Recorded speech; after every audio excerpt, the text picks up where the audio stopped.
My name is Shen Wei.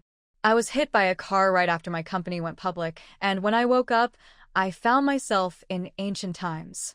In this new life, I'm still called Shen Wei, but I'm just a poor maid in the household of Prince Yan. To pay for my sick mother's medicine, I sold myself to work here. Now, the princess of the household wants to promote me and another maid, Zhang Yu, to be the prince's concubines. Zhang Yu is scared because she heard that the prince is a heartless man who quickly loses interest in women. She doesn't want to end up living a lonely life, so she plans to beg the princess not to make her a concubine. But I see things differently. In this ancient world, being a lowly maid means my future is bleak. If I marry a servant, my children will remain servants too. If I am unlucky, I could be killed without anyone caring. I don't want to be stuck in this life. I was very hardworking in my previous life, and I believe I can work my way up in this world too. When the princess asks if we want to be concubines, Zhang Yu refuses, saying she has someone she loves. But I agree. I want to take this chance to improve my life. The princess looks at me and thinks I am just another woman hoping to win the prince's heart, but I know I need to rely on myself to succeed. The princess rewards me with my own place to stay and some money. To me, this is like starting my own business with an office and some startup funds. I am determined to make the most of this opportunity. Even though people in the household think I won't last long, I am ready to fight for my future. After arriving at my new place, Fangfei courtyard, I was given 2 maids, Cultivating and Silian.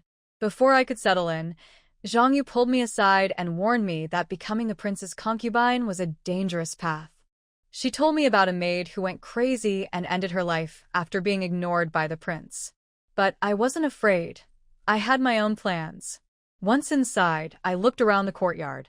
It was small and neglected, with overgrown weeds everywhere. I treated it like starting a new business and saw Cultivating and Silian as my first employees. I asked them lots of questions about the prince, his habits, his interests, and his relationships. They were surprised by how much I wanted to know, but I needed this information to understand my client. After eating my dinner, I walked around the courtyard and realized it needed a serious makeover. I decided to clean it up and renovate to make it more attractive. But I didn't want to overwork my maids on their first day, so I planned to start fresh the next morning. The next day, I woke up early and began running laps around the courtyard to improve my health. Fitness is important if I want to keep up with the prince's demanding lifestyle. The maids were surprised to see me exercising, but I told them I was preparing myself. Later, I arranged for workers to fix the broken walls and plant flowers. I even rewarded my maids with silver coins to motivate them. My goal was to make Fangfei courtyard look beautiful and unique, something that would catch the prince's eye. I planned different flowers for each season and left a section for vegetables, thinking it might come in handy later. When I heard the prince was returning soon, I decided to sneak a look at him. I needed to see him in person and understand his mannerisms. My maids were worried, but I convinced them to help me. As I watched from a hidden spot, Zhang Yu caught me. She assumed I was trying to get the prince's attention like all the other women before me and mocked me, but I wasn't bothered. I had a bigger plan in mind. I am not just another concubine. I am here to succeed. Zhang Yu finally realized that I was no longer just a maid like her. She looked upset and jealous, seeing how my life had changed. While she still lived in a crowded room with other maids, waking up early to do chores, I now had my own place and maids to serve me. But she comforted herself, thinking that being a concubine wasn't as free as being a maid. Before leaving, she awkwardly greeted me and walked away, but I noticed her looking back at me with mixed feelings. Soon after, I heard that the prince had returned. I hid in a corner to observe him. When I saw him, I was quite satisfied. He was tall, handsome, and looked powerful. I analyzed his looks, remembering what I had learned about face reading. He seemed like someone with great physical strength, which explained the rumors about him. I didn't stay long and decided to go back to my courtyard. On the way, I made a mental summary of the prince: rich, healthy, with a peaceful household, and used to being obeyed by women. If I wanted to keep his interest, I needed to do something different, not just rely on my looks. My maid, Kaiping, was surprised that I didn't try to catch the prince's attention right away. But I knew better. Rushing things would only anger the princess. I needed to plan carefully and wait for the right moment. Meanwhile, the prince returned home expecting warmth and attention, but he was disappointed. His wives and children didn't give him the welcome he wanted. Even the princess only talked about their son's studies. The only thing that slightly interested him was the mention of me, a new concubine, but he wasn't too eager to meet me yet. That night, while the prince dealt with his frustrations, I was busy working on myself. I exercised according to a strict routine, running in the morning, practicing deep squats, and doing evening workouts to stay in shape. Seeing the prince today made me even more determined.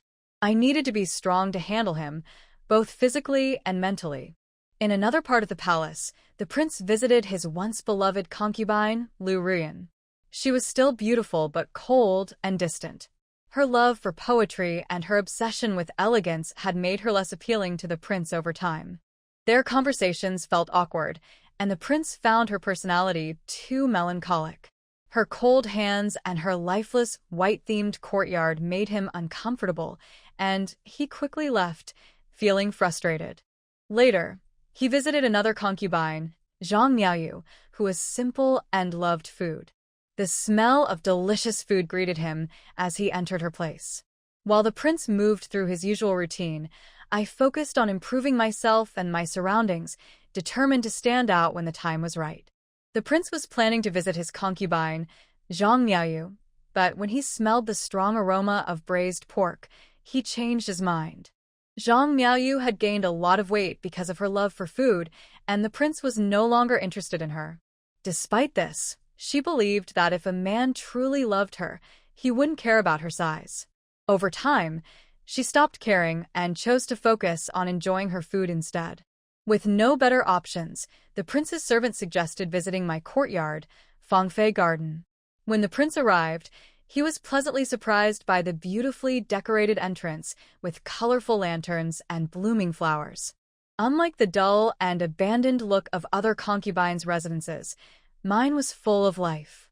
When he entered, my maids nervously informed him that I was bathing. Despite their hesitation, the prince stepped inside. My room was simple but elegant, with fresh flowers and a cozy atmosphere. Seeing me bathing behind a thin screen, he was immediately drawn to me. I acted shy, looking delicate and innocent, which only increased his interest. The night turned passionate, and I had to rely on my fitness routine to keep up with him. Unlike other concubines, I didn't faint midway, which impressed him. Afterward, I played my next move by showing genuine concern for his well-being. I mentioned how he looked tanned and thinner from his travels, something no one else had noticed. This small act touched him deeply, and he felt cared for in a way he hadn't before. Satisfied and comforted, the prince held me tightly and fell asleep peacefully for the first time in a long while. As I lay beside him, exhausted but victorious, I knew my plan was working. Winning his heart wasn't just about beauty, it was about making him feel valued and understood. Even though my body ached from the night's events, I felt triumphant. This was just the beginning of my journey to secure my place in the prince's life and, ultimately, in the palace. The next morning, I woke up to find the prince still holding me. He looked at me with a gentle expression, clearly surprised that I could keep up with him. I pretended to be shy and happy, gazing at him with admiration. He seemed convinced that I truly loved him, which made him feel special. Before leaving, he promised to return that night, and I acted excited, making him laugh. Once he was gone, I sat up, sore all over. The truth was, I didn't love him. I loved the wealth and comfort he brought. Winning his favor was just my strategy for survival and success in the palace. For 3 nights in a row, the prince stayed with me, and soon, I became the center of attention in the household. Meanwhile, the princess and the other concubines were not worried. They believed that, like many before me, I would soon lose his favor. The princess, calm and detached, chose not to interfere, convinced I wouldn't last long. Even Liu Ruyan, once the prince's favorite, thought I was just another passing phase and pitted me for thinking I could hold on to him. But I wasn't like the others. I knew this palace was full of women who had given up. No one fought for the prince's love anymore. They all acted like they didn't care, waiting for me to fail. But I had a plan. I worked hard to make my courtyard beautiful and comfortable, rewarding my maids generously to keep them loyal. I focused on my health, building strength to prepare for the future. Unlike the other women, I wasn't just relying on my looks. I was thinking long-term. One evening, the prince returned unexpectedly and found me planting vegetables in my courtyard. He seemed surprised and maybe a little disappointed, thinking I was like Lu Ruyan, who liked burying flower petals and writing poems. But I quickly reassured him, showing my practical side. I wasn't burying flowers, I was planting food. I convinced him to try planting with me, making it seem fun and relaxing. To my surprise, he agreed, and even seemed to enjoy it. I knew that making him feel relaxed and at home here was key to keeping his interest. Slowly, my plan was working. While the other women waited for me to fail, I was busy making sure that I wouldn't. Fugui declined and followed Kai Lian's instructions, sowing some cabbage seeds and planting an eggplant seedling. After planting vegetables, Fugui suddenly felt a strange sense of accomplishment when he looked at the seedlings in the vegetable field. Growing vegetables seems to be quite fun.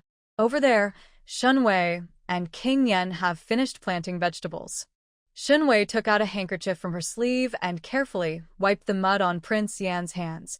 Your Majesty, cabbage seedlings and radishes grow very fast. They germinate in about 5 days and mature within a month. Eggplants and tomatoes take longer, taking 2 to 3 months. It will bear fruit. Nearby were the charming and delicious beauties, and beside them were the vegetables grown by himself. King Yan's heart was slightly moved. My heart feels warm. That night, King Yan naturally stayed at Shen Wei's place, and the two of them made a fuss until midnight, calling for water 5 or 6 times. At dawn in the morning, King Yan stood up in his robes. He did not wake up the sleeping Shen Wei. He knew that his physical strength was too strong, and it was very rare for Shen Wei to play with him until late at night. Shen Wei is not only compatible with him, but also has many seductive gestures, which makes people want to stop. King Yan calmly prepared to leave Fangfei garden. When passing by a garden with lush flowers and grass, King Yan suddenly stopped. He walked to the vegetable garden and looked at the vegetable seedlings he planted yesterday. The cabbage had not sprouted yet, but the eggplant, tomato, garlic, and pepper seedlings were growing very well. The leaves are lush green and particularly lovely. King Yan gently played with the green eggplant seedlings, feeling happy. Fugui took the opportunity to sneak into the corner and take a look at the vegetables he planted yesterday. After King Yan's master and servant left, not long after, Shen Wei also woke up with a yawn. She drank half a cup of salt water, ate a sugarcane, and then prepared for a jog. Master, you were tired last night. It's better not to jog this morning. Kaiping felt sorry for Shen Wei. The prince is fierce. The master's voice became hoarse last night, and the table collapsed. Today, he needs to replace it with a stronger table. Shen Wei clenched her fists and stretched her muscles. Don't slack off. You must roll up. If you don't run today or tomorrow, you will only become lazier in the future. Shen Wei, the king of involution, will never let herself slack off. She started jogging around the yard and exercising on an empty stomach. Fasting exercise is effective in reducing fat and improving metabolism. Running on an empty stomach may also cause hypoglycemia, so eat some sugar to prevent it. After running and resting for a while, Shen Wei started to have breakfast. Her breakfast consists of eggs, fish, oats, ham, rice porridge, and some pickles. These foods are rich in protein and are good for the body. This is also the treatment of a concubine. If Shen Wei wants to eat, she can just ask the palace kitchen. For the sake of King Yan, the chefs will comply with Shen Wei's request. When the other concubines in the palace wanted a big meal in the morning, the kitchen paid little attention to them. They only delivered the food according to the order, and often deducted the money. Master, Why did you let the prince grow vegetables? Cultivating underestimated while serving Shen Wei's meal. Shen Wei took 2 mouthfuls of rice porridge and said, "Let the prince think of me." Cultivating looked confused. How could growing vegetables remind the prince of his master? Shen Wei secretly raised the corners of her lips. From a psychological point of view, people will always have expectations and concerns about things that they have devoted their efforts to. Shen Wei raised her eyes and looked at the clusters of green vegetable seedlings in the yard, her smile widening. After staying at Shen Wei's place for several consecutive days, King Yen did not forget the other female relatives in the back house of the palace, especially the princess. The princess is King Yan's official wife, and King Yen will stay at her place at least twice every month. Today, the prince finished his official duties and stayed at the princess's house at night. The 2 of them slept together with their clothes on, and there was no between them. The princess leaned on the pillow and told King Yen in a tone of reporting official business. Next month, the prince, the 4 princesses, and Prince Hung will come to the palace for the spring banquet. Your Majesty, I want to go to Yenjing's tailor shop. Purchase a batch of new fabrics for the sisters in the palace.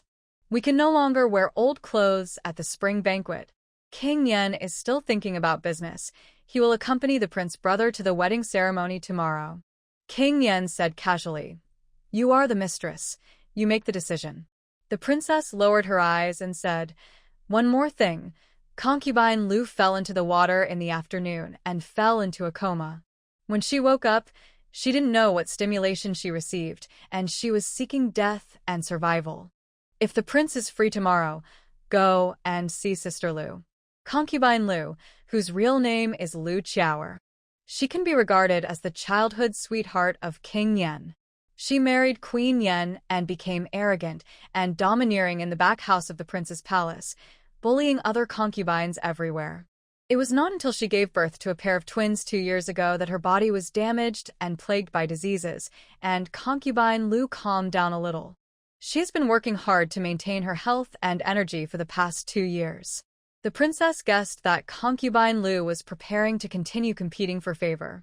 The so-called stimulation of falling into the water is probably just a means to attract the prince to visit. I will visit her tomorrow. King Yen also thought of concubine Liu, and it was indeed a long time since he visited her.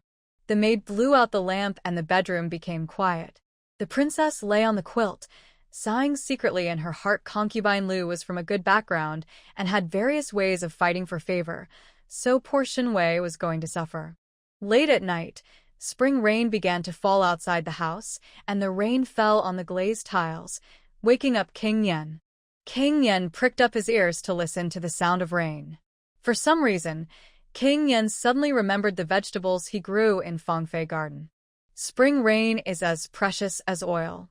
After being exposed to the rain, the seeds should germinate. King Yen decided to take time to go to Fangfei garden tomorrow to see the vegetables he grew. The spring rain fell on the entire Yenjing city and on all the courtyards of the palace. In Liu Ruyan's Qixue pavilion, the candles were still burning in the study. The maid Xuemei was drowsy and yawning continuously. "Master, it's raining. Why don't you take a rest?" Xuemei pinched her thigh from sleep. But the master didn't sleep, and her maid couldn't sleep either. The window was open. Liu Ruyan was wearing a snow-white dress. Her beautiful eyes were looking out the window sadly. A hint of desolation flashed at the corner of her lips. I don't know how many petals fell after a rain. These flowers are so pitiful. They bloomed for only a few days, and then they were destroyed. The ruthless rain knocked down the branches. Xuemei wanted to hit the wall. Isn't it normal for petals to fall off? I want to sleep. This rain also fell on concubine Liu's Manhwa courtyard. Concubine Liu's personal maid stood at the door, a little worried. Concubine Liu had been shutting herself in the house since she fell into the water during the day. In the room, concubine Liu cowered on the bed in fear. She looked around in horror, looking at the familiar decorations around her, before accepting the fact that she was reborn. The sky has eyes, the sky has eyes, the sky has eyes. Concubine Liu shed 2 lines of tears and bit the corner of her mouth. She is still alive. She wasn't whittled into a stick. Concubine Liu curled up and her lips trembled. I will never fight for favor again. My children, my family, and my life were all ruined by that woman. In the previous life, Concubine Liu relied on the fact that she was King Yan's childhood sweetheart, causing trouble in the back house of the palace. After giving birth to twins, she suffered serious physical losses and had to follow the imperial doctor's advice to take good care of herself. 2 years later, Concubine Liu regained her health and pretended to fall into the water, and once again won the favor of King Yan. She became the most popular woman in the entire Yan palace, second only to the princess. The other women in the palace were all cowering. Concubine Liu looked down on them from the bottom of her heart. Women who did not compete for favor were treated like waste. Later, the prince's family suffered a disaster. King Yan ascended the throne, and she was also named a concubine. In the palace, Concubine Liu and the newly appointed concubines continued to fight for favor, fighting to the death, until that terrifying woman entered the palace. She was beautiful and intelligent. She captured the emperor's heart and became the favorite of the sixth palace. Concubine Liu fought with her for more than half a year and eventually lost her child. She was rejected by the emperor, her family was exiled, and she was cut into a stick. And the concubines who came out of the dormitory because they kept a low profile and did not fight actually had a pretty good ending. At least before Liu Fangfei's death, they were all well-fed and safe. Before she died, Concubine Liu realized that fighting for favor would only make her a living target. The princess, Liu Ruyan, and Zhang Miaoyu lived happily only if they did not fight or grab. Thank God for giving me a chance to live again. Concubine Liu burst into tears and choked with sobs. This time, she wants to keep a low profile and act like a salted fish. In the palace and back house, no one can always be favored alone.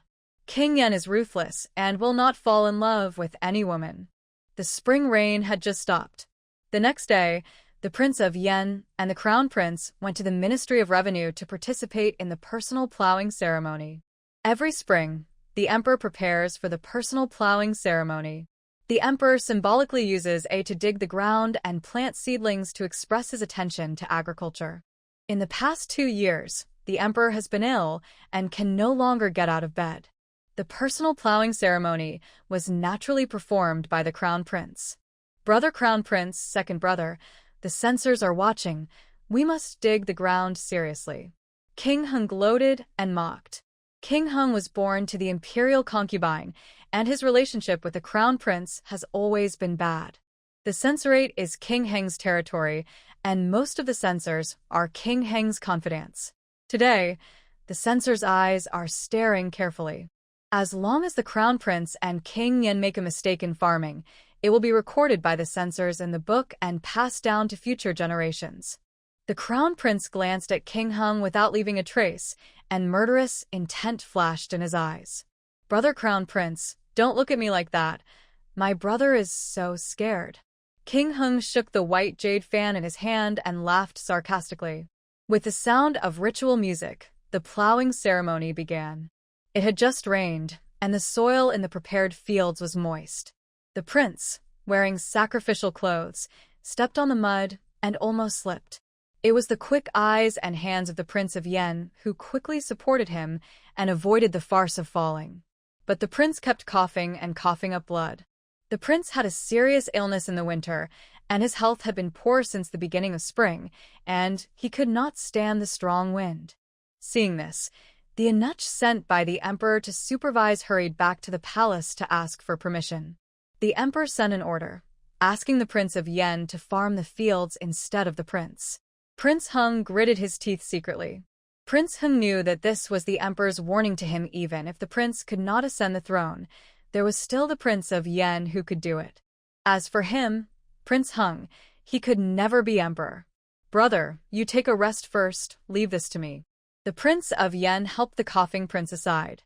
The prince held the hand of the King of Yan. Yuan Jing, you have never farmed before, can you do it? The King of Yan thought of the vegetable field in Fangfei Garden, where he had just planted a lot of seedlings. The bright and lively woman also taught him the posture and skills of farming. Shen Wei never dreamed that she just wanted to win favor, but she accidentally got more favor from the King of Yen. The King of Yen curled his thin lips and comforted him. "Brother, don't worry." The sound of ritual music started, and under the gaze of all officials, the King of Yen performed the plowing ceremony on behalf of the prince. The censors opened their eyes wide, not letting go of any mistakes, trying to catch the King of Yen. But they were all disappointed. The posture of the King of Yen holding the was particularly standard. He dug the ground and planted the seedlings, and all his movements were perfect. All officials were surprised and admired the King of Yen very much. He was worthy of being the virtuous King of Yen. The sickly prince looked at his brother who was farming, his eyes full of relief. He knew that his body could not hold out for much longer, and the foundation of the Qing kingdom's millions of people's livelihood had to be left to the Prince of Yen. The music stopped, and the plowing ceremony ended perfectly. The censor had no faults to find, so he had to bite the bullet and write down the words of praise for the Prince of Yen. Prince Hung was so angry that his teeth itched, and his eyes were gloomy. At dusk, the Prince of Yen, who was in a good mood, returned to the palace and had dinner with the princess. Today's plowing ceremony was done without any mistakes, all thanks to Shen Wei's help. He planned to see Shen Wei tonight, and then go to see if the cabbage and radish he planted had sprouted, and then have some love with Shen Wei. He could hardly wait. "Your Highness." At the dinner table, the princess gently reminded the Prince of Yen, "Although Shun from Fangfei Garden is good, Your Highness should not forget the old people who accompanied you. Concubine Liu fell into the water yesterday, and Your Highness should take good care of her." The Prince of Yen put down his jade chopsticks and looked at the princess. "I don't need the princess to arrange who I favor." The Prince of Yen was not very satisfied with the princess's attitude. As a prince, the Prince of Yen should decide where he wants to stay and who he wants to favor. But sometimes, the princess always commands him in a commanding tone. Not like his wife, but more like his mother. It's really an overstep and unpleasant. The princess felt a chill on her back, and then she realized that she had overstepped her bounds. She was so scared that she quickly stood up. "Prince, I know I'm wrong." The Prince of Yen stood up and left the princess's yard. The princess's knees were weak, and she almost fell to the ground. She supported Lu Ma's hand, and sadness and desolation appeared in her eyes. As a couple who were close and distant, the prince treated her more and more coldly. Men in this world are all heartless. The Prince of Yen left the princess's yard and walked straight to Shen Wei's Fangfei garden. As he walked, the Prince of Yen thought of his childhood sweetheart Lu Qiaoer, and the beautiful experience of their childhood together emerged before his eyes. "Well, let's go to Mingyue courtyard first." The Prince of Yen turned and went to Mingyue courtyard. Fugue went to report, and Concubine Liu came out to greet him in panic.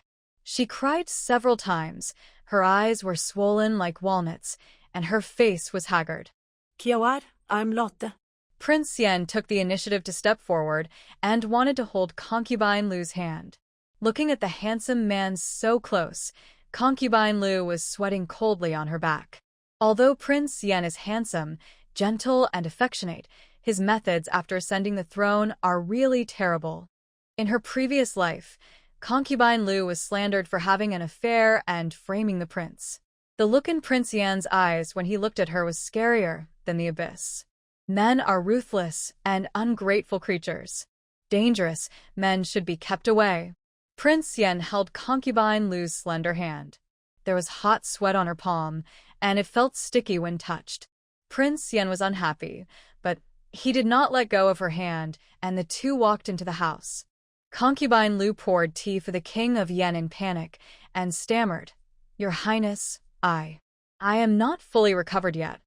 I am afraid I cannot serve you tonight." The King of Yen saw his woman not just for, but also for chatting under the quilt. The King of Yen said, "I am just accompanying you tonight." Over the years, the King of Yen's feelings for Concubine Liu have faded a lot, but at least he still has some feelings. When Concubine Liu fell into the water, he took care of her a little, which was also a favor. Hearing this, Concubine Liu became even more terrified. She knew her charm, and as long as she wanted, the king would definitely spoil her. But the terrible experience in her previous life was still vivid in her mind. She couldn't stand out anymore. "Your Highness, I am really uncomfortable. Please, Your Highness, go somewhere else." Concubine Liu mustered up her courage and refused the King of Yan again. The King of Yan's face turned cold. He looked at Concubine Liu deeply, and Concubine Liu trembled all over. The King of Yan was so smart that he could naturally see that Concubine Liu was deliberately alienating her. People's tolerance is limited.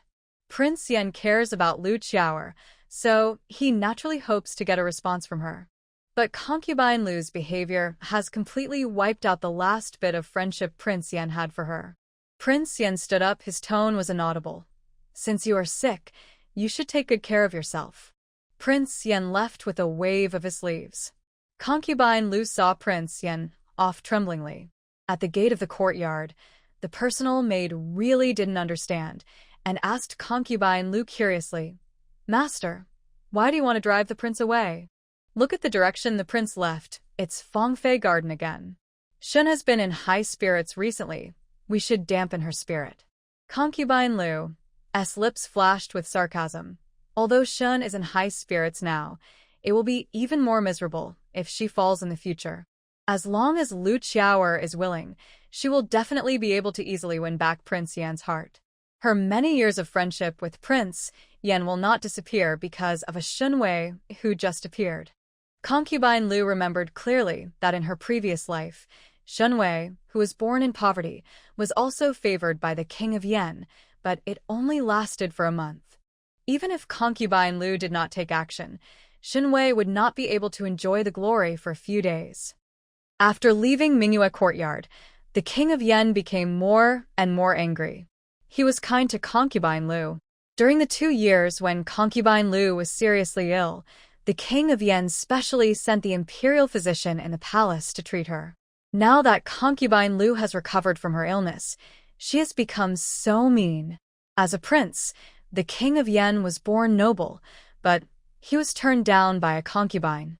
He ordered Fugui with gloomy eyes, reduce the share of Manhwa courtyard, and send it according to the standard of a concubine. Fugui hurriedly said, "Yes, I will remember it." Fugui sighed secretly in his heart. This Concubine Liu is simply sick and confused. The prince is the master of this harem. The food, clothing, and expenses of the women in the harem all come from the prince. The prince is the sky of the palace. Concubine Liu actually dared to disrespect the prince. Alas, you are courting death. After leaving Liu Qiaoer's yard, the King of Yan turned and walked towards Fangfei garden. The carp night light on the door of Fangfei garden was replaced with a jade rabbit light, which looked particularly warm under the night sky. Looking at the 2 unique jade rabbit lights, the King of Yan finally felt better and strode into Fangfei garden. Shen Wei had not fallen asleep yet. She was stepping on the ladder to the eaves and putting the fallen little swallows back into the bird's nest. The King of Yan stood in the yard and looked up at Shen Wei under the night sky. She was wearing a light green skirt, with no makeup on, black hair scattered on her shoulders, and her profile was bright and beautiful. The fallen little swallow was put into the nest by her, and the swallow opened its mouth and chirped non-stop, as if to thank her. "Your Highness, you are back." Shen Wei stood on the ladder and saw the King of Yan below. She seemed quite surprised and quickly climbed down the ladder.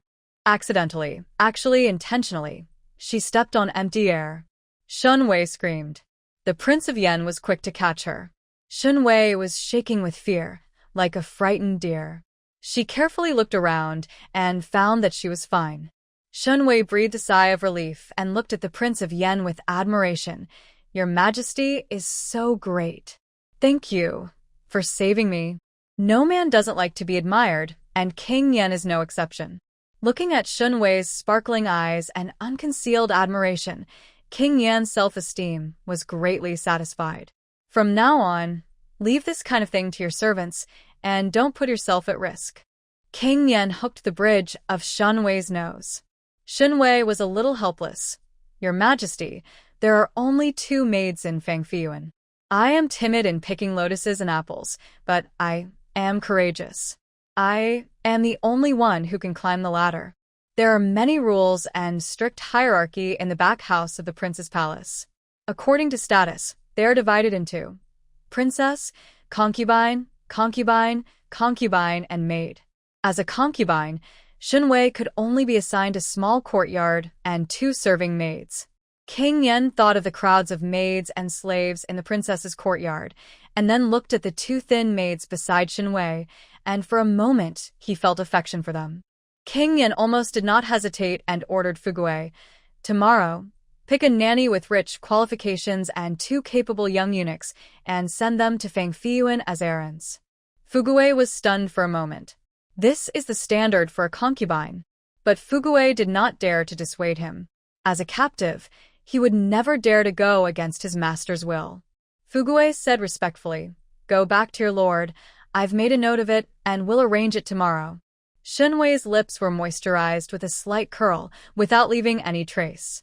This is the treatment of a pampered concubine. As long as she is pampered for 1 day, she can benefit from King Yen. She really loves the reward from King Yen so much. King Yen took Shen Wei's warm and soft hand and did not enter the house immediately, but couldn't wait to see the vegetables he grew by himself. After the spring rain, the seeds of radish and cabbage have not yet sprouted, but there are already faint signs of breaking out of their shells. As for the eggplant, pepper, tomato, and other vegetable seedlings, they have grown stronger after being washed by the spring rain. King Yen has begun to look forward to the day when the vegetable seedlings will bear fruit. When the vegetables he grew personally mature, he will taste them himself and give some to his brother, the prince, his father, the emperor, and his mother. My father values agriculture and will definitely be happy. Shen Wei accompanied King Yen to check the vegetables. The vegetable seedlings planted by King Yen were stronger, while those planted by Shen Wei were stunted. Shen Wei frowned in distress. "I grow vegetables at the same time as the prince. How come the prince's vegetables grow better?" She pretended to be confused on her face, but in her heart she was as clear as a mirror. King Yan's vegetables were better. Shen Wei asked Kai Lian to secretly fertilize King Yan's vegetables in the middle of the night.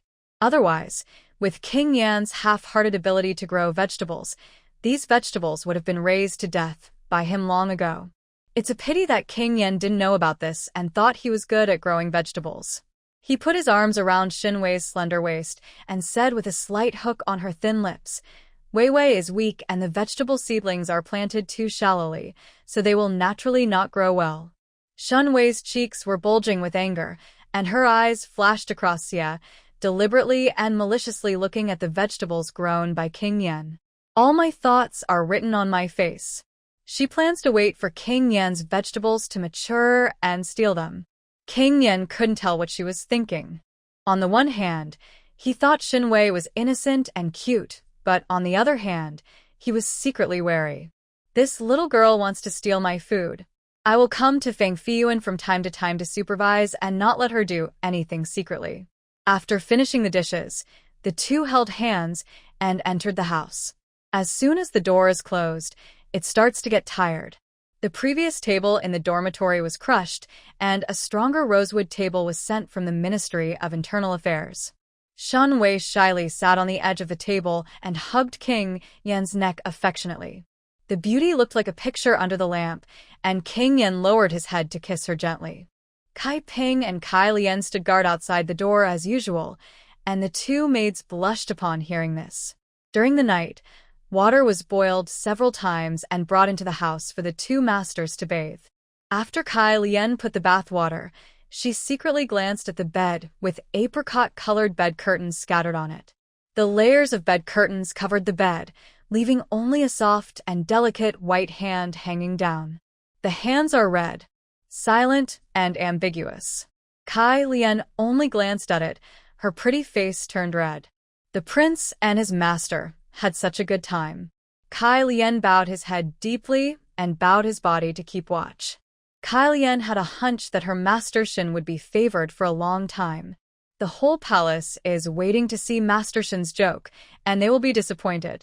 In the next half-month, Shen Wei was still in great glory. Although she is still a concubine, the configuration of Fangfei Yuan is exactly the same as that of a concubine. King Yan continued to reward her, and the princess also gave her something to praise her for her service. During the 15 days, King Yan stayed in Shen Wei's Fangfei garden for 7 days, went to stay with the princess for 2 days, went to Lu Rian's place for 1 day, and spent the remaining few days in the prince's East Palace. Shen Wei was not idle either. Apart from serving King Yan, she spent the rest of her time working hard to improve her self-fitness, healthcare, beauty care, and learning etiquette from the new Aunt Rong. On this day, Kai Lian hurried in and informed Shen Wei of the princess's order. "Master, the princess invites you." In the room, Shen Wei was applying a mask in front of the mirror. Ancient technology was limited, and there was no way to make a modern whitening mask. But as the Scroll King, Shen Wei is naturally knowledgeable. She was born into poverty in her previous life, and went from a small mountain village to a modern big city. She was admitted to the best university in the country and ranked first in her major in the 4 years of university. She studied business, and in order to improve her appearance, she also took a cosmetology course. In the beauty class at that time, the professor talked about ancient beauty methods and half-jokingly said to the class, "Learn more knowledge, make masks, make soap, extract penicillin, and make white sugar. If you travel through time one day, you can still use it. It's good." Shen Wei studied hard, but she didn't expect that she would actually use it once she traveled through time. It is not too difficult to make an ancient mask. Grind medicinal materials such as haishu, saponaria, turcosance, tonka, angelica dihurica into powder, mix it with water, and apply it on your face with a stick of incense. Then wash it off, and your skin will slow down. It slowly becomes smooth and white, and can be broken by blowing. Shen Wei put on the mask and asked lazily, "What does the princess want from me?" Kai Lian said, "The palace's spring banquet is coming. The princess sent someone to buy a batch of good fabrics to distribute to all the female relatives in the back house." Wei was a little disappointed. "Wait for me to wash my face and go right away." It turned out that they were just distributing fabrics. She also thought that her recent glory had made the princess dislike her, and she wanted to use this to make things difficult for her. Shen Wei found it boring and not challenging at all. The wives and concubines in the back palace of this palace are all indifferent to fame and fortune, and they are so messed up that there is really no use for her as a king. Hey, how lonely it is to be invincible. After cleaning up, Shen Wei stepped out of Fangfei Garden and went to the princess's Kunyu courtyard to pay her respects. Passing by the palace's flower room, Shen Wei didn't notice that there was a maid in the flower room who was casting jealous eyes at her. "Shen Wei, you are so beautiful." Zhang Yu held a flower pot in her hand and looked at Shen Wei passing by with jealousy. Shen Wei was the only one favored by the prince, and her status also increased. Her food and clothing expenses were only worse than those of the princess. Looking back at herself, Zhang Yu looked down at her rough fingers. Working hard every day, her hands grew calluses, and her beautiful and fair face began to turn yellow. Squeezing into the smelly maid's room at night, Zhang Yu would also be at a loss if she had agreed to be the prince's concubine. Would she have been as successful as Shen Wei? It is a pity to fail oneself, but the success of colleagues is even more chilling. Zhang Yu gritted her teeth and could only keep comforting herself. The prince's love is short-lived, Shen Wei. Sooner or later, she will fall out of favor. Shen Wei went to Princess Yan's yard. She was the last to arrive. It wasn't that she was late on purpose, but that the princess was the last to inform her on purpose. Shen Wei secretly laughed in her heart. This princess seemed as pale as a chrysanthemum, but she was quite clever. Looking around, Shen Wei saw Lu Ruyan in white, the chubby concubine Zhang Miaoyu, the worried concubine Lu Qiaoer, and about a dozen concubines and concubines. Everyone was chatting, and the yard was very lively. When Shen Wei appeared, the courtyard was instantly quiet. Everyone's eyes glanced at Shen Wei. Shen Wei was dressed up radiantly and brightly, with a face as bright as a peach and a plum, and a charming look. On the other hand, the other wives and concubines looked good in their clothes, but they had no makeup on their faces and looked gloomy. Shen Wei knelt down and saluted. Greetings to the princess, and greetings to all my sisters. The princess sat at the head of the chair and said with a pleasant face, Now that everyone is here, let's start distributing the materials. Mrs. Shen, the prince has been very fond of you recently, so you can be the first to pick. Shen Wei looked horrified. I don't dare. With my status, I don't dare to be the first to pick. This is a deliberate attempt to tease her. The princess held the teacup lightly and took a slow sip. The prince loves you the most, so you can certainly afford it. If Shen Wei refuses again, it will be disrespectful to the princess. She had no choice but to kneel down and say, Then I'd rather be respectful than obey my orders. She was the first to step forward and select the fabric. My eyes linger on these fabrics. The quality of the fabric can be seen with the eye. Good fabrics are radiant and sparkle in the sunlight. Second-rate fabrics are slightly dull and the patterns and colors are ugly. Shen Wei looked around, pointed to the best piece of cloth, and said excitedly, Xilian, we want this piece of cloth. This is the most expensive brocade. There is only one piece, and the main color is light silver. The fabric is soft and has a beautiful silver light under the sunlight. Kai Lian knew the goods, so she secretly gave Shen Wei a wink. No. Only princesses and princes are qualified to use this kind of cloth. Although Shen Wei is favored by the prince, she is just a humble concubine. How can she wear expensive brocade? Sister Shen Wei, you'd better change to another piece of fabric. Concubine Zhang Miaoyu reminded kindly. Zhang Miaoyu is fat, but has a good heart. She couldn't bear to watch this beautiful sister dig her own grave. Shen Wei turned around and looked at the people watching. Lu Ruyan showed sympathy, Lu Qiaoer looked disdainfully, and the other concubines all watched the excitement without thinking it was a big deal. Only Zhang Miaoyu spoke up to remind him. Also well-intentioned. Shen Wei looked away, looking completely arrogant like a villain who had succeeded. I want this one. Kai Lian, keep it. Kai Lian hugged the piece of cloth, her heart sinking. Master, it's hopeless. You do have a keen eye. The princess took a sip of biluakun and seemed to be praising Shen Wei, but in fact, she was hiding the sarcasm on her lips. This Shen Wei was born into a poor family and was short-sighted. He dares to ask for good things when he sees them, which is really greedy. The beautiful but stupid woman's fame in the palace was short-lived. Shen Wei's selection was completed. Other concubines were selected one after another. In the end, everyone thanked the princess and left Kunyuan.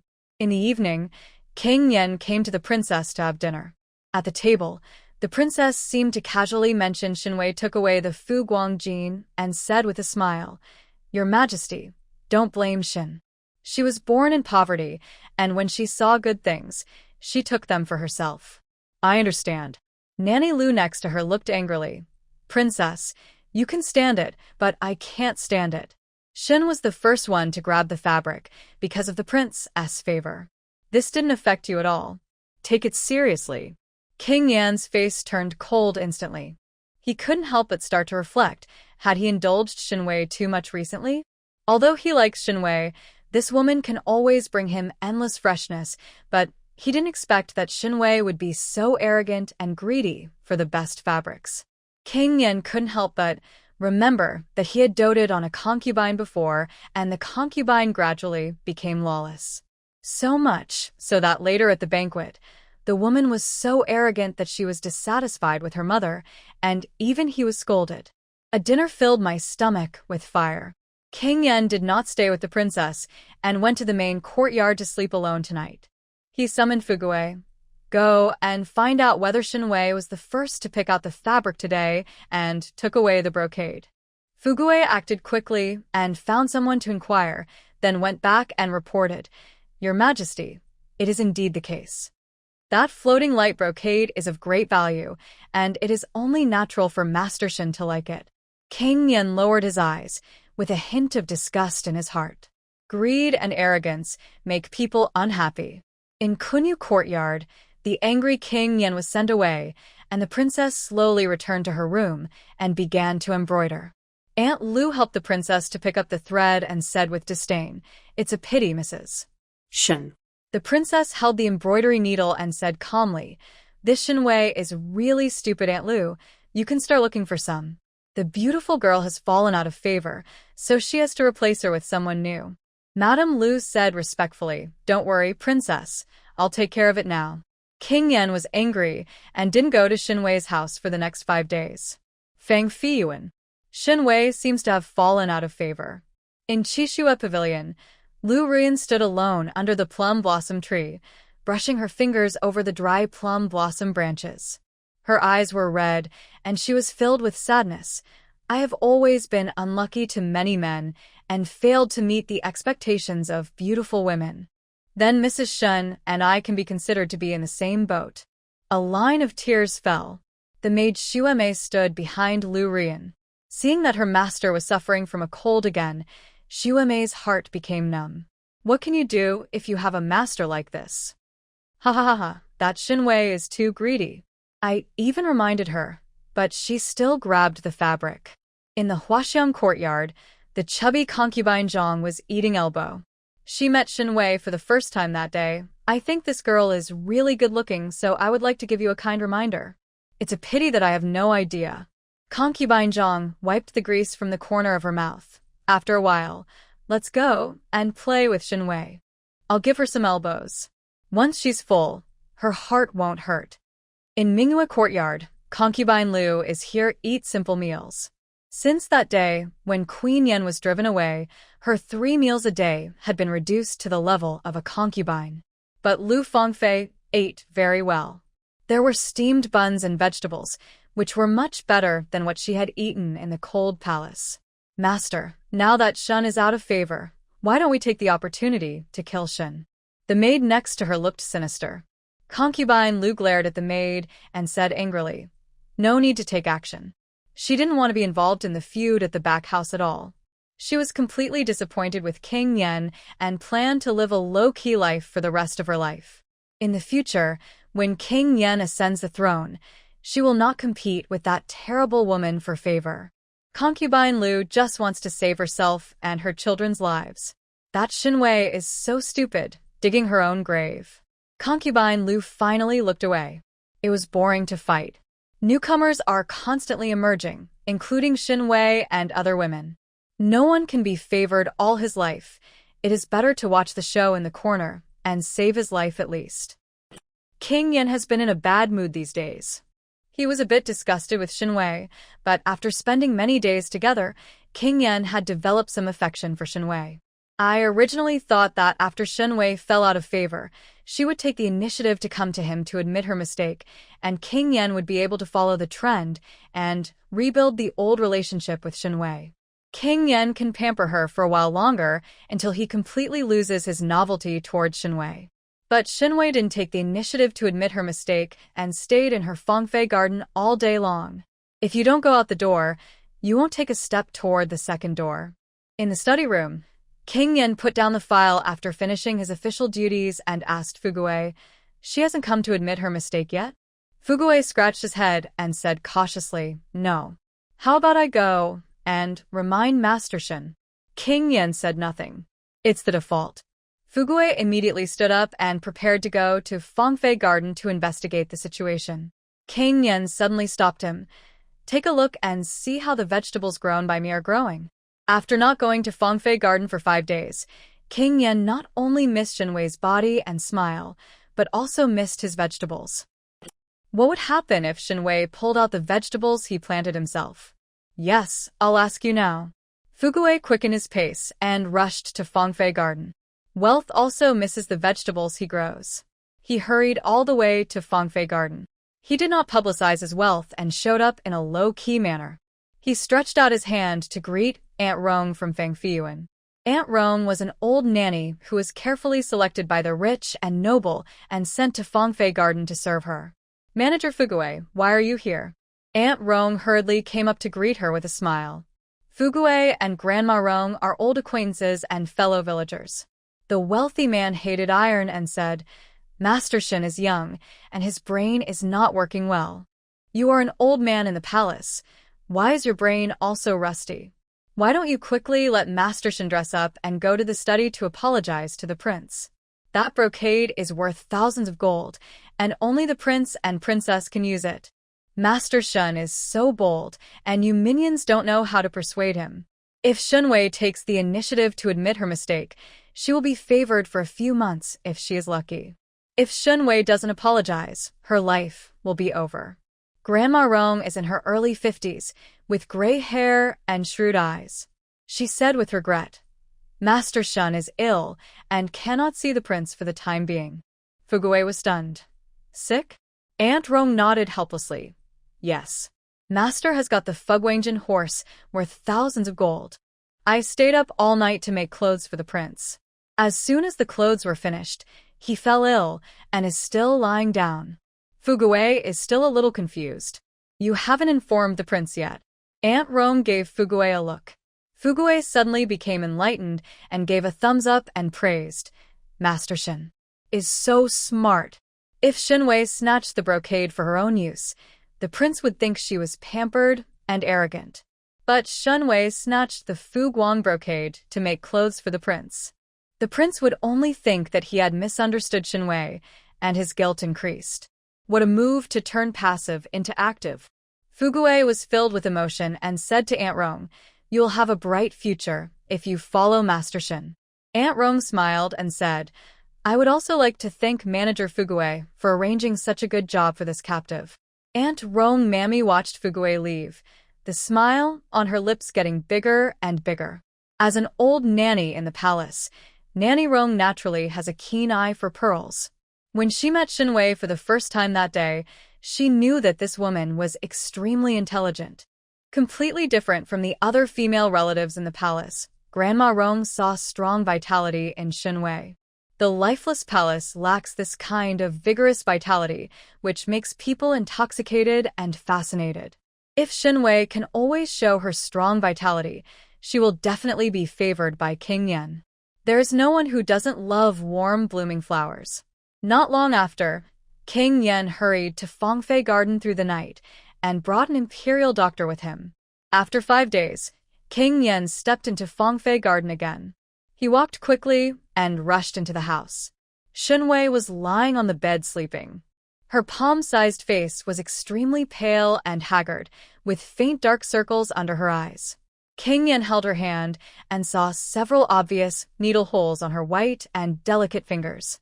Obviously, these pinholes were pricked by needles when Shen Wei was making clothes for him. Wei. King Yen stared at Shen Wei's face with extremely complicated emotions. Kai Lian knelt down and said with a choked voice, Your Majesty, my master has been working day and night these days, making clothes for the prince.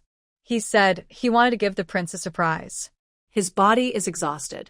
King Yen asked the imperial physician to take Shen Wei's pulse. He stood by the bed and saw a gorgeous set of men's clothes hanging on a clothes rack not far away. It was an open-fronted robe made of brocade, with a cross collar underneath. The garment was exquisitely sewn, and it was also equipped with a light-colored silk belt. With just one look, King Yen knew how well this dress fit him. Every stitch is all Shen Wei's thoughts. And he actually thought that Shen Wei was greedy and arrogant. For a moment, King Yen was invaded by guilt. He almost failed a girl who loved him wholeheartedly. Shen Wei has him in her heart. Even if she is a little arrogant and greedy, it doesn't hurt. No gold is pure, and no man is perfect. This heavy love is the most rare thing. King Yen silently completed his own strategy. The imperial doctor took his pulse and reported to King Yen, Go back to your lord. Master Shen is weak, has internal damage, and has a slight fever. Wei Chen immediately prescribed a prescription to treat Master Shen's illness. King Yen urged, Hurry up and go. Kai Lian followed the imperial doctor to get the medicine and boiled it overnight. Everyone retreated, leaving only the sleeping Shen Wei and King Yen in the room. King Yen sat on the bedside and held Shen Wei's slender hand. He murmured, You are the first woman to personally make clothes for this king. As the Prince of Daqing, all his clothes are prepared by the palace's clothing bureau. Even his mother, his legitimate wife, had never made clothes for him. Shen Wei was the first. She never asked King Yen about his waist size, but she was able to make clothes that fit him. Touched, loved, and gratified, King Yen had mixed feelings. Shen Wei was ill, and King Yen was afraid of disturbing her rest, so he only stayed in Fangfei garden until late at night and then left with her gleaming brocade clothes. Before leaving, he repeatedly told the maids and eunuchs to take good care of Shen Wei. The tonics that flowed like running water were also sent to Fangfei Yuan. The next morning, Shen Wei yawned and got up. She had a really good sleep. Get ill? Of course she wasn't sick, she was just faking it. The doctor found out that she was in poor health, which was an old disease of her body. Even for the clothes made for King Yen, Shen Wei only provided King Yan's measurements. Shen Wei often sleeps with King Yen, so Shen Wei naturally knows his body size. The tailoring and embroidery of the clothes were all done in cooperation with Rong, Kai Wei, and Kai Ping. Shen Wei jumped out of bed and ran a few laps in the spring-filled yard as usual, then retreated back into bed and continued to pretend to be sick. Not long after he lay down, King Yen from the next court came to visit him. "Your Majesty." Shen Wei opened her eyes weakly and stretched out her hand towards King Yen. She has a snow-white face and black hair spread on the pillow. She is as young as a delicate flower, and her sick appearance is particularly pitiful. Prince Yen held her hand and said, "Wei Wei, it's better." Shen Wei smiled weakly and said, "The prince will try to see if the dress fits. If it doesn't fit, I will change it. Change it to something else. Concubine. He will definitely say how uncomfortable he is when he is sick and take the opportunity to gain the favor of King Yen." But Shen Wei was different. She didn't mention her illness at all, but first mentioned the clothes she gave to King Yen. This would make King Yen think that she cared about him wholeheartedly and didn't even care about her own body. "It fits very well."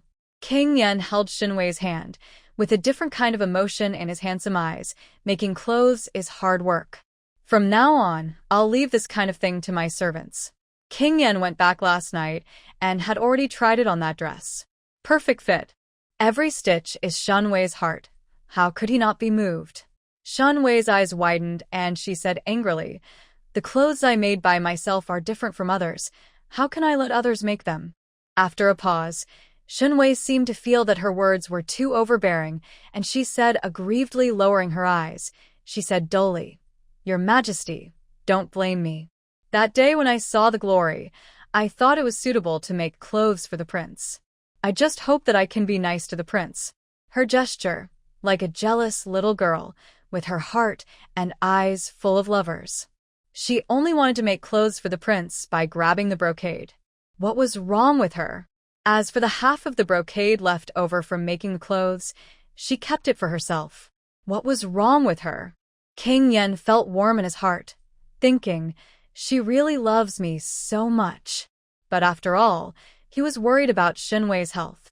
King Yen deliberately said seriously, "Be obedient and take good care of yourself. It is the best thing for me. I asked the Ministry of Internal Affairs to select some good materials and have sent people to tailor new ones for you." Clothes. This silly girl only focused on making new clothes for him and forgot about herself. King Yen specially sent her some good materials to make beautiful dresses so that she could attend the spring banquet next month. Shen Wei pouted, looked up at King Yen, and then angrily retracted into the bed to hide. "Seems to be sulking." Under the quilt, Shen Wei rolled her eyes in disgust. "I acted so fake." Outside the quilt, King Yen smiled, dotingly jealous and arrogant. So cute. King Yen stayed with Shen Wei for a while in Fangfei garden. He was busy with official duties, so he got up and left. As the Prince of Daqing and the prince's right-hand man, although King Yen doted on Shen Wei, he would not allow himself to indulge in women. Before leaving, King Yen did not forget to visit the vegetable patch. The cabbage seedlings have grown up, and the radish seedlings have also grown up. Their fresh and tender leaves are fluttering in the wind, and they are growing gratifyingly. He then looked at the half of the vegetable field planted by Shen Wei. The cabbage seedlings were green and yellow, and several radish seedlings were dead. King Yen felt an infinite sense of accomplishment in his heart. It was his vegetable growing skills that were more powerful. In the early morning, the maid Zhang Yu came out of the flower room, holding a pot of gardenia in her hand, and deliberately passed by Fangfei garden. Who doesn't know that Shen Wei from Fangfei Yuan has fallen out of favor? Zhang Yu gloated. Fortunately, she was sensible enough and didn't become the prince's concubine. Otherwise, he would definitely become a joke in the Manchu palace. Walking to the gate of Fangfei Yuan, Zhang Yu suddenly saw King Yan coming out of the moon gate. The faint morning light made King Yan look particularly handsome. Zhang Yu was stunned. Didn't Shen Wei fall out of favor? Why does the prince still come to Fangfei Yuan? Zhang Yu hid behind the big elm tree and heard King Yan ordering Fugui, ask the imperial physician to Fangfei Garden every day to check Wei Wei's pulse. She must not like greasy food when she is sick, so let the back kitchen research some new dishes. Fugui said with a smile, I obey the order. The servants will naturally take good care of the people who are dear to the prince's heart. Prince Yan's master and servant left. Zhang Yu, who was hiding behind the big tree, looked irritated and dug her fingernails into her palms. What's going on? Why is Shen Wei favored again? After King Yan left, Shen Wei quickly woke up. The Ministry of Internal Affairs sent 10 pieces of good food and many exquisite and delicious snacks. Shen Wei asked Kai Ping to get the remaining brocade.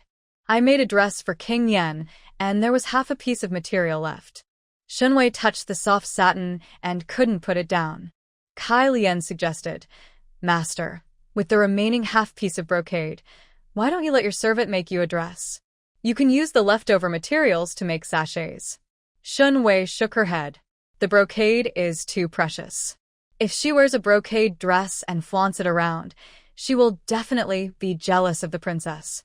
The princess came from a well-known family and had children by her side. Shen Wei couldn't defeat her at all. Her current position is not too stable, and she cannot cause trouble to herself. After thinking about it, Shen Wei ordered Kai Lian, send this half of the brocade out of the palace and find a cloth shop to sell it. Be careful and don't let anyone find it. This brocade, the good half I made clothes for King Yan, but the color of the remaining half was slightly worse. Although the quality is inferior, it is still valuable. Even a small piece can be sold for a very high price. Okay, I'll take care of it now. Kai Lian understood, put away half of the cloth, and left the palace in a low-key manner. Shen Wei took a sip of tea and looked into the courtyard, looking at the attendants in Fangfei Yuan. 2 young eunuchs were trimming weeds. One was named Ji Xiang, and the other was Deshun. They were not from high backgrounds and were quite diligent in their work. Aunt Rong is highly qualified and good at settling accounts, so Shen Wei entrusts her with the management of her small treasury. The 2 maids are the most loyal. People who pick lotus are smart and reliable. People who pick apples are gossip and are good at detecting information. Shen Wei leveraged the strengths of these employees and worked hard to make Fangfei Yuan bigger and stronger. Kai Lian went out to sell Fu Guangjin, while Kai Ping walked into the house with a small bag of medicinal materials and told Shen Wei, Master, the newly purchased medicinal materials have arrived. Shen Wei said, put it in the cupboard and hide it. While Kai Ping put the small medicine bag into the secret cupboard, she couldn't help but lower her voice. Master, you are favored by the prince. Why do you need to take the beezy decoction? Since consummating her marriage with King Yan, Shen Wei would I never stop drinking beezy soup. The small medicine bag Kai Ping just brought back contains the medicinal ingredients for beezy tang. Kai Ping couldn't figure it out. With a child, wouldn't the master's position in the palace become more stable? Shen Wei shook her head. You don't understand. The time must be right to have a baby. Her current body is not suitable for giving birth at all. If your body is not strong, it will be difficult to give birth and leave unsightly stretch marks. Men are all duplicitous creatures. He says he loves you, but when he sees your ugly and shriveled body, he becomes disgusted and turns around to find other women to have fun with. Shen Wei just wants to take care of her body now. Kai Ping put the new medicinal ingredients for beezy decoction into the cupboard and secretly took out the dregs of the previously brewed beezy decoction and poured it into the weeds outside Fangfei Garden. The haystack is often visited by civet cats, and almost no one visits it. After Kai Ping poured out the dregs of the medicine, he left, thinking that he had done a perfect job, but little did he know that a figure had secretly followed behind him. Zhang Yu quietly got into the grass, turned over the soil, and saw the remaining medicinal residue inside. Zhang Yu frowned. The medicine dregs tasted so weird. Pouring the medicine dregs is so mysterious. Is there something wrong with this medicine? She collected the dregs of the medicine and left quietly, planning to ask the doctor when she had time. If she really found out about Shen Wei's mistakes, Zhang Yu would definitely take the opportunity to add insult to injury. Asking herself, Zhang Yu and Shen Wei actually have no conflict. But Zhang Yu is obsessed with it. When she was very young, she felt very uncomfortable when she saw Shen Wei's glory. They agreed to be maids together, but Yu secretly got the favor. Zhang Yu was very unwilling.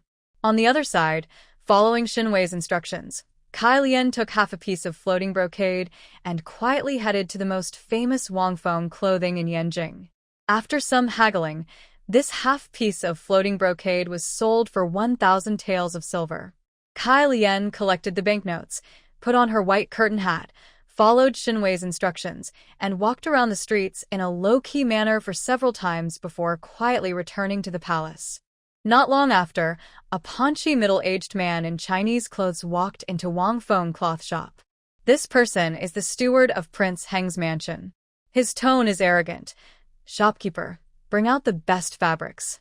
The shopkeeper did not dare to delay.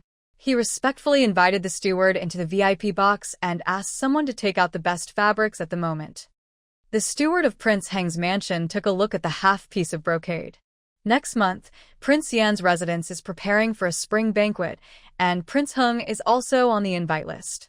King Heng and King Yan had always been at odds with each other. King Heng had long ago told the stewards to buy the best materials to make clothes and crush King Yan in terms of momentum.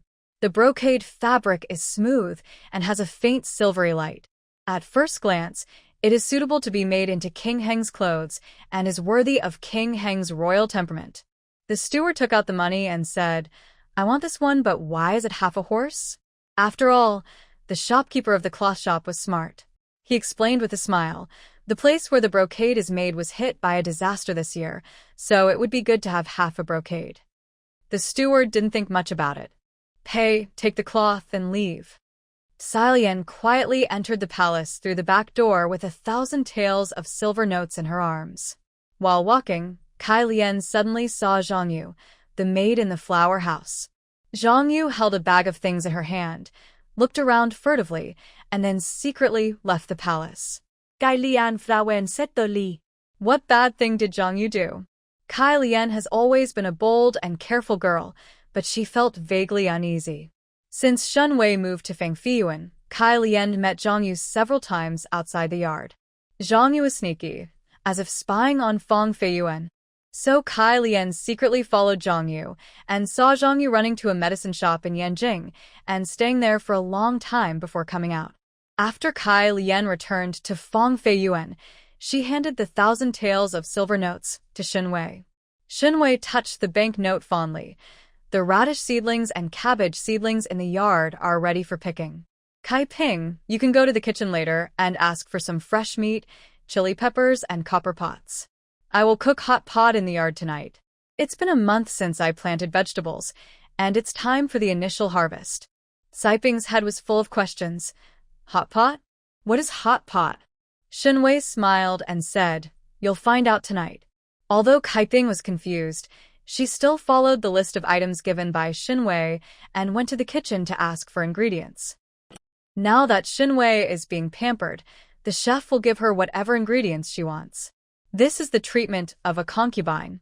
After Kaiping left, Shen Wei took out the materials for making the mask and slowly began to make the mask again. Kai Lian was standing next to her, and Shen Wei saw Kai Lian looking strange, so she asked, "Are you in trouble when you go out to sell cloth?" Kai Lian shook her head, being cautious in everything, and told Shen Wei truthfully, "Master, today I saw Zhang Yu at the door of the backyard. She was sneaking to Yanjing's medicine shop with something hidden in her arms. She didn't know what she was doing. She thought for a moment and took out a few taels of silver from her little vault. Picking lotus, the hot pot also needs some spices. You go to Yanjing shop again. While buying spices, check the reason why Zhang Yu went to the medicine shop. Be prepared for danger in times of peace. Shen Wei has long noticed Zhang Yu's weirdness. Zhang Yu is Shen Wei's former colleague. She has repeatedly advised Shen Wei not to become a concubine and has been waiting to see Shen Wei's jokes. Shen Wei can understand Zhang Yu's complicated psychology, which is commonly known as he is afraid of his sister's suffering, but also afraid of his sister's driving Land Rover.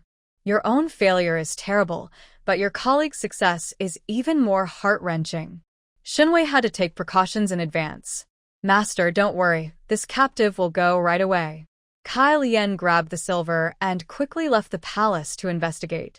As dusk approached, Kai Lian hurried back to Fangfei Garden. At this time, Shen Wei was directing everyone to be busy.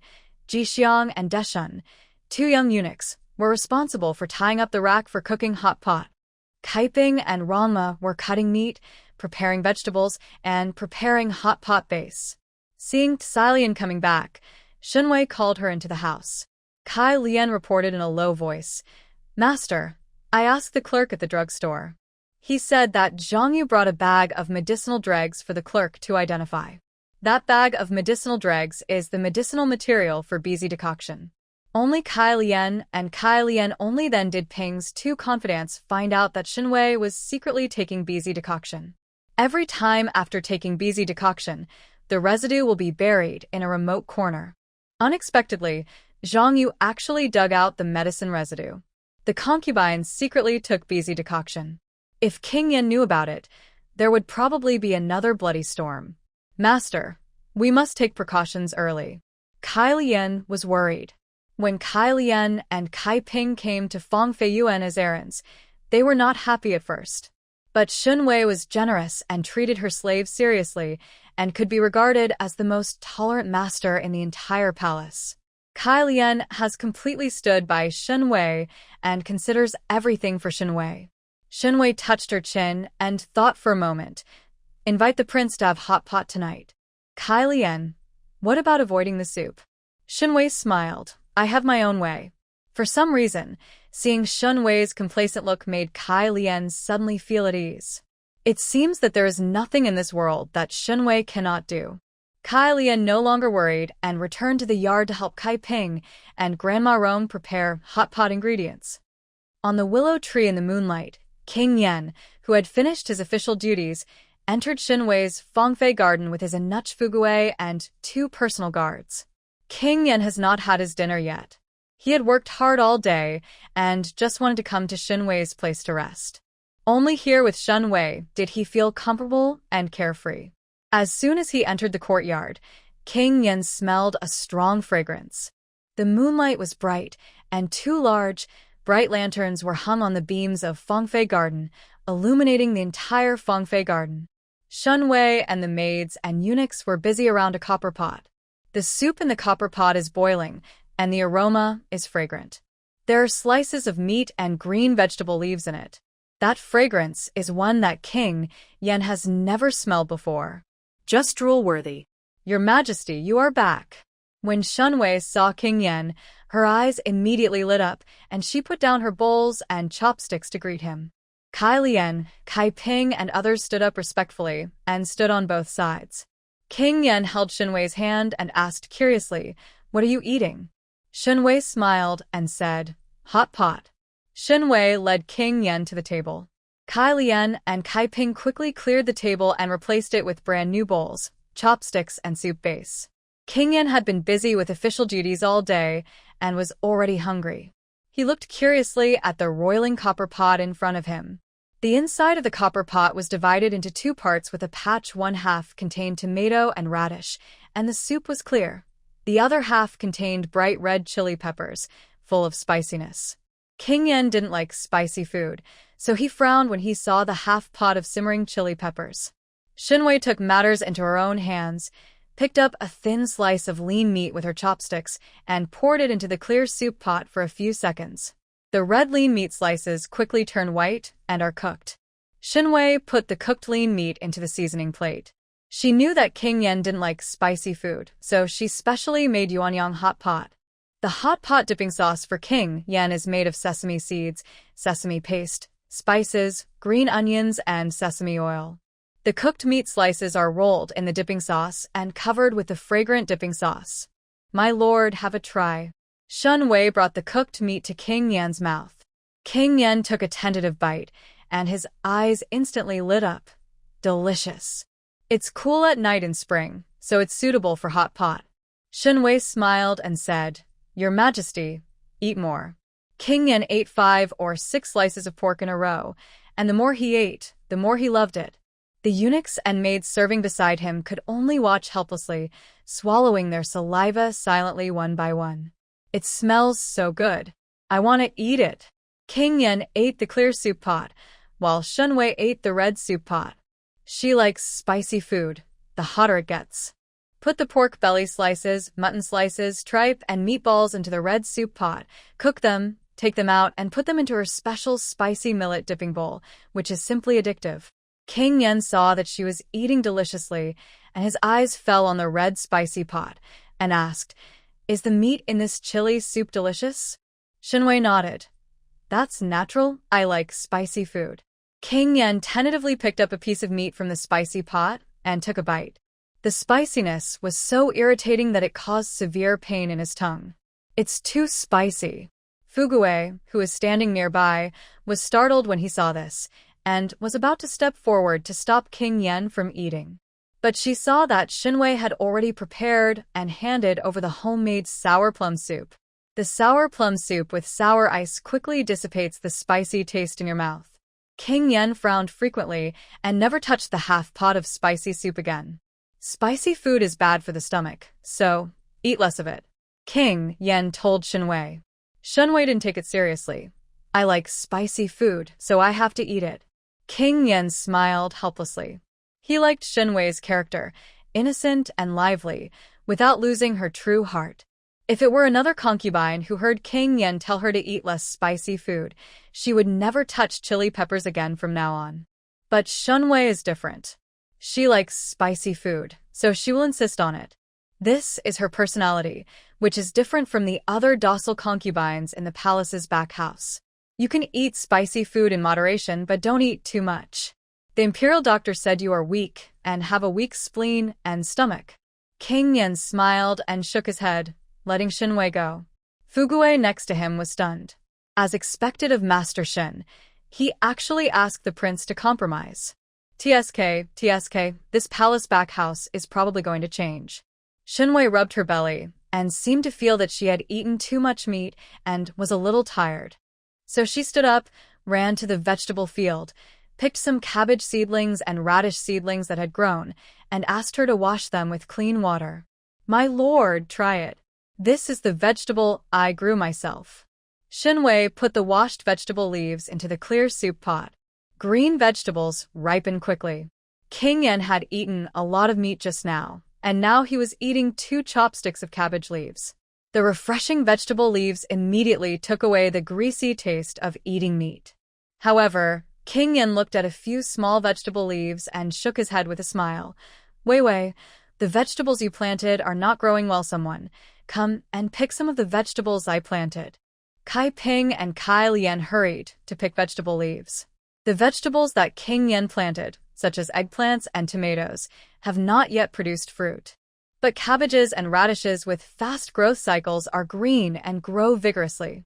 King Yan ate the vegetables he grew by himself and felt that they were simply delicacies on earth.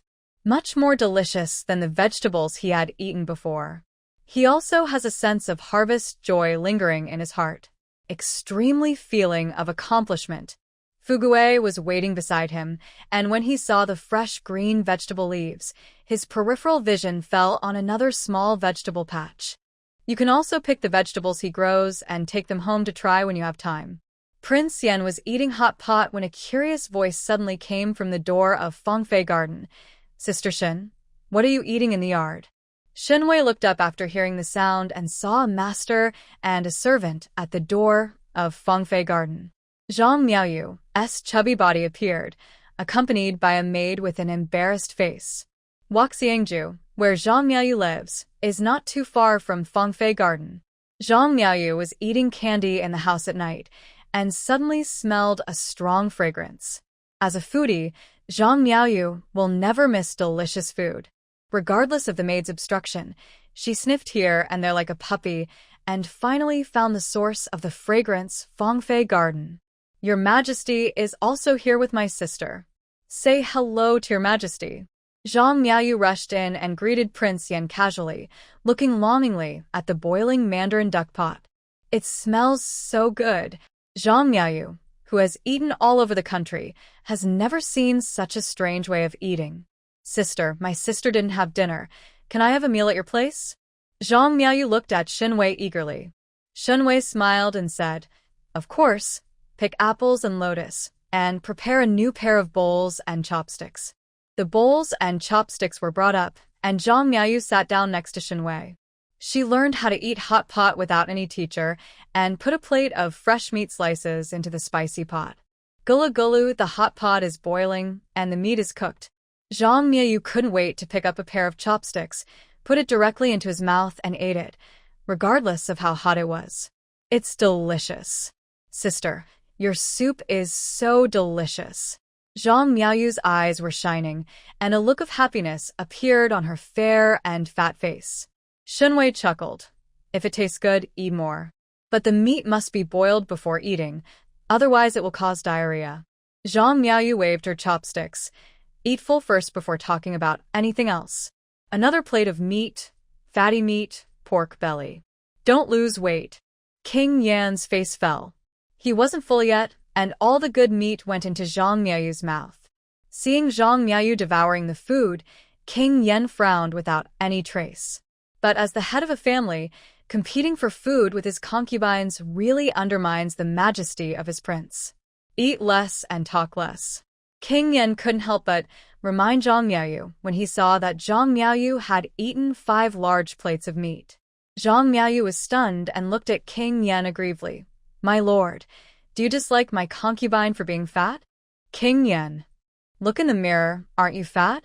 Every time King Yan asked Zhang Miaoyu to lose weight, she always looked like crying, which gave King Yan a headache. Excessive obesity is bad for the body, and he also thought about Zhang Miaoyu. But this woman is stubborn and refuses to listen. Shen Wei watched the situation and asked Kai Ping to cut a new plate of meat slices. Shen Wei took it upon herself to help King Yan cook the meat. King Yan's face became better now. His Wei Wei is the most considerate and loves him the most. The ingredients were eaten up quickly, and all the cabbage and radish seedlings in the vegetable field were harvested.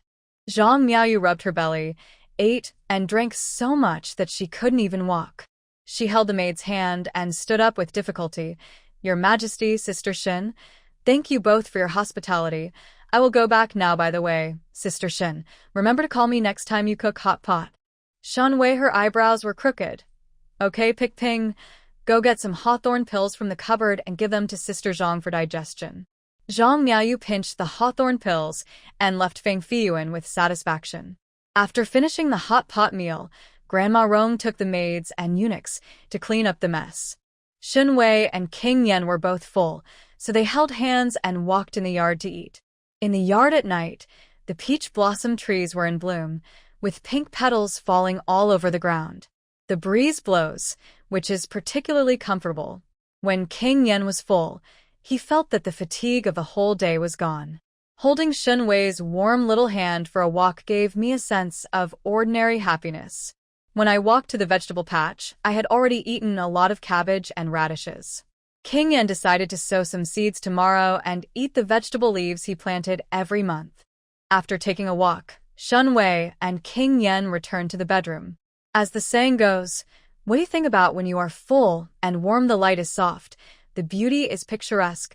Shen Wei smiles at King Yan, tender and charming. King Yan's heart was filled with ups and downs.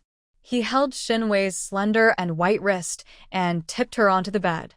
This feeling and scene are exactly what they are, lightly gathered together, slowly twisted and wiped, then picked up again. At first it was a colorful dress, and then it was 6 pieces. The mandarin ducks were twined under the quilt for the night, and the spring breeze had already passed through Yumen Pass. It was noisy until midnight, and the two of them took a rest. King Yan kissed Shen Wei's forehead with pity. Only Shen Wei could bring him the greatest pleasure and satisfaction. The two of them fell asleep together. King Yan was half asleep when he suddenly felt the person next to him move. Shen Wei got up quietly in the middle of the night. King Yen was about to open his eyes when he heard Shen Wei whisper, "Shu, don't disturb the prince." King Yan's mind suddenly moved, and he was curious about what Shen Wei was doing when she got up in the middle of the night. He deliberately pretended to be asleep and listened carefully. The maid Kai Lian walked in cautiously, holding a bowl of medicine in her hand. The medicine tasted a bit bitter, so Shen Wei frowned and drank it in one gulp. Kai Lian whispered, "Master, you are deeply favored by the prince, so you should take the opportunity to get pregnant. How can you drink beezy soup every time?" King Yen, who was pretending to sleep, was filled with confusion. What? Shen Wei secretly drank busy soap. In an instant, King Yen felt extremely disappointed and angry. Ask yourself. He treats Shen Wei very well, dotes on her, and pities her. But Shen Wei actually didn't want to be pregnant with his child. Could it be that Shen Wei's love for him was all fake? For a time, King Yen was extremely disappointed with Shen Wei. He was about to open his eyes when he heard Shen Wei's gentle and helpless voice. "Xilian, I love the prince very much, and naturally I am willing to bear children for him. But I was born in a poor family and am weak. If I am pregnant at this time, if you give birth to a child in the future, you will definitely lose 2 lives." After a pause, Shen Wei glanced at King Yen, who was pretending to be drunk behind the bed. Shen Wei's tone was very sad, like a helpless little girl, and continued her performance. "I want to take good care of myself, and then have children for the prince. I want to live longer, and I want to spend my life with the prince." Shen Wei stopped pretending and chose to tell King Yen the truth directly. She takes beezy decoction, which means she is not in good health. She must take good care of her body and be in good health so that she can stay with the prince for a long time. Look, she is really a passionate woman. Are you surprised or moved? If you are moved, give me a promotion and a salary increase. Kai Lian glanced at the window curtain with her peripheral vision and acted with a distressed look on her face. "Master, unlike other masters in the palace, you have no backer. You must not let the prince know about taking beezy decoction, otherwise he will definitely misunderstand you." King Yen, who pretended to be asleep, feeling a little guilty. It turns out that Shen Wei took beezy decoction because of him. In addition to feeling guilty, King Yen was more moved. He knew that a woman's childbirth was beyond the gate of. The pampered concubine Liu was injured after giving birth to a child, and it took her 2 full years to recover.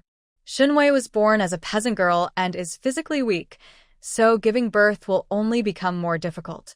She has no background and no support. She can clearly stand on her own feet through pregnancy, but in order to be able to get along with him for a long time, she takes the risk and chooses to take beezy decoction. Outside the bed curtain, Kai Lian whispered, "Master, don't worry, I've done everything well. The dregs of the beezy soup are all thrown into the wasteland, and they will definitely not be discovered."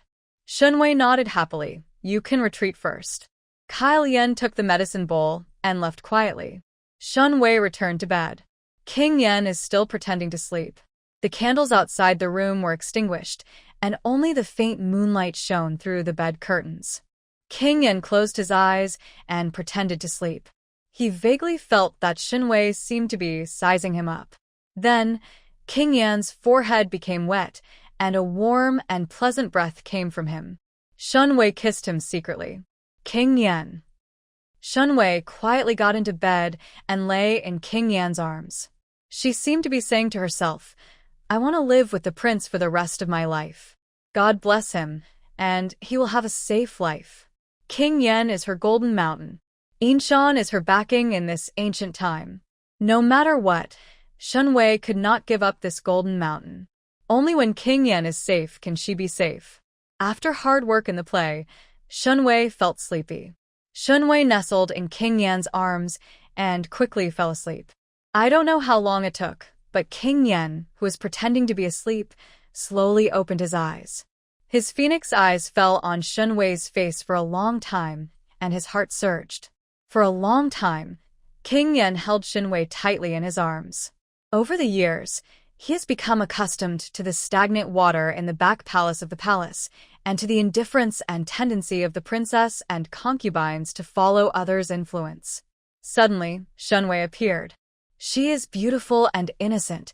She is smart and enthusiastic, like a raging flame, lighting up his world, Li Yuanjing. King Yen had the idea of taking care of her for the rest of his life. What King Yen didn't know was that Shen Wei's secret use of busy decoction had reached the ears of the princess. Night enveloped Kunyu courtyard, and the maid Zhangyu knelt on the ground tremblingly and complained to the princess. The princess sat in the main seat, holding a thin silver needle to embroider, and the embroidery needle outlined the outline of a chrysanthemum on the embroidery cloth. The princess said calmly, "You go down. Don't publicize the matter of visiting."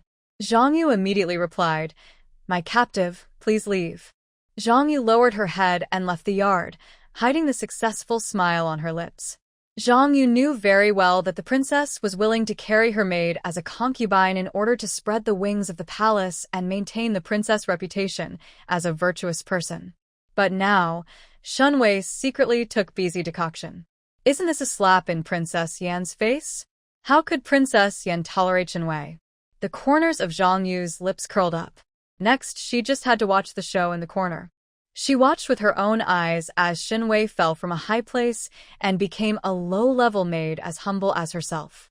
Aunt Lu served the hot tea and placed it gently on the desk. Aunt Lu asked in a low voice, "Princess, Shen Wei really doesn't know how to behave.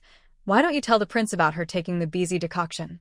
The princess held the embroidery needle, and the sharp tip pierced the embroidery cloth. Her eyes were filled with tears. Think deeply. In recent years, the princess has rarely taken action against her concubines personally because it is not worth taking action.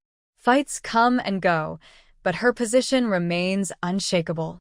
On the other hand, those women who once coveted her position as princess withered away one by one.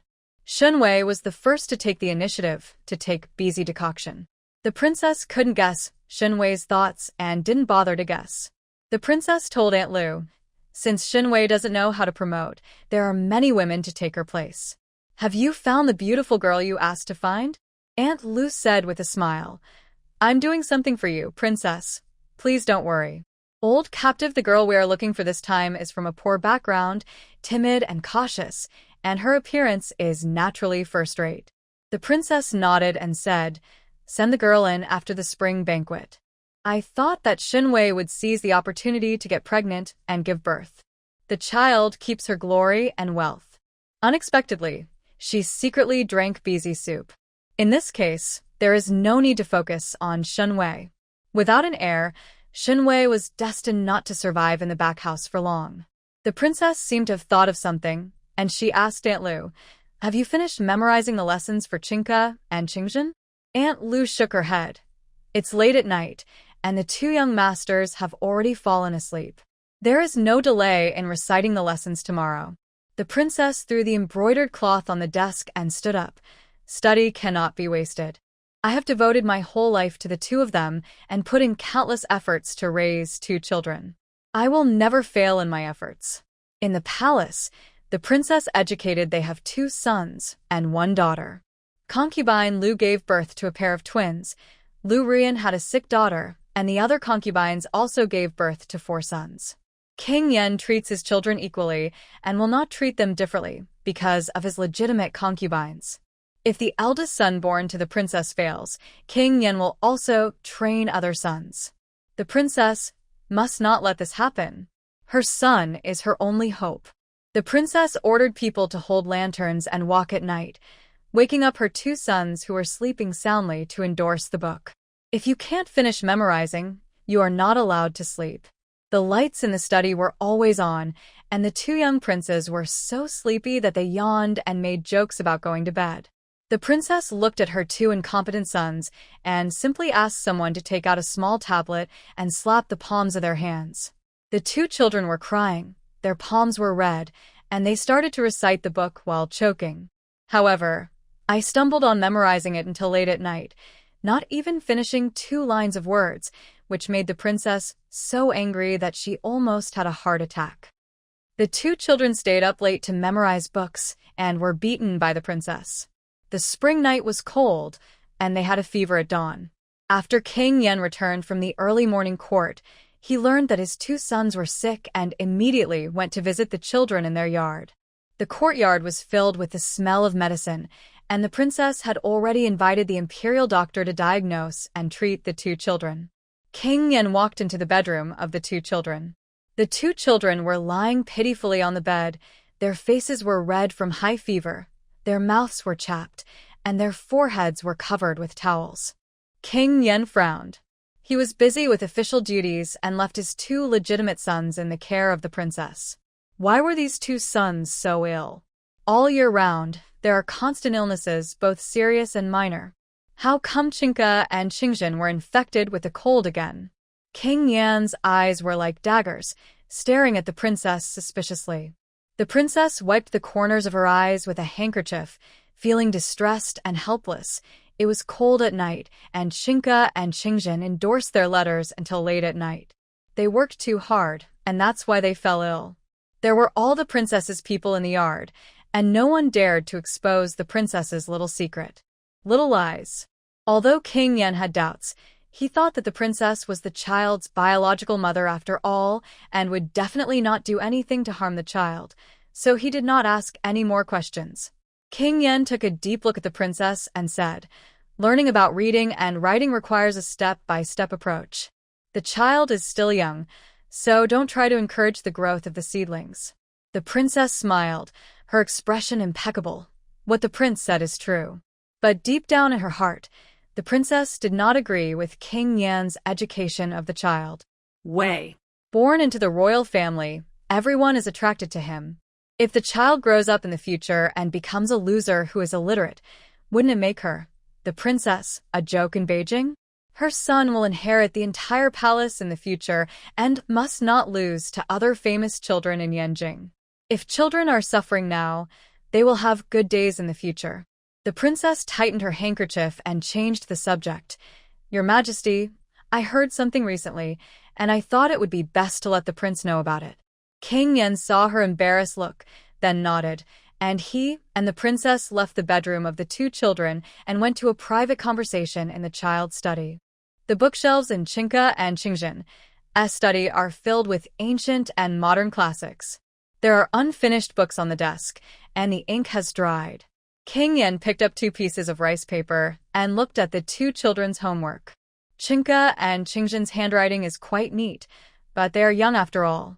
They only know how to copy and endorse, but do not know the deeper meaning. The princess served tea next to her and said, "Your Majesty, you have recently doted on the Shen family of Fangfei. I am also looking forward to the Shen family's early expansion of the palace," but the conversation deliberately paused, and the princess sounded regretful. "It's just that I heard that Shen secretly drank BZ decoction." She really failed the prince. A small concubine secretly drank BZ decoction. This is a slap in Prince Yan's face. The princess knew that King Yen would be furious and completely ignore Shen Wei. But King Yen didn't seem to care. He still focused on the homework of his two sons. He looked through it carefully and then slowly put down the rice paper. King Yen lowered his gaze and stared at the princess who was close at hand. "Where did you learn about BZ decoction?" King Yen knew that Shen Wei was taking BZ decoction, so he naturally felt pity for Shen Wei and stood by her side. Shen Wei took the BZ decoction and was very careful about what she did. The used residue of the medicine was still poured into the weeds. But even with such caution, it actually reached the ears of the princess. King Yen had to suspect that his princess was targeting Shen Wei. After all, in the last floating brocade incident, it was the princess who initiated the dispute. The princess saw that King Yen looked strange, and her heart beat suddenly. Strangely, the prince didn't seem to be angry with Shen Wei. Why? Could it be that King Yen has fallen deeply in love with Shen Wei? Thinking of this, the princess only felt ridiculous.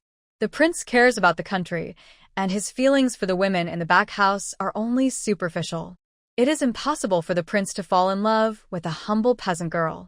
But if the prince develops other feelings for Shen Wei and the princess subconsciously tightens her handkerchief, her status as princess will not be stable. She must get rid of Shen Wei and not let her block her way. With her heart turbulent and her face calm, the princess said gently, "It was a maid from the palace who came to report. This matter is not trivial, so I chose to inform the prince." King Yen said calmly, "Ignore it." The princess was shocked. "But Shen." King Yen said, "I secretly gave it to her to drink the beezy soup."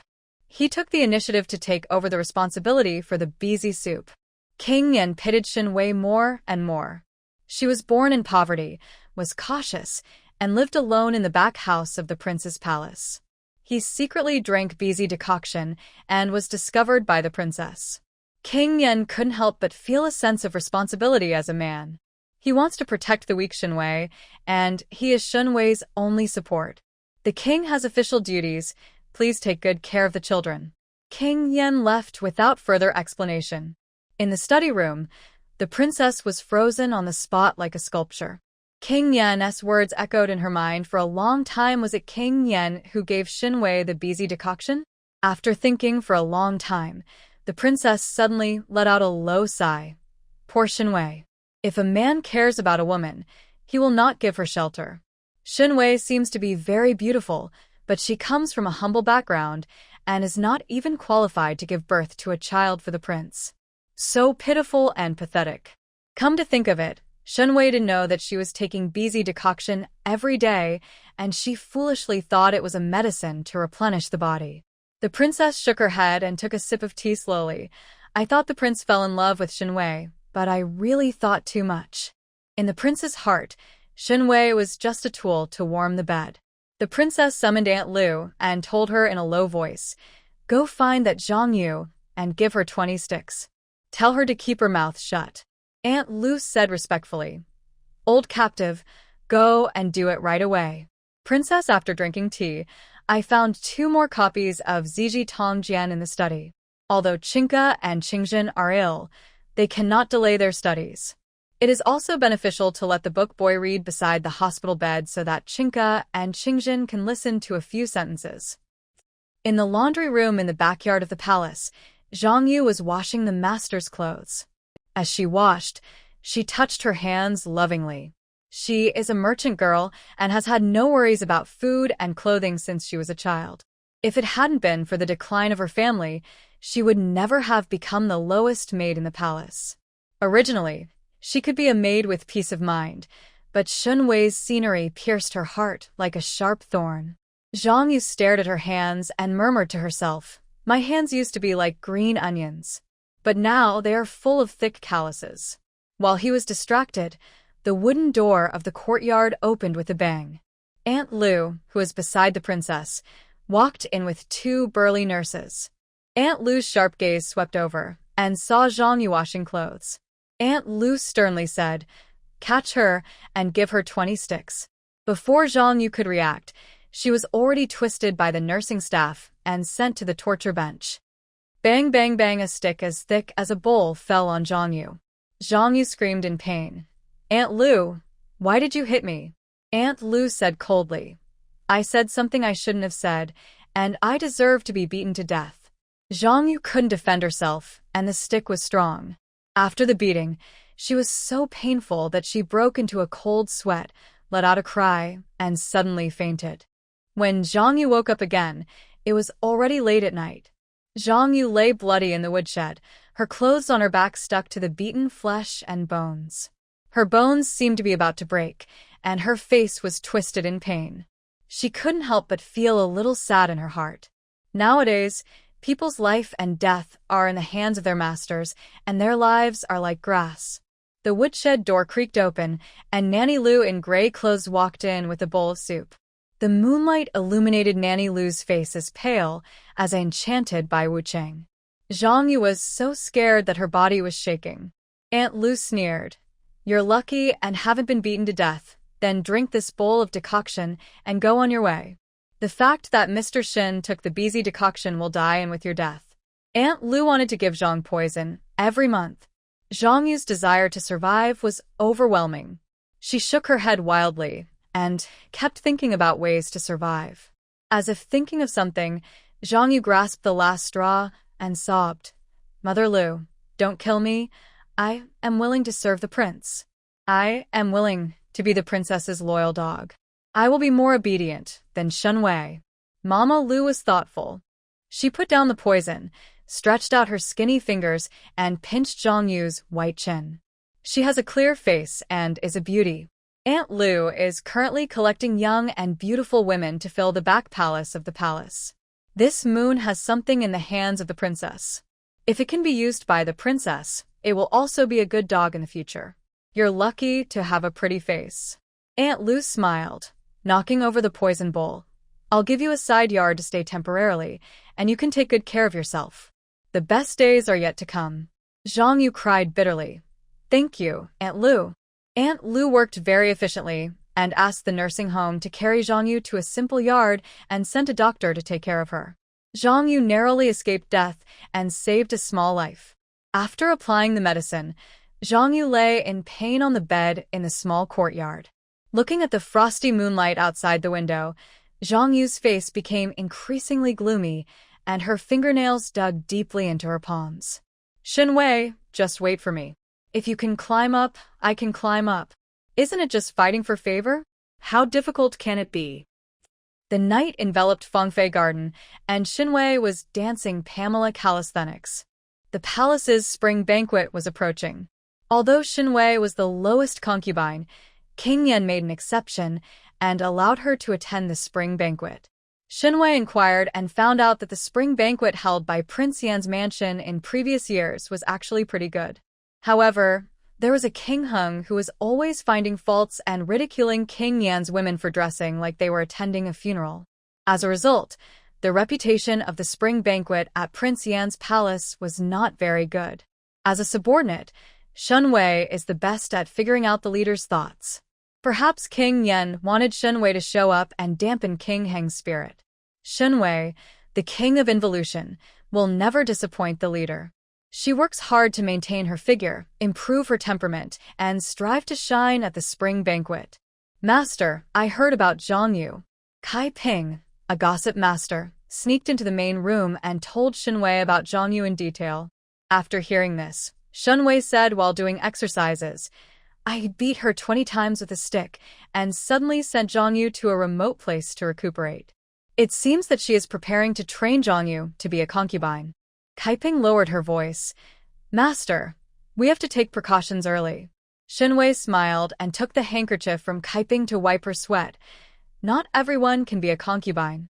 Zhang Yu was too naive and thought that she could do it just by looking at her beauty. Can attract King Yan. But in the profession of concubine, there are many ways to do it. After wiping her sweat, Shen Wei sat on a chair and drank mint tea. It's getting hotter. Let Jixiang and Deshun plant lotus leaves in the backyard pond tomorrow. The roses on the wall were removed and replaced with moxa to repel mosquitoes.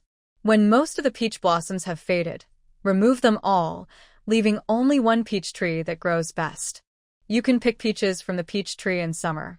Also, the rabbit lantern outside the moon gate. Change it to a lantern. Erase the graffiti on the exterior wall and paint a picture of lotus flowers and lotus leaves. Kai Ping wrote everything down on the paper. In addition to the flowers, plants, and trees in the courtyard, the patterns of bedsheets, bed curtains, and curtains in the bedroom should also be changed frequently, and the types of flowers on the desk should also be changed frequently. Shen Wei wants to renovate Fangfei according to seasonal changes to bring freshness to boss Yanwang. Kaiping left the house, and Kai Lian came in holding another letter. Master, there is a letter from your mother. Shen Wei paused while drinking tea. Mother? The memory of the original owner emerged in her mind. The original owner was born in a poor farmer's family. His father died early, and his mother did not remarry. She raised her 4 children with difficulty. The eldest son went to the border to join the army when he was 18 years old. He disappeared during the war with you and was probably killed in the battle. The second daughter, Shen Chong, married a businessman from the southwest Sichuan region 5 years ago. She was bullied by her mother-in-law and lived a miserable life. After getting married, she never had the chance to come back to visit her mother. Shen Wei, the third eldest child, sold herself into the palace as a maid in order to treat her mother's illness. There is also a younger son, Shen Xiaoming, who is only 17 years old this year. He is a good student and was admitted to the jury examination at a young age. But Shen Xiaoming was a loser. He loved drinking wine and gambling. He also stole the life-saving money from Shen's mother's medical treatment and bought jewelry for the courtesan of the brothel. Reviewing the origin of the original owner in her mind, Shen Wei sighed silently. The original owner was also a pitiful person. Shen Wei opened the letter sent by Shen's mother and read it.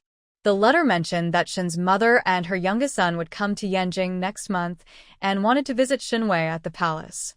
Shen Wei thought thoughtfully. Come to visit relatives next month. In the impression, Shen's mother treated the 4 children equally and did not favor sons over daughters. But people's hearts were far apart, so Shen Wei decided to investigate first. If Shen's mother really cares about Shen Wei can try to save the family. If Shen's mother tried to Shen Wei's blood to pave the way for her younger son, don't blame Shen Wei for killing her family out of righteousness. Ignoring her family for the time being, Shen Wei's current focus is on the upcoming spring banquet. Time flies, and it's late spring in May. The spring banquet in Prince Yan's mansion kicked off, and the princess made careful preparations, letting the flower room fill the banquet with lush flowers and layers. The banquet had not yet begun, and Princess Yan was busy asking the maids and servants to place the banquet items. Second sister-in-law, how are you? A teasing voice came from behind the princess. The princess' face fell. Hearing this sound, the princess had a headache. But the princess still tried to adjust her expression, pretending to be happy, turned around, and said to the young prince holding a jade fan, "It turns out that Prince Heng has arrived. The banquet has not started yet. Please take a seat and wait." Every year in Prince Yan's mansion at the spring banquet, King Heng was always the first to come. He mainly came to find fault and make King Yan unhappy. King Heng shook the jade fan in his hand, with a smile in his handsome eyes. "I got a brocade a few days ago, and I made a new set of clothes specially to wear them to the banquet." King Heng was handsome, with slightly phoenix eyes. Upturned, the eyebrows looked forward to the wind. He was wearing a light silver robe with a round collar and wide sleeves, and a ruby gold patterned belt around his waist. He was full of nobility that could not be concealed. He looks very good, but has a very strange temper. The princess smiled and said, "Please take a seat first, King Heng." King Heng held the white jade fan and said with a smile, "Don't be in a hurry. I heard that Brother Yan has 3,000 beauties in his concubine. I wonder if I can get a glimpse of the beauty today." As soon as he finished speaking, the 3 concubines of the palace slowly came to the venue of the spring banquet. King Heng's eyes were half squinted, and his gaze fell on Lu Ruyan, and he greeted with a smile, "Sister-in-law, concubine Lu, you still like to wear mourning clothes. I thought the palace held funerals every day." The main color of Lu Ruyan's clothes today is still white. The white clothes are as white as snow, with beautiful green plum blossoms embroidered on the lapels, and only 2 jade hairpins on her head. The whole person is as pure and elegant as frost and snow. Lu Ruyan glanced at King Heng lightly, knelt down to salute, and walked straight to the female seat to sit down. She is as indifferent as a chrysanthemum and doesn't care about the evaluation of the outside world. The fight between King Yan and King Heng is really meaningless in Lu Ruyan's opinion. Life is only 100 years, and everyone will be a handful of yellow earth in the end. What is the meaning of power struggle? Lu Ruyan, who is cold and aloof, naturally never thought about how bad the entire palace would be if King Yan failed in the power struggle. The princess's face was not very good. Lu Ruyan, in such a lively occasion as the spring banquet, she still had to wear a white dress. King Heng was still finding faults, shaking the jade fan whirring, and his eyes fell on the white and fat Zhang Miaoyu. Zhang Miaoyu was dressed in gorgeous clothes, but unfortunately she was too fat. From a distance, she looked like a sugar ball wrapped in colored oil paper. Prince Heng joked, "Sister-in-law Zhang, there are many delicacies at the banquet today. Please eat with an open appetite." Zhang Miaoyu's eyebrows were curved, and her voice was sweet. "Okay. Thank you for your reminder, Prince Heng." Zhang Miaoyu held the hem of her skirt, and her chubby figure was like a ball, and she ran to the female seat. She looked like a disaster victim who had been hungry for dozens of days and went straight to the disaster relief site. The princess rubbed her eyebrows. Zhang Miaoyu, she only knows how to eat every day, and her brain is full of fat. No IQ at all. Prince Hing shifted his sight and saw the sallow-faced concubine Lu Qiaoer and was surprised. Sister-in-law Lu, is there a famine in the palace? Oh, my second brother is worthy of being a wise king, and his own woman can't eat enough. Lu Qiaoer lowered her head and left quickly. Even if she was ridiculed in person, Lu Qiaoer did not dare to refute or defend herself. Lu Qiaoer vaguely remembered that in her previous life, after the king of Yan ascended the throne, King Hung directly raised the flag of rebellion in the local area. It took King Yan more than 10 years to drive this dogskin plaster, like King Hung, out of the territory of Qing. King Hung occupied a small country outside the border, proclaimed himself king, and often harassed the border of Qing. In short, King Hung is also a terrible person who is not easy to mess with. Lu Qiaoer dared not to provoke King Hung. She had to keep a low profile and she couldn't stand out. Even if she had simple meals every day, it would be worth it as long as she could save her life. When the princess heard King Hung complaining about King Yan's concubine, her temples began to ache again. The imagined power struggle, the open and covert fighting, the bloody storm complicated and insidious. All living beings are ants. The real power struggle. I ridiculed your woman in person, simple and deadly, shameless but effective. In order to save face, the princess tried to find an excuse. There are frequent wars on the Qingyu border, and the women in the palace are living frugally, which can be regarded as doing their part for the soldiers on the border. Prince Hung laughed. Second sister-in-law, don't make excuses. The soldiers on the border have enough food and clothing, and Yanjing is still prosperous. TSK, I think Brother Yanwang is stingy and can't even take care of his own woman. As soon as the voice fell, Shen Wei came late with her skirt in her hand. Fangfei garden was too remote, and she was wearing heavy clothes and walked very slowly. Shen Wei saluted respectfully with a clear voice. Hello, Princess, hello, Prince Hung. Prince Hung turned around casually and was almost blinded by the golden hairpin on Shen Wei's head. Before dawn today, Shen Wei began to wash and dress up. Her black hair was combed into a beautiful flying bun, and 2 golden hairpins were pinned on the ends of her hair. A pink peony flower was pinned on the right.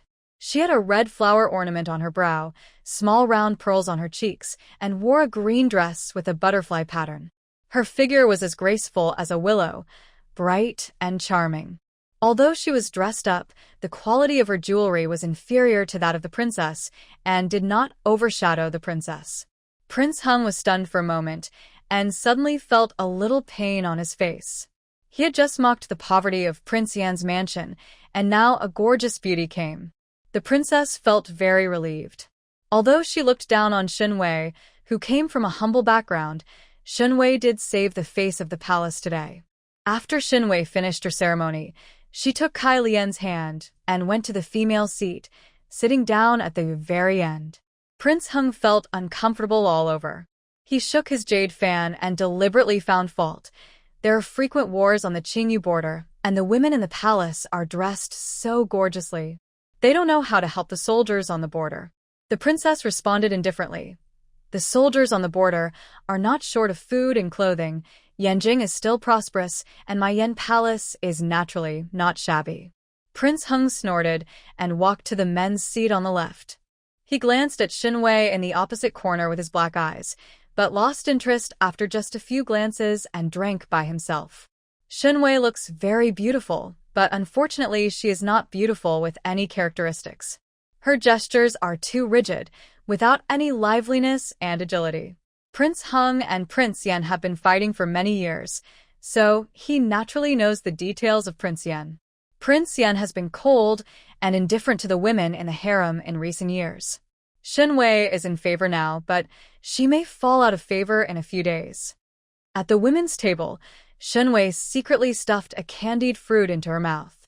She was busy washing and dressing in the morning, and now she hasn't eaten 2 bites of food.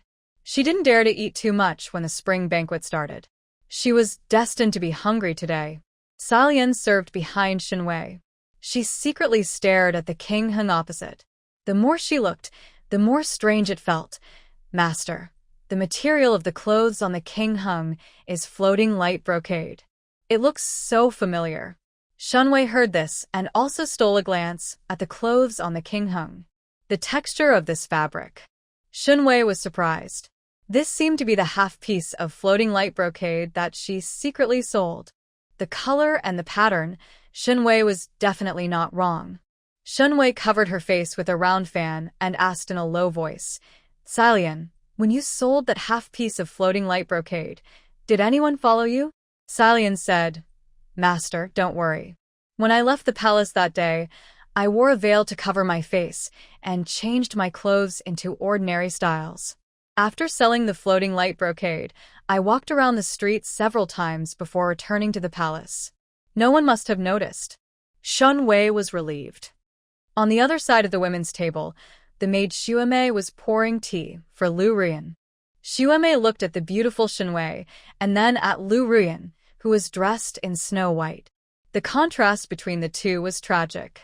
Xuemei couldn't help but mutter, Master, you wear silver and white all year round. Why don't you change into bright clothes? Lu Ruyan shook her head lightly. Bright is. She only loves white, pure and noble. Shen Wei wears gold and silver, and all the jewelry on her body is a reward from the king of Yen. In Lu Ruyan's view, Shen Wei is no longer an independent person, but a doll that the king of Yen can dress up. It's really pitiful. She has completely lost herself. Lu Ruyan sympathizes with Shen Wei. Xuemei. But Xuemei felt from the bottom of her heart that although Shen Wei was dressed gorgeously, she didn't look at all. It was just the right amount of gorgeousness, and she was very eye-catching in the crowd. Shen Wei was dressed beautifully, and the maid Salian beside her was also dressed exquisitely. The master and servant looked particularly pleasing to the eye. Xuemei lowered her head and looked at her simple maid's clothes. Her monthly money was used to subsidize the family expenses. The noble and aloof Lu Ruyan did not like things like gold and silver. Lu Ruyan never gave Xuemei a tip, but she would give her a few cups of leftover good tea. Xuemei did not want to drink tea. In her opinion, good tea and bad tea all tasted the same. It was better to give her a tip. The spring banquet was about to begin, and the guests arrived one after another. The king of Yen was of high status, and the guests who came were all powerful. Shen Wei sat in the corner, looking around bored. Not long after, a pretty girl in green sat down in the empty seat next to Shen Wei. The woman seemed to have never been to such a big occasion and seemed a little timid. The young man in a black robe came over and comforted her gently. Don't be afraid, rower. We are in public today. She won't bully you. The girl in green said timidly, Brother Yunting, I shouldn't have come today. What if I make the princess angry? The girl lowered her head in fear. The young man said, Don't be afraid. I'm here. The two talked for a while, and the young man in the black robe left. The girl in the green shirt took a sip of tea nervously, and then she noticed the bright and charming Shen Wei. Her eyes fell on the gorgeous golden hairpin on the end of Shen Wei's hair, and after a while, she greeted her cautiously and respectfully. My name is Tan Teru, sister. Which family are you from? Hearing the three words Tan Teru, Shen Wei's eyes turned around, and she remembered the gossip that Kai Ping told her some time ago. Recently, Tan Teru's reputation has been widely spread in Yanjing. It's not because of her beauty and noble status. On the contrary, Tan Teru is just a distant relative of the Princess of Yen, and her father is a small official who has just been transferred to Yanjing. Not long after Tan Teru arrived in Yanjing, Yan Yunting, the Minister of Rights, fell in love with her at first sight. Who is Yan Yunting? A famous young talent in Yanjing, a good minister valued by the prince, with a promising future. It is incredible that the immortal Yan Yunting actually fell in love with a woman with ordinary appearance and ordinary family background. It is known in Yanjing that the fourth princess of the dynasty has always been fond of Yan Yunting and has been pursuing Yan Yunting for many years. Knowing that Yan Yunting likes Tan Teru, the fourth princess was angry and annoyed and repeatedly tortured Tan Teru deliberately. This matter caused a sensation and became the gossip of the people of Yanjing after dinner. Shen Wei had a calm face and introduced herself. I am Shen Wei, the concubine of the king of Yan. Hearing the word concubine, Tan Teru's pretty face had a strange expression, and the contempt in her eyes flashed. Seeing Shen Wei wearing gold and silver, gorgeous like a peony, Tan Teru thought Shen Wei was a rich lady. Unexpectedly, a good girl became a concubine. Tan Teru no longer paid attention to Shen Wei, got up and walked to the empty seat next to her, with an empty seat between her and Shen Wei. Shen Wei laughed secretly. Shen Wei has worked hard in the workplace for many years, and she can't see the disguise of a little goblin. This Tantara looks weak and timid, and she really has one thing in mind. Princess Zhaoyang has arrived. The notch at the door announced. The guests at the spring banquet stood up and saluted one after another. Shen Wei raised her eyes and saw a group of ostentatiously dressed palace maids opening the way, and a beautiful girl in a golden brocade dress walked in at the gate. This person is none other than Li Ruoling, the fourth princess of the current dynasty, named Zhaoyang. Zhaoyang's eyes turned around and quickly locked onto Tantai row next to Shen Wei. Zhaoyang snorted coldly, strode over, and sat down in the empty seat next to Tantai row. She stared at Tantaru with her beautiful eyes, threatening in a dark voice. I, the princess, am watching you here. Don't try to Yan Yunting. He is my consort. Tantaru's pretty face was pale, the corners of her pink lips were trembling, and she looked timidly. Looking at Yan Yunting not far away, he lowered his head in fear and explained, Your Highness, you misunderstood. I did not, Brother Yunting. Zhaoyang looked at her delicate look and frowned in disgust. Young master, you are here. You're acting pitiful here. Tantai Ro burst into tears, looking extremely fragile.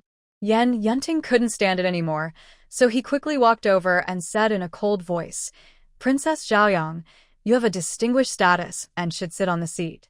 Zhaoyang glared at Yan Yunting angrily, then his eyes wandered around, and he took Shen's arm. Wei's arm raised her chin proudly. This princess and this sister are close friends. I want to sit here and chat with her. Can you take care of it? Even my father can't take care of me. If you are willing to be my princess's consort, you can take care of me. Shen Wei, who eats melons. I sit at home while my best friend comes from the sky. Yan Yunting was very dissatisfied with Zhaoyang's unruliness, but there was nothing he could do about it. Tantaru smiled bitterly and said, Brother Yunting, it's me who made the princess angry, so you don't have to worry about me. How could Yan Yunting ignore her? He held his hand towards Zhaoyang and said politely, The princess has a noble status, but relying on her own bullying the weak due to status will attract criticism, so I hope the princess will respect herself. Zhaoyang's pretty face turned red, obviously angry. Yan Yunting returned to his seat, but his attention would still fall on Tantaru. He knew that Tantaru was of low birth and timid, and was always bullied by Zhaoyang. He had to protect her. Zhaoyang sat down next to Shen Wei, and the maids hurriedly laid expensive woolen blankets on the desk, replaced the dishes, chopsticks, and cups with expensive jade items for the princess, and put incense in the small golden stove. Which daughter are you from? I've never seen you before. Zhaoyang held his chin in boredom, and his eyes fell on Shen Wei. Shen Wei replied, I am Shen Wei, the new concubine of the prince. Zhaoyang blinked his beautiful big eyes. Wow. I thought the women of the second brother were boring, but I didn't expect you to dress up so beautifully. My second brother must be doting on you, right? Zhaoyang did not look down on Shen Wei's identity, but was amazed by Shen Wei's beauty. Shen Wei smiled lightly. The prince treats me very well. Zhaoyang came over and reminded in a low voice, My second brother is ruthless and loves everyone he sees. You have to give birth to a child early, in order to keep your wealth. Zhaoyang, get to know your 3 older brothers. The prince's brother is devoted and affectionate. He only loves the prince's concubine and sister-in-law, and rarely touches the female family members in the harem of the East Palace. The second brother, King Yan, is affectionate but not romantic. He only favors one for a while, but after a while he loses interest and replaces the next one. The 3 Hun Kings are the most carefree. They sleep with one person today and another person tomorrow. Sometimes they sleep with 5 or 6 people a night, regardless of gender. Thank you for the reminder, princess. Shen Wei thanked her politely. Xiaoyang felt sad when he saw Shen Wei's polite, distant, and rigid manner. The second brother dislikes women who are rigid and indifferent. This Shen Wei is too polite, and I am afraid that the second brother will soon dislike her. Why? Shen Wei observed Xiaoyang's thoughts and naturally guessed what Xiaoyang was thinking.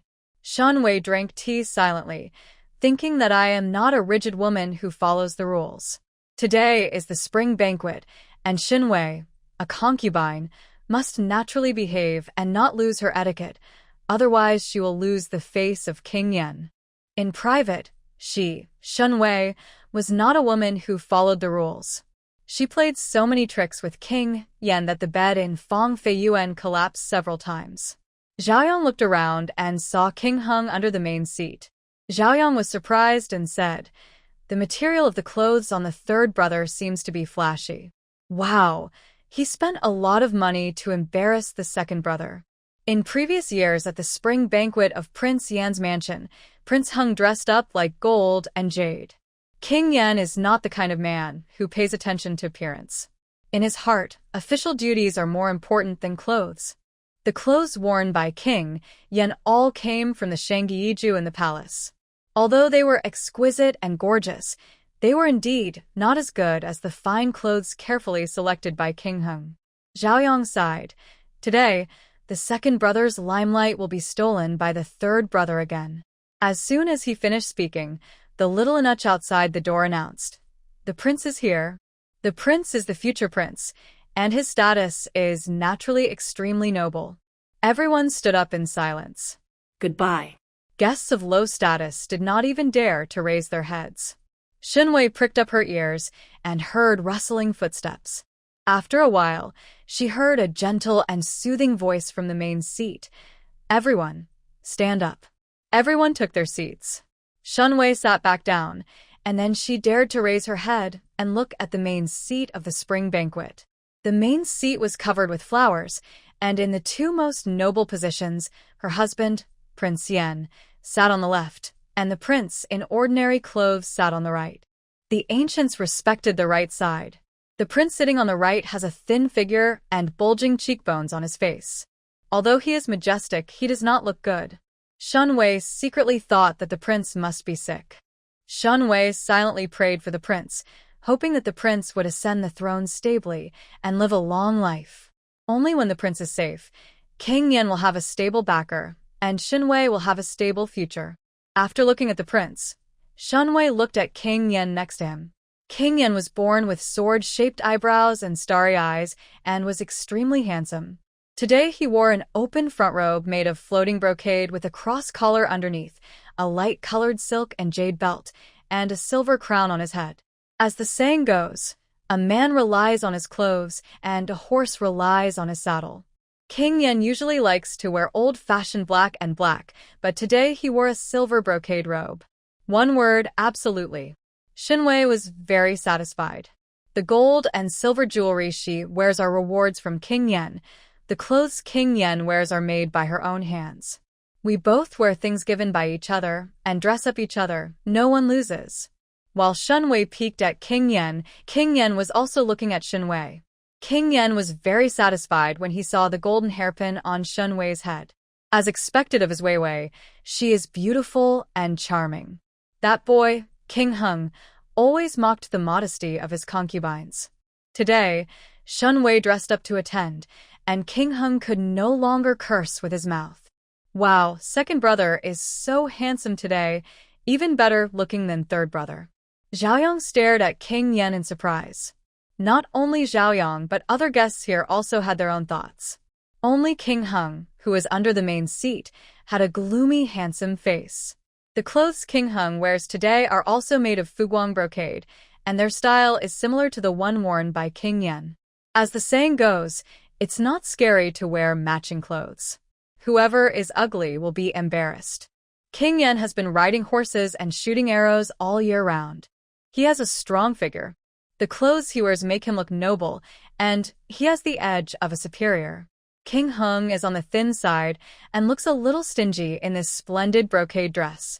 And after this comparison, anyone with a discerning eye can see that the brocade material on King Yan's body is of better quality and reflects a gentle silver light in the sun.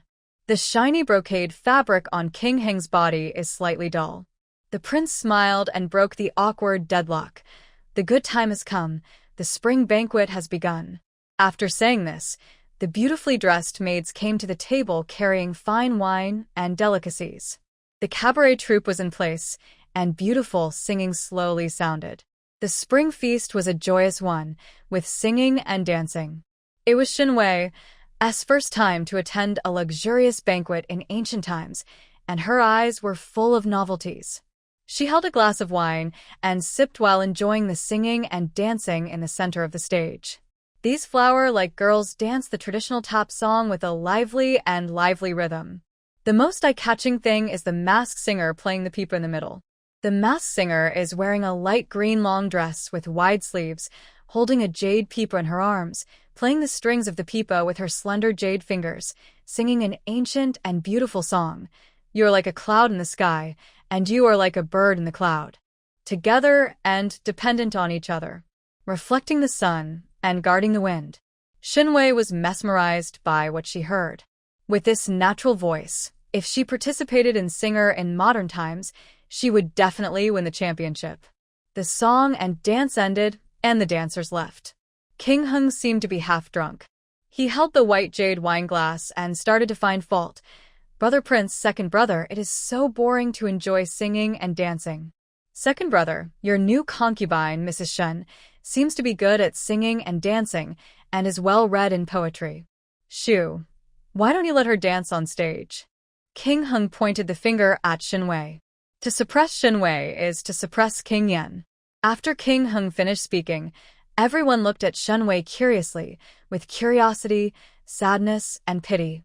Shen Wei stopped drinking. When she was sitting at home, disaster came from the sky. Her character is a farmer's daughter from a humble background. Naturally, she doesn't know how to sing, dance, or write.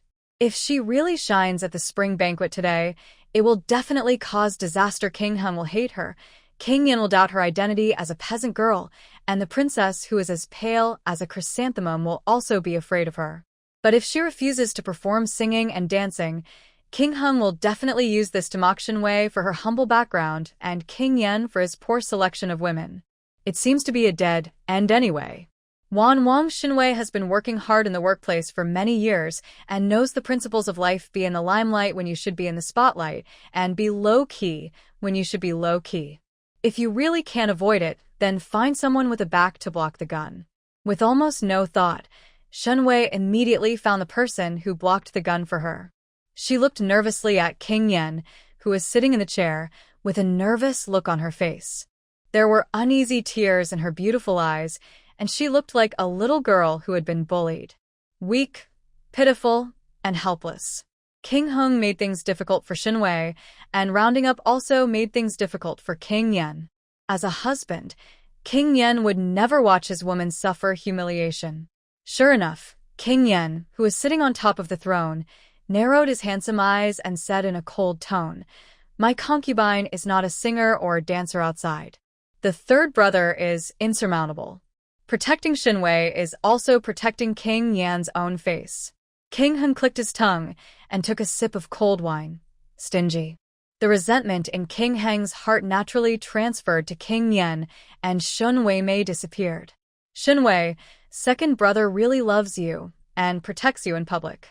Zhaoyang was a little envious. If Yan Yunting could treat her better, Zhaoyang wouldn't love her so bitterly. Sometimes Zhaoyang really couldn't understand that he was of noble birth and beautiful, and he and Yan Yunting were childhood sweethearts, and they were supposed to be a match made in heaven. But why would Yan Yunting fall in love with a humble Tantai-ro? Zhaoyang felt depressed and drank several glasses of wine. Not far away, Yan Yunting frowned when he saw her drinking continuously. He seemed to want to persuade, but in the end he didn't speak. After 3 rounds of drinking, the song and dance performance team that had retired appeared again. The singer holding the pipa put on a light pink skirt, and the dancers also put on uniform long skirts with wide sleeves. In spring, flowers bloom and singing and dancing begin again. Shen Wei enjoyed the singing and dancing while secretly eating vegetables. The pastries at the spring banquet were unique in shape, and Shen Wei ate several pieces in a row. While eating, Shen Wei's eyes suddenly froze. She saw the masked singer playing the pipa, and there seemed to be silver light in her broad, pink sleeves. It seemed to be a dagger. Shen Wei was shocked that Chunri Yan actually carried a dagger. Could this be the rumored assassin? Before Shen Wei could react, the pipa girl suddenly threw away the pipa in her hand. The cold light appears. A dozen other dancing girls and musicians playing instruments in the corner also drew their swords. There is an assassin. There is an assassin. Protect the prince. Someone screamed, and the next moment his throat was sealed with a sword, and blood splattered everywhere. The lute girl clenched her dagger, stepped on the wooden stage with her toes, and attacked the prince who was sitting in the chair. The other assassins attacked King Yan and King Hung. The scene was chaotic, with some people shouting for help and others running around with their heads in their hands. Shen Wei encountered an assassination for the first time in her life, and the bloody corpse fell in front of her. Shen Wei found it too exciting. Even more exciting than when she played a horror game. But Shen Wei was not worried. She knew that King Yan had raised a group of brave tiger guards who were brave and good at fighting. Soon after hearing the news, the tiger guards drew their swords and fought with the assassins. Princess Zhaoyang was so frightened that her branches flew away. She was so frightened that she quickly ran away, but she still looked worriedly at Yan Yunting not far away. Yan Yunting learned some kung fu. He calmly used the wooden stick as a weapon and subconsciously ran towards Zhaoyang. Just as Yan Yunting was about to grab Zhaoyang's sleeve, Tantai Ro next to him suddenly screamed and fell softly to the ground, obviously fainted from fright. Yan Yunting ignored Zhaoyang and quickly bent down to pick up the fainted Tantai Ro and left. Zhaoyang stood there blankly, with the flash of swords and shadows beside her, but Zhaoyang was not touched at all. The only thing left in her sight was the black figure of Yan Yunting leaving. Heart-piercing pain. Princess. Shen Wei originally wanted to run away, but when she saw the dazed princess, she quickly stepped forward and grabbed her. Bang! The assassin's knife just fell and cut off a strand of Zhaoyang's hair. If Shen Wei hadn't pulled her out, Zhaoyang might have become a dead soul by the sword. You protect the princess and leave. Shen Wei loudly warned the maids beside Zhaoyang. The maids were frightened and helped the distracted Zhaoyang to leave. Kai Lian's face was as white as snow, and she also grabbed Shen Wei's arm. Master, let's hide too. Shen Wei didn't move at all. She deeply loved King Yan, and King Yan was assassinated. How could she, a beloved concubine, run away with her head in her arms? Shen Wei's eyes quickly swept across the chaotic scene. The tiger guard was fighting the assassin and was gradually showing victory. On the main seat, King Yan held a knife to protect the prince, his eyes sharp. The princess had fainted from fright. Zhang Miaoyu hugged the meat elbow, hid under the table and shivered, and even took a bite of the elbow. Lu Qiao ran far away and curled up behind a big tree. Only Lu Ruyan sat calmly and calmly. The maid Xuemei behind her had fainted from fright, while Lu Ruyan still looked cold and calm. Shen Wei told Kai Lian, "You hide first. I'm going to protect the prince." Kai Lian was stunned and watched as Shen Wei rushed towards the chief seat.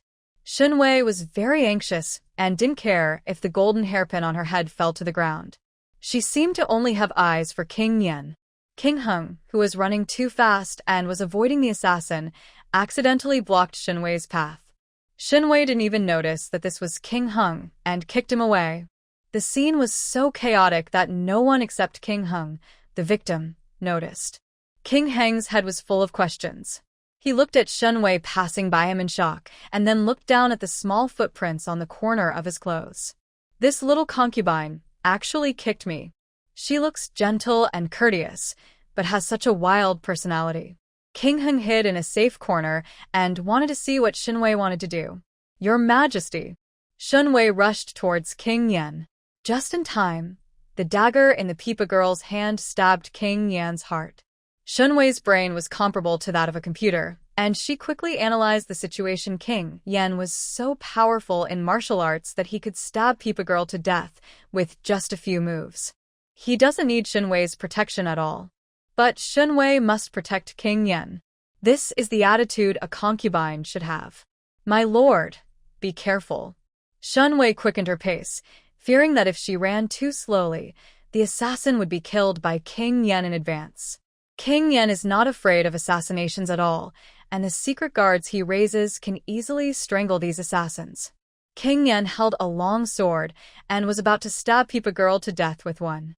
But unexpectedly, Shen Wei's anxious call came to his ears. The next moment, the delicate and frail Shen Wei bravely threw herself in front of King Yan, closing her eyes in fear, trying to block the assassin's knife for King Yan. Shen Wei calculated the angle, and the assassin's knife stabbed her left arm, which would not cause too serious injuries. His left arm was stabbed with a sharp dagger. Shen Wei. It hurts. King Yan. God. She actually sacrificed her life to protect me. King Hing peeked from the corner. This woman is acting. King Yan's mind was in turmoil for a moment, and his nose was sore. He knew that Shen Wei loved him, but he didn't know that Shen Wei was willing to die for him. When one is in the most dangerous situation, one's subconscious reaction cannot deceive others. Shen Wei subconsciously ran to save him. Moved, King Yan raised his sword and stabbed the Peepa Girl to death with one sword. Shen Wei's body went limp and she fell pitifully into King Yan's arms. Close your eyes and pretend to be dizzy. Shen Wei was already very sleepy, so she took the opportunity to take a nap. After a while, Shen Wei actually fell asleep. Shen Wei had a good dream. She dreamed that the company she founded was successfully listed, and her little treasury was making money every day. She was happily lying on the pile of money and was going to go to the nightclub to hire some handsome male models to play the King Come Catch Me. But as soon as he went out, he was hit by a car. Shen Wei was frightened and woke up. When I opened my eyes, I saw the apricot-colored bed curtains, and there was a faint medicinal smell in the air. It was already dark outside the window, and King Yan was sitting beside her bed. Shen Wei regained consciousness and immediately started her performance. She sat up nervously and grabbed King Yan's hand in fear. Your Majesty, assassin. Are you not injured? King Yan held her hand and comforted her. Said, I am fine. Shen Wei's arm hurt, and she saw the white of cloth left behind by the bandage on her left arm. King Yan asked Shen Wei to lie back on the bed and cover her with a quilt. All the assassins have been killed. Wei Wei has a good rest. Don't think too much. Shen Wei nodded obediently. The prince is safe, and I feel at ease. King Yan was naturally moved. He planned to stay with Shen Wei tonight, but the Anuch Fugui from outside came in a hurry to report that the prince had something to discuss. Official duties could not be delayed, so King Yan left Shen Wei's Fangfei garden with worries. Before leaving, she repeatedly told Fangfei Yuan to take good care of Shen Wei. As soon as King Yan left, Kai Lian and Kai Ping came into the house with medicine to wait on him. Tears burst out of Kai Lian's eyes instantly, and she said with lingering fear, Master, you have scared me to death. During the spring banquet, Kai Lian saw Shen Wei actually running over to save King Yan. Kai Lian was scared to death. Fortunately, God bless, Shen Wei is safe and sound. Kai Ping helped Shen Wei up, and Shen Wei took the medicine bowl and drank the bitter Chinese medicine. After Shen Wei drank the medicine, she immediately started arranging work. The mugwort outside the house must be planted within 3 days. The lotus leaves in the pool are easy to rot, so Jixiong Deshan has to check it 5 times a day. Also, change the curtains to light green. Picking lotuses and picking apples. As expected of the master, I don't forget to work at this time. Shen Wei put down the medicine bowl and raised a smile on her lips. She knew that after this incident, her weight in King Yan's heart would increase again. Shen Wei is no longer a dispensable concubine. She saved King Yan and was also a benefactor. Today she accidentally pulled Princess Zhaoyang's hand, and Zhaoyang owed Shen Wei a favor. After some calculation, Shen Wei felt that this little stabbing was worth it. She gained more favor from King Yen and developed friendship with Princess Zhaoyang. Shen Wei put on her clothes and got out of bed. Kai Lian was startled. "Master, please lie down quickly and don't touch the wound." Shen Wei didn't take it seriously. "Don't forget to exercise even if you're injured." The left arm was injured and the right arm was injured. And both legs are still good. You can still exercise. Shen Wei must take good care of her weak body and strengthen her physique as soon as possible. She also wants to live to be 100 years old in good health and enjoy all the wealth and honor in the world. While Shen Wei was exercising diligently, King Yen and the prince were talking in the study. The candlelight was bright, illuminating the study room. The prince coughed twice, drank tea to moisten his throat, and then said to King Yen, "Those assassins are from you. Recently, he has been causing trouble on the border frequently and has the intention of provoking war again. He even sent people to Yanjing to assassinate the prince, which is really intolerable." King Yen sat down and took a sip of herbal tea with a sinister look in his eyes. "In that case, let's fight. It's just that the Marquis of Jinan is old and can no longer go to the battlefield, and there is only General Shen Xiaoxing available at the border, which is not enough." After a pause, King Yen thought of Jinan Home Mansion.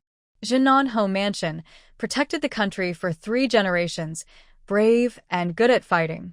Shang Guangshuan, the son of Lao Zhennanhou, is also a talented general.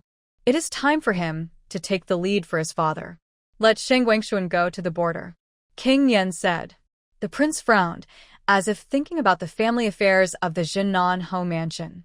The prince said, "Shangguan Xian will get married tomorrow to Sun Qingmei, the daughter of General Sunday.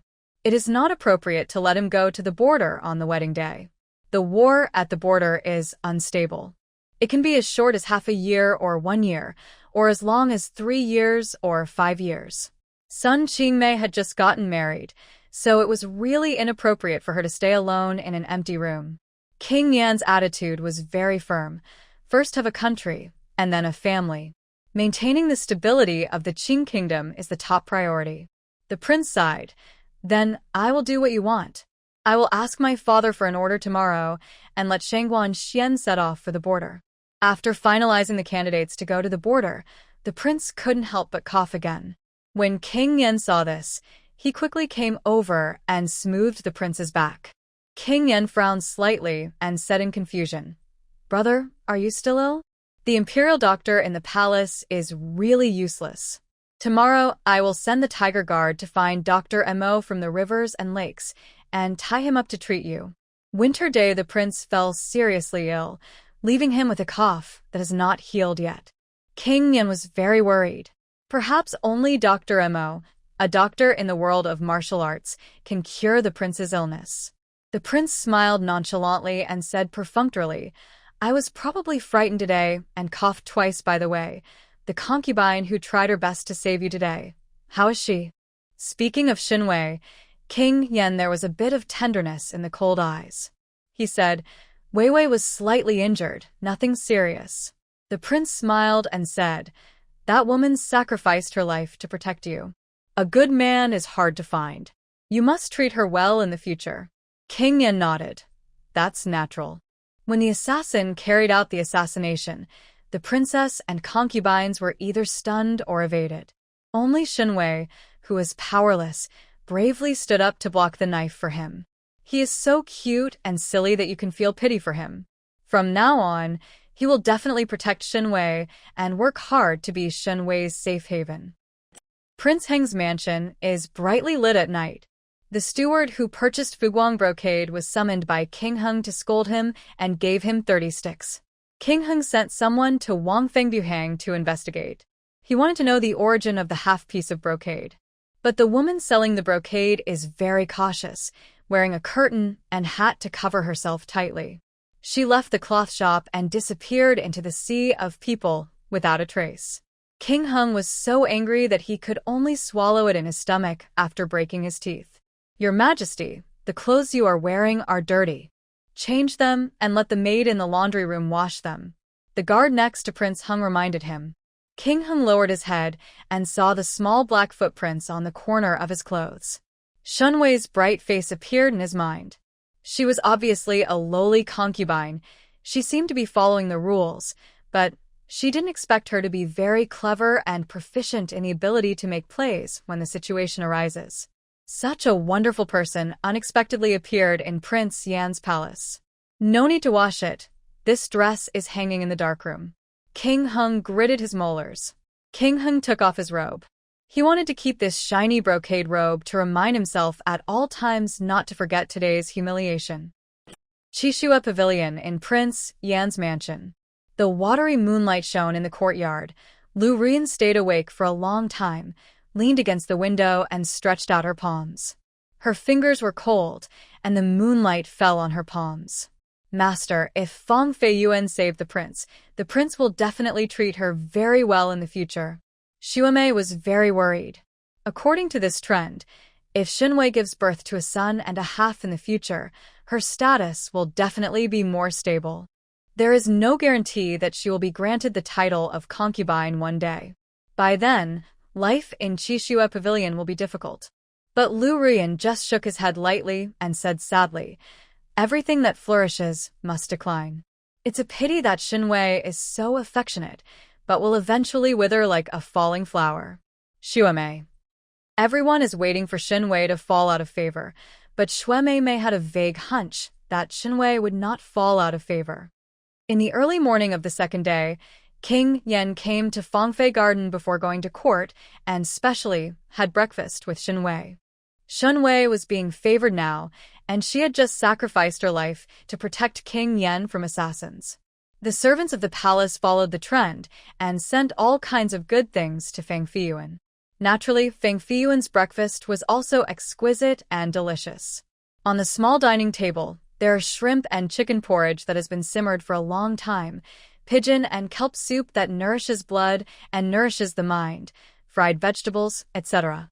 Shen Wei's left arm was injured, and she was unable to hold the bowl.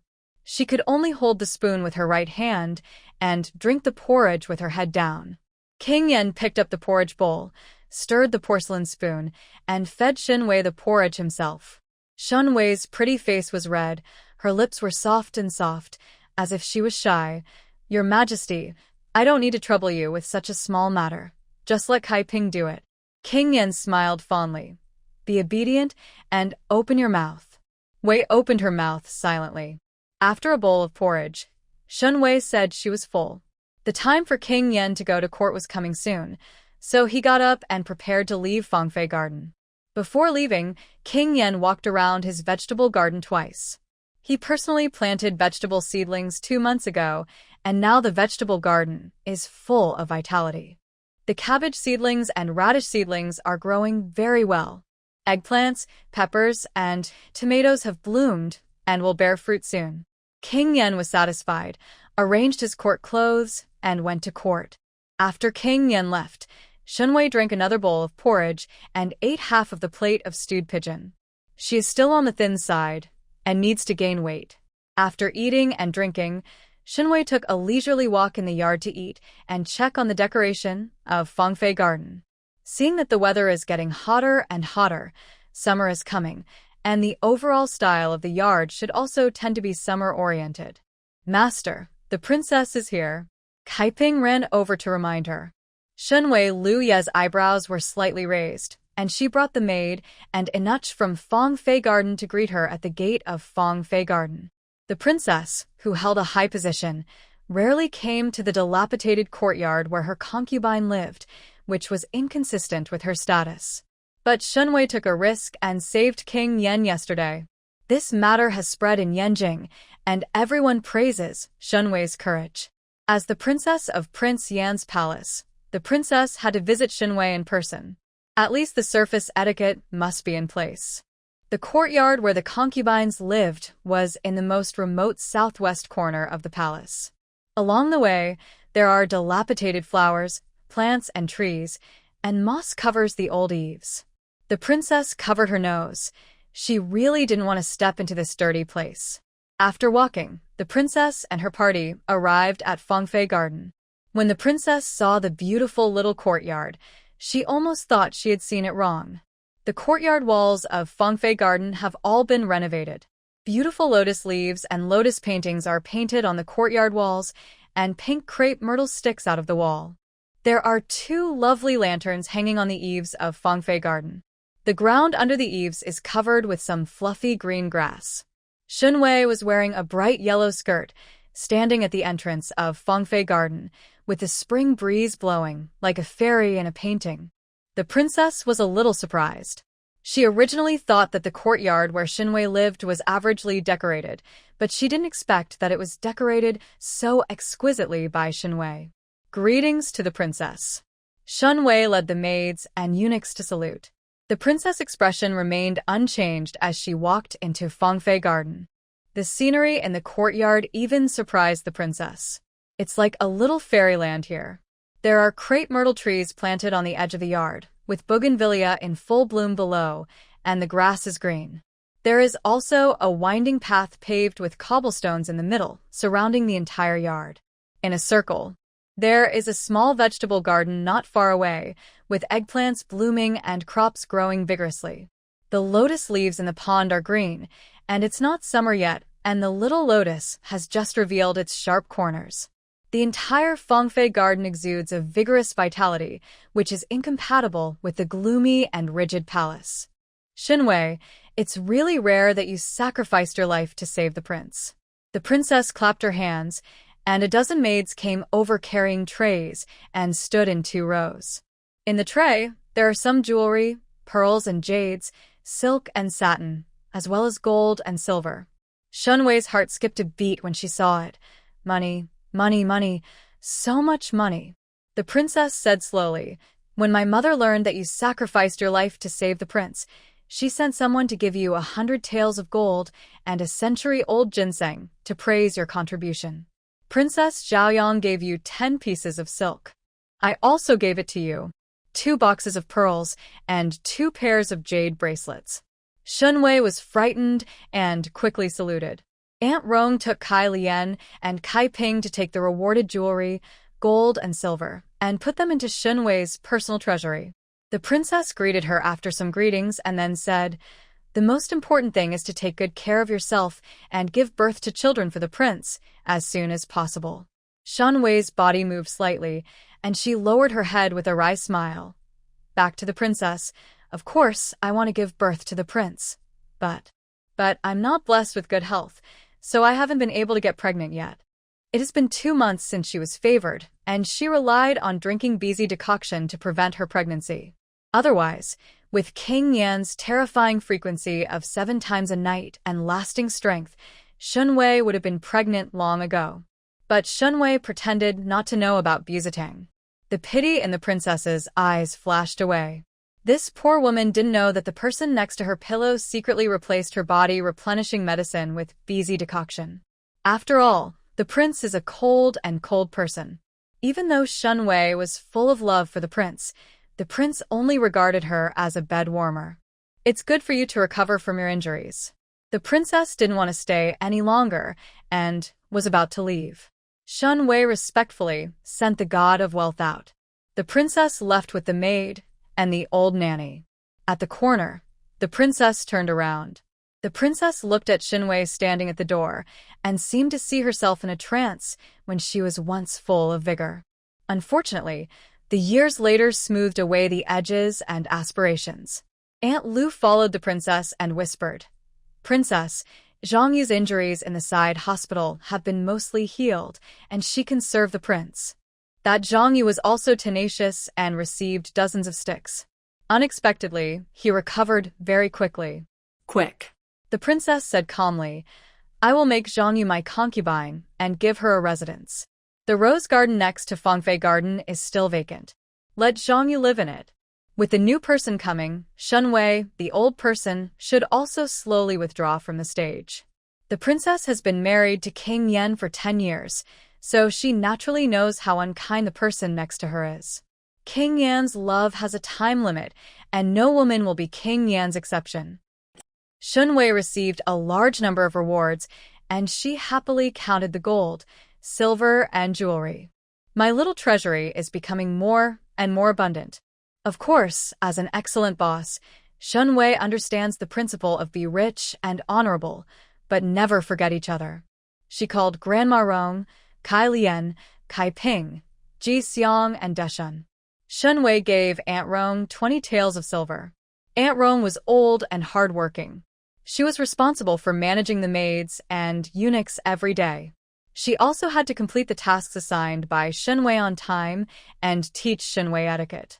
She was worth 20 taels of bonus. "Thank you, master."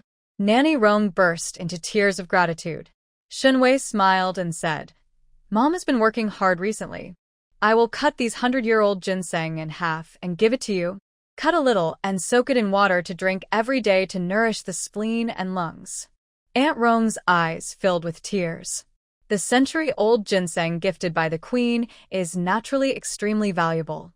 Even a ginseng tendon is a precious medicine. The master actually generously gave her a small piece of ginseng, which was really touching. Shen Wei also rewarded Kaiping and Silian with 15 taels of silver each, and said, "The clothes you are wearing are old. You will each pick a piece of fabric from the warehouse later. Summer is here, and it's time to make new clothes." Silian Kaiping kowtows repeatedly. 15 taels of silver was more than their annual salary. The master not only generously rewarded them with silver, but also gave them precious fabrics. Where can I find such a generous master? As for Jixiang and Deshan, these two young eunuchs talk little and work very diligently. The successful renovation of Shen Wei's yard in a short period of time was inseparable from two hard-working young eunuchs. Shen Wei rewarded the two of them with 15 taels of silver each, and also gave them some precious spices. Eunuchs have all been purified, and their bodies are always filled with a faint odor, so they like to use spices to cover up the smell. They need the best spices most, but good spices are expensive, and their meager moon silver cannot afford them. Shen Wei's reward was just right. Shen Wei knows that the best way to get employees to work hard is to give them money. In modern society, many company bosses insist on the dedication of their employees, making big profits every day, but do not increase wages or provide overtime pay. Over time, employees complained one by one and resigned one after another. Shen Wei is a good boss, sharing the blessings and the misfortunes. Shen Wei, has a mouthful of meat, and there are lotus pickers, apple pickers, and others who have a mouthful of soup. "Okay, you go down and do your work." Shen Wei asked the maids and eunuchs to leave, leaving Kai Lian by her side. Shen Wei took a sip of the newly obtained biluakun, and the fragrant tea fragrance overflowed in her mouth. She narrowed her eyes and said to Kai Lian, "Go to the House of Internal Affairs and ask for a set of the 4 treasures of the study." Kai Lian happily accepted the order. She worked very efficiently and quickly brought out the pen, ink, paper, and inkstone. After Shen Wei finished playing Bajuanjin in the afternoon, she looked up at the sunset on the horizon, guessing that King Yen would come to her place to rest again tonight. So Shen Wei spread out the pen and ink, polished the ink herself, held the brush in hand, and started writing. After King Yen finished his official duties, he walked into Fangfei garden under the golden sunset. He didn't let Kai Lian report, but walked straight into the house. What came into view was the scene of Shen Wei sitting on the small desk by the window writing. Shen Wei's side face has a nice curvature, and her straight nose has ink stains on it, making her look like a little tabby cat. There are some rice papers piled on the desk, with dense ink stains on them. In the small window, I am practicing calligraphy. There is quite a sense of happiness in the quiet time.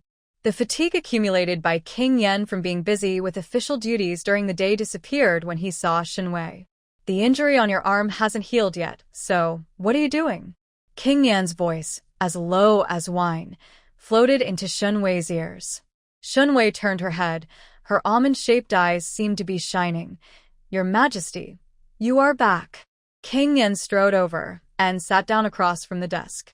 He looked at the brush in Shen Wei's hand and said with a smile, "Wei Wei can also write?" Shen Wei nodded and said in a sweet voice, "I don't know, my lord, but I have a younger brother who is good at reading, and he won the imperial examination 2 years ago. When I was at home, I watched my brother read and write, and I also learned a few things." After a pause, Shen Wei tightened her brush and said sheepishly, "At the spring banquet, King Hung mistakenly thought that I was good at singing, dancing, and reading poems and books. But I am from a humble background, not good at singing and dancing, and have not read many books. I don't want to embarrass the prince, so I decided to learn more about writing." There was a gentle smile in King Yan's eyes. This silly girl actually started practicing calligraphy and reading in order to support him. King Yan took a piece of rice paper used by Shen Wei to practice calligraphy and wanted to see Shen Wei's literary level. Taking a closer look, I almost went blind. Shen Wei's words were twisted and messy, like a few poisoned insects. The handwriting is ugly and unforgettable. King Yan looked at it and couldn't help laughing. Shen Wei's face turned red, and she put the brush on the table angrily. "Your Majesty makes fun of me again, then." "Then, I won't practice calligraphy." King Yan stopped to smile and walked over to hold Shen Wei's hand. "Here, I will teach you how to practice calligraphy."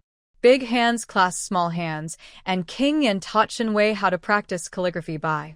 His hands are very strong and his writing is sharp. After a while, a domineering word, Yen, appeared on the rice paper. Not like a swallow, but more like a majestic and proud eagle. Shen Wei tried to imitate the character Yen. "It's crooked and uneven, and it's too ugly to look at." Her pretty face dropped. It's not that Shen Wei is pretending, her calligraphy is really ugly. In modern life, she was used to typing on a computer and rarely held a pen to write. Don't rush for quick success when practicing calligraphy. Practice slowly, and you will always make progress. King Yan held Shen Wei's hand again and wanted to teach her how to practice calligraphy. Shen Wei thought for a while. "Your Majesty, I would like to ask you to write a poem. From now on, I will copy and practice it every day." "King Yan, what poem?" Shen Wei's eyebrows curved. "When I was young, I went there with my brother. When I was traveling in the south of the Yangtze River, I passed by a small courtyard and heard someone reciting a poem called Spring Banquet. My brother said that when I find my husband in the future, I will read this poem to him, I will read it to the prince, and he will teach me. I write." King Yan read a lot of poems and books, but he had never heard of a poem called Spring Banquet. He became somewhat interested. "Wei, please recite it again."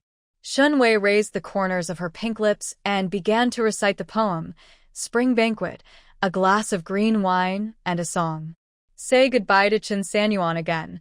I wish my husband 1,000 years. The second wish is that I will always be in good health, and the third wish is that I will be like the swallow on the beam, and we will see each other every year." This is a poem that was circulated in the 5 dynasties and 10 kingdoms, but Shen Wei did not claim that the ancient poem was her own creation. Her character is not that of a talented woman. If she steals other people's talents, she will reap the consequences one day.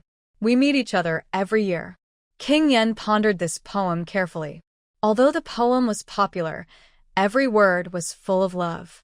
The whole poem was fresh and natural, and it was a rare good poem. King Yan held the writing brush in his hand, spread out the rice paper, and quickly wrote the entire poem. He deliberately changed his handwriting into regular script to make it easier for Shen Wei to practice. Shen Wei started practicing by against King Yan's handwriting. King Yan was sitting on the other side of the desk, reading an ancient book in his hand, occasionally turning his head to watch Shen Wei practice calligraphy. Seeing Shen Wei's ugly handwriting like an octopus, King Yan shook his head helplessly. Fugui announced outside the house that dinner has been delivered. Tonight's dinner, in addition to the delicacies cooked by the kitchen, will also include vegetables grown by King Yan himself. The green vegetables were made into green vegetable and tofu soup, and King Yan drank 2 large bowls. In the evening, King Yan naturally stayed at Shen Wei's Fangfei garden. Shen Wei's left arm was still injured, but this did not prevent the two of them from lying on the bed and enjoying the waves. Shen Wei's arm was injured, and Shen Wei couldn't stay. However, there is something different about being up there. After playing around until late at night, Shen Wei and King Yan finished taking a bath, and then both went to bed. Of course, Shen Wei didn't forget to get up secretly in the middle of the night to drink Bizi soup. Kai Lian took away the medicine bowl of Fuzi soup and whispered, Master, if you like to practice calligraphy, I will find some good ink tomorrow. Shen Wei nodded. Okay. Shen Wei's practice of calligraphy is not just for a while. It happened, but it was planned in advance. A small vegetable garden can retain King Yan's attention. But the vegetable garden is not enough. More small details of life are needed to make King Yan pay more attention to Shen Wei. For example, practice calligraphy. Shen Wei's handwriting was so ugly that King Yan personally taught her how to write, and he was considered Shen Wei's teacher. As a teacher, it is natural to check students' learning results frequently to see whether students have made progress. Therefore, King Yan would keep calligraphy practice in mind and would often come to Fangfei to check on Shen Wei's calligraphy practice. Every time Shen Wei made progress, King Yan felt a greater sense of accomplishment. What is this called? This is called the cultivation system. The more King Yan invested in Shen Wei, the more he couldn't let go of Shen Wei. When Shen Wei's calligraphy is perfected in the future, Shen Wei can also practice painting, dancing, singing, and horse riding. The rest of her life is long, and she has plenty of time to train King Yan. With a delicate yawn, Shen Wei slowly returned to bed, hugged her beloved gold and silver, and fell asleep quickly. While Shen Wei and King Yan were embracing each other and sleeping, the rose garden next door to Fangfei Garden moved in with a new owner. The rose garden was cleaned up, and it was quite clean. Zhang Yu sat on the main seat and looked at the huge courtyard, feeling a sense of pride. From then on, Zhang Yu was no longer a humble maid. Today she was raised as a concubine by the princess. The princess also rewarded 2 maids to serve her in daily life. Pour me a cup of tea. Zhang Yu raised her chin with an arrogant tone. There are 2 maids, one named Fang'er and the other named Heir. Zhang Yu used to work in a laundry room and was a colleague with these 2 maids. Now, Fang'er Heir has become a maid serving her. Zhang Yu felt so happy. Fang'er lowered her head and respectfully brought the hot tea. Zhang Yu took a sip and poured the tea on Fang'er. Are you trying to burn me to death with such hot tea? Fang'er and Heir knelt down, their bodies trembling, not daring to show the slightest disrespect. Because the 2 maids knew that Zhang Yu was the newly promoted master. According to the years of experience of Prince Yan's mansion, the newcomer will soon replace the famous Shen Wei. Therefore, Zhang Yu cannot be offended for the time being. Zhang Yu hit and scolded the 2 maids, and after showing off her master's dignity, she returned to bed with satisfaction. It's still fun to be a master, but it's really frustrating to be a maid. Zhang Yu looked at the dark bed curtains, her fingers slowly brushed her beautiful face, and hatred flashed in her eyes. Zhang Yu murmured, Shen Wei, wait. I will take away everything you have. Before breakfast was served, Shen Wei had already started practicing calligraphy. She hung the original manuscript of Spring Banquet written by King Yan on the wall, while she sat on the desk and began to practice calligraphy in front of King Yan's manuscript. Wei Wei is very diligent. King Yan felt a sense of pride when he saw Shen Wei working hard. Shen Wei held the writing brush and replied with a smile like a flower, Your Majesty is a good teacher, and I cannot be a bad student. King Yan's heart was touched. Yes, to a certain extent, he is also Shen Wei's teacher. King Yan was born into a noble family and had never been someone else's teacher before. This feeling was very strange.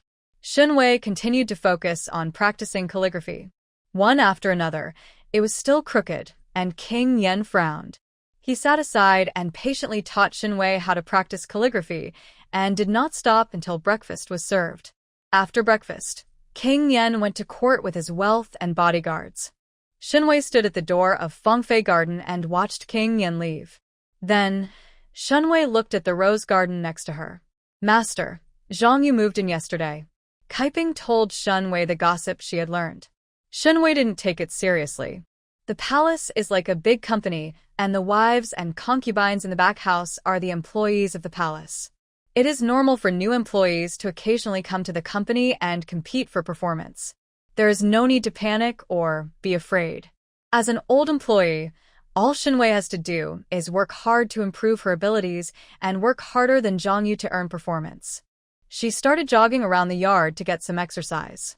Exercise every day, and don't let it go to waste. While exercising, Lian came back from the palace to inquire about news. Master, I have already heard about it. Lian whispered to Shen Wei, your mother and brother have arrived in Yanjing and are currently staying in an inn. They had a fight this morning. Your brother went to Yanjing today.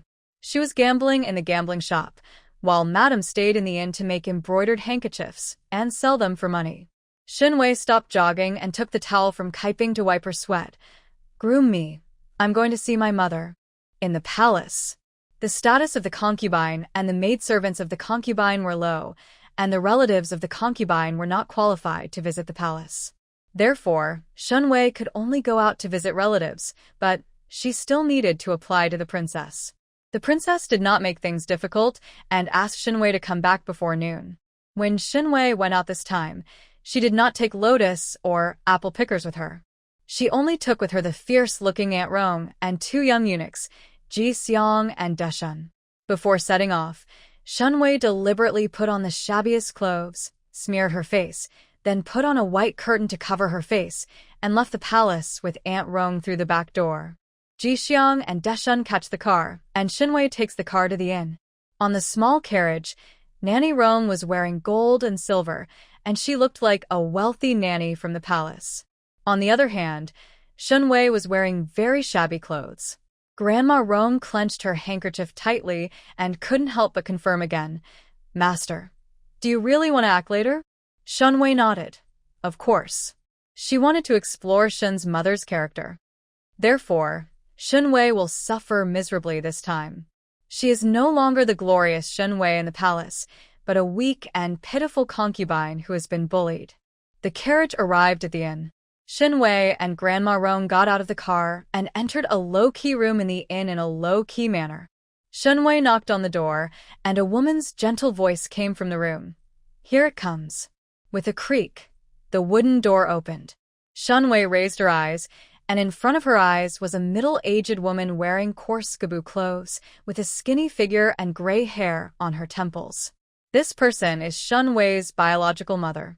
Shen's mother still held the unfinished embroidery cloth in her hand. She asked doubtfully and cautiously, Who are you?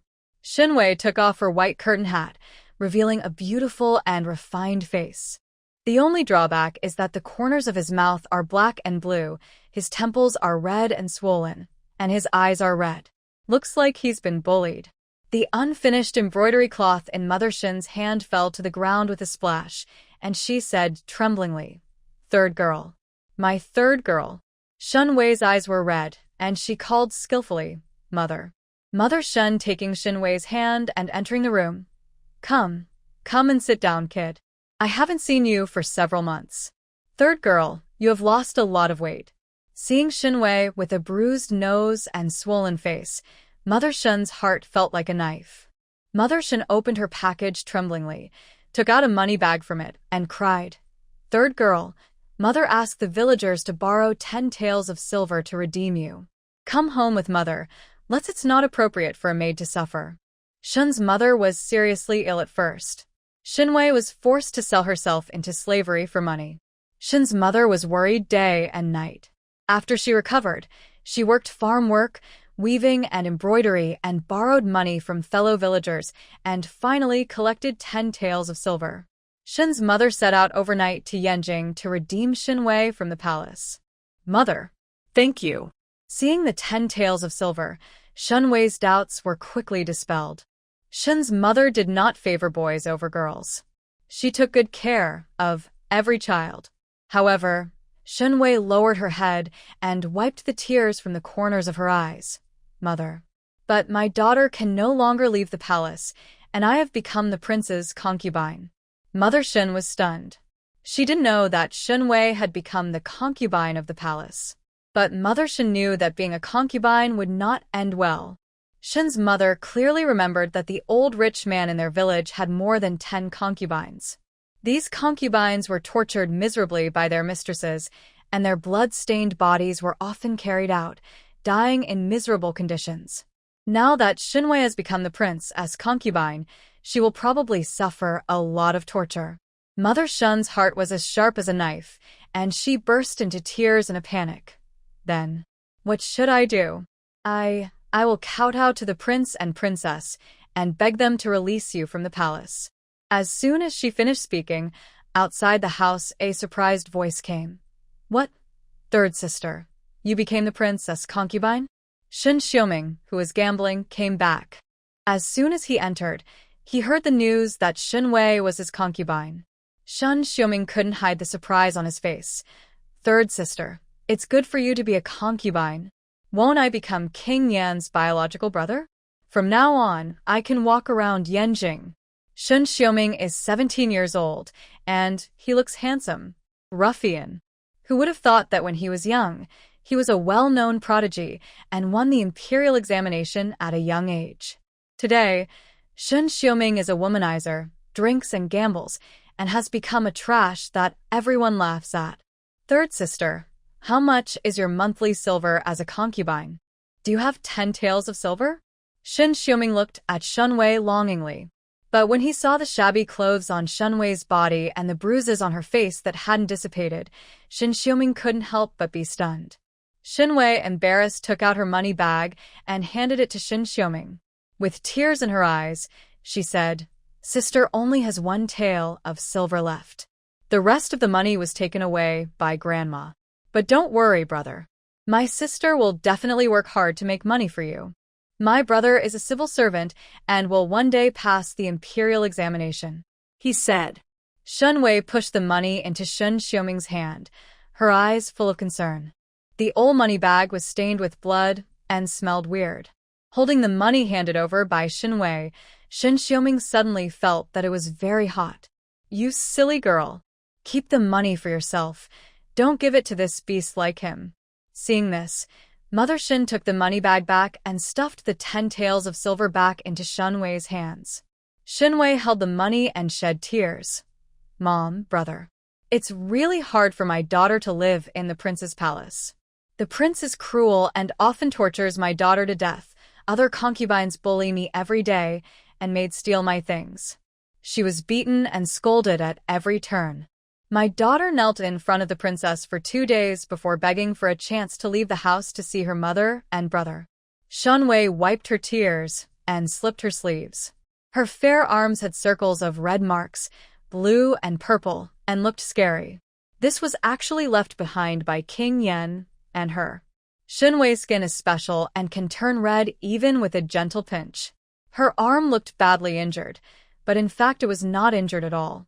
Your hands?" Mother Shen was horrified to see how much torture she had suffered. Shen Wei quickly took her hand back and covered the scar with her sleeves. She forced a smile and said, "Mom, brother, it's okay. It's just that I accidentally bumped into the prince last night and was beaten by him until midnight. My arm, and the wound he scratched with the knife." Mother Shen was horrified. This King Yan had a reputation as a virtuous man, but he didn't expect that he was actually a cruel person in private. Shen Xiuming fell into silence. Although he loves drinking and gambling, he still has a sibling relationship with Shen Wei. When Shen's mother went out to work when he was a child, his third sister would accompany him in reading and writing. When he was chased and bitten by wild dogs in the village, it was the third sister who tried her best to protect him. Shen Xiuming originally thought that his sister would live a good life by working as a captive in the palace. But now it is such a miserable situation. With a bang, the closed door opened again. Aunt Rong appeared with a cold face. She looked at everyone in the room with gloomy eyes, as if she was looking at some lowly animal. Aunt Rong said coldly, "Miss Shen, the visit to relatives is over. Now follow me back to the palace. You still have 200 pieces of clothes to wash today, so don't be lazy." Shen Wei fell to her knees on the ground with tears streaming down her face. She wiped her nose with tears and cried, "Mom, I haven't seen my mother and brother for a long time. Please do me a favor and let me talk to them more." Aunt Rong's eyelids twitched. "Master, you dare to kneel down. This captive really cannot bear it." Aunt Rong tried hard to maintain a cold expression, playing the role of a vicious and cruel nun of the palace. "You are the princess concubine. Although you are not favored, you must not meet your foreigner in private." Shen Wei rubbed her eyes and choked. "This is not the case. My uncle is my younger brother. He is full of talents and will definitely be the top pick in high school in the future. Grandma Rong couldn't hold back and burst into laughter. She looked at the pale Shen Xiuming with a look of disgust and contempt. Just him? A gambling and lustful loser, worse than the lowest servant in the palace. Shen Xiuming's face turned red with anger. You old cunning woman, I will tear your mouth apart. Shen Wei quickly took Shen Xiuming's hand and begged, Brother, be obedient and don't offend Grandma Rong. Shen Wei Xiuming was full of anger and tried hard to control his impulse. He knew that if he beat Aunt Rong today, the third sister's life in the palace would only be more difficult. Aunt Rong's eyes became even more contemptuous, and she said angrily, It just so happens that the palace is short of a servant who can pour night fragrance. Your younger brother is very suitable for pouring night fragrance. Shen Xiuming's face was burning with pain. After all, he is also a civil servant, so how can he pour night fragrance? These slaves in the palace are so arrogant. Shen Wei, who looked cowardly, saw her brother being bullied, and she clenched her fists and retorted, Mom, my brother can read at the age of 3, memorize literature at the age of 4, and enter a private school at the age of 5. He will definitely be successful in the future. Grandma Rong laughing sarcastically. That's him? Aunt Rong shook her head mockingly and said angrily, A mess. Shen, let's go. If you don't return to the palace for a long time, you will be punished again. Shen Wei shivered in fear and returned the money. Shen's mother. She held Shen's mother's hand and said, Mom, the 10 taels of silver you collected will be left for my brother to find a wife. If a daughter is unfilial, she will serve her mother in the next life. Mother Shen's tears fell heavily. Grandma Rong became even more impatient. She stepped forward and grabbed Shen Wei's sleeve and pulled Shen Wei out arbitrarily. Brother, take good care of mother. Shen Wei stretched out her hand in pain, as if she wanted to hug her family again. But she couldn't resist, so she could only be dragged out like garbage. Mother Shen and Shen Xiuming chased him out to a remote alley. I saw Aunt Rong roughly pulling Shen Wei's hair and stuffing her into a dilapidated carriage. Third girl. Third girl. Let third girl go. Mother Shen staggered after her. The 2 little eunuchs beside the carriage frowned and said in an evil voice, How dare you ram into the palace's carriage? I'm so impatient. Seeing that his mother was about to be beaten, Shen Xiuming hurriedly stepped forward to stop him. I am a judge after all. You dare to touch my mother? The little eunuch Ji Xiang burst into laughter and said viciously, Just you? Bah! Who do you think you are? If you were the #1 scholar, I would look down upon you, but a poor candidate would have the nerve to show off in front of me. Deshun, beat him. Ji Xiang and Deshun have some skills. They grabbed Shen Xiuming's arms, pressed them into the corner, and beat them severely. Shen Wei opened the car curtain and cried so loudly, Stop beating me. Brother, take your mother away. I thought, beat me hard. I stole my mother's life saving money for gambling and made my sister sell myself into a captive. This kind of unfilial man must be beaten. Ji Xiang Deshun beat him randomly. The beating made Shen Xiuming's nose and face swollen, but he did not kill him. Ji Xiang spat on Shen Xiuming with a fierce look, and the sticky saliva stained Shen Xiuming's face. Ji Xiang and Deshun laughed and said sarcastically, Your sister is just the lowest concubine in the palace. Everyone in the palace can bully her. Who do you think you are? You are not worthy of carrying my shoes. After Ji Xiang cursed, he jumped on the carriage and drove away. Shen Xiuming lay paralyzed on the ground for a long time before he staggered up. His eye circles were scarlet and his fists were clenched tightly. Today, Shen Xiuming suffered a great shame and humiliation, and Shen Xiuming's self-esteem was wiped out. Mother Shen's knees went weak and she collapsed on the ground, sobbing. She beat Shen Xiuming angrily and spat in pain. It was you who caused your sister to go to that cannibal palace. If you hadn't stolen my medical treatment for sick money, will your third sister sell herself to the palace as a maid? What kind of concubine will she be? God, why did I give birth to such a fool as you? How can I be sorry for you? How can your second sister and third sister be sorry for you? But you broke up our entire family. Mother Shen cried heartbreakingly.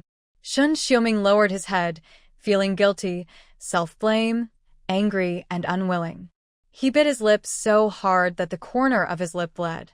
His father died early, his eldest brother died in the battle, and his second brother died in the battle.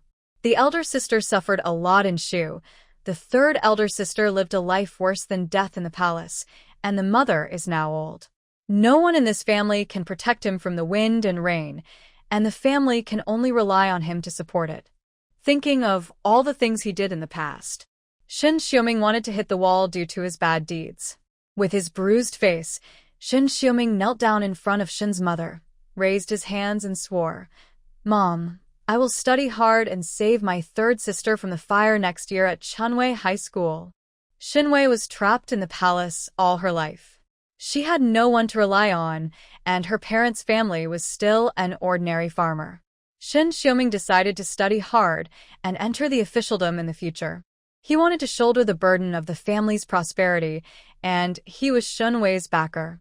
As long as he was around, the scornful servants in the palace would never dare to bully Shen Wei again. Shen Xiuming supported Shen's mother and went to a Confucian temple on the outskirts of Yanjing. They rented 2 small rooms where everything was inferior, and they could only study. Hi. Shen Xiuming decided to study hard here until next year to attend Chunwei. After a play, Grandma Rong, Jixiang, and Deshun knelt on the ground to apologize for offending Shen Wei. Shen Wei smiled and helped them up and said kindly, "No need to apologize. You've done a good job, but please don't publicize this." The more vicious the 3 of them, Aunt Rong, behaved, the more Shen Xiuming worked hard. Shen Wei gave each of the 3 a reward of 1 tael of silver. Jixiang and Deshun received the reward, and kowtowed happily to thank them.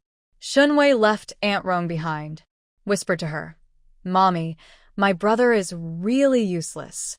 You go to the Confucian temple in the suburbs on time every month to send a small amount of money to my mother and brother, and you must look fierce." Shen Xiuming looks like he has changed his ways, but who knows if he will give up halfway. Shen Wei needs to beat him regularly. The younger brother works hard and she, Shen Wei, has a bright future. Grandma Rong is so smart, she can understand it naturally. "Master, don't worry, I will definitely handle this for you." Today Shen Wei acted in a play to inspire Shen Xiuming's ambition. Shen Xiuming is a reading genius. As long as he works a little harder, he may not win the first prize in the future, but he can at least be on the Chunwei list. Shen Wei needs Shen Xiuming entered the officialdom and promoted the status of the entire Shen family. Shen Wei was from a humble background. Even if she gave birth to a child in the future, she would only be promoted to the status of a concubine. She was not qualified to be a concubine. None. The children born to the concubines are only in the name of the princess. Shen Wei's target is the concubine. The concubine status is second to the princess and can raise the child independently, but the concubine's name can be included in the royal jade certificate. More emphasis is placed on family background. The fathers of the 3 concubines of the Yan Palace, Lu Ruyan, Zhang Miaoyu, and Lu Qiaoer, are all officials in the court. If Shen Xiuming can enter the officialdom, even if he is a small official, Shen Wei will have a position. When the time came, Shen Wei would secretly work to get Shen Xiuming to join King Yan without worrying about his future. Shen Wei took a sip of hot tea and looked out the window at the gray night. "Kaiping, the prince is staying tonight." "Where?" Kaiping said angrily. "Master, tonight the prince went to the rose garden next door." Today, King Yan originally planned to come to Fangfei garden, but the princess said that Shen Wei was injured at the spring banquet and needed to rest. So King Yan changed his mind and went to the newly brought-up concubine Zhang Yu tonight. Shen Wei slowly when drinking tea. She didn't take Zhang Yu seriously. She didn't pursue a lifelong relationship. She only regarded Prince Yan as her cash machine and a springboard for her retirement. The prince could come to her 10 days a month. This is considered pampering. As for the remaining 20 days, King Yan can sleep with anyone he wants. It would be terrible if King Yan sleeps in her room every day. Shen Wei is a ferocious man on the bed. Even my iron-clad body couldn't bear it. "Kaiping, go get the 4 treasures of the study." I have to practice calligraphy for half an hour before going to bed tonight. Shen Wei put down the teacup. Her mood was as calm as water. Never internal friction. Insist on involution. Rose garden next to Fangfei garden. Before King Yen came, Zhang Yu couldn't wait to take a bath and freshen up under the service of 2 maids. Master, you are so beautiful. Der Wandfang erflattert. Zhang Yu slightly raised her red lips. In the small silver mirror, her beautiful face was reflected.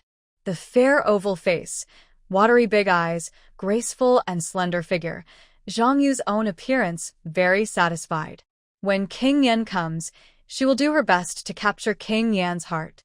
Shen Wei, a humble peasant girl, can be favored by King Yen for 2 months, and she, Zhang Yu, can do the same. The prince has arrived. The eunuch's voice came from outside the house. Zhang Yu stood up happily and took 2 maids to go out to greet him. It was already dark. The moonlight was hazy. The lanterns on the eaves of the courtyard lit up, and King Yan's tall and majestic body slowly appeared. Zhang Yu's heartbeat quickened. She bowed gently and said delicately, I am Zhang Yu, and I would like to pay my respects to the prince. King Yen was absent-minded. He just passed by Fangfei garden. He saw 2 mandarin duck lanterns hanging on the eaves of Fangfei garden. They were exquisite and unique. After walking outside the courtyard wall of Fangfei garden, King Yen could still faintly smell the gardenia. Elegant and fragrant. He wanted to see Shen Wei in Fangfei garden, and he also wanted to see the nearly ripe purple eggplants in Fangfei garden. When he came to Zhang Yu's rose garden, he saw the dilapidated courtyard walls, the jagged trees in the yard, and the huge trees. The feeling of disparity made King Yen quite dissatisfied. When King Yen entered the Qiangwei courtyard, Zhang Yu couldn't wait to come up to him and said, Your Majesty, let me help you change your clothes. The light was dim, and King Yen looked at Zhang Yu's face. Zhang Yu looks good, but unfortunately she is too thin and her skin is frighteningly white. Those big bright eyes were full of greed for power, which really disgusted King Yen. This month is similar to those of the concubines, who just went to bed in the past. They were ambitious and pretentious. In the end, they gradually lost their vitality and became dull and boring. King Yen suddenly felt bored. He flicked his sleeves and said, Stay well. King Yen turned around and walked out of the dormitory, intending to go to Fangfei garden next door to find Shen Wei. Outside the palace, the eunuch Fugui, maids Fang'er and Chui'er were waiting patiently for orders. Usually after King Yen had with his concubine, he would ask for water to bathe and wash his body. Hot water has been prepared outside the house, waiting for King Yan's call. Eunuch Fugui, do you think my Master Zhang can be as favored as Master Shen next door? Fang'er asked Fugui in a low voice. Fugui smiled and told the truth. Compared with Master Shen, your Master Zhang is far behind. After serving King Yen for many years, Fugui has never seen a concubine as special as Shen Wei competing for favor. The method is novel and appropriate. King Yen was secretly worried about Shen Wei. Passing by Fangfei garden just now, Fugui could see it clearly. King Yen looked at Fangfei garden several times. The corners of Fang'er's pink lips pursed, and she said dissatisfiedly, They are all concubines. How far apart can they be? As soon as she finished speaking, the door of King Weiyuan's bedroom opened, and the moonlight illuminated King Yan's face, which was particularly cold and handsome. King Yen said, Go to Fangfei garden. Fugui had this in his mind and quickly led the way with his guards to Fangfei garden next door. Vangereschgeier was stund. King Yen stayed in Rose garden for less than half a cup of tea, so why did he just leave? As soon as King Yen left, the sound of a cup breaking suddenly came from the room. Zhang Yu dropped the celadone teacup on the table. She originally thought that she would be able to go to bed tonight and get the exclusive favor of King Yen. But she never expected that King Yen was not even willing to let her sleep with her and just abandoned her. Zhang Yu clenched her fists and bit her teeth with hatred, almost bleeding. Shen Wei. Shen Wei must be targeting me on purpose. She deliberately snatched away the prince and wanted me to fall out of favor. The hatred was overwhelming, and she was filled with unwillingness. King Yen would not give face to a concubine. He would come when he wanted, leave when he wanted, and always did as he pleased. No one can accuse him of following his own free will. King Yen walked into Fangfei garden. There are many snow-white gardenias and pretty crepe myrtle flowers planted in the yard, which are full of vitality. When King Yen saw the vigorously growing vegetable seedlings, he couldn't help but feel a sense of intimacy in his heart. It's like coming home. King Yen did not alarm Shen Wei. He was also curious about how his Wei spent the nights when he did not come to Fangfei garden. The lights in the bedroom were still on. The candlelight was gentle and bright, and there was a faint fragrance of mugwort and gardenia in the room. Shen Wei sat on the desk, holding a thin wolf hair brush in her hand, a strand of black hair falling from her forehead. She was concentrating on practicing calligraphy. Shen Wei's eyes were red, and she occasionally wiped her eyes with her hands, as if she had just cried. King Yen was shaken. It turned out that at night without me, his Wei was crying silently alone.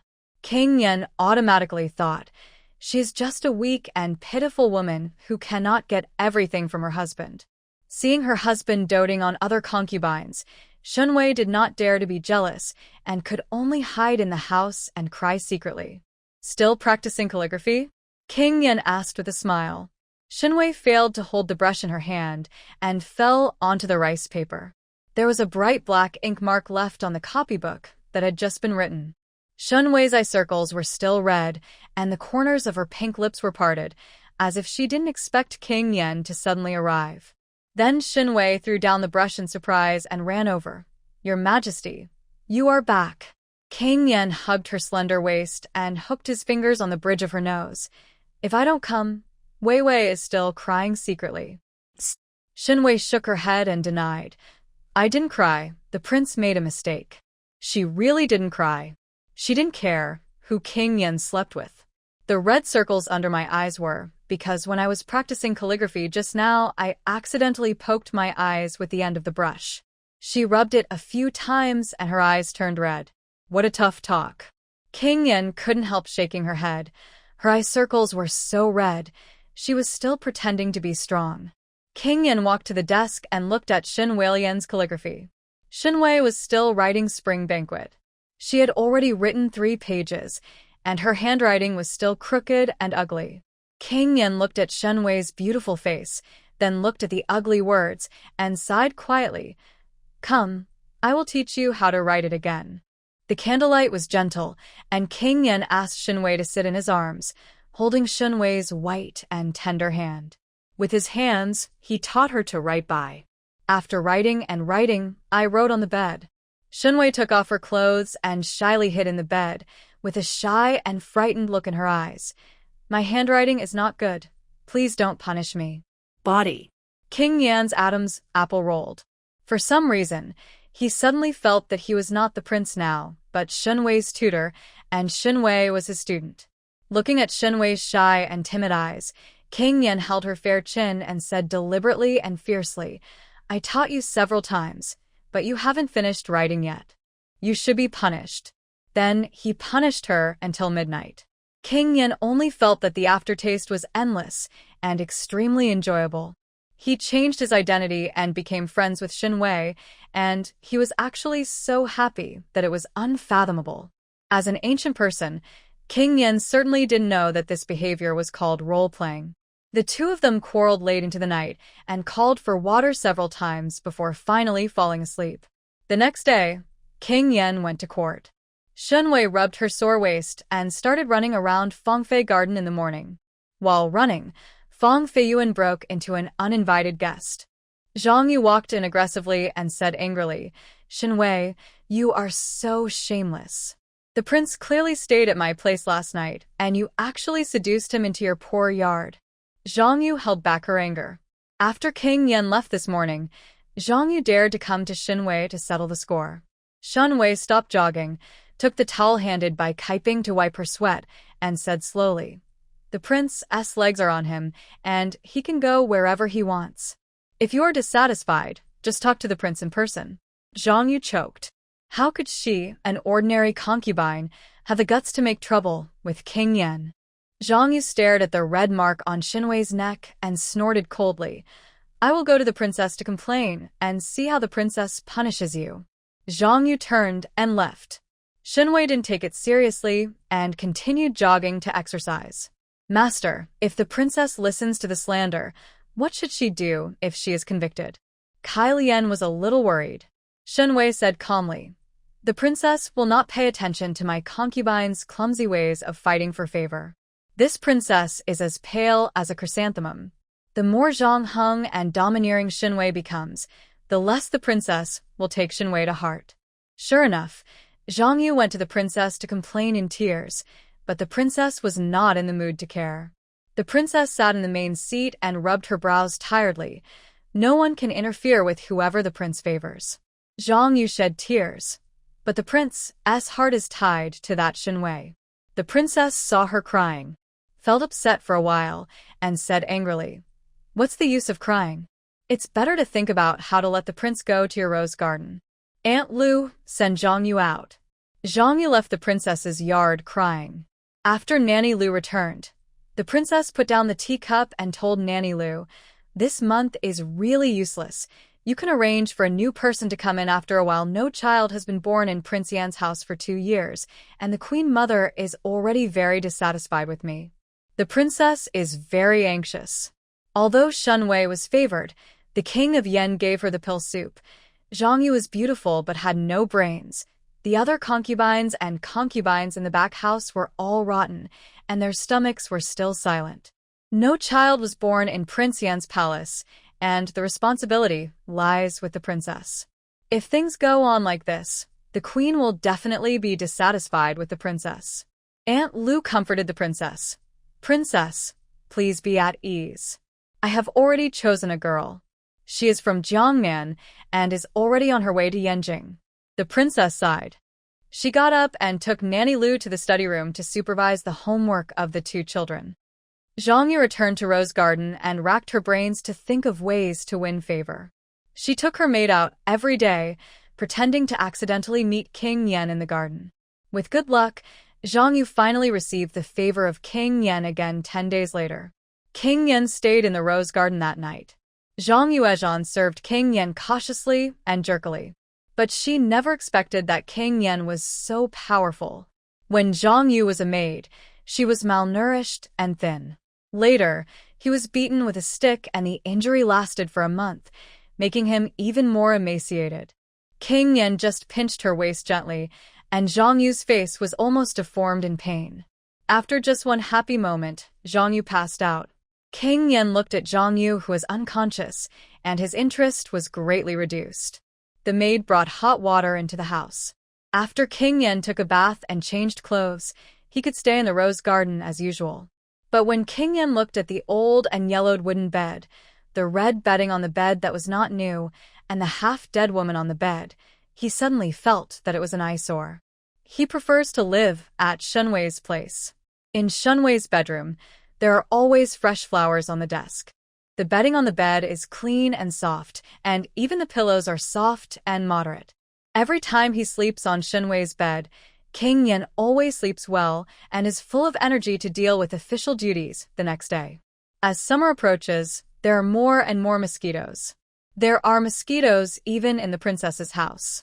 Only there were no mosquitoes in Shen Wei's house, only the refreshing scent of mugwort. Boring. King Yan left Rose Garden and planned to go to Fangfei Garden to find Shen Wei. The eunuchs and guards walked at night with lamps in their hands. Shen Wei greeted King Yan at the gate of Fangfei Garden. The moonlight was soft and her face was pale. Prince Yan stepped forward and held her hand. You still feel uncomfortable? Shen Wei's face turned red and she lowered her head shyly. It's all your fault.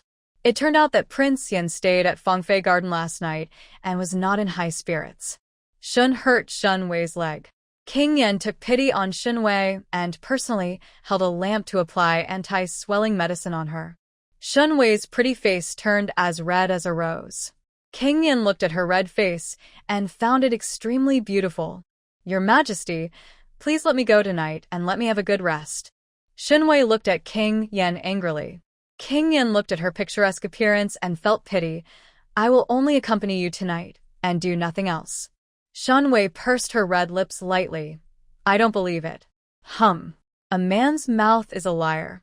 Even though Shen Wei exercises every day, her physical fitness has improved significantly. However, Shen Wei still couldn't bear the physical difference between men and women. Shen Wei sighed in her heart. No wonder so many women in the back palace of the palace were treated like salted fish. King Yan was as fierce as a tiger.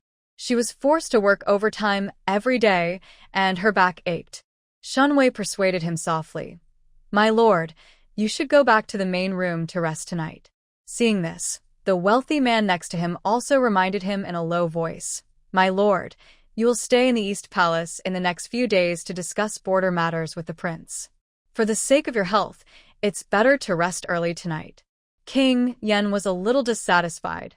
However, this slight dissatisfaction disappeared when Shen Wei sent 2 pillows and sachets.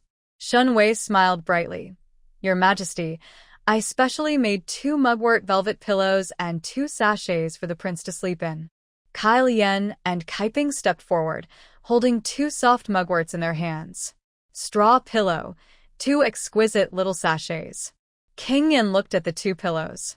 The pillow is round and cute in shape, and the outside is sealed with beautiful green pattern velvet. It looks soft and waxy. The 2 sachets are also the color of jasper, with summer rose flowers embroidered on the outside.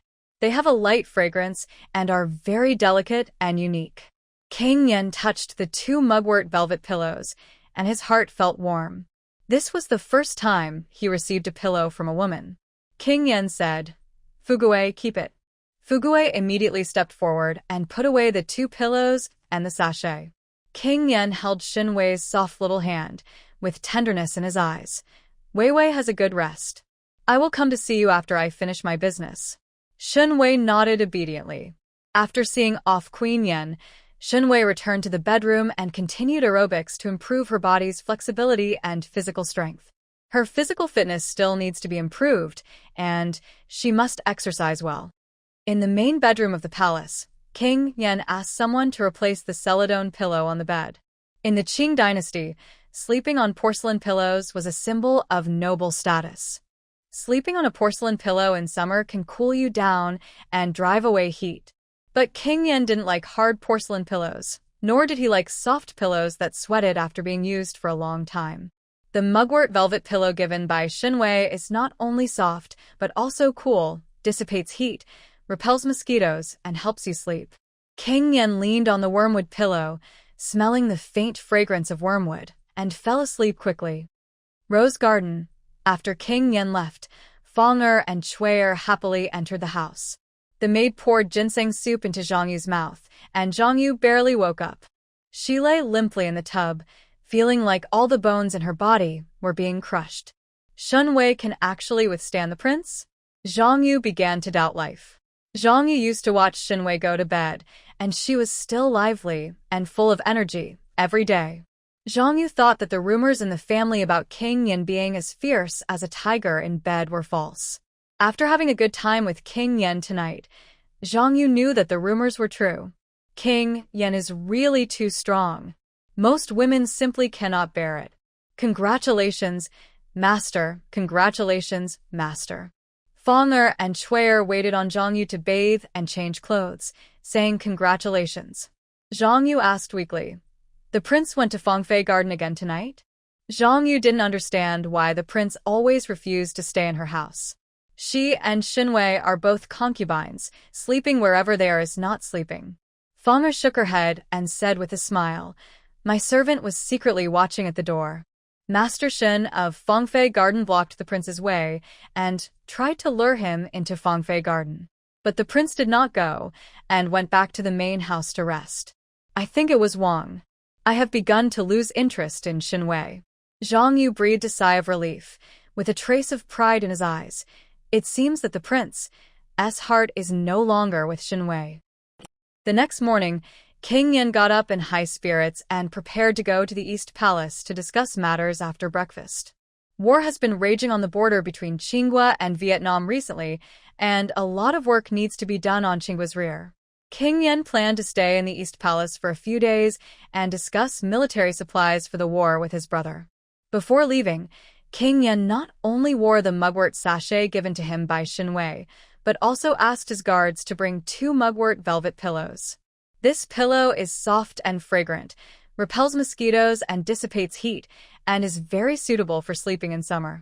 The sachet also comes with a light fragrance, which can be worn on the body to keep mosquitoes away. King Yen liked it very much when women paid attention to him. Nowadays, the back palace of the palace is a stagnant place, and the wives and concubines abide by the rules and abide by their duties. Only Shen Wei dares to show her love for King Yen openly, which makes King Yen feel happy.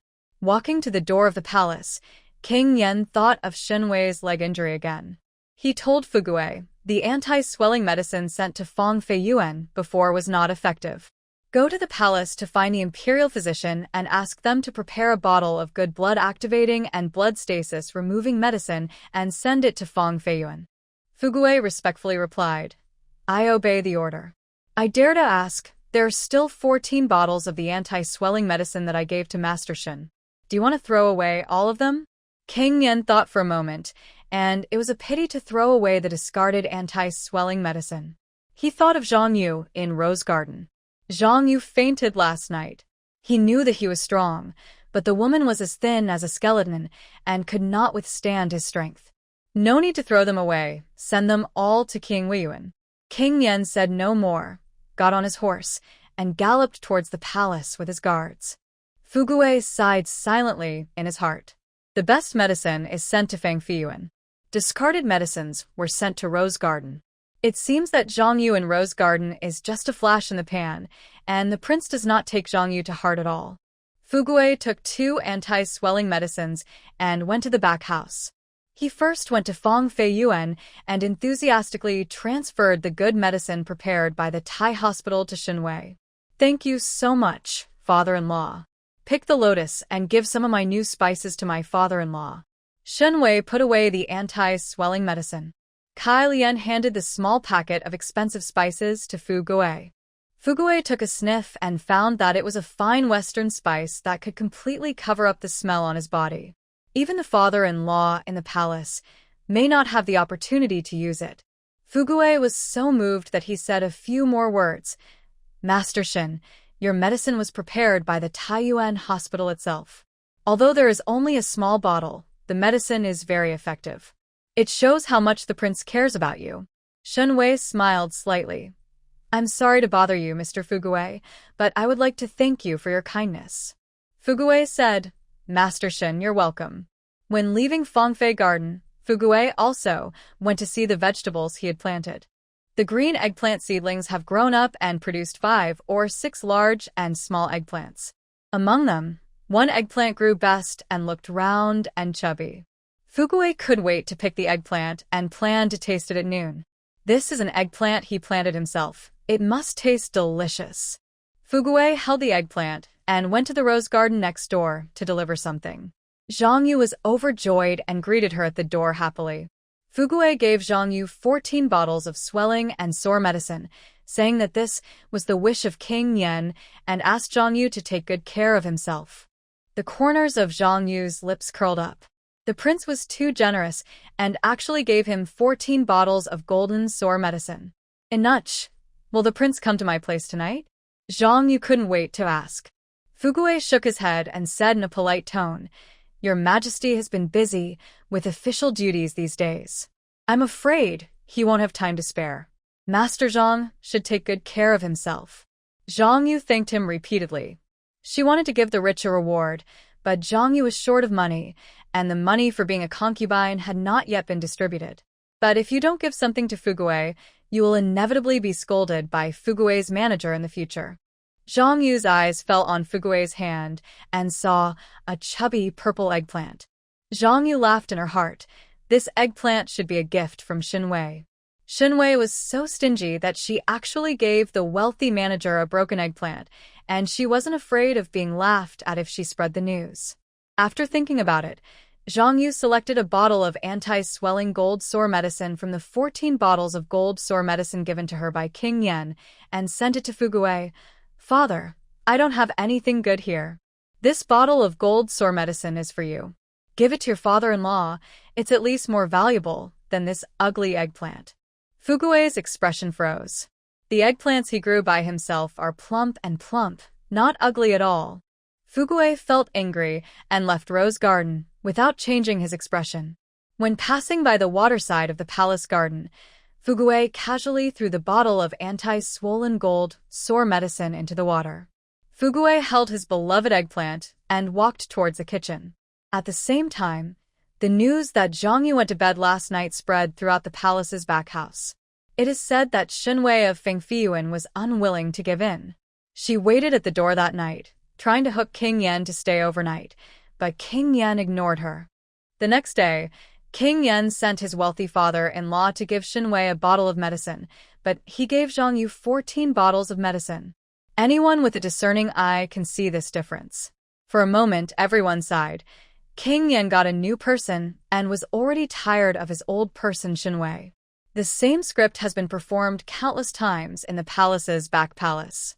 Alas, Shen Wei finally followed the path of her predecessors, fading into obscurity and becoming a withered epiphyllum.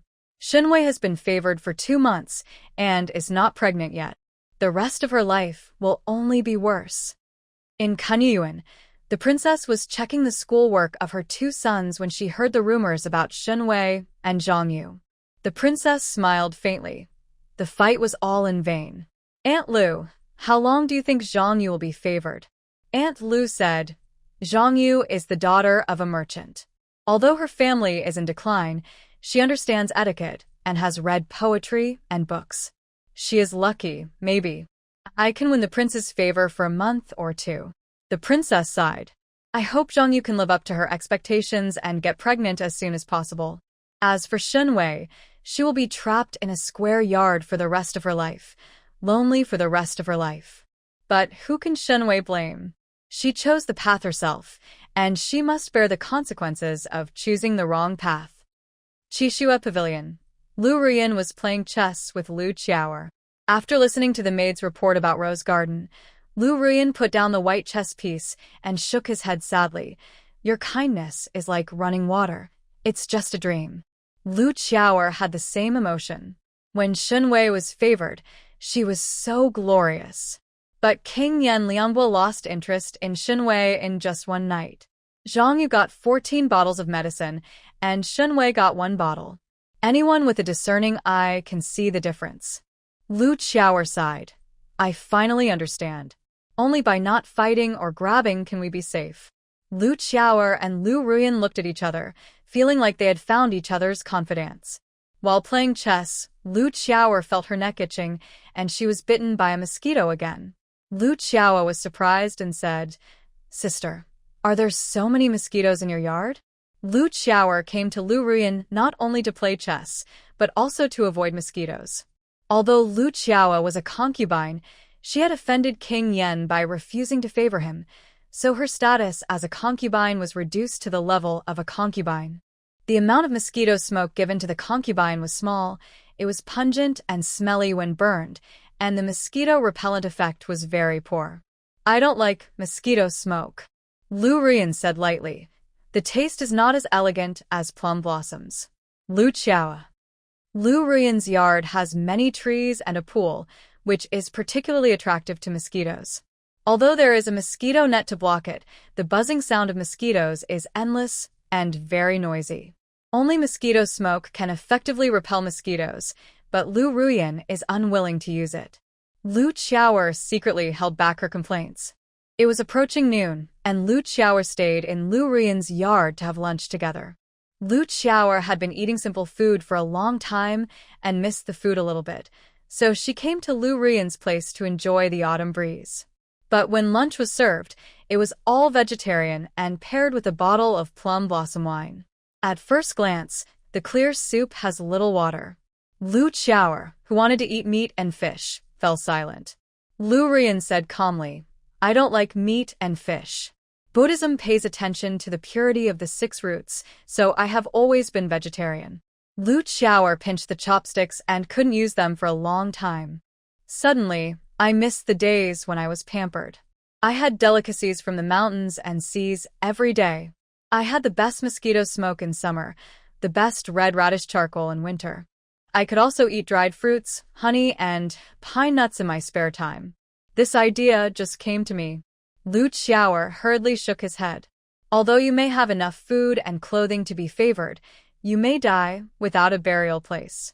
It's better to be a salted fish, keep a low profile, and live a long life. Rose garden. The gentle sunlight shines down, casting a green shade in the yard. There are green mugwort planted in the yard. The mugwort is refreshing and repels mosquitoes, and there is no mosquito interference. A rosewood chair was placed under the shade of a tree, and Shen Wei began to practice calligraphy. With a beauty mask on her face and honey and wolfberry tea at hand, Shen Wei sat in the shade of a tree and practiced calligraphy leisurely. Her writing skills must slowly improve so that she can give King Yan the illusion that he is a good teacher. Kai Ping, a little expert in gossip, came back after hearing a lot of gossip and whispered in Shen Wei's ear, "Master, there are rumors outside that the one in Rose Garden is more favored by the prince." Kai Ping was very angry. This gang are all people blind? The swelling and sore medicine that King Yan gave to Shen Wei was prepared by Taiyuan Hospital himself. Zhang Yu's dozens of bottles of golden sore medicine were discarded after Shen Wei used them. Shen Wei concentrated on practicing calligraphy. Let her be proud for a few days. There is no need to take it to heart. Picking apples, let Jixiang and Deshun build a small waterside pavilion by the pool. Be sure to build it before the prince comes back. In the pool of Fangfei, the lotus leaves are green, and the lotus flowers are in bud. Shen Wei wants to build a pavilion by the water to enjoy the cool air. Summer is coming. What's the point of sleeping in a bed in the house every day? It's time to unlock new locations. Don't worry, master. Jixiang Deshun has already gone to move the wood. Kai Ping gradually calmed down when she saw Shen Wei's calm look. Shen Wei nodded. Kai Ping, call Aunt Rong here. I have something to arrange. Kai Ping accepted the order, and after a while, Aunt Rong came to the house. Shen Wei put down her brush and handed a sling of money to Aunt Rong. Go to the Confucian temple on the outskirts of Yanjing and give this sling of money to my mother and brother. Ani, you know how to act. Aunt Rong said with a smile. Master, don't worry. I will go to the Confucian temple immediately. Shen Wei was continuing to beat Shen Xiuming. Shen Xiuming could not be allowed to forget his sister's pain and humiliation and continued to work hard for strength. After Grandma Rong was ordered to leave, Shen Wei practiced calligraphy for another half an hour and then went to the yard to supervise the two young eunuchs building the waterside pavilion. She wants to build a waterside pavilion full of ancient style and put a summer bed in the waterside pavilion. While Shen Wei was drinking tea and supervising the work, a gentle and lively voice suddenly came from the other side of the yard. Shen Wei, look what good things I have brought you. Before anyone arrived, the aroma of pork elbows came first. You don't need to think about it to know that this is Zhang Miaoyu's concubine.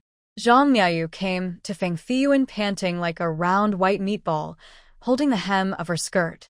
She wiped the sweat from her forehead and complained, "Your yard is too remote. I walked for a long time, and my feet hurt." Shen Wei quite likes this chubby concubine innocent. Loves to eat. Nothing wrong with her. Scheming. Shen Wei. Concubine, are you here today? Zhang Miaoyu shook his head and sat down on the chair. Don't call me concubine. If you are more interested, you can call me Miaoyu. I'm afraid you are not in a good mood. Okay, I brought you braised pork elbow. The maid carried the food box and brought out a plate of braised pork elbow. The braised pork elbow is rosy in color and reflects the oily shine, and the stewed pork is soft and waxy off the bone, with a fragrant aroma. Shen Wei smiled and said, "Thank you for your kindness, but I am in a good mood." Zhang Miaoyu looked at her with pity. It doesn't matter if you fall out of favor, just live a happy life. The prince's love is too hard to find. You might as well eat elbows with me here. Shen Wei felt relieved. It turned out that Zhang Miaoyu thought she had fallen out of favor, so she came to visit her specially. He is a very kind person. However, Shen Wei, who pursues good health, still refused the good intention of eating braised pork elbow. Zhang Miaoyu curled her lips and said, If you don't like elbows, I'll bring you braised pork next time. I'll eat the elbows first. Zhang Miaoyu was not polite, grabbed the elbows and started to chew them, making her mouth full of oil.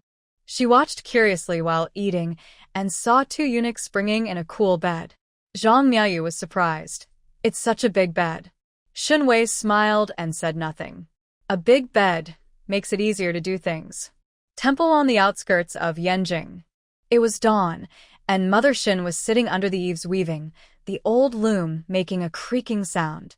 Shen's mother is old and can only weave 4 feet of cloth every day. She has saved all the money from selling the cloth. Shen's mother had already planned that if Shen Wei died in the palace in the future, she would kowtow to the princess and bring back Shen Wei's body. Shen's mother will use the money she has saved to buy a good cemetery and bury Shen Wei. This is the only thing a mother can do for Shen Wei. Mom, I'm going out for a trip, and I'll be back at noon. Shen Xiuming walked out of the room and stretched. Mother Shen's weaving movement paused, and she found helplessly that her son was not a determined person. After being humiliated in the back alley of the inn, Shen Xiuming decided to study and work hard. But after working hard for more than 10 days, there was a tendency to strengthen one effort, then fail again, and then fail 3 times. In the past 2 days, I no longer get up early to study but always want to go out and gamble. Mother Shen was quite disappointed. I have been beaten and scolded, but it is really difficult to change a person's temper in a short period of time. Auntie, I'm here to collect the cloth. A cheerful voice came from outside the house. It turned out that the businesswoman collecting the cloth had arrived. Seeing this, Shen's mother hurriedly asked Shen Xiuming to bring out the cloth she had knitted in the past few days. While counting the number of pieces of cloth, the businesswoman chatted with Mother Shen. Auntie, yesterday, I went to Prince Yan's mansion to deliver cloth. I heard from the maid in the prince's mansion that Prince Yan has recently favored a new concubine.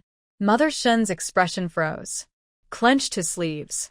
Shen Xiuming was about to sneak away from the Confucian temple, but suddenly stopped. The businesswoman was still gossiping. This woman in the back house of Prince Yan's palace is really miserable. The concubines and maids who have fallen out of favor are not as good as servants, and they still wear the worst fabrics. The first few in the past month, a concubine couldn't bear the pain and committed suicide by diving into the water.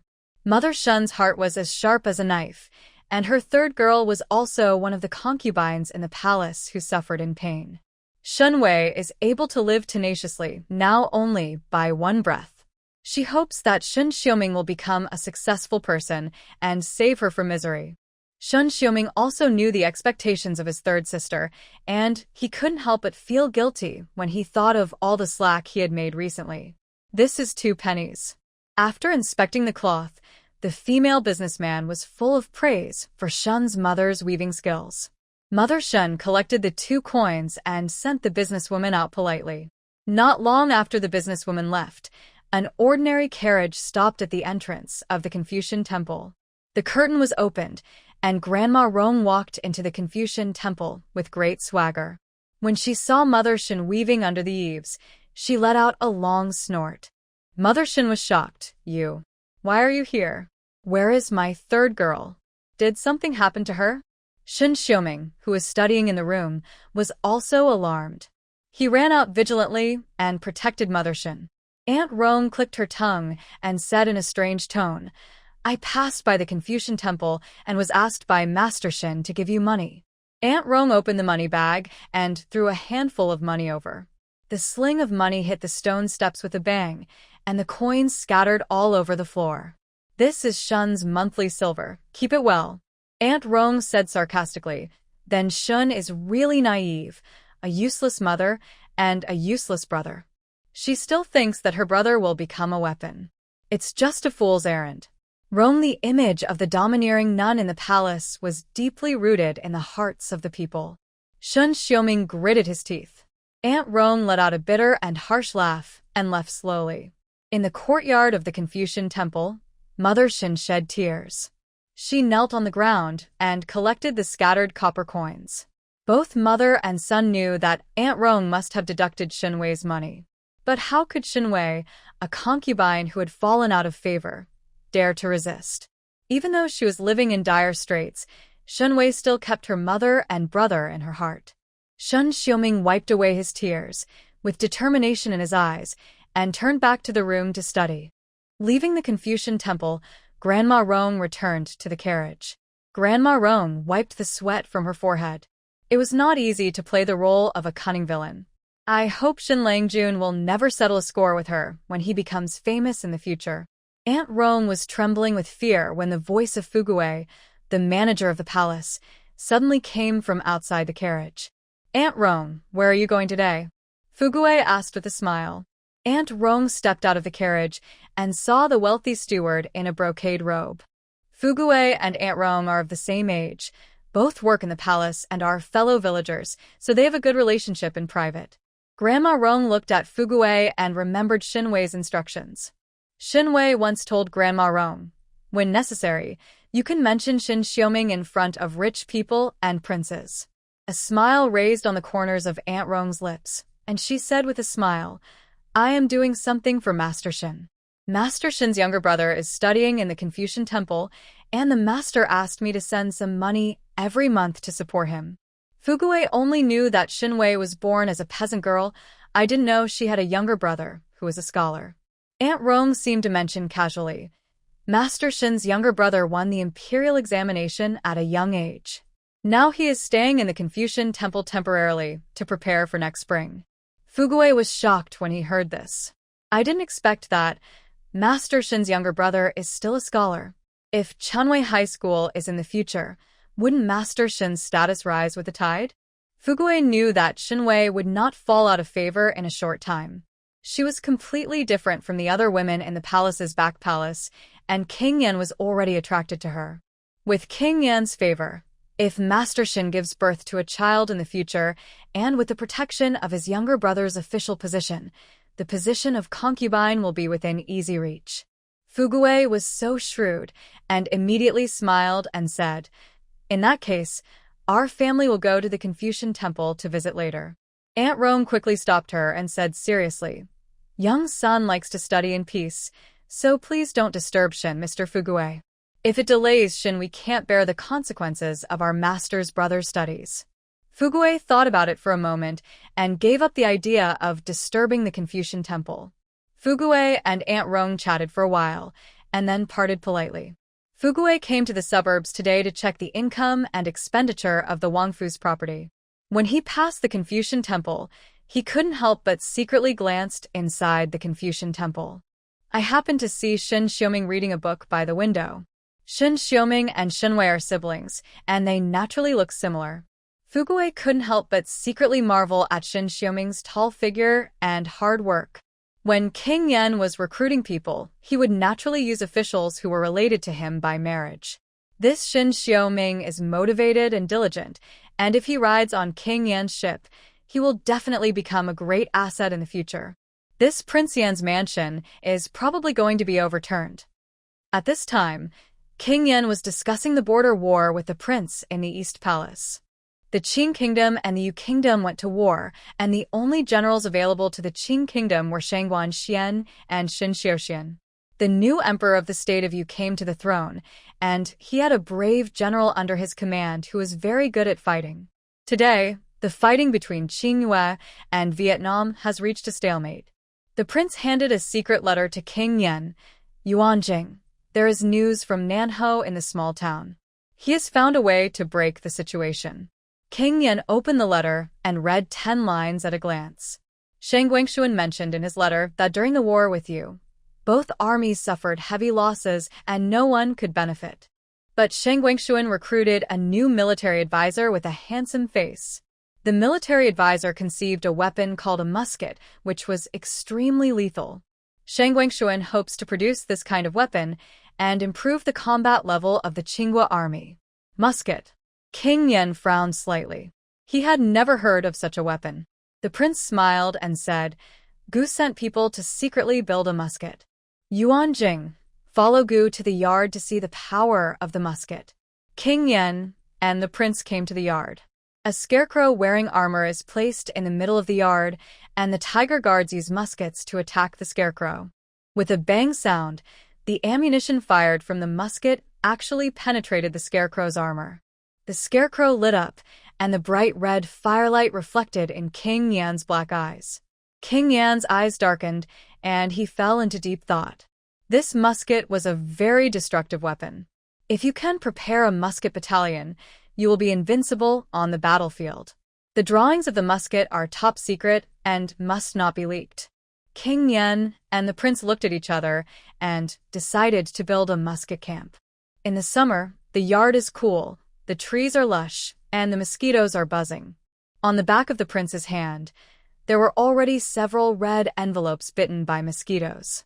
Mosquitoes are fair creatures. They bite common people and also bite princes. The prince reluctantly waved away the mosquitoes and held King Yan's arm. When you enter the house to discuss matters, don't let mosquitoes bite you. King Yan smiled and said, "Brother, I have not been bitten by mosquitoes." The prince was surprised and saw the back of King Yan's intact hand and neck. There are really no mosquito bites. So amazing! King Yan took off the sachet from his waist and said with a bit of show-off, "I have a mosquito repellent sachet, so I'm not afraid of mosquitoes." The mosquito repellent sachet made by Shen Wei for King Yan was exquisite and unique in shape, and contained mint, purple, and so on. Sue, mugwort, clove, calamus, and angelica. These are mosquito repellent medicinal materials with their own fragrance. Mosquito repellent sachet? The prince was surprised. King Yan said in a seductive tone, "This is made by one of my concubines." "Brother, didn't the crown princess make a sachet for you?" King Yan envied the deep relationship between the crown prince and the crown princess. The princess will make soup, make clothes, massage shoulders, add fragrance to the red sleeves for the prince, and the couple will love each other. With his elder brother as a role model, King Yan naturally hoped that his future wife would be as virtuous as the crown princess and love her husband wholeheartedly. Later, King Yan and the princess got married, and after the marriage, the two of them were considered to be on the same page. But gradually, the princess became more and more old-fashioned and mean, and she became less and less interested in King Yan. The two of them did not talk much about each other. Lu Ruyan, Lu Qiaoer, Zhang Miaoyu. These concubines and concubines have also become routine and dull. King Yan was very distressed. He just wants a woman who can love him with all her heart. What's wrong with that? Fortunately, Shen Wei appeared later and filled the vacancy in his heart. The prince thought thoughtfully. Could it be that Shen family again? King Yan replied proudly, "It's her." The prince nodded slightly and took King Yan back to the house. As he walked, he said, "A few days ago, I heard Zhaoyang mention that at the spring banquet, your concubine even helped Zhaoyang avoid being assassinated. It's Zhaoyang's birthday next month, and Zhaoyang plans to invite Mr. Shen to the banquet. Although Shen Wei is a concubine, she is also the princess's savior. No one will criticize her for attending the princess's birthday banquet." As the prince said, his throat felt itchy, and he began to cough violently. King Yan was shocked and quickly helped the prince to sit down. Next, he handed over a cup of hot tea. "Brother, I have sent people to the Jianghu to find Dr. Mo. He will surely cure your illness." The prince finished 2 sips of tea and slowly swallowed the blood in his throat. "It's okay. It's just a minor illness." The prince pretended to be nonchalant and continued to discuss the muskets with King Yan. In the blink of an eye, 5 days passed. During these 5 days, the prince, King Yan, and their advisors jointly discussed the secret production of muskets and the establishment of the musket camp. After finishing his official duties, King Yan left the East Palace and returned to the palace for 5 days. He wanted to have a good time with Shen Wei and also wanted to check whether Shen Wei's calligraphy was improving and what was happening in the yard. How are the vegetables growing? He was also worried that Shen Wei would steal his eggplants, and Xiao Nizi had been coveting his eggplants for a long time. King Yan could not wait to return home and secretly planned that if he was out for a long time next time, he would eat them. When Shen Wei returned to the palace, Prince Yan immediately went to the backyard. When he passed by the rose garden, Zhang Yu, who had been waiting for him, hurriedly greeted him and said, "I greet you, Prince." Zhang Yu was dressed up today, wearing a dark green Sichuan brocade skirt, with delicate hairpins on her temples, exquisite makeup, and looked at King Yen with a smile. Since receiving the 14 bottles of golden sore medicine as a reward from King Yen that day, rumors have spread in the palace that Zhang Yu has gained favor and Shen Wei has fallen out of favor. During the 5 days that King Yen left, Zhang Yuna felt very proud. The princess rewarded her with some jewelry and silks, and the servants in the palace fawned over Zhang Yu in every possible way. Zhang Yueru is sitting in the clouds, enjoying the happiness of being sought after. She gradually believed that she was different from other women in the palace. As long as she works hard, she will definitely be favored by King Yen for a long time. When the time comes to give birth to a son and a half-daughter, the prosperity and wealth for the rest of his life will be guaranteed. King Yen must have her in his heart, otherwise, he would not come to Rose Garden as soon as he came back. Your Majesty, I have prepared hot tea. Would you like to drink it? Zhang Yu looked at King Yen tenderly. The maids Chui'er and Fang'er were also secretly happy. Although Zhang Yu has often tortured her in the past few days, if Zhang Yu can be favored, the two maids will naturally benefit a lot. King Yen frowned lightly and looked at the woman in front of him. There is only one thought in my mind. Who is she? Fugui had been serving King Yen for the longest time, so he naturally saw King Yan's doubts and hurriedly stepped forward to explain. Your Majesty, this is Master Zhang Yuezhang of Rose Garden. He was granted a residence in Rose Garden by the princess a few days ago. Have you forgotten? King Yen really forgot. He was not interested in Zhang Yu and walked straight to Fangfei Yuan. Zhang Yu watched the tall figure of King Yen leaving with helpless eyes, as if a basin of cold water had been poured on him from head to toe. My heart went cold. Strange. How could the prince not remember her? Zhang Yu was so worried that she immediately stepped forward to stop Fugui and asked anxiously, Master Fugui, your Majesty specially gave me 14 bottles of golden sore medicine. How could your Majesty forget me? Fugui said pitifully, Master Zhang, tell the truth. The 14 bottles of golden sore medicine were of average effectiveness and were meant to be thrown away. The prince could not bear to waste them, so he ordered our family to send them to you. Although the prince gave Master Shen only 1 bottle of medicine, it was carefully prepared by the Imperial Hospital. It's the best. Zhang Yu froze on the spot and didn't come back to her senses for a long time. King Yen couldn't wait to enter Fangfei Garden. The lamps on the eaves of Fangfei Yuan have been replaced by beautiful lotus lamps with soft light. The gardenias and crepe myrtles are blooming luxuriantly in the yard, and there is an exquisite little waterside pavilion by the water. Plain white curtains hang on 3 sides of the waterside pavilion, with one side facing the water. The breeze blew, the curtains swayed, and Shen Wei's slender figure was looming. My servants pay homage to the prince. Aunt Rong led the maids and eunuchs to pay their respects. Shen Wei, who was in the pavilion and waterside pavilion, heard the movement. She opened the curtain with joy, her eyes as bright as stars. The prince is back. I would like to pay my respects to the prince.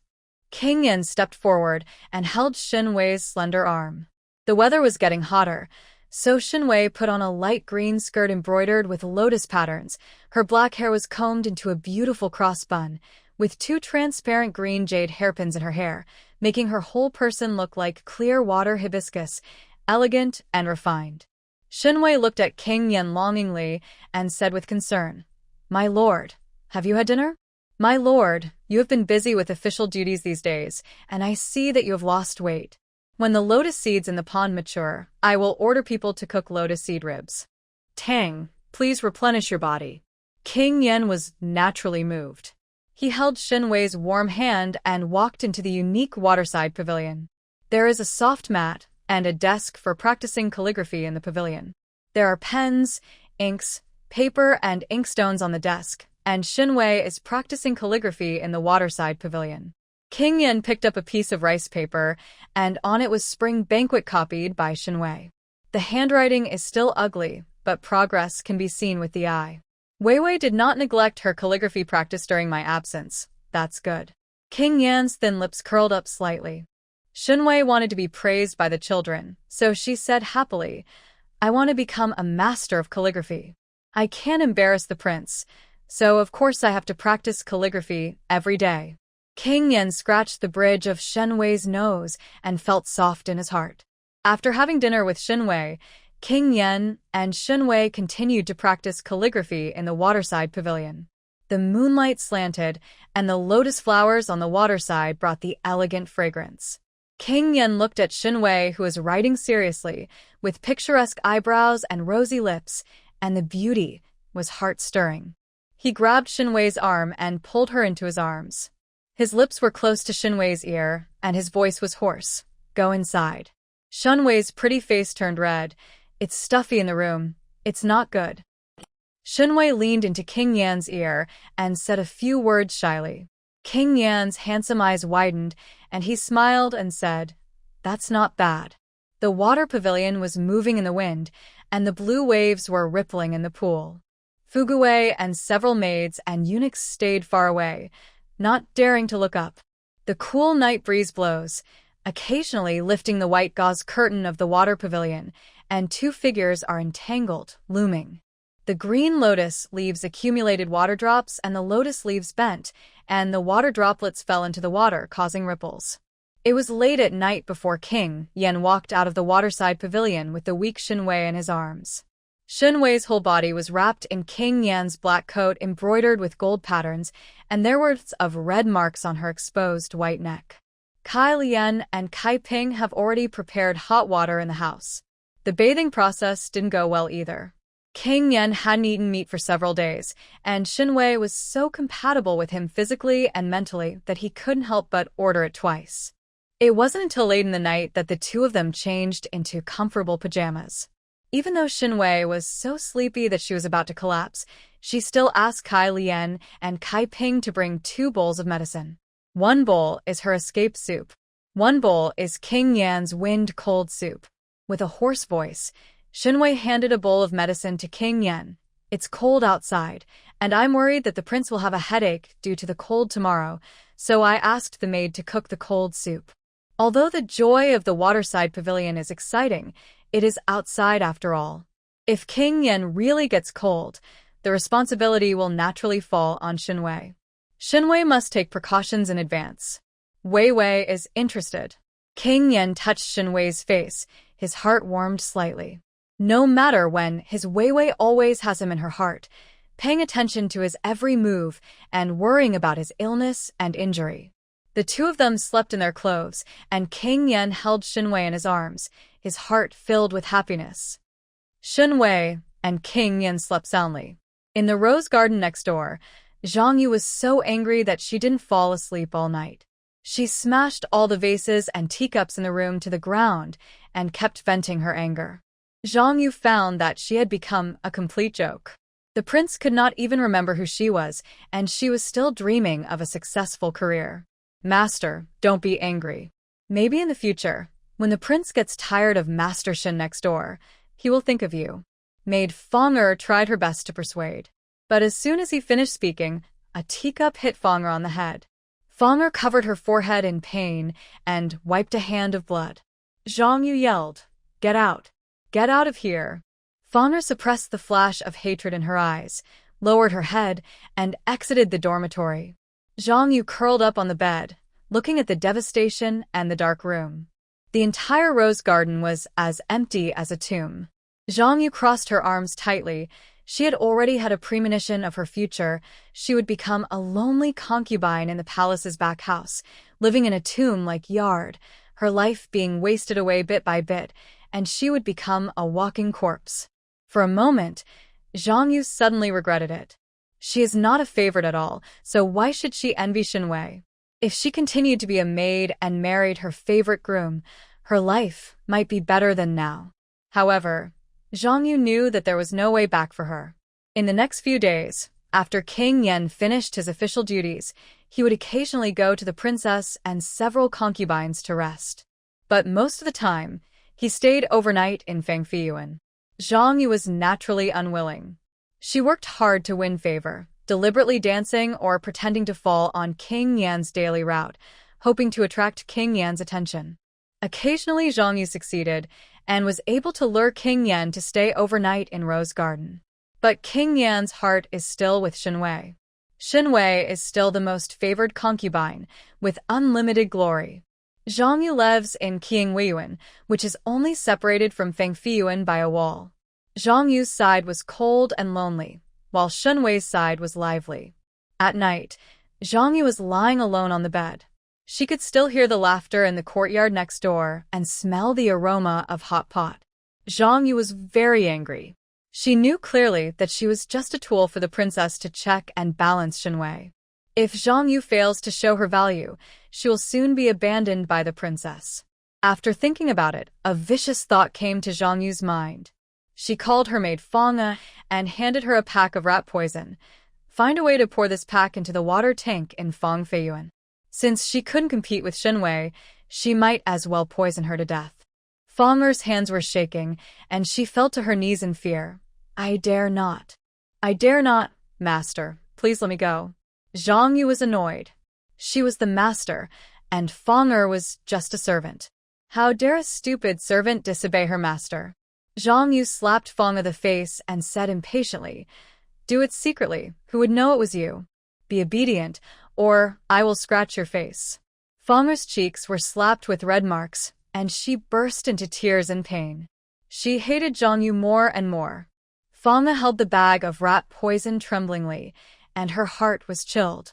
She wiped away her tears and planned to sneak into Fangfei garden after dark to poison it. Tonight, the king of Yen had dinner at Shen Wei's place and did not stay overnight. He went to the study to handle official business. The moonlight was slanting, and Fangfei hid in the dark to observe Fangfei garden. At the door of Fangfei garden, 2 eunuchs took turns to guard at night. Fangfei waited for a long time. Her ankles and wrists were all red and swollen from mosquito bites, but she still couldn't find a gap to sneak into the yard. She had no choice but to change her mind and plan to think of a way in the morning. After a bad sleep all night, Fangfei sneaked to Fangfei garden at dawn. Jixiang and Deshun carried buckets and went to the well in the palace to fetch water. The air was fresh in the morning, and the birds chirped loudly on the branches. Deshun opened the lid of the well and put down the bucket to fetch water. Fangfei took the opportunity to slip over, forced a smile, and took the initiative to say hello. Jixiang, Deshun, you come to fetch water so early? The servants in the mansion knew each other well. Jixiang smiled and said, It turns out to be Sister Fangfei. Look at the slap mark on your face. Did Master Zhang hit you again? Fangfei nodded embarrassedly. Zhang Yu has not completely fallen out of favor yet, so Fangfei dared not resist. Fangfei deliberately stepped forward and looked at the wooden barrel filled with water curiously. Jixiang, the barrels in your Fangfei garden are so beautiful. Fangfei's hand hadn't touched the wooden barrel yet, and Deshun, who was beside her, rushed over and stopped Fangfei. Don't get close to the wooden barrel. Fangfei was startled and said curiously and aggrievedly, I'm just taking a look. Deshun shook his head and said firmly, You can't get close. My master has ordered that there must be someone watching at all times when fetching water and delivering food, and no outsiders are allowed to get close. After all, my master is in favor, and if some bold guy poisons the water, the master doesn't want to be poisoned to death. Fangfei, who was about to poison, fell silent. Fangfei didn't know that Shen Wei was extremely cautious. The water used in Fangfei garden must be checked for non-toxicity before it can be drunk every day. The ingredients brought from the back kitchen must also be watched by the maids all the way to prevent someone from poisoning the food halfway. Every 5 days, Shen Wei would ask the imperial physician to take her pulse, and then ask the imperial physician to check the flowers, plants, and trees inside and outside the house to see if there were any things that could harm the human body. Shen Wei would also send people to regularly check the yard to find out if there were any wooden witchcraft figurines. After all, in ancient times, witchcraft disasters were particularly likely to implicate the entire family. In addition, Shen Wei often held meetings with the employees of Fangfei garden, asking them to be more vigilant, be careful when speaking, and not let others take advantage of them. Over time, the eunuchs and maids of Fangfei garden became as shrewd as foxes. Enoch Deshun stared into Fangfei's eyes and said meaningfully, The water of Fangfei garden is also occasionally drunk by the prince. Fang'er was so scared that cold sweat appeared on her back. Yes, the king of Yen also drank the water source of Fangfei Garden. If the king of Yen was accidentally poisoned to death, I'm afraid the entire Qiangwei garden would have to be buried with him. Fang'er was angry and hated the brainless Zhang Yu. Zhang Yu was a fool who did whatever he wanted and didn't consider the consequences. Jixiang was so smart that he could see Fang'er's thoughts. He patiently comforted Fang'er. Servants are also human beings. If the master treats us as human beings, we will be loyal. If the master does not treat us as human beings, we will wait for the master to fall down and then slowly step on him to death. Fang'er lowered her head silently, without saying a word. After returning to the rose garden, Fang'er was beaten and scolded by Zhang Yu because she did not complete the task of poisoning. During the beating, Zhang Yu finally realized how stupid it was to poison Shen Wei. If the king of Yen was accidentally injured, the consequences would be disastrous. But seeing Shen Wei's smugness, Zhang Yu had nowhere to vent his anger. If one plan failed, he would come up with another. Zhang Yu rolled his eyes and came up with a new idea for Shen Wei. On a cool summer night, the king of Yen went to stay at the princess's place. Shen Wei was happy and comfortable alone, doing exercises, practicing calligraphy, and applying a mask before going to bed. After finishing her work, she lay alone on the big rosewood bed, ready to go to sleep. While sleeping, Shen Wei suddenly heard a sobbing sound. It seemed like a woman was crying. "Wowu, I am unwilling. I died so miserably. I am so resentful." Sobbing and crying were creepy in the summer night. Shen Wei slowly opened her eyes. She looked out the window, and a white figure flashed by.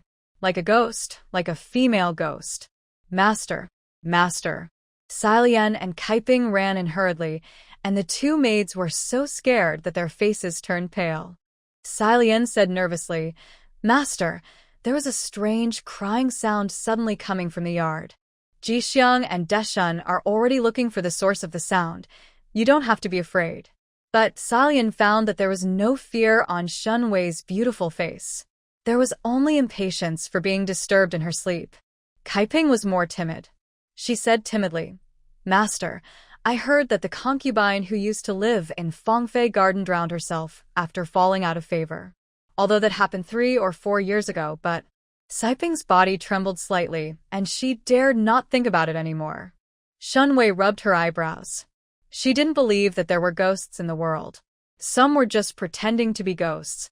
Even if there were ghosts in this world, Shen Wei would not be afraid. The resentment of her as a worker in the palace was heavier than that of ghosts. "Master." Rong Mama walked in from outside. Rong Mama was an old woman in the palace, so she was naturally knowledgeable. Rong Mama whispered to Shen Wei, "Master, Jixiang and Deshan just searched outside the yard and found traces of rope climbing on the wall. The haunted thing should be done by the rose garden next door." Zhang Yu and Shen Wei were not on good terms, and everyone knew it. This matter was most likely done by Zhang Yu's people who wanted to break Shen Wei's will. Kai Lian clenched her fists and said angrily, "Master, tomorrow the prince comes. We must expose the bad deeds of King Weiyuan to the prince. Playing tricks in the middle of the night, it's not good intentions." The king of Yen doted on Shen Wei. As long as Shen Wei opened her mouth, even if there was no evidence, the king of Yen would send people to severely punish Zhang Yu. Shen Wei leaned on the bed, her beautiful eyes flashed with deep thought. Just complaining can't get me what I want. Simply complaining to the king of Yen, the matter passed lightly. As a victim, Shen Wei could only get a little pity from the king of Yen and couldn't get too many valuable things. She had to make a big fuss. Shen Wei touched her chin, and a smile spread from the corners of her pink lips. "Our yard is a bit small. I want to move to a bigger yard." The next day, the news of the haunted Fangfei garden slowly spread, but it did not reach the ears of the king of Yen. In the next few days, the king of Yen came to Shen Wei's yard as usual to stay overnight. But he gradually found that Shen Wei's face was getting paler day by day, and the whole person was like a frightened deer. After that night, Shen Wei became more clingy and would not fall asleep until she hid in his arms. During the day, Shen Wei practiced calligraphy, and she began to be distracted while writing, and she frequently made mistakes in the words she wrote. After noticing something strange, King Yan hugged Shen Wei's slender waist. Could it be that I've asked for too much recently, and Wei Wei is tired? Shen Wei's pretty face flushed, and she shook her head gently. No, Your Majesty, don't think too much. The time for court is almost here. Your Majesty, go quickly. The corners of her pink lips opened slightly, as if she had something to say, but she didn't say it in the end. King Yan was so smart that he naturally noticed something strange. If Shen Wei didn't want to bring it up, he would send someone to investigate. After leaving Fangfei Garden, King Yan ordered Fugui, "Go and check what happened in Fangfei Garden recently." Fugui sighed and told King Yan truthfully, "Your Majesty, in fact, Fangfei Garden has been haunted these days. When the prince was here, Fangfei Garden was peaceful. After the prince left, strange things would happen in Fangfei Garden even in the daytime. Master Shen was afraid of disturbing the prince, so he kept the matter secret, alas." Prince Yan paused, turned around in his gold-embroidered black boots, and returned to the direction of Fangfei Garden. Deshan and Jixiang from Fangfei Garden were about to pay their respects, but Prince Yan stopped them with a look. He was about to enter the house when he suddenly heard Shen Wei and Kai Lian chatting in the house. Kai Lian cried and said, "Master, why don't you tell the prince about the haunted Fangfei Garden? These past few days, you have been disturbed and restless, unable to sleep or eat, and you have lost a lot of weight." Shen Wei drank a mouthful of the bitter medicine, sighed, and said gently, "The prince is busy with all kinds of things and is already hard-working. How can I disturb him with such a small matter?" Kai Lian felt distressed. A concubine who lived in Fangfei Garden before drowned herself.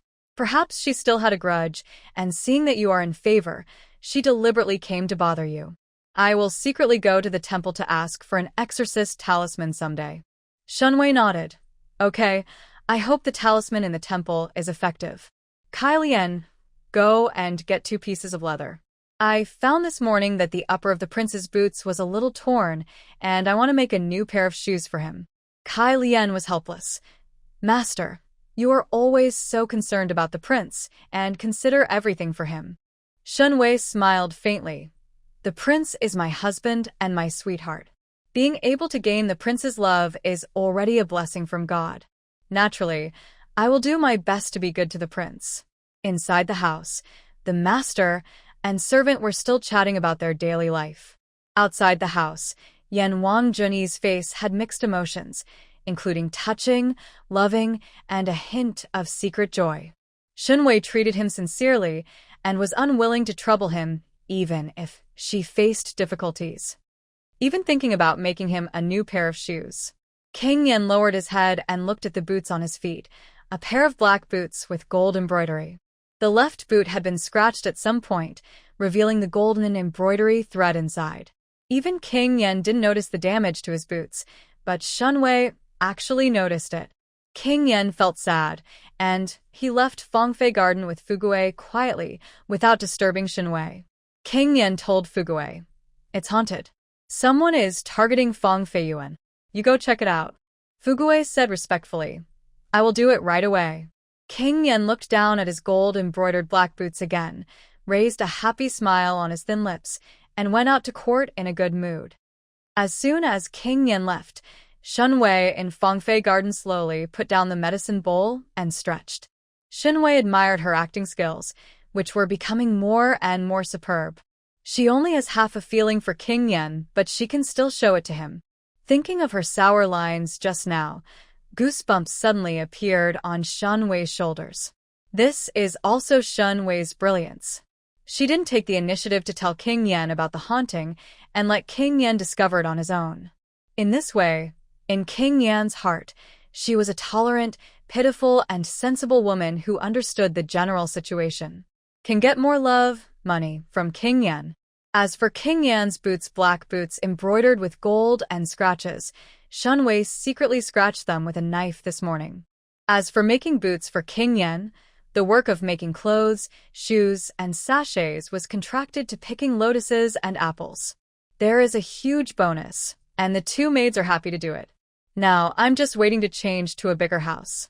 The smile on Shen Wei's lips widened, and she was quite grateful to Zhang Yu. If it weren't for Zhang Yu's pretense, Shen Wei's plan to move to a bigger house wouldn't have been brought forward. In life, is there anything happier than getting a promotion, a raise, and a big house? Fugui is worthy of being the great steward in the palace. He works very efficiently, and he soon found out that it was Zhang Yu from King Weiyuan who was playing tricks. There are traces of living people pretending to be ghosts. Fugui was about to tell King Yan about this, but Nanny Rong blocked his way. Aunt Rong took Fugui to a corner of the garden and said earnestly, "Manager Fugui, the real culprit of the haunting cannot be found." Fugui raised his eyebrows and said angrily, "Who said that the real culprit can't be found? It's clearly Rose Garden." Nanny Rong gave him a meaningful look. "My master said that the real culprit could not be found." As she said that, Nanny Rong stuffed an expensive enamel bottle into Fugui's hand. Fugui was stunned, looked down at the bottle, and then looked up at Grandma Rong, who was very close at hand. Fugui's eyes rolled, and he immediately reacted. Fugui smiled and played with the bottle in his hand. "Oh, Aunt Rong, what is Master Shen planning?" Aunt Rong smiled and said, "Master's business, captive. How can I interfere? Just wait and see what happens." Fugui put away the bottle, and the two of them made the deal tacitly. The story of the haunting of Fangfei Garden also reached the ears of the princess. The princess is supervising her two sons to complete their schoolwork. The princess also experienced cruel house fights in her early years, so she naturally knew the little tricks used in the back house to pretend to be a ghost. "Princess, do we want to punish Zhang Yu?" Nanny Lu asked the princess for her opinion. The princess shook her head lightly. She didn't need to think too much. She had already guessed the direction of the next plot.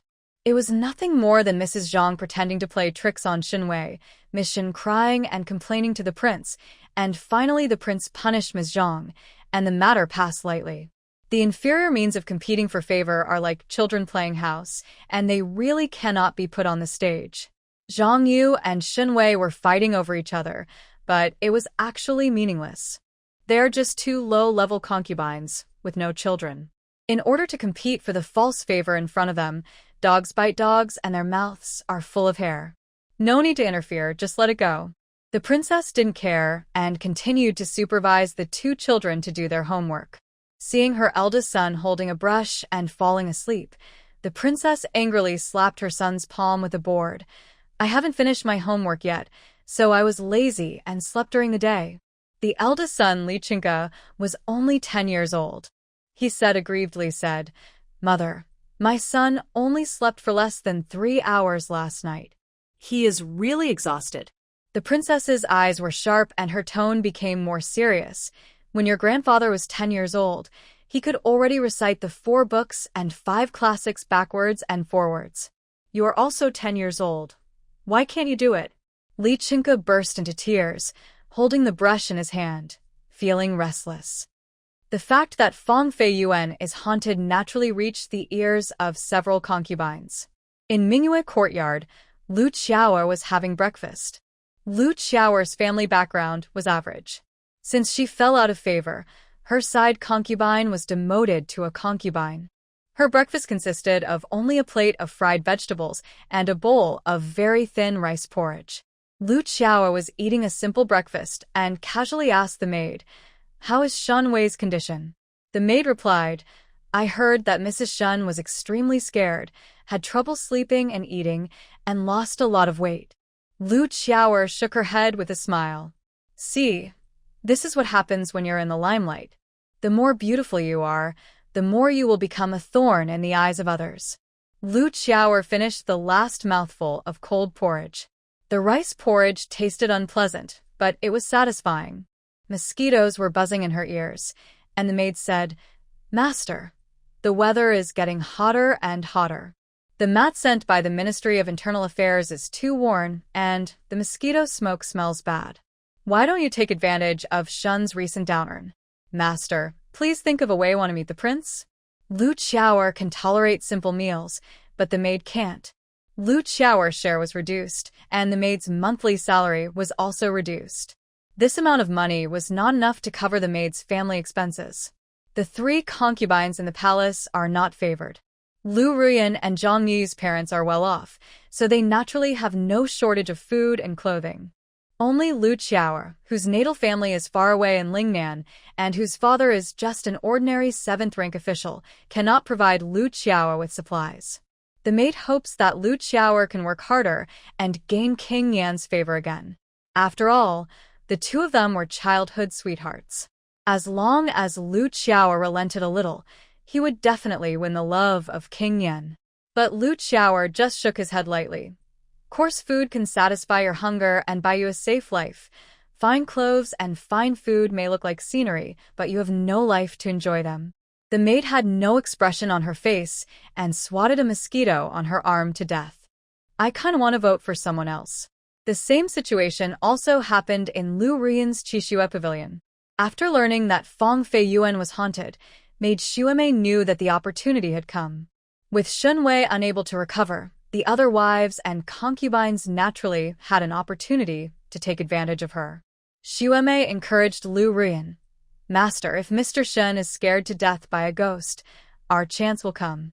Lu Ruyan, dressed in white than shui, was sitting in the study painting plum blossoms. Lu Ruyan comes from a famous family.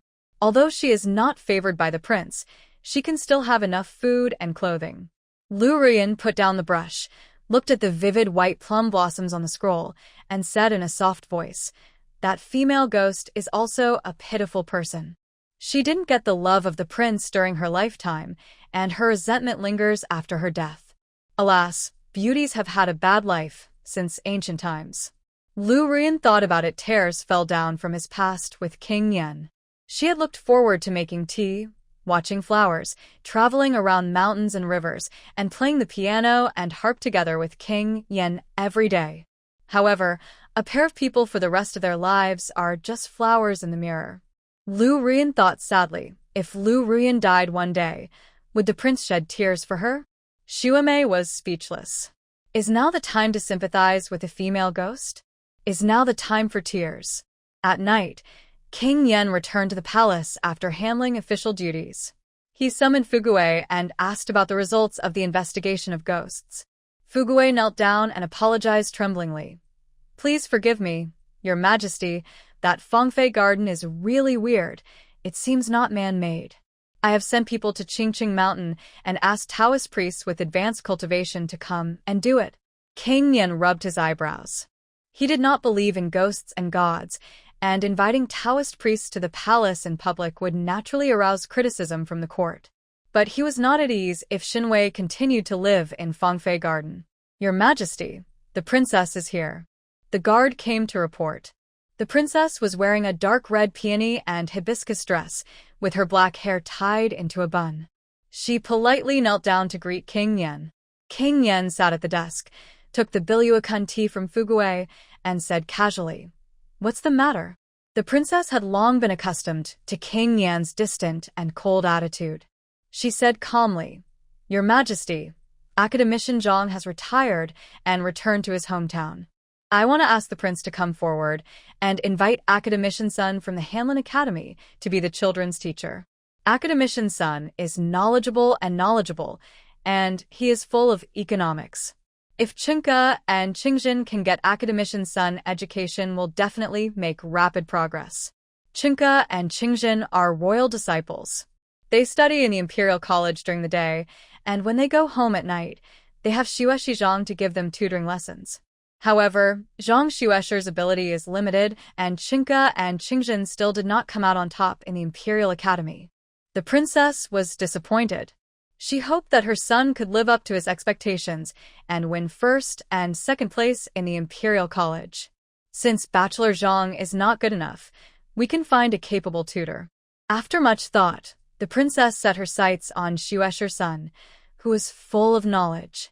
"I want King Yan to come forward and invite Xuesher's son to make up lessons for the children." King Yan put down the celadone teacup and frowned lightly. Chinka and Qingjin are studying in the Imperial College during the day, and their classes are very full. There is no need to find a teacher for them in private. After studying during the day, you must study when you go home. Children, he was only 10 years old. He was so busy reading at such a young age that he didn't even have enough time to rest. Not getting enough rest, getting sick every now and then, and becoming weaker day by day. But the princess was very persistent. Chinka and Qingjin work hard to make progress, and when they become successful in the future, they can share the worries of the prince. King Yan looked over coldly and said word by word, "Are you doing this for me or for yourself?" The princess was so frightened by the cold and roue eyes that her back went cold, her lips pursed, and she couldn't say a word for a long time. The princess shut her mouth knowingly. Prince Yan calmly took a sip of tea and changed the subject. Fangfei has been haunted by ghosts recently, and Shen has trouble sleeping and eating. Does the princess know about this? The princess forced a smile. I have heard about this. But Most of the ghost stories were just a fiction and would stop after a while. The princess knew that Zhang Yu was maliciously targeting Shen Wei, but she didn't care about the fight between the two concubines. The fighting comes and goes and stops quickly, so there is no need to pay attention. King Yan's handsome eyes were half squinted. As the mistress of the palace, it is your responsibility to manage the back house and protect the safety of the back house. It's good now that you are indifferent to other things except the children. This is also the most disappointing thing that King Yan has for the princess. A little bit. As a royal concubine, the princess's responsibility is to take charge of the middle household, managing the palace's property, comforting and caring for the concubines, managing the servants, educating the children, etc. But the princess revolved around her 2 sons and 1 daughter all day long, and paid little attention to her concubine and the children born to her. Even the palace's land and property were not in the mood to take care of it, causing the palace to lose a lot of property every year. Previously, the princess was responsible for preparing the palace's spring banquet, which was a mess. Even the assassin hiding in it was not discovered. He doesn't care about anything, he only eats nothing, and he still thinks he is as indifferent as a chrysanthemum. What kind of mistress is this? The princess felt anxious, and her knees fell softly, and she knelt on the ground. My lord, please forgive me, but I have neglected my duty. I will send someone to visit Fangfei garden tomorrow. Although the princess knelt down very quickly, King Yan knew very well that deep in her heart there was no admission of error at all. King Yan sighed. That's all. You go back first. The princess lowered her head and quietly left King Yan's study. King Yan watched the fat figure of the princess leaving and tried hard to recall the old days when the two were loving and happy. But after thinking about it for a long time, the years had worn away that time. Hazy, King Yan could not recall the good times at all. The night outside the window was dark, and King Yan said, "Go to Fangfei garden." The princess held Grandma Lu's hand and returned to her yard exhausted. Her tears fell all the way as she walked. The princess felt very wronged. The matrons of other big families in Yanjing often fought with their concubines. She had to fight to the death, which made the family uneasy. The princess saw through the hypocrisy of the family fight and became as pale as a chrysanthemum. Can anyone in Yanjing find a more indifferent mistress than her? But the prince is becoming more and more dissatisfied with her. Aunt Lu wiped her tears sadly. Princess, please stop crying. The prince does not understand your painstaking efforts. The princess wiped away her tears with a firm look in her eyes. Mother Lu, you can take some money privately to see Xuesher's son. Chinka and Qingjin must come first in the Imperial College in their studies. Children are her only hope and reliance. As for the concubines in the back house of the palace, it has nothing to do with her whether they are alive or dead. King Yan walked through the hazy night and came to Fangfei garden. Shen Wei is not yet after falling asleep.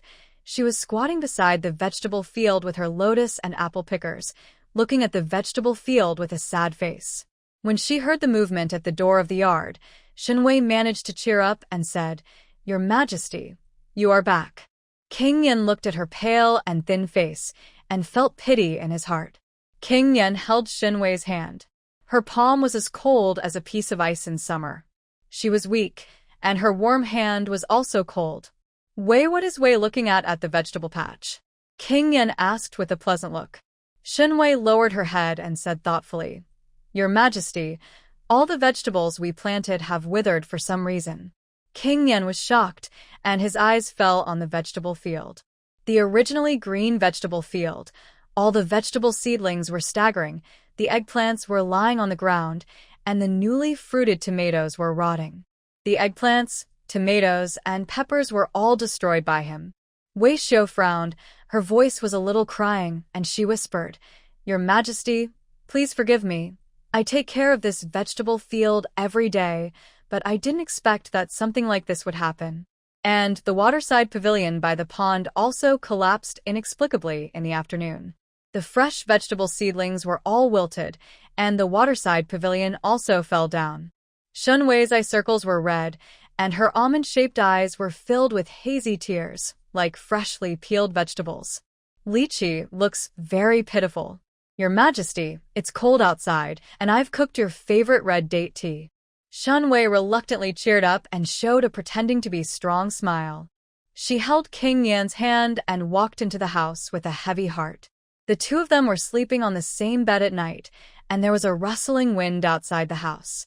It turned out that it was the sound of the night wind was very ordinary, but Shen Wei was like a frightened grasshopper, huddled in King Yan's arms, her delicate body trembling slightly. King Yan could tell that she was scared, but in order not to worry him, Shen Wei just did it.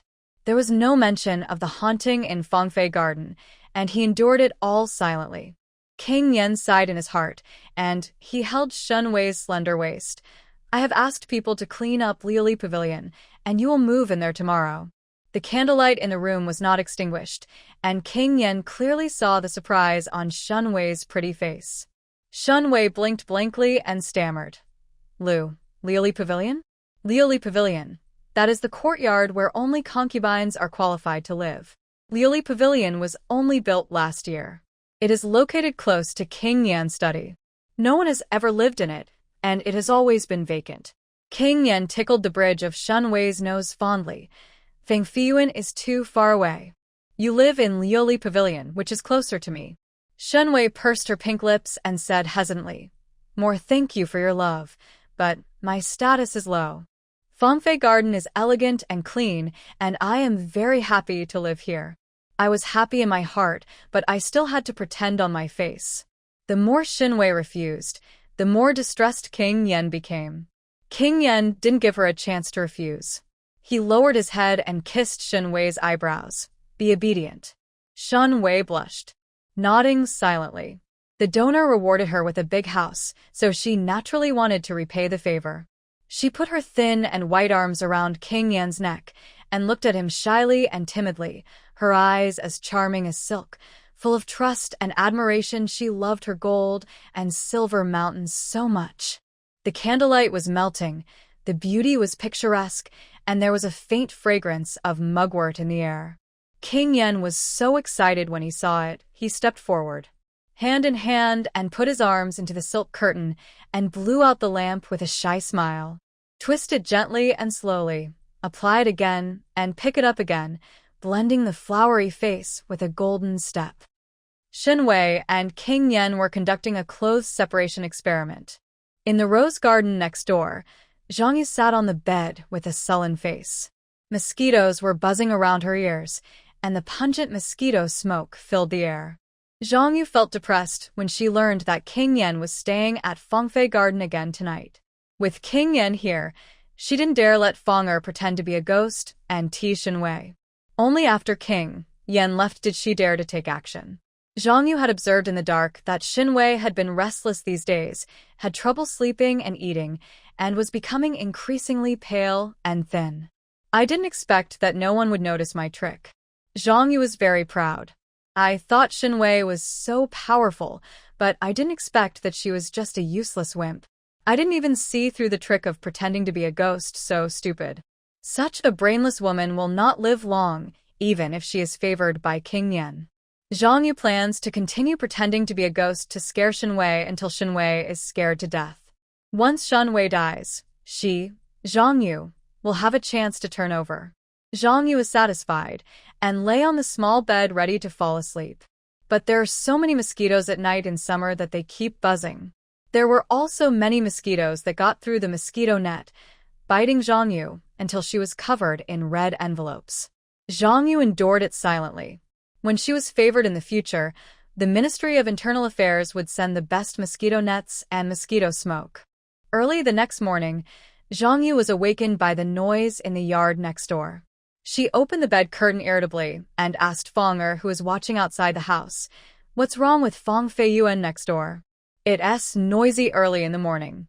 Fang'er hurried in and took a deep look at Zhang Yu, hiding a flash in her eyes.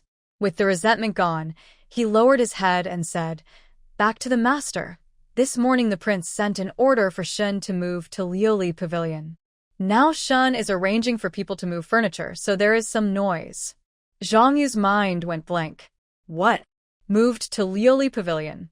Zhang Yu heard about it in Liuli Pavilion. It was a new pavilion specially built by King Yan last year. It was very close to the prince's study and was originally intended to be used as a place for King Yan to take a nap in the summer. Unexpectedly, such a good courtyard would be allowed to live in a lowly concubine like Shen Wei. Zhang Yu's eyes were blank, and she unconsciously grabbed the bed curtain. Things developed beyond her expectation. Immediately, strong jealousy came over her, and Zhang Yu bitterly picked up the small celadone vase beside the bed and threw it on the ground. Zhang Yu clenched her fists and gritted her teeth. "Shen Wei, do you think there will be no more ghosts when you move to Liuli Pavilion? Ghosts in the world are everywhere." Yuan, the princess, is inspecting the newly purchased leather. She specially asked someone to purchase these leathers from the south. She wanted to make some new pairs of shoes for her two sons. When she learned that Shen Wei had moved into Liuli Pavilion, the princess paused while holding Leather's hand, with a look of disbelief on her face. Nanny Lu lowered her voice and bowed to remind, "Princess, the prince allowed Shen to live in Liuli Pavilion, which shows that he attaches great importance to Shen. If things go on like this, Shen's limelight will only become more popular." The princess thought for a moment and shook her head lightly. "The prince is never a lover, and Shen Wei is just a tool to vent my anger. The prince wants to use Shen Wei to warn me to be a good wife and mother." The princess guessed that King Yan was dissatisfied with the princess's indifference towards the concubines' attitude, so Shen Wei was deliberately allowed to live in Liuli Pavilion. The princess sneered and said, "When the prince gave Qixue Pavilion to Lu Ruyan to live in, everyone thought Lu Ruyan would take away my position as princess. But look at it, Qixue Pavilion is now desolate and cold. How many times does the prince move forward in a month? Even Lu Ruyan, who is the most powerful person in the country, can't get special favor, let alone Shen Wei, who comes from a humble background and has no family background." The princess still firmly believes that Wei has never entered King Yan's heart. Shen Wei has been favored for 3 months, and even after returning to bed, King Yan gave her a soup to avoid pregnancy. She has not become pregnant so far, which is the best proof. The princess told Aunt Lu, "Since the prince has rewarded the Liulic Pavilion to the Shen family, I cannot but express my gratitude. Aunt Lu, please take 10 pieces of silk and satin and 100 taels of silver from the warehouse and reward them to the Shen family. She was the haunting has made me uneasy. As the mistress of the house, I should be relieved. Didn't King Yan ask her to be a dedicated mistress? Then she would do what King Yan wanted and do some superficial tricks to show King Yan. When will the girl from the south of the Yangtze River arrive in Yanjing?" The princess thought again of the new concubine she had prepared for King Yan. Aunt Lu replied, "I'll be here in half a month." The princess raised her lips and said, "Very good. This girl from the south of the Yangtze River is smart and scheming and is much better than the useless Zhang Yu." The princess believed that the arrival of this woman would definitely take away all the limelight from Shen Wei and give birth to an heir for King Yan as soon as possible. Liuli Pavilion is located to the south of the palace, next to King Yan's library and study room. The servants have already cleaned out Liuli Pavilion and moved in Fangfei Yuan's things. Shen Wei stepped into Liuli Pavilion. This courtyard was much larger than Fangfei Garden, with 6 houses and a beautiful 2-story wooden pavilion in the middle. The yard is surrounded by green trees, with a crescent-shaped pond running from the front yard to the backyard, a rockery, and gurgling water. The entire Liuli Pavilion is very elegant and unique. The new office space is spacious, and Shen Wei is very satisfied. After moving to Liu Pavilion, King Yan also sent people to give Shen Wei a lot of medicinal materials and silk and satin to comfort Shen Wei for the pain and torture she had suffered. The princess also sent someone to give Shen Wei some medicinal materials and silver coins, so that Shen Wei could take good care of herself and not be disturbed by ghosts again. Shen Wei likes it when King Yan and princess give her money, and her little treasury is full. When the time is right in the future, Shen Wei will buy some shops and property in Yanjing to make more money. Shen Wei walked around the Liulik pavilion, and after seeing the whole courtyard clearly, she called the employees for a meeting. When moving into a new home, the first thing to do is to decorate the facade. Shen Wei took a sip of tea to soothe her throat and began to make plans: clean the moss and dirt in the pool and move all the lotus leaves and fish in. Build a larger pavilion next to the pool and lay a big bed inside. Mugwort must be planted outside the yard. In summer, it is used to repel mosquitoes. Open up 2 vegetable plots, one for growing vegetables and one for medicinal herbs. Plant 2 green plum trees in the corner for next year's green plums. When I mature, I'll make green plum wine. I'll also replace the furniture in the house with rosewood seats. Hang the spring banquet written by the prince on the wall of the study, and prepare pens, inks, paper, and inkstones. If you don't have enough money, use it. My little treasury. Shen Wei ordered in an orderly manner, and Kai Lian, Kai Ping, Ji Xiang, Deshun, and Grandma Rong pricked up their ears and memorized them all. After the meeting, everyone went to work separately. In the long-term relationship, these maids and eunuchs in Shen Wei's yard have been trained by her into an efficient work team. Shen Wei can safely leave some things to them, which greatly reduces her work burden. Shen Wei returned to the small study and started practicing calligraphy. Every time King Yan came to her, he would check whether her calligraphy had improved. How could Shen Wei live up to her boss's expectations? Naturally, she had to work harder to get a promotion and a salary increase. As she was writing, Shen Wei paused while holding the pen. Kai Ping, come in. Kai Ping wiped the sweat from her forehead and ran in. Master, what are your orders? Shen Wei said, you ask Ji Xiang and Deshun to pay more attention at night. The ghosts in Fangfei may come to Liu Pavilion. If they see it, they will catch it. Kai Ping nodded happily. Master, don't worry. I will ask Ji Xiang and Deshun to make preparations immediately. Shen Wei knew Zhang Yu's stingy and mean character. Zhang Yu would definitely not be reconciled to watching Shen Wei move into the luxurious courtyard. Will definitely continue to cause trouble. Shen Wei pinched the brush lightly, and it was time to prepare for a counterattack, preferably a fatal. Shen Wei practiced calligraphy and wrote until dark. Night fell quietly. King Yan did not come to sleep with Shen Wei tonight. He was still discussing state affairs with the prince in the East Palace. There have been frequent border wars recently, so King Yan and the prince are expected to be busy for a few more days. Shen Wei knew clearly that King Yan was not the kind of man obsessed with beauty. He was very ambitious and could not waste his time on the love between his children. He spends most of the day busy with official duties, riding horses and shooting arrows with others, and only gives the remaining time to his female family members in the back house. What King Yan wanted was very simple. He wanted to go home after finishing his official duties every day, to be able to have red sleeves with fragrant flowers, greetings, and to have a warm harbor to sleep in. What the women like Lu Ruyan want is to be a couple for the rest of their lives, and to stay with their husband every day. Naturally, it can never be realized. If it cannot be realized, it will cause resentment, and it will be left as a salted fish. Shen Wei would not be resentful. King Yan was busy with his affairs, while Shen Wei was busy with her own affairs. When King Yan had time to visit her, Shen Wei was still the woman who loved him wholeheartedly and fulfilled all of King Yan's beautiful fantasies. After dinner and Pamela's aerobics, Shen Wei broke out in a hot sweat. She held a small embroidered fan and walked in the courtyard of Liu Pavilion. Liu Pavilion has a large courtyard, and the newly planted flowers and green plants are particularly beautiful. The moonlight is hazy, and the breeze blows, bringing bursts of fragrance. Kai Ping followed Shen Wei and chattered to Shen Wei about the border affairs.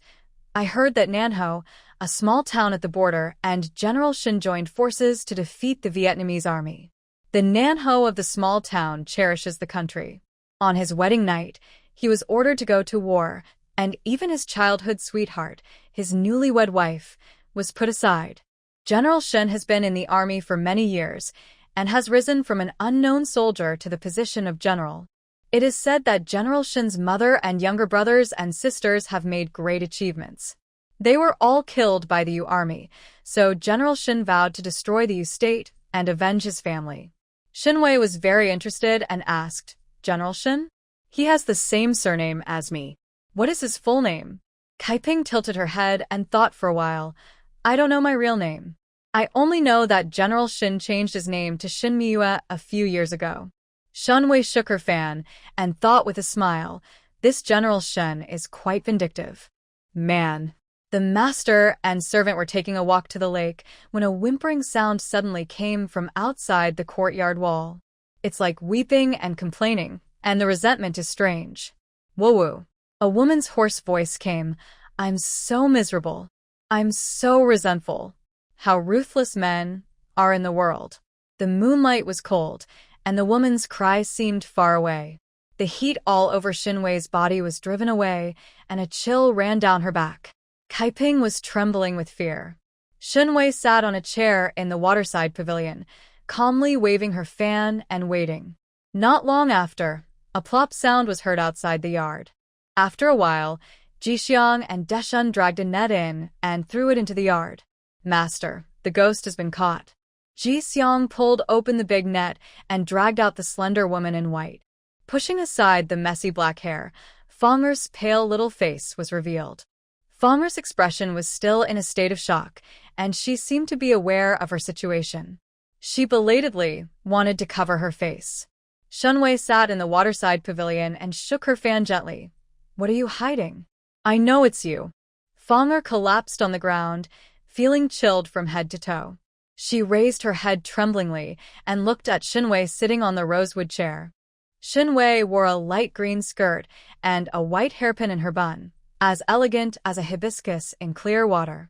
The luo fan in her hand shook slowly and unhurriedly, and an invisible sense of oppression came to her face. Fanger's eyes flashed with fear. She knew that Shen Wei was not a simple man. He was a master with deep intentions. If he falls into Shen Wei's hands, he may die tonight. Shen Wei said, "People in the Ming dynasty don't tell secrets. You become my spy, and keep an eye on Zhang Yu's movements for me." Fanger gritted her teeth and said, "I will not betray my master. Don't have any illusions. Today I fall into your hands. Come on, kill me or cut her into pieces." Shen Wei smiled. "Your wrists are all injured.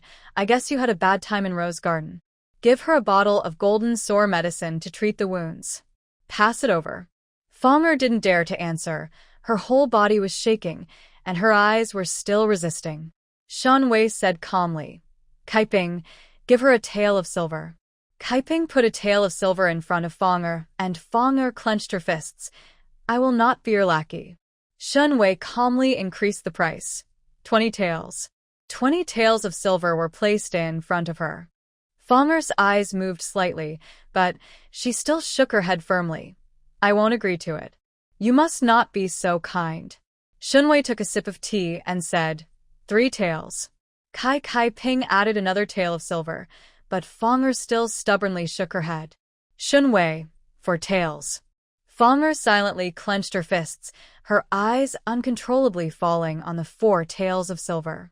Zhang Yu was not favored, and even Fanger's monthly silver was withheld. These 4 taels of silver were equivalent to Fanger's monthly silver for more than half a year.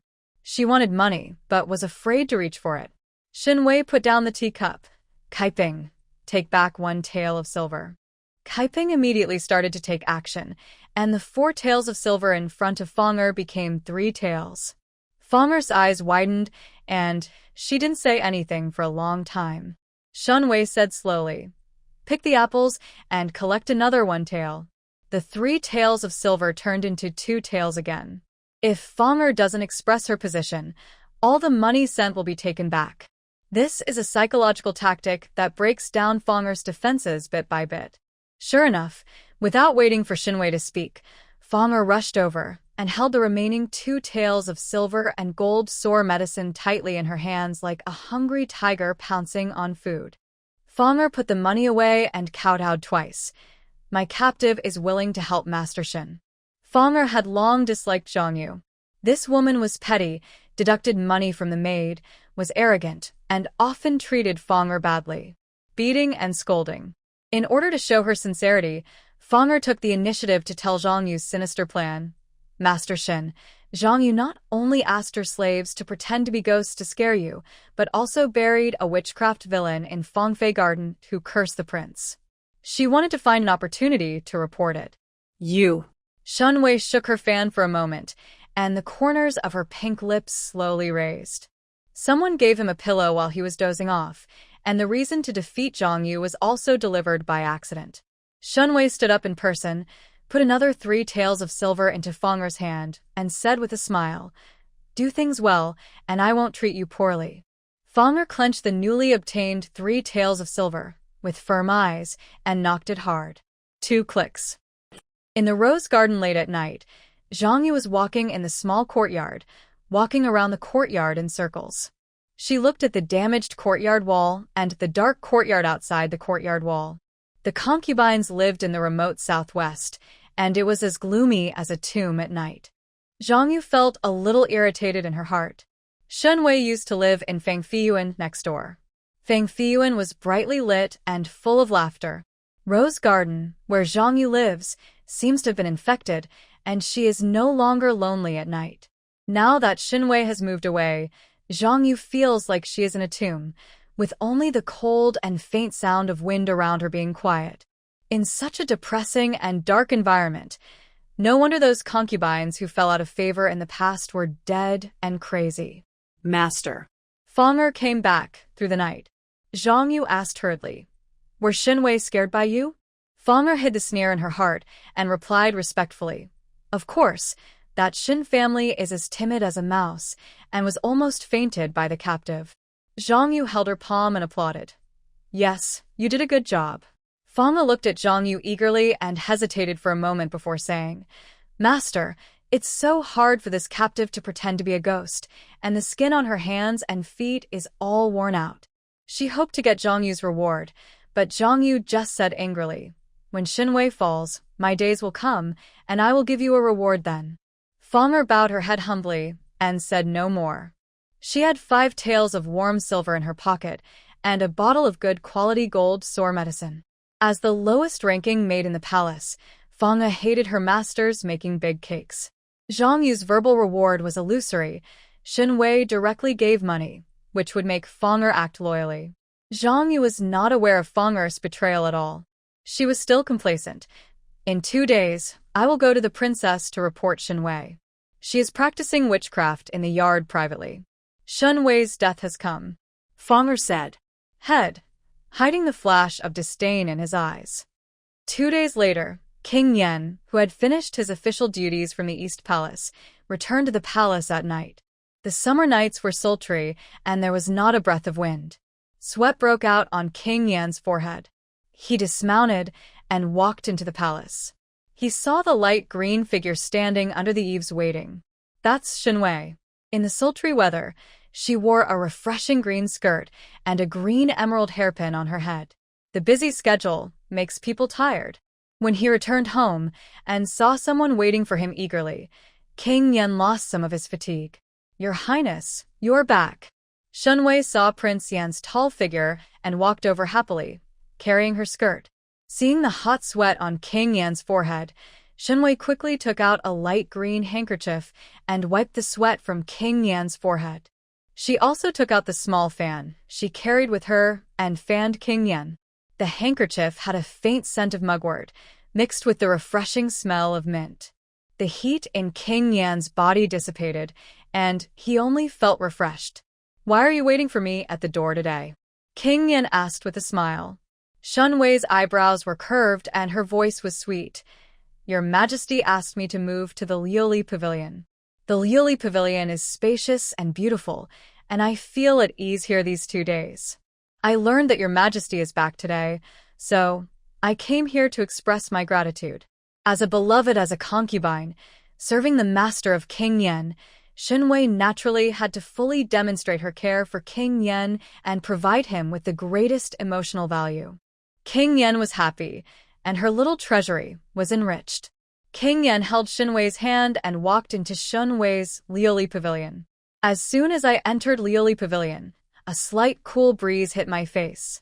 What you can see are exquisite and unique pavilions, elegant pavilions and water pavilions and rockeries with cool water flowing down them. The two newly opened small vegetable plots in the yard have been replanted with green vegetables. The yard is larger, the scenery is more beautiful, and the entire Liuli Pavilion is full of vitality. During dinner time, Shen Wei specially prepared a lot of fresh and refreshing food to relieve the heat. Among them is her special brown sugar cold cake. The preparation of cold cake is very simple. Grind the soaked glutinous rice into a paste, add some chopped plantains, and slowly simmer over low heat until it becomes a paste. Finally, add the melted brown sugar water and wait for the cold cake to cool, and a refreshing and delicious snack is ready. King Yen took a bite of the cold cake and was so impressed that he quickly finished the bowl of cold cake. After dinner, Shen Wei held Prince Yan's hand, and the two of them walked leisurely in the new yard. Finally, the two of them walked to the newly built pavilion and waterside pavilion. The lotus flowers are in full bloom, and the waterside is refreshing. There are wooden bathing barrels placed in the waterside pavilion, and a few pink lotus petals are floating in the water. Your Majesty, it's sultry summer night. Would you like to take a bath to relieve the heat? Shen Wei smiled and gently hooked Prince Yan's white jade belt with her slender jade fingers. His eyes were gleaming and his smile was charming. King Yen was breathing heavily, so he held Shen Wei in his arms and carried her into the bathtub. The two played until late at night, and then King Yen was satisfied and hugged the sleepy Shen Wei back to the house to go to bed. King Yen enjoyed such simple and beautiful days very much. Being with Shen Wei always relieved him of his fatigue and made him feel extremely satisfied. After moving into Liuli Pavilion, Shen Wei received more love and fame. This morning, Shen Wei was jogging in the yard. An uninvited guest came to Liuli Pavilion. The chubby concubine Zhang Miaoyu stood at the door, looking around with her eyes. Shen Wei, Shen Wei. Zhang Miaoyu rushed in holding her skirt. Shen Wei stopped jogging, took the towel handed by Cultivating to wipe her sweat, and asked patiently, Sister Miaoyu, why are you looking for me? Most of the wives, concubines, and family members in the back house of the palace are dead and do not leave the door all day long. Only Zhang Miaoyu is different. She occasionally comes to visit Shen Wei. The Waxianjuan where Zhang Miaoyu lives is very close to Shen Wei's Liuli Pavilion, making it convenient for her to visit. Zhang Miaoyu looked around curiously, and when she saw the vibrant courtyard, her eyes were full of surprise. Shen Wei, you have decorated the courtyard so vividly. It is very cool, and there are no mosquitoes at all. No wonder the prince likes you. Zhang Miaoyu was enthusiastic at first. He praised Shen Wei for a while, and then changed the subject. I heard that you made a kind of food called cold cake. Is it delicious? Can you give me a try? Can I take 2 barrels home to eat? Shen Wei was speechless. As expected, he is still the same foodie as I remembered him to be. Shen Wei asked Cultivating to open the well and fish out the wooden barrel containing cold cakes from the well. Summer is hot. Put the cold cake in well water to chill it for better eating effect. Cultivating took out the cold cake, cut a small piece, and put it in a porcelain bowl. Then put watermelon pieces, brown sugar water, and sesame seeds into the bowl. Zhang Miaoyu couldn't wait to take the cold cake, scooped a mouthful of it with a porcelain spoon, and put it into her mouth. It melted in the mouth, cool and refreshing, with a sweet aftertaste. Zhang Miaoyu squinted her eyes happily, opened her big mouth, and finished the remaining cold cake directly. Not satisfied after eating, she looked at the remaining half of the cold cake with her eyes. Can I take the remaining cold cake away? Shen Wei shook her head with a smile and patiently explained, Your Majesty, you still have it tonight. I want to eat it. Zhang Miaoyu didn't give up and took out 2 gold leaves from her pocket. I'll buy them with gold.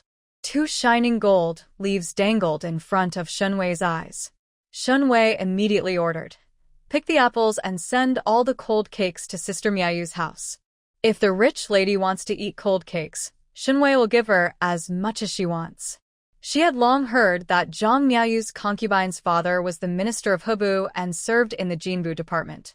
The Ministry of Finance is in charge of money, and officials are extremely rich. Zhang Miaoyu married into the palace as a concubine.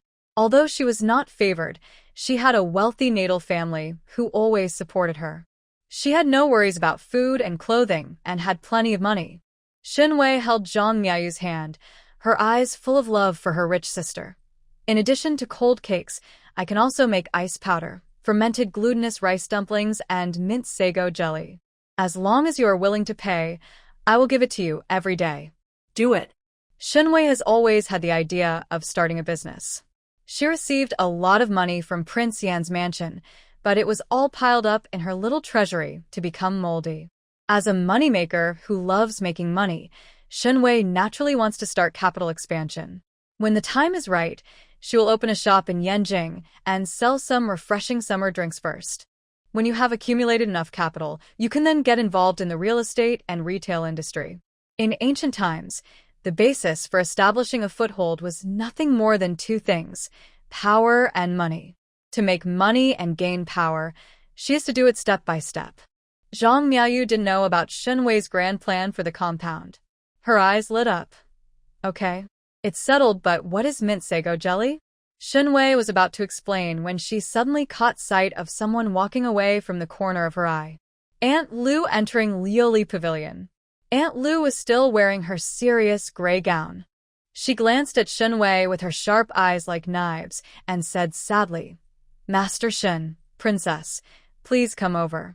The visitor is not malicious." Zhang Miaoyu did not realize the seriousness of the matter and still asked Nanny Lu innocently, "Does the princess also want to eat cold cakes?" Nanny Lu glanced at Zhang Miaoyu, who had no scheming and did not answer. Shen Wei said calmly, "Please wait a moment, Aunt Lu, to allow me to change my clothes." "Aunt Lu, hurry up, don't wait too long." Shen Wei returned to the dormitory, picking apples and lotus flowers. Under the service of the lady, she put on a brand new purple gauze and emerald-patterned skirt. While Cultivating served Shen Wei to dress, she lowered her voice and said, "Master, Fangfei from Rose Garden came to deliver the news this morning, saying that Zhang Yu went to the princess to file a complaint, slandering the master for practicing witchcraft." Shen Wei went to her hair. She inserted a white jade hairpin. "Have everything been arranged?" Cultivating nodded. "Master, don't worry. Sister Xilian has already changed things according to your instructions." After changing, Shen Wei took Cultivating to the princess. Kunyu Pavilion. Zhang Miaoyu was worried and followed him to watch the fun. Shen Wei doesn't like the Kunyu courtyard where the princess lives. It's too solemn and rigid, and the room is filled with the strong fragrance of Buddhist shrines. In addition to teaching children, the princess's biggest hobby is burning incense and worshipping Buddha. She also spent a lot of money to purchase a rare white jade Buddha statue and placed it in the chapel to worship it every day. Shen Wei walked into the dim main room. The princess was wearing a dark purple double-breasted gown with a dark and old-fashioned color. Her sharp eyes looked over, giving people a strong sense of oppression. In addition to the princess, Lu Ruyan and Lu Qiaoer were also sitting on both sides. Together with Zhang Miaoyu, who followed, all the female family members with the highest status in the back house of the palace were present. Zhang Yuegui stood on one side obediently, with a hint of sarcasm on his lips. "Greetings to the princess, and greetings to all the concubines and sisters." Shen Wei saluted and greeted. The princess took a sip of tea and said to Zhang Yu calmly, "Ms. Zhang, tell me again what you saw in Fangfei Garden." Zhang Yu followed her good intentions and began to make up a story. Back to the princess, "I feel bored this morning. Look at Fangfei." Although the garden was uninhabited, the flowers and plants were luxuriant and beautiful, so I went to Fangfei Garden to relax. Unexpectedly, I walked under a peach tree and saw a mound under the peach tree. I was curious, so I opened the mound and saw it. There is a box with a wooden figure buried inside, and there are vicious words on the wood that curse the prince. I am terrified in my body and mind. This is clearly a witchcraft that curses people. Shen Wei used to live in Fangfei. This thing is very strange. 8 or 9 of them were buried by her. I dare not hide it. So, I can only come to the princess for help. After Zhang Yu finished speaking, the main room fell into silence. Shen Wei's pretty face turned pale instantly, as if she had been hit by a huge. She bit her pink lips tightly, shook her head in panic, and then murmured, "No. Impossible. The Fangfei garden where I live is absolutely. There can't be such a thing." Shen Wei looked so panicked that she couldn't even stand steady. Kai Ping, who was next to her, quickly supported Shen Wei, her eyes filled with distress. Shen Wei's almond-shaped eyes turned red, and tears fell unsatisfactorily. "Princess, I never dare to do that witchcraft. Please give me a warning. I am really incapable of making excuses." Zhang Yu said in a strange way. "Can the wooden man I saw with my own eyes be fake? Do you have to wait for someone to dig out the wooden man and throw it in front of you before you are willing to plead guilty?" Seeing Shen Wei's flustered look, Zhang Yu felt very happy. What a useless piece of trash. He can't even defend himself. He just chokes and sheds tears. Not only did Zhang Yu look down on Shen Wei, but even the princess secretly shook her head. Zhang Yu's frame-up was full of flaws. If Shen Wei was smarter and asked to check the writing on the wooden figure and the source of the fabric, he could always find a key to solving the problem. But Shen Wei is obviously too stupid. She only cries when faced with problems and can't argue with her. This kind of stupid woman who has no beauty, any gust of wind in the back house can knock her down. The princess slapped the table and said sternly, "Miss Shen, the prince treats you badly, but you actually practice the art of witchcraft in secret. First, you will be banned from the Lioli Pavilion until the prince comes back to make a decision. If you practice the art of witchcraft in private, you will be white-collared." Aya. Shen Wei's pretty face was as white as snow, her legs went limp, and she sat slumped on the ground. The corners of her lips opened helplessly, and Lu Xin Wuzhu murmured, "It's not like this. It's not like this." But no one listened to her excuse. Aunt Lu and 2 maids took the lost Shen Wei to a standstill, returned to Lioli Pavilion for confinement. Shen Wei was so prosperous a few days ago, but now she is in such a miserable state. But one day, she fell from the high pavilion to the abyss. Hey, she is so pitiful. Lu Ruyan shook her fan, a trace of pity flashing in her eyes. Lu Qiaoer smiled disdainfully and said, "At least it's been a good time, so it's not too pitiful. There are no tigers in the mountains and monkeys are the kings." In the palace back then, Zhang Yu's little tricks to frame him would not have come to light at all. Such a despicable frame-up method actually dragged the favored Shen Wei from a high place into an abyss. Lu Qiaoer was even more grateful for her choice, not to fight or grab, but to settle down in a corner. Although she had a simple meal, at least she was safe and did not have to be involved in the ups and downs of the house fight. Everyone was watching the show and regarded Shen Wei as a joke. Only Zhang Miaoyu was so angry that her cheeks were bulging, and she said angrily, "Princess, this is clearly someone deliberately framed. Please be more careful." The princess said calmly, waiting for the prince to come back to make a decision, "I am tired. All sisters, go back first." The concubines saluted and said goodbye. Soon, word spread that Shen Wei secretly practiced witchcraft and cursed King Yan. Everyone was sighing. They didn't expect that Shen Wei, who was so favored, would do such a despicable thing in private. Of course, there are a few people who see through the essence and know that Shen Wei has been framed. But so what? No one dared to defend a concubine of low birth. The sultry summer wind blows to the Confucian temple in the suburbs of Yanjing. The female boss of the trading house came to collect cloth as usual and chatted with Shen's mother in her free time. "Annie, today I went to the palace to sell cloth. I heard that there was a concubine named Shen in the back house of the palace, and she was falsely accused of practicing witchcraft.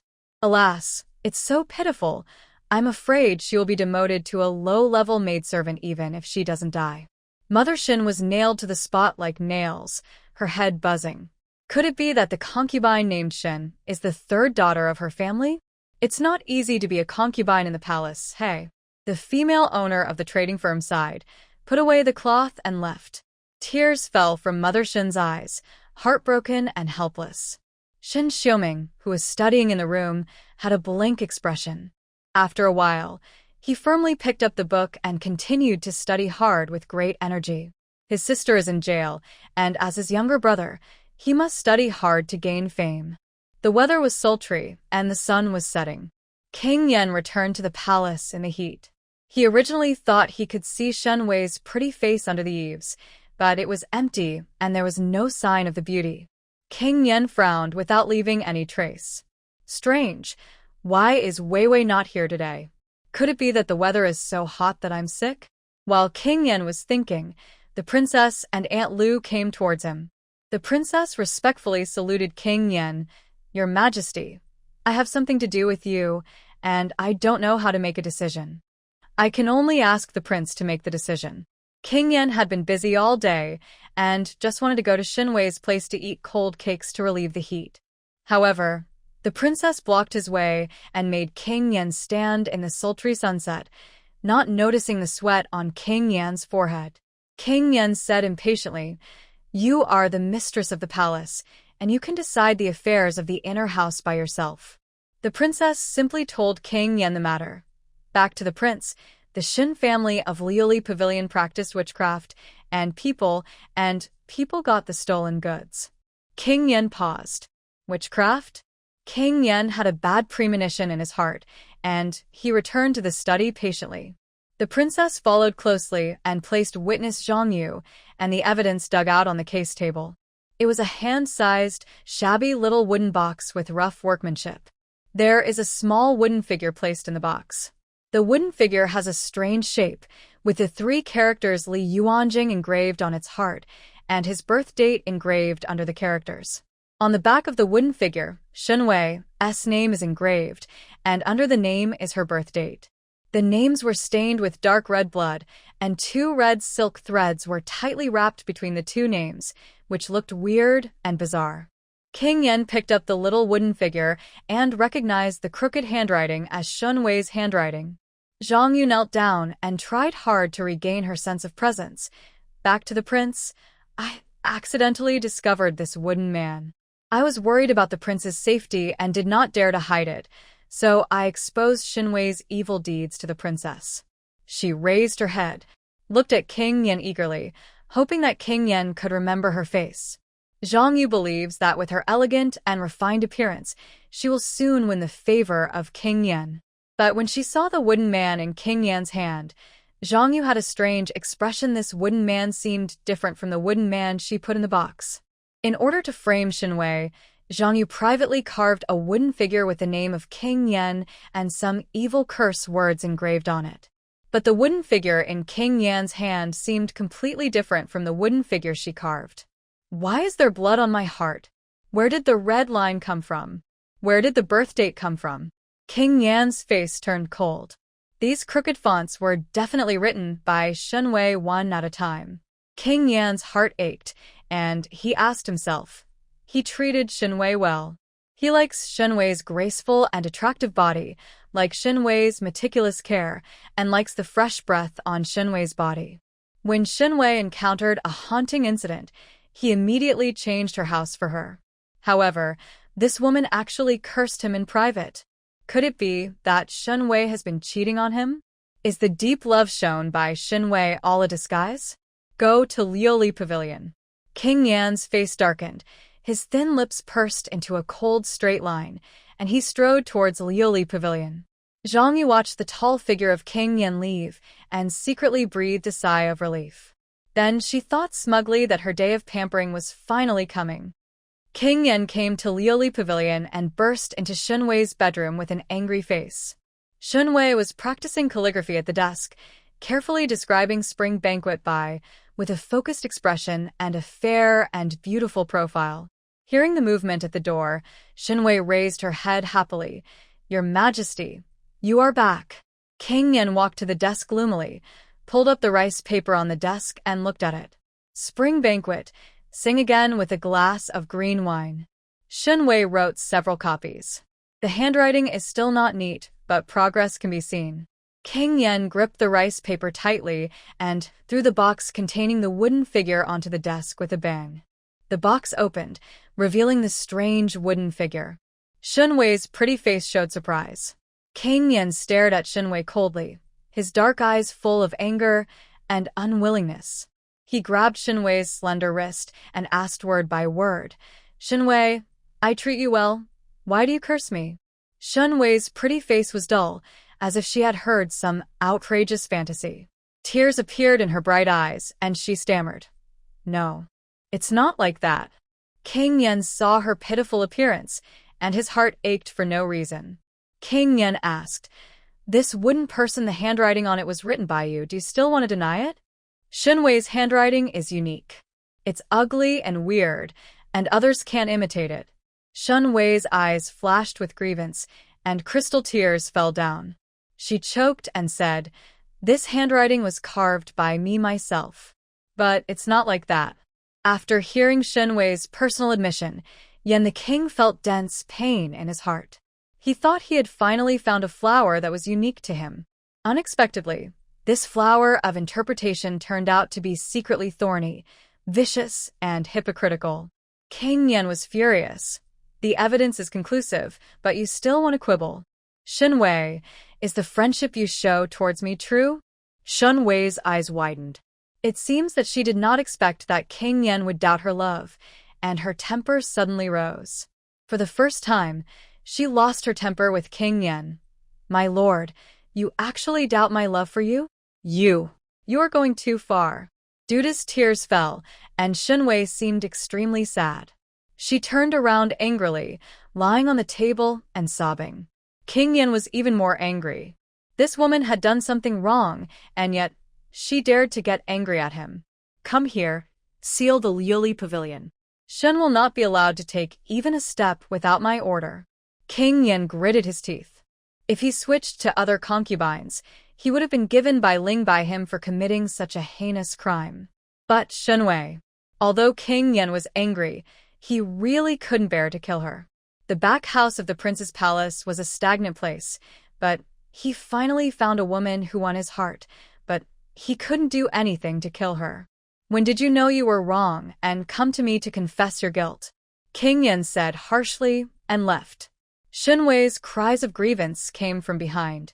King Yen walked to the door and couldn't help but look back. Shen Wei's face was pale and wet with tears of grievance.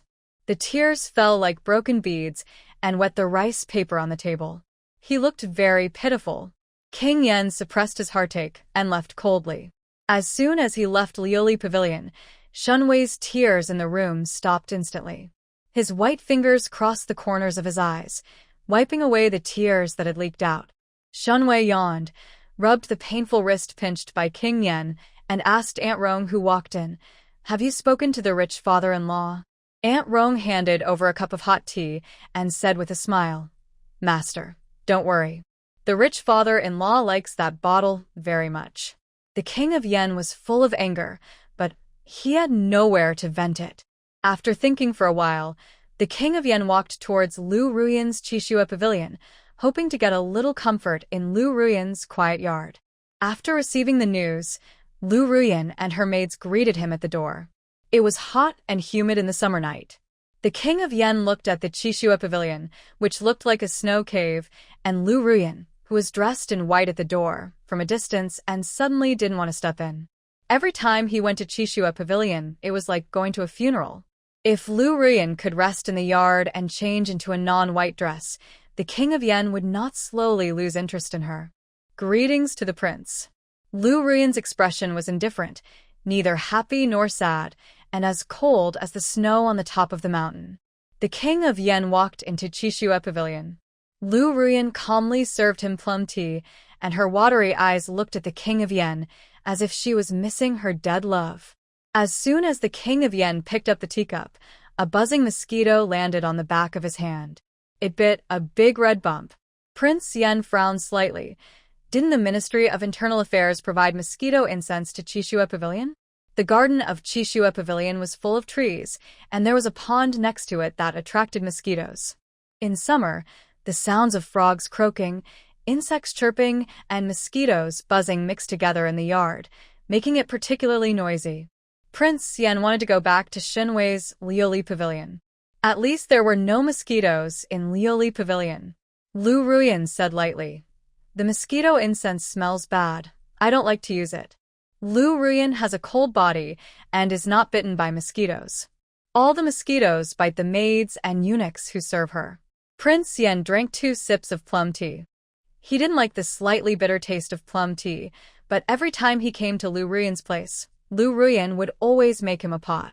Prince Yen put down the plum tea in boredom and took a walk in the courtyard with Lu Ruyan. It was a hot summer night. The moon in the sky cast a soft light. There were green fireflies dancing in the courtyard. The King of Yen said casually, "The fireflies are so beautiful." Lu Ruyan was moved by the scene and said sadly, "Sometimes." Prince Yen put down the plum tea in boredom and took a walk in the courtyard with Lu Ruyan. It was a hot summer night. The moon in the sky cast a soft light. There were green fireflies dancing in the courtyard. The King of Yen said casually, "The fireflies are so beautiful." I really can't talk anymore. There are also many mosquitoes. The mosquitoes don't bite Lu Ruyan, who has a cold body, but keep biting the King of Yen. The King of Yen was in a hurry to go out today and forgot to wear the mosquito-repellent wormwood sachet given to him by Shen Wei. Thinking of Shen Wei, the King of Yen was in a worse mood. He didn't stay in Qixue Pavilion and left in a huff. Lu Ruyan stood at the gate of the yard, watching the majestic back of the King of Yen leaving. She showed a sad and bitter smile. Since ancient times, men have been fickle. Shen Wei and I are both pitiful people. Shen Wei, who was serving beside him, silently pinched her philtrum. The King of Yen finally came here, and before he could even warm up the ground, he left with a gloomy face. "Master, there are too many mosquitoes in our yard. How about I light mosquito incense to drive them away?" Shen Wei took the initiative to suggest. Lu Ruyan shook her head lightly. "I don't like the smell of mosquito incense. It's not as good as the fragrance of plum blossoms." Shen Wei rolled her eyes silently, looked down at the mosquito bites on her hands. When will this hard life end? The King of Yen was full of anger and returned to his study, ready to read for a while. The study was stuffy, even with an ice jar to hold ice cubes. A thin layer of sweat still appeared on the forehead of the King of Yen. He was restless. Fugui observed the expression and waved his fan to fan the King of Yen, saying, "Your Highness, I have something to say, but it's not worth saying." The King of Yen raised his eyes and said, "Say it." Fugui said embarrassedly, "Your Highness, Master Shen treats you with deep affection and loyalty. It is really unlikely that he would practice witchcraft. And I took a sneak peek before. The wooden man doesn't look like a witch's tool. There are no curses on it, no silver needles piercing the heart. There are only the birth dates of the Master and Master Shen, which is really a bit strange." Fugui reminded the King of Yen, and he opened the wooden box and took out the wooden man inside. The wooden man was exquisitely shaped, with the name and birth date printed on it, and 2 circles of red thread wrapped around it. The King of Yen thought for a moment and told Fugui, "Take this box and go to Yuqing Temple to find a respected Taoist priest. I want to know what is so strange about this little man made by Shen Wei." Fugui held the wooden box and said, "I will do it right away." It was late at night, and the King of Yen returned to the main house to rest alone. He lay on the soft big bed, and his pillow was a soft wormwood pillow given by Shen Wei. On the bed curtain hung a hanging sachet given by Shen Wei. Next to the bedboard were black boots embroidered with gold made by Shen Wei herself. Even the white silk pajamas on the King of Yen were made by Shen Wei. The King of Yen was in a complicated mood. He didn't know when Shen Wei had quietly integrated into his life. The King of Yen thought of the strange wooden man made of witchcraft again, and sighed silently for a long time. Rose Garden. Zhang Yu put down the teacup with a smug smile on her lips. I didn't expect that Shen Wei was actually a fool. She didn't know how to defend herself, and she foolishly said no way to defend herself, haha. Thinking of Shen Wei's stupidity, Zhang Yu laughed wildly again. Fang'er was serving with her head down, and she caught a glimpse of Zhang Yu, who was getting carried away. Fang'er pressed down the corners of her lips slightly to hide her sarcasm. Zhang Yu laughed enough and began to choose her dress for tomorrow. Quick, open my closet. I want to choose a beautiful dress to serve the prince tomorrow. Shen Wei was imprisoned by the king of Yan, and it was a foregone conclusion that she would fall out of favor. Zhang Yu had to seize the opportunity to win the king of Yan's favor. On the same night covered by moonlight, a luxurious carriage drove on the official road and stopped at the post station on the official road. The silk curtain was lifted, and the veiled woman held the hand of the maid and walked into the deserted post station. The woman had a graceful figure, and even with a white veil on, she could not hide her elegant temperament of a Jiangnan beauty. "How long will it take to get to Yanjing?" the woman asked softly. The maid replied, "Miss, if we hurry, it will take 10 days. The woman smiled helplessly. "My Yi family has been doing business for generations, and now the family business is declining. I marry into the Yanwang mansion as a concubine. Maybe it will help my Yi family's business." The woman stroked her beautiful face, feeling melancholy. Fighting for favor, winning love, and making profits for the family, this is the path she can't escape. She will definitely use her life skills to get the favor of the prince, and no one can stop her. I hope the Yanwang is a good man and can promise her a peaceful and wealthy life. The next morning it was dawn. Today is the day off for officials of Qing State, and civil and military officials do not need to go to court. The exquisite and delicious breakfast was served on the table, but the Yanwang had no intention of eating and only drank 2 mouthfuls of rice porridge. At this time, Fugui came back with the news he had inquired about. Prince Yan put down his chopsticks and said calmly, "Tell me, what kind of witchcraft is that wooden man?" He wanted to know how Shen Wei was cursing him. Fugui put the wooden man carved by Shen Wei on the table, his eyes full of guilt. "Your Highness, you misunderstood Master Shen. I asked Taoist Qingfeng from Yuqing Temple to check it out overnight." Taoist Qingfeng saw at a glance that this was a peace spell from the Lingnan area. Prince Yan was stunned. "A peace spell? I just heard Fugui talking. There are bandits in the Lingnan area all year round. When the husband goes out to make a living, the wife is worried at home, so the wife will privately carve the peace spell. On a wooden man, engrave the husband's name and 8 characters on the heart, and the wife's name and 8 characters on the back, and then use blood and red ropes as guides and bury it under a tree. If the husband goes out in the future and gets into danger, the disaster will be blocked by the wife. Therefore, this peace spell is actually something that the wife uses to ward off disasters for the husband. Alas, Master Shen is from the south, and the peace spell is made to ward off disasters for the prince." The king of Yan clenched his hands unconsciously, and his heart was drowned by the sourness and guilt like a tide.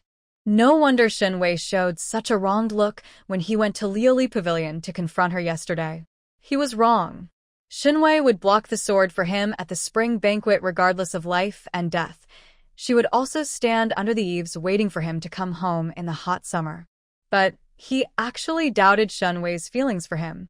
The king of Yan closed his eyes deeply, and his heart was like being gnawed by ants. He almost killed a woman who loved him with all her heart. "Go to the glazed pavilion." Fugui bowed his head respectfully and led the way.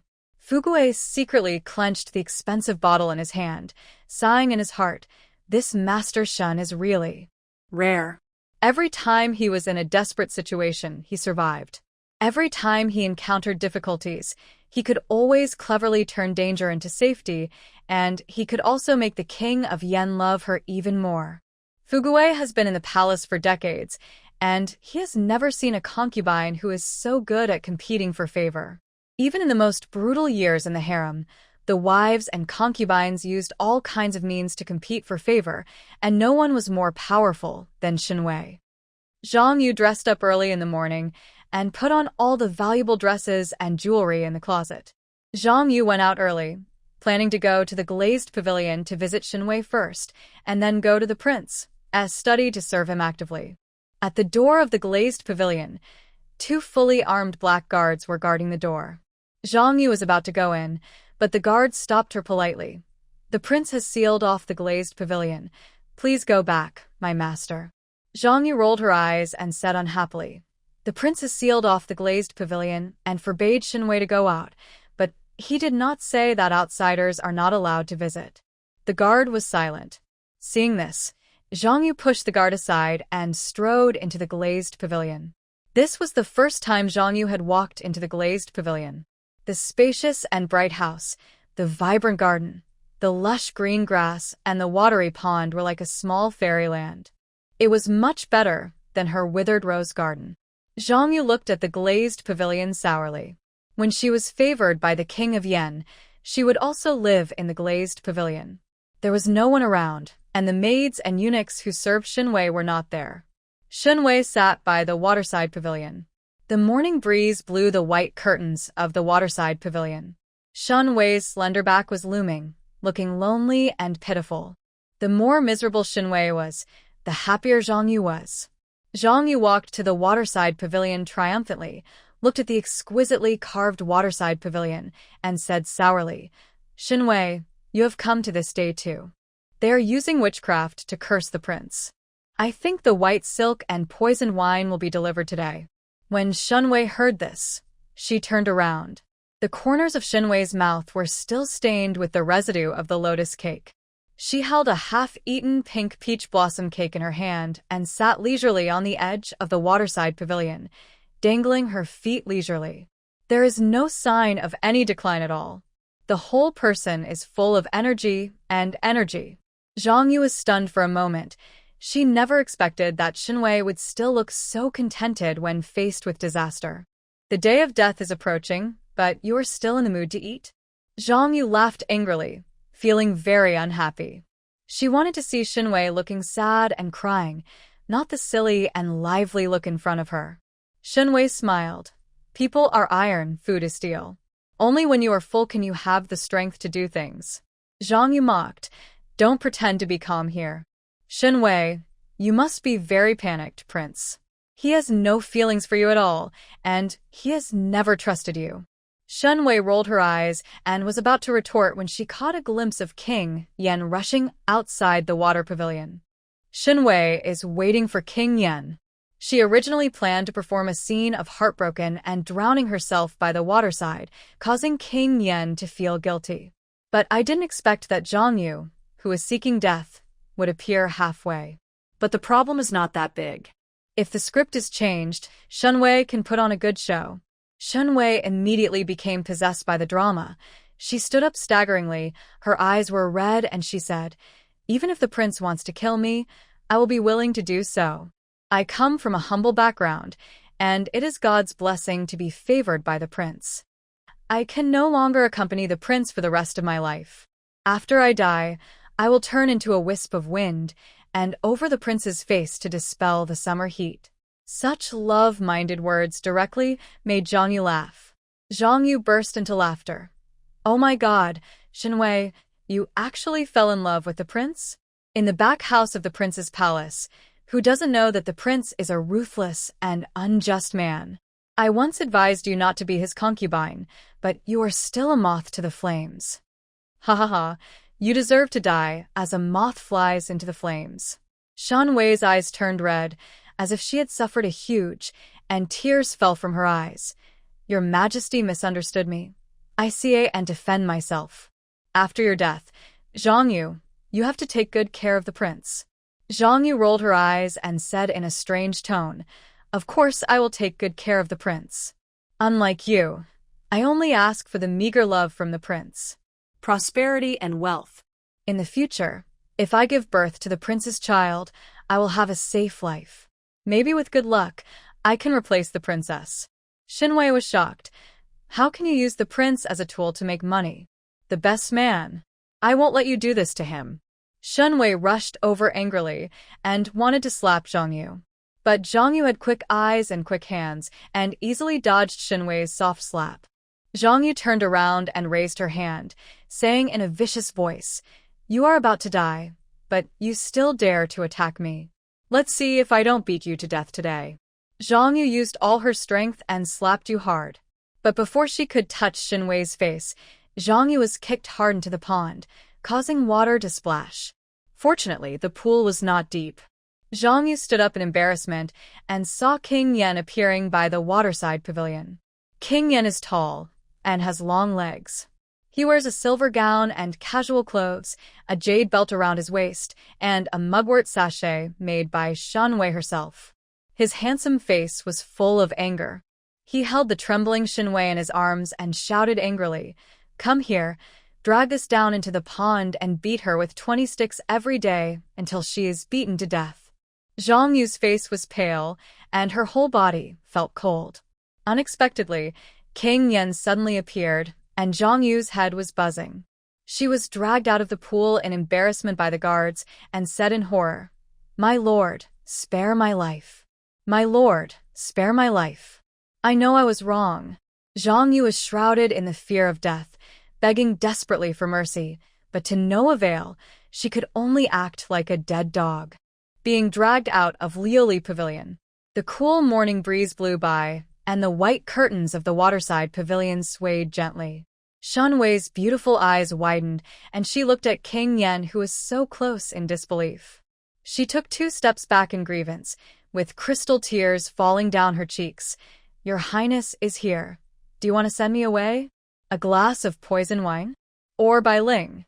Her eyes were full of pain and grievance. King Yan's heart ached.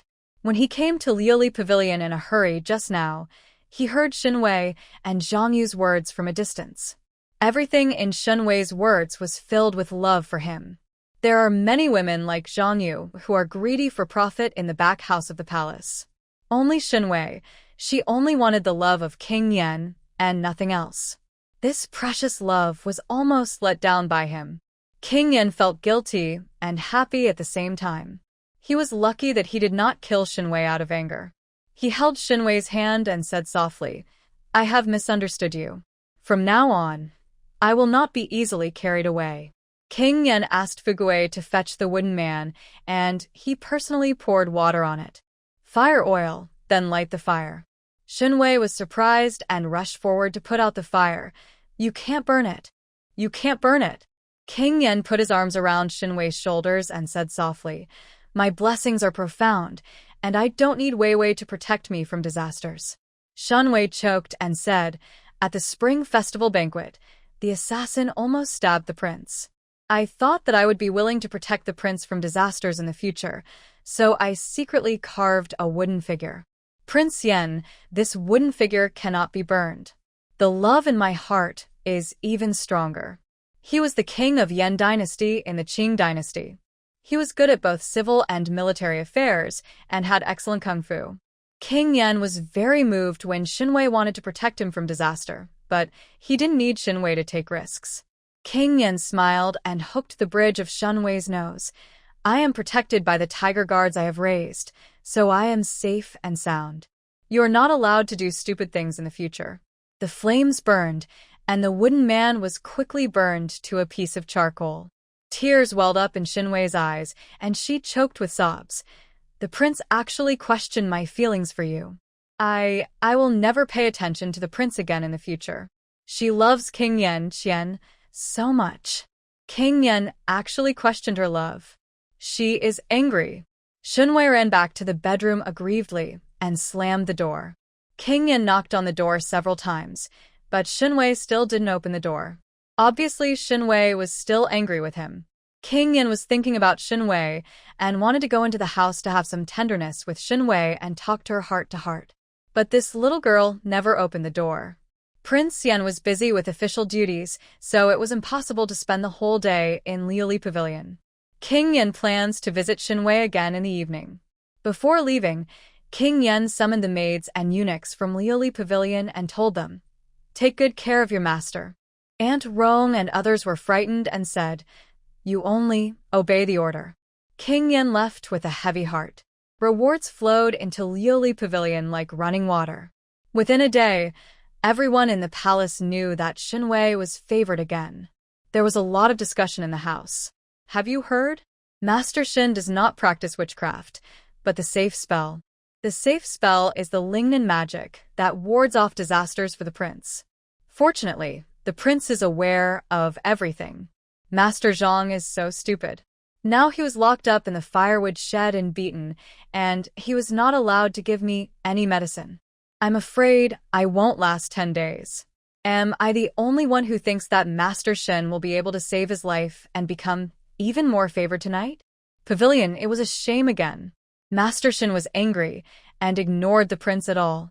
The servants talked a lot. The news reached the ears of the princess, who was checking the studies of her 2 sons in the study. Holding the rice paper in her hand, she asked doubtfully, "Safety spell?" Grandma Lu replied, "It is said to be a secret technique in Lingnan area to ward off disasters for people." The princess sneered, "This Shen family is very lucky." The princess thought, Zhang Yu secretly buried a wooden man in Fangfei garden, and Shen Wei also buried a wooden man in Fangfei garden. Later, the wooden figure buried by Shen Wei was dug up by mistake. King Yan found out the truth and restored Shen Wei's innocence. If the wooden figure buried by Zhang Yu was dug out, Shen Wei would probably be dead by now. All I can say is that Shen Wei is very lucky. Aunt Lu said, the Shen family was very affectionate for the prince. After being misunderstood by the prince, she locked herself in the house. The prince went to visit and was rejected several times. When the princess heard this, she almost laughed out loud. How dare a little concubine dare to show off to King Yan? This is digging your own grave. King Yan now feels guilty about Shen Wei, so he is willing to visit her. If Shen Wei was a smart woman, she should immediately step down for King Yan and forgive him. But Shen Wei is really stupid, and she will be rejected by King Yan. King Yan was born into a noble family, and he would feel that his face had been damaged if he was repeatedly ignored by a concubine. Sooner or later, he would get tired of Shen Wei's lack of appreciation. The princess shook her head jokingly and asked Nanny Lu, "Do you know how Lu Ruyan fell out of favor back then?" Nanny Lu is an old person in the palace, so she is naturally well informed. Nanny Lu calmly replied, "Back then, a concubine accused Concubine Liu of poisoning, which caused the prince to misunderstand Concubine Liu. Later, when the truth was found out, the prince realized that he was wrong and went to visit Concubine Liu. However, Concubine Liu was unwilling to see the prince, and over time, she fell out of favor. King Yan is willing to put down his posture and apologize, and a smart woman will give King Yan a step forward. A stubborn woman will gradually wear away King Yan's patience and fall out of favor." The princess said pitifully, "The Shen family, who doesn't know how to praise, will also follow Lu Ruyan's old path." Aunt Lu echoed, "Don't worry, princess. When Miss Yi from Jiangnan comes to Yanjing, there will be no Shen family. It's my business." Qishua Pavilion late at night. Lu Ruyan was dressed in white clothes as frosty as snow, leaning on the chaise longue and reading a book. Lu Ruyan's tears fell when she read the poem Flowing Water and Falling Flowers, Spring is Gone, Heaven and Earth. Lu Ruyan closed her eyes, the corners of her pale lips moved, and 2 lines of clear tears fell. "I didn't know that I was a guest in the dream, and I was greedy for a while. The flowers fell on the flowing water, and spring passed, in heaven and on earth. In this long night, my heart died. Already lonely." Xuemei waited beside her with an expressionless face, her arms covered with red and swollen mosquito bites. This hateful mosquito doesn't bite Lu Ruyan, it only bites the maids like them. Lu Ruyan seemed to be talking to herself. Only when you love deeply can you be deeply hurt. Then Shen Wei doesn't want to forgive the prince. She and I are fellow travelers. Xuemei slapped a mosquito on the back of her hand and said, "Master, if you had taken the initiative to open the door to welcome the prince and forgive his mistakes, the prince would not have been disappointed in you." Lu Ruyan put down the book and shook his head sadly. "Why do I have to forgive him? Just because he is the prince?" Xuemei thought to herself, "Yes, just because he is the prince. The prince has realized his mistake and has come to ask for forgiveness 10 times, a total of 10 times. Master, you are not willing to see the prince yet. Even the most affectionate man will lose his patience." "Xuemei, you don't understand me." Lu Ruyan sighed, melancholy appearing on her charming face. "What I want is not forgiveness, What I want is for a husband and wife to sing in harmony, to be a pair for the rest of my life. It's a pity they are all illusory dreams. If she couldn't get it, she could only huddle alone in Chishue Pavilion and be tortured by the ruthless years. Xuemei complained silently. The princess and the prince are husband and wife. How can you, a concubine, and the prince be considered husband and wife? Besides, if you want to be a couple for the rest of your life, you shouldn't have married the prince in the first place. Marrying into the royal family and looking for one person for life is as difficult as finding a man in the land of daughters. It's almost impossible. The moonlight enveloped Liuli Pavilion, and Shen Wei happily enjoyed a bowl of brown sugar cold cake. In the hot summer, a bowl of cold cake is really refreshing. Kaiping was waiting at the side, and Kaiping said dully, "Master, the prince has been rejected 3 times. Why don't you see the prince? If you delay it any longer, it might not be good."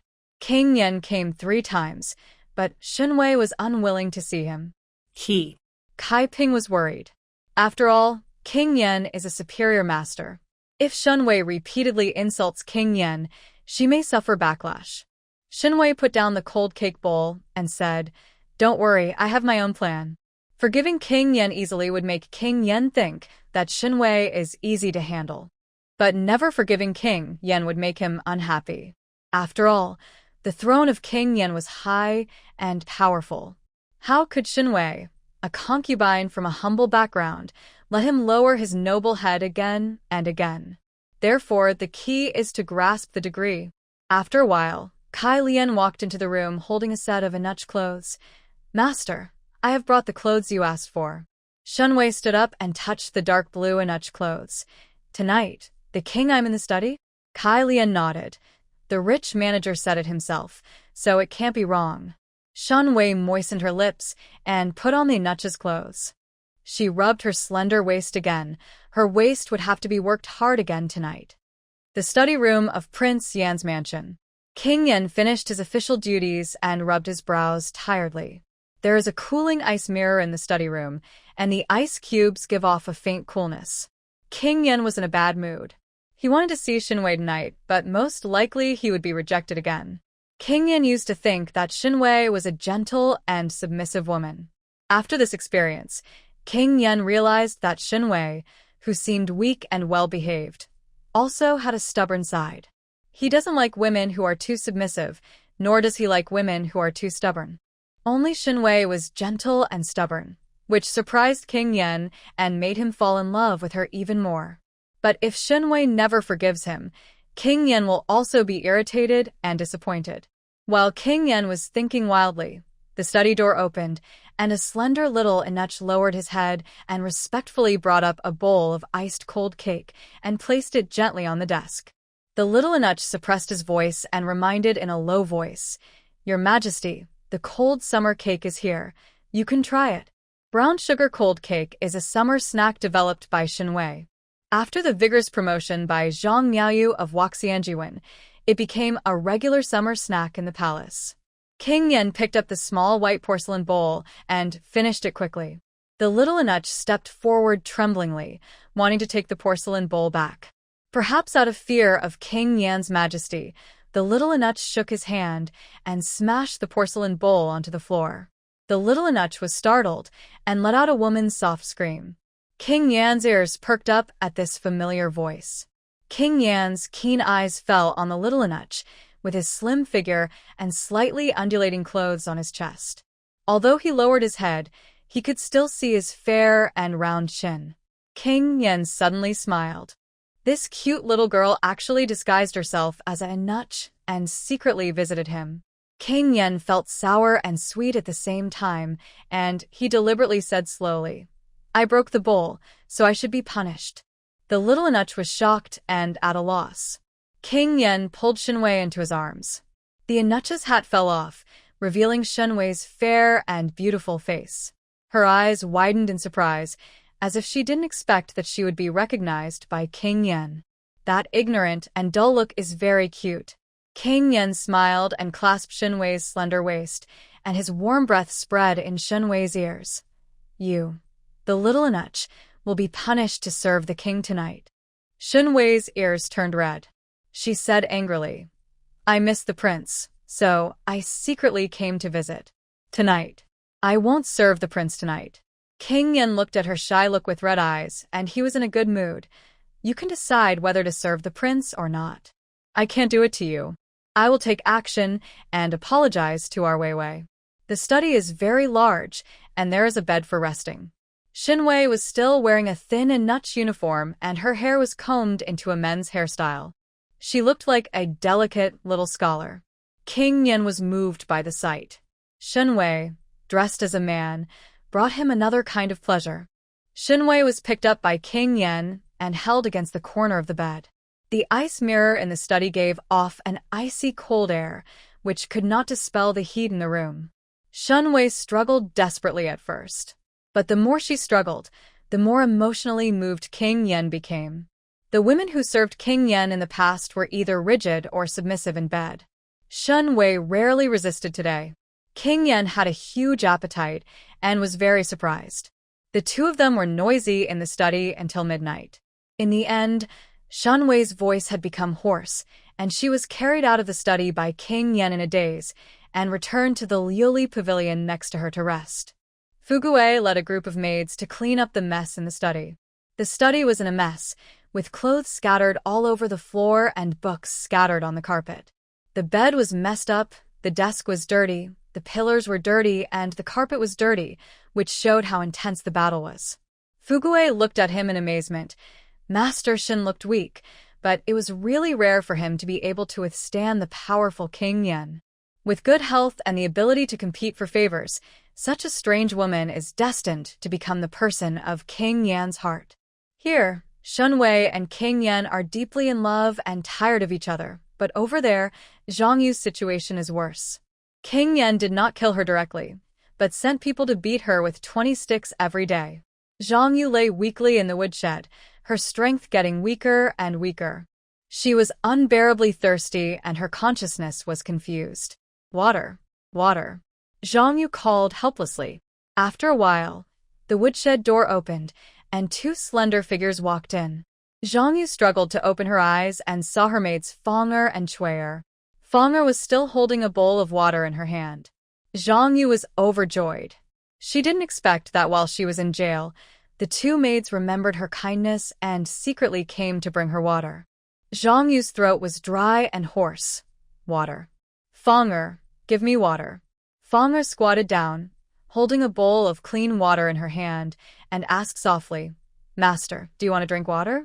Is it? Zhang Yu said weakly, Yes. Good Fang'er, give me some water. But the next moment, Fang'er threw the bowl of water directly on Zhang Yu's face. Fang'er slapped Zhang Yu the face. Since I came to Rose Garden, captive, you have beaten and scolded me every day, deducted my monthly payment, and forced me to do such dirty things. Chui, and I, my son, will come to see you every day, and when you die, I will personally take you to the mass grave and let the wild dogs eat you. All the anger accumulated by the torture in the past was vented tonight. Fang'er kicked Zhang Yu viciously again and spat at her. Fang'er and Chui'er kicked and hit them repeatedly. Zhang Yu curled up in pain and subconsciously protected her belly. After a while, Fang'er and Chui'er left. Zhang Yu lay dazed in the haystack. After an unknown amount of time, the woodshed door was opened again. Someone sneaked in and poured medicine into Zhang Yu's mouth. Zhang Yu opened her eyes and saw that familiar face, tears falling down you. You are here. I am so down and out. You are the only one who still remembers me. I regret it. I should have married. Here you go.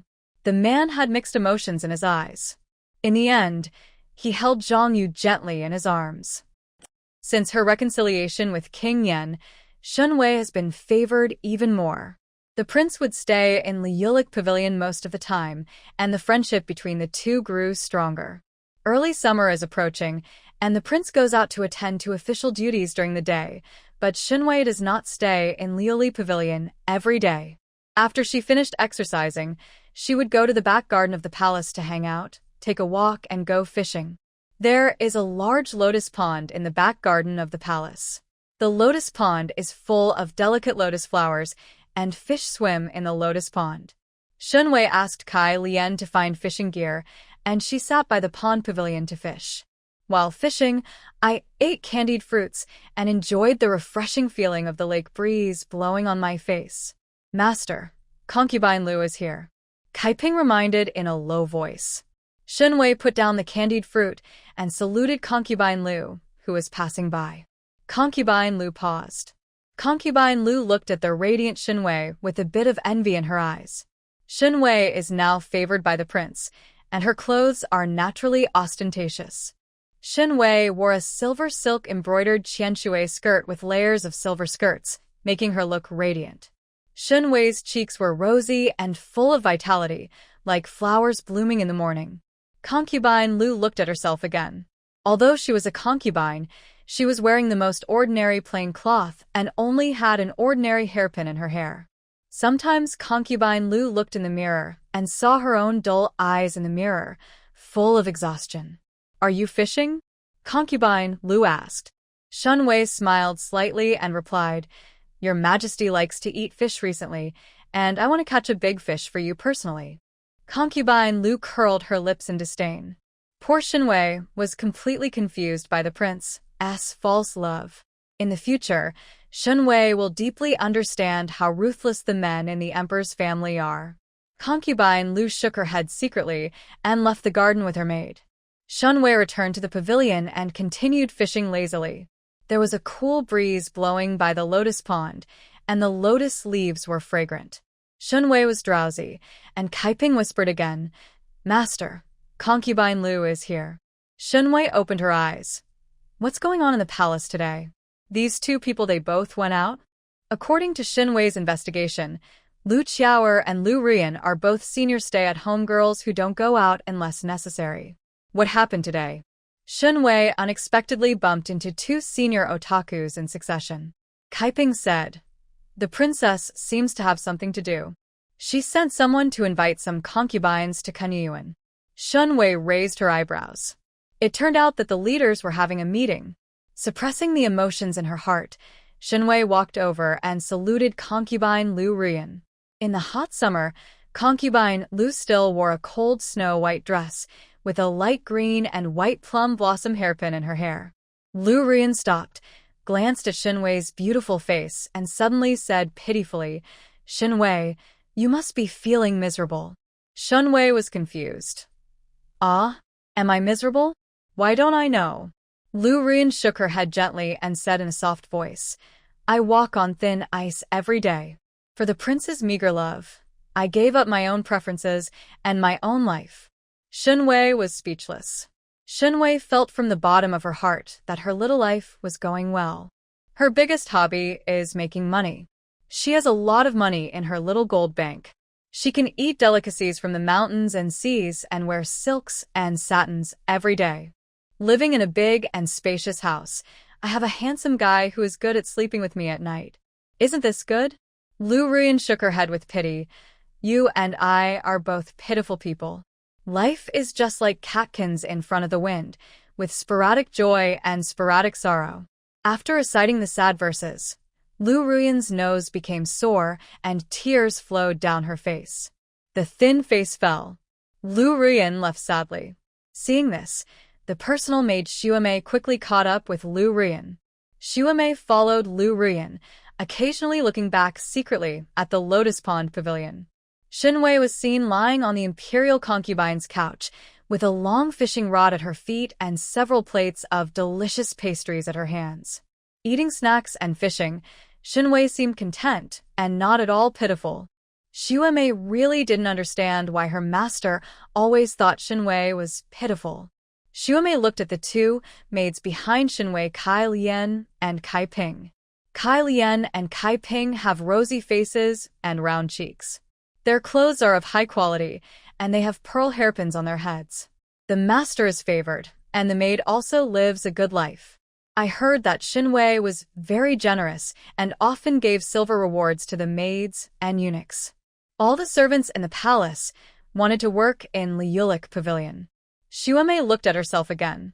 Her wrists were so skinny, and there were still many red marks left by mosquito bites. Wow, she was the most pitiful.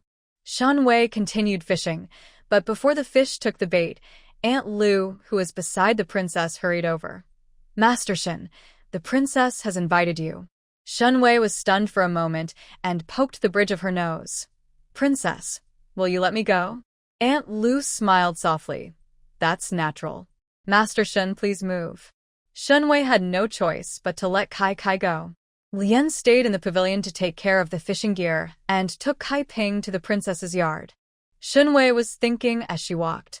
The princess was having a meeting, and her little concubine was not even qualified to serve at the table. It's probably not a good thing to call her suddenly. Walking to the main room of Kunyuan, Shen Wei saw the princess sitting in the main seat and the concubines Liu, Zhang, and Lu in the lower seats. Shen Wei's face was calm, and she politely saluted the princess and the three concubines. The princess was sitting on a high seat, with a hint of tiredness in her eyes. Mission: the prince will go hunting in Dongshan the day after tomorrow. Are you willing to accompany him? Shen Wei was stunned for a moment. I thought it was some terrible big deal, but it turned out that I was just asked to accompany my boss on a business trip. Before Shen Wei could answer, concubine Zhang Miaoyu, who was sitting next to her, couldn't help but remind her. Shen Wei, there are many ferocious beasts in Dongshan, tigers and wolves. They are very fierce. Last year, the prince took a concubine to Dongshan, and the tiger attacked the camp. The concubine I was scared to death, Zhang Miaoyu kindly reminded. Hunting is dangerous. Shen Wei, a woman with no strength, what if something happens to her?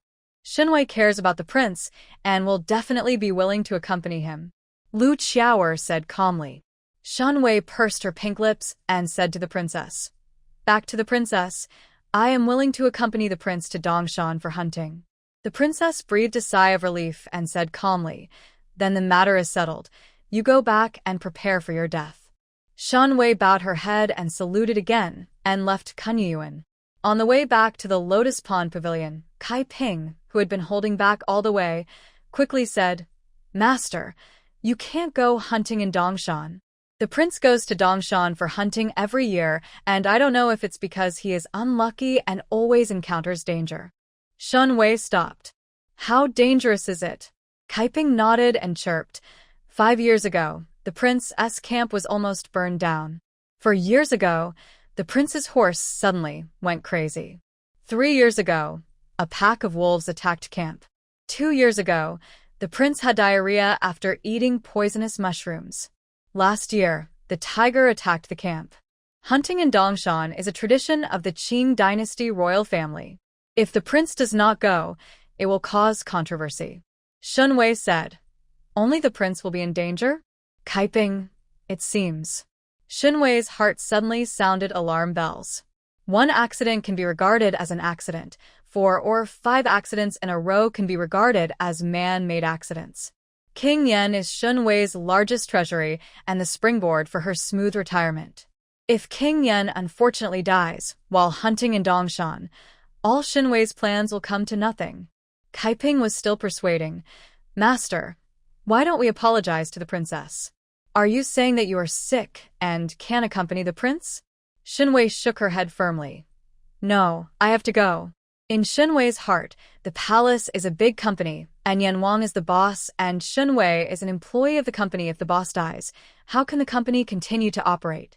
Where can she get a salary as an employee? Shen Wei also felt a little bit of complaint in her heart. None of the princess and the 3 concubines noticed the crisis of King Yen. If King Yen dies, have they never thought about how miserable the lives of the wives, concubines, and women in the back house of the prince's palace will be?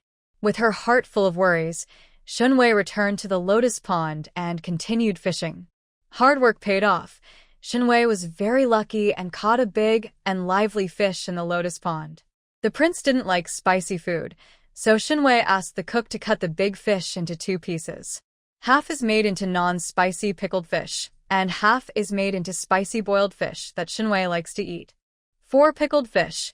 Cut half of the fish into thin slices. Marinate with starch, pepper, and salt for a stick of incense.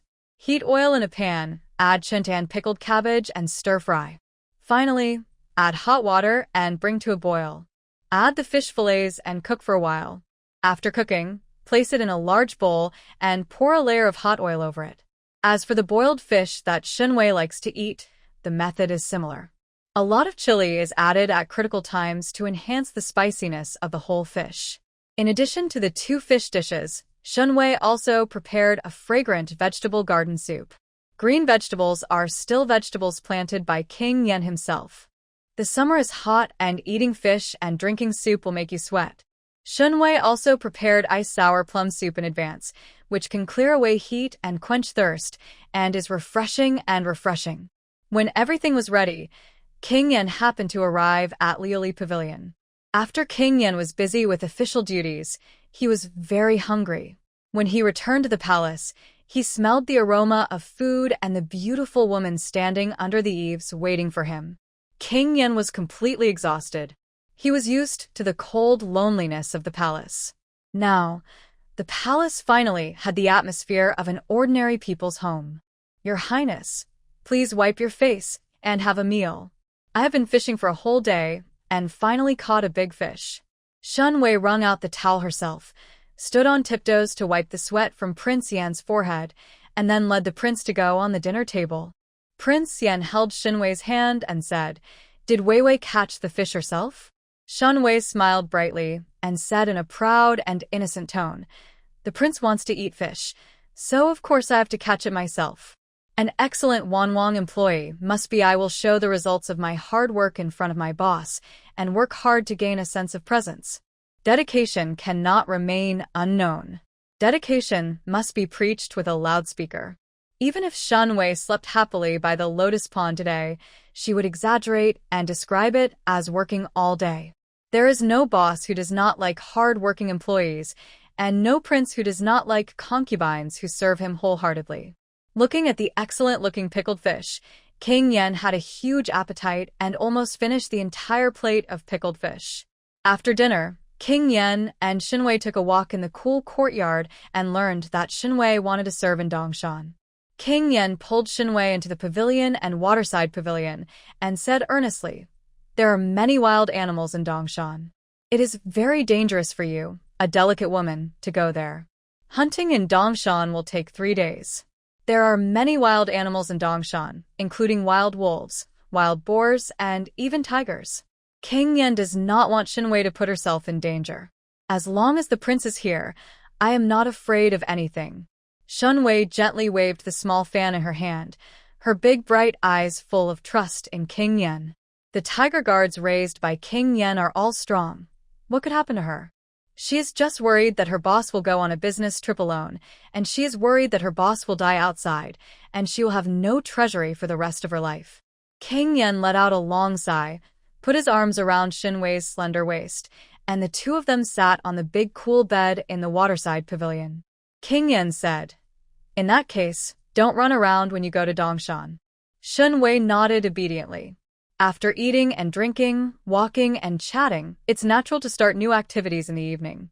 King Yen and Shen Wei were both still very young, and the thunder and fire in the sky collided for a long time before they both fell asleep. The next day, King Yen went out feeling refreshed. Shen Wei got up slowly, had a meal, and jogged a few laps to exercise. "I used to run in the morning, and I was always out of breath from exhaustion. Now Shen Wei can run around the Liulik Pavilion 3 times without breathing. She is full of energy and her body strength is stronger." She took a sip of mint tea to quench her thirst, and then ordered her to pick lotuses and apples to prepare things for Dongshan. This trip lasted 3 days. It's a tiring journey and a long journey in the wilderness, so you need to be well prepared. Shen Wei calmly arranged work for the maid and Inach. "Silian, you come with me to Dongshan and bring all the materials for making cold cakes and ice powder." Aunt Rome collected apples and stayed in Liuli Pavilion to clean, inspect, and the flower and plant pruning work must be completed. Jixiang Deshan, clear out the second floor of Liuli Pavilion and put up furniture. Andy Rome, don't forget to go to the Confucian Temple to give money to my mother and brother. I also gave my brother a new pair of boots. Always observe what's going on in the palace, and write down anything that happens, and wait until I come back. Tell me as soon as possible. Shen Wei issued orders in an orderly manner, explaining in detail what everyone needed to do, and finally let everyone go down to prepare what they needed for their business trip to Dongshan. Time flew by, and in the early morning of the next day, Shen Wei followed King Yen and got on the royal carriage heading to Dongshan hunting ground. Traveling back in time to ancient times, this was Shen Wei's first trip away from home. Sitting in a spacious and luxurious carriage, Shen Wei felt very novel. The carriage left the inner city of Yanjing and drove outside the city. Dozens of carriages, large and small, were already waiting outside the city. The convoy of the Royal Forbidden Army cleared the way, escorting the royal carriages and the carriages of dignitaries, setting off from the official road in a mighty manner and heading towards Dongshan. Shen Wei secretly opened the dark car curtain and saw a long motorcade on the official road. Black flags with the word celebration were flying in the wind. In the distance were the rolling green mountains. The breeze blew and brought unknown people. The fragrance of flowers and plants. After staying in the palace for a long time, seeing the famous mountains and rivers is also a unique and novel experience. Shen Wei also saw another luxurious carriage behind the carriage of Prince Yen. There was a flag of Zhaoyang on the carriage. It was the carriage of Princess Zhaoyang. She did not expect that Princess Zhaoyang would also come to Dongshan to hunt. At the spring banquet, Shen Wei saved Princess Zhaoyang's life. I wonder if this noble princess still remembers this small kindness. King Yen couldn't help but raise his thin lips when he saw Shen Wei's cute look looking around. We will arrive at Dongshan in 3 hours. Let's take a nap first. Shen Wei put down the car curtain, sat obediently next to King Yen, and poured him a glass refreshing mint tea. I haven't been out of the house for a long time. It's very novel to see such a big scene. Even so, the carriage was swaying, and Shen Wei gradually felt sleepy. Her head slowly tilted, and she fell on King Yan's lap, sleeping all the way. If it were any other concubine, who would dare to sleep on King Yan's lap? But Shen Wei dared. She just wanted to cross that line step by step, bit by bit, and slowly increase King Yan's tolerance for her. King Yan lowered his head and looked at Shen Wei, who was sleeping soundly. Her palm-sized face is round and fair, with slightly curled eyelashes. She looks like a sleeping child, which is very cute. A faint smile crossed his thin lips, and he put a thin shirt on Shen Wei, then opened the file submitted by the official and concentrated on reviewing it. Shen Wei was heading to Dongshan, but something big happened in Prince Yan's mansion. The princess was drinking tea leisurely in the courtyard, and the little maid carefully pinched the princess' shoulders. The incense candles in the Buddhist niches burned slowly, and the rich scent of sandalwood filled the entire courtyard.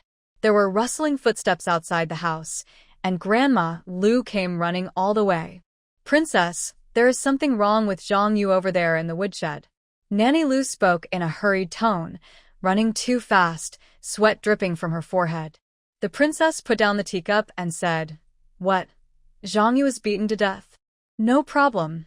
Wrap him up in a straw mat and throw it into a mass grave." In the back house of the palace, every year, some concubines could not bear the loneliness and chose to commit suicide. The princess is already able to deal with this kind of thing with ease. Grandma Lu didn't bother to wipe the sweat from her forehead. She told the princess, "Ms. Zhang claims to be pregnant. I just asked the doctor to take her pulse. She is indeed 1 month pregnant." The princess was stunned for a moment before she realized. After thinking for a moment, the princess's lips sneered.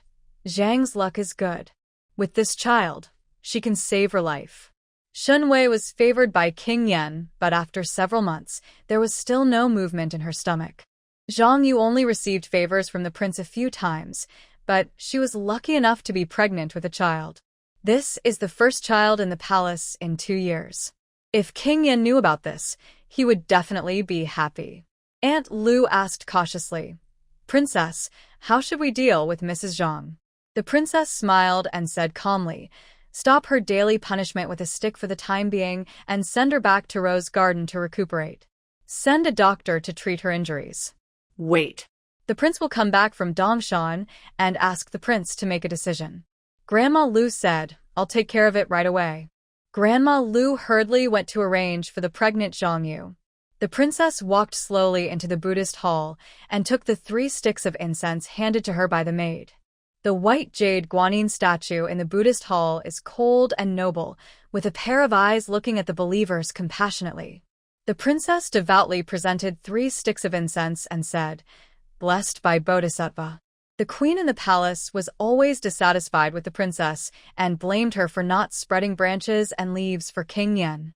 Now that Mrs. Zhang is pregnant, she might be able to silence the queen.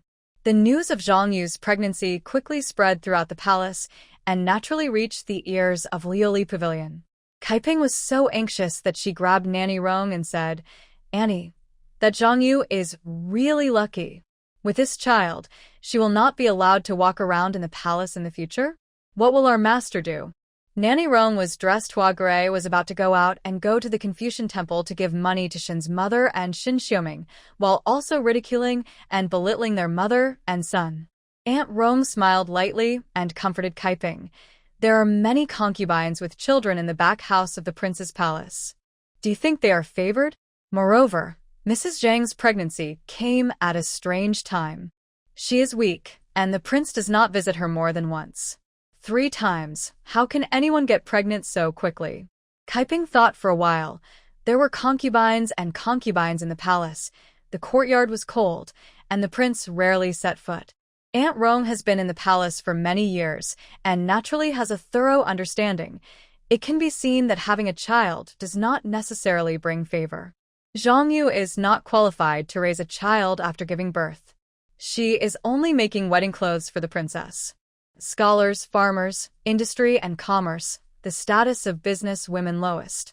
Zhang Yu was born as a merchant girl, so even if she gave birth to a child, it was unlikely that she would be promoted to a higher position. To put it bluntly, Zhang Yu has been a concubine all her life. On the contrary, Grandma Rong felt that Shen Wei's choice was smarter. Shen Wei urged her younger brother Shen Xiuming to study hard. If he succeeds in the imperial examination next spring, Shen Wei will definitely be promoted to a concubine, or even a concubine in the future. Kaiping looked around and lowered her voice and told Aunt Rong, "Auntie, I also heard a rumor. The princess has carefully selected a businesswoman from Jiangnan who is both beautiful and beautiful. The woman is almost in Yanjing." Aunt Rong narrowed her eyes. "You try to find out about the background of that Jiangnan woman. The more detailed, the better. When our master Shen comes back, she will have countermeasures." Compared to the pregnant Zhang Yu, Aunt Rong was more afraid of her. A new concubine from Jiangnan. Kaiping nodded and said in a stern voice, "Don't worry, Mama. I have many connections in the palace." Kaiping, a gossip expert, has various ways of eating melons. Under Shen Wei's instructions, Kaiping has already established a small channel network in the palace. Aunt Rong left the palace in a low-key manner and went to the Confucian temple to attend to matters. Kaiping stayed in Liu Pavilion, sweeping the dust everywhere with a feather duster. While he was busy, there was a sudden noise outside Liu Pavilion. Someone was calling Kaiping softly. "Sister Kaiping, Sister Kaiping." Kaiping looked back and saw 2 maids at the door of Liu Pavilion, sneaking and nervous. Kaiping recognized them. They were Fangfei and Heir, who were serving Zhang Yu in Qiangyuan. "Sister Kaiping, Mrs. Zhang has been taken back to Rose Garden now, and she's pregnant. What should Heir and I do?" Fangfei was very anxious. "I originally thought Zhang Yu was doomed, but who knew she was pregnant? With her children here, Zhang Yu still has a chance to make a comeback." With Zhang Yu's petty character, once she gets favored, Fangfei and Heir will be the first to suffer. In desperation, Fangfei and Heir had no choice but to come to Kaiping for help. Kaiping frowned slightly, trying to drive away the 2 maids who were causing trouble. But in Kaiping's mind, Shen Wei's teachings, "The enemy of my enemy is my friend." Kaiping followed Shen Wei, a smart master, and her IQ and observation skills also improved. Kaiping thought again of what Grandma Rong had just said. Ms. Zhang's pregnancy was really strange. So, Kaiping took the 2 maids to the corner and whispered, "Don't be afraid. My master will definitely find a way to protect you. However, you need to show your worth." Fangfei and Heir said to each other, "Take a look, They both fell to their knees on the ground and said, "Please tell Sister Kaiping a way out." Kaiping helped the two maids up and said warmly, "You have been serving Zhang Yu for a long time. She is thin and has served the prince only a handful of times. How could this happen? Getting pregnant easily?" Fang'er racked her brains to think, and her eyes suddenly lit up. Fang'er held Saiping's hand. "Sister Kaiping, I remembered. Zhang Yu is an old friend of a groom in the palace, and the groom often delivers vegetables to King Weiyuan. Zhang Yu was punished by the prince a few days ago, and every time I was beaten every day, and I even saw the groom secretly visiting the woodshed." Saiping's smile widened. "Oh, isn't the loophole here?" Kaiping lowered her voice and discussed countermeasures with Fang'er Chuer in a low voice. Rose Garden, Zhang Yu lay weakly on the bed. Although she had been beaten with sticks in the past few days, fortunately, Saburo came to give her medicine every day, and she carried it through forcefully. Now that the news of pregnancy has reached the ears of the princess, Zhang Yu is exempted from punishment and returns to Rose Garden to recuperate. Zhang Yu lay on the bed and swore bitterly. "Shen Wei, if you have a child, let's see how you fight with me. If she is lucky enough to give birth to a son, she will enjoy endless glory and wealth in the rest of her life." Zhang Yu touched her belly weakly, with a smile on her lips. At this time, the window opened slightly, and a strong and agile figure came in. Samlang. When Zhang Yu saw him, hope suddenly lit up in her eyes. Samlang was a dark-skinned groom who was responsible for driving carriages in the palace. He had always been deeply in love with Zhang Yu, and the two had made a marriage contract. Samlang walked to the bedside and put a bottle of golden sore medicine on the desk. "Xiaoye, haven't you always wanted to bring down Shen Wei? If I grab a handle on her, I can definitely drag her into the abyss of eternal destruction." Zhang Yu was surprised. "What's the reason for her? Is it possible that she has a lover like you just like me?" Samlang nodded and said in a stern tone, "This morning Zhang was driving to see Grandma Rong from Liuli Pavilion out and saw Grandma Rong. Grandma quietly walked into the Confucian temple in the suburbs of Beijing with a pair of men's boots in her hand. Zhang Wu looked at them from a distance. A scholar in the Confucian temple accepted the boots and handed a letter to Grandma Rong. "Let Aunt Rong pass it to Shen Wei." Zhang Yu was overjoyed. When a woman gives a man boots, it is a sign of secret love. Unexpectedly, Shen Wei would actually have an affair with someone outside behind King Yan's back. They also asked Grandma Rong to act as a go-between and send messages to each other. Zhang Yu stroked her belly, with undisguised murderous intent in her eyes. "Samlang, keep staring. We must make it impossible for Shen Wei to turn over this time." The two of them murmured for a long time before Samlang climbed out of the window. Leave. Outside Rose Garden, Fang'er and Chuer, who had been hiding in the dark for a long time, could clearly see Samlang's leaving figure. After a tiring journey, the mighty royal hunting convoy finally arrived at Dongshan. In the spacious open space, servants from various mansions began to set up camp, and the imperial army set up outposts to patrol the surrounding areas. The tents, large and small, were quickly set up. The tents in the prince's mansion, Prince Yan's mansion, Prince Heng's mansion, and Princess Zhaoyang's mansion are located in the most spacious center, facing south, to show their respectable status. "Master, everything has been moved into the tent." Kai Lian commanded the guards of the palace to complete the renovation of the tent in Prince Yan's palace. Shen Wei walked into the tent and took a look around. Although it is summer, the temperature in Dongshan is not high, and the nights are cold and windy. Shen Wei didn't want to catch a cold and get sick, so she had to do a good job of keeping warm. Shen Wei carefully explored several corners of the tent to make sure there were no air vents. The tent is warmly and elegantly decorated, with beds, desks, food, and clothes all available. Sprinkle some sulfur to repel snakes and mugwort powder to repel mosquitoes in the corners of the tent. Shen Wei ordered. Kai Lian immediately took 2 guards and started to sprinkle the powder. On the site, the tents of various officials have been set up. The hunting will officially start tomorrow, and everyone is busy preparing for dinner tonight. The princes and princesses of the royal family naturally have chefs in the royal kitchen to prepare dinner. As dusk fell, The prince, King Yen, and King Hung, who had been riding horses outside to warm up, all returned. The prince was weak and returned to the tent early to rest. Shen Wei accompanied King Yen to have dinner outside the tent, with a bonfire burning in the center and the cool night breeze blowing gently. The delicious food made Shen Wei feel relaxed and happy. "Hey, the second brother only brought one beautiful lady?" A joking voice came from the opposite tent. King Heng's tent and King Yan's tent were very close to each other, just opposite. Shen Wei raised her eyes and saw the coquettishly dressed Prince Hung, sitting sideways on a soft couch.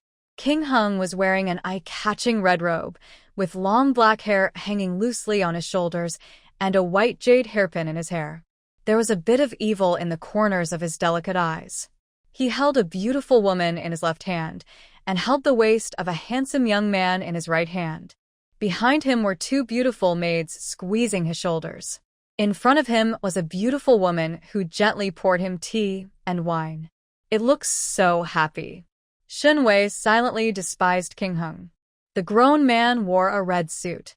Although he was extremely handsome, he still lacked a bit of manliness. It's better to be King Yen, who has handsome features and a face as beautiful as a crown jade. It's better to have a great life. Sitting next to King Yen, Shen Wei would feel as safe as being close to Mount Tai. King Hung drank a glass of wine, and his eyes fell on Shen Wei. He had a good memory and recognized that this was the concubine who kicked him in the spring. King Hung deliberately found fault.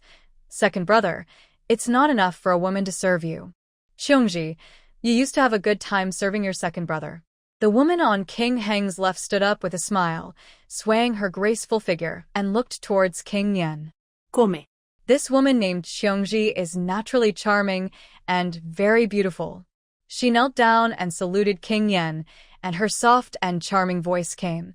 "I have a beautiful body, and I would like to pay my respects to His Highness King Yen." King Yan's expression suddenly turned cold. King Yen and King Hung have never dealt with each other and dislike each other. A woman who had served King Hung came to serve King Yen again. With this move, King Hung was deliberately slapping King Yen in the face. Just when King Yen was about to have a fit, Shen Wei, who was standing next to him, suddenly gently held King Yan's hand and said softly to King Yen, "Your Majesty, Your Highness Prince Hung is generous, so the prince will naturally show it. How about this? Let Xiongji, what do you think of sending this barbecue to His Highness Prince Hung?" While on a business trip, my boss got into trouble with other company bosses. As an excellent employee, Shen Wei naturally wanted to vent her anger on her boss's behalf. The chefs in the imperial dining room carefully cook the roasted rabbit into thin slices and sprinkle it with spices. The taste is very mellow. King Yen had already eaten most of it, and there were still a few slices that looked the worst. He asked Xiongji to give the leftover barbecue to King Hung. On the one hand, Xiongji was sent back, and on the other hand, he slapped King Hung in the face. King Yen raised his handsome eyebrows slightly, thinking that his Weiwei was smart and clever. He coldly ordered Xiongji, who was walking over, "Do as you're told." Xiongji's footsteps paused, and the soft smile on her face froze. She looked at the leftover barbecue on the plate hesitantly, then looked back to see King Hung in the distance. The cool breeze of dusk blew, and the chirping of mountain birds could be heard in the distance. King Hung raised his fingers with clear joints and brushed his black hair that was blown by the wind. He said slowly, "That's it. Xiongji is back." Xiongji lowered his head and knelt beside King Hung with a trembling body. As if nothing was wrong, Shen Wei continued to dine with King Yen. She is not afraid of offending King Hung. If the sky falls, King Yen will stop her. There's no way King Hung would be so stingy as to deal with a little concubine like her. Shen Wei and King Yen discussed hunting matters. King Yen was in a good mood and answered patiently. "The picture is enjoyable." King Hung on the opposite side looked at it, feeling suddenly very uncomfortable in his heart. There is only Shen Wei beside King Yen, but she seems to own the whole world. King Hung was surrounded by beauties, but he always felt that something was wrong. What's wrong? King Hung lowered his eyes and thought carefully, but he couldn't figure it out no matter what. After dinner, The sky was not completely dark yet, and the golden sunset enveloped Dongshan. King Yen ordered someone to bring in a horse, and he planned to teach Shen Wei how to ride a horse himself.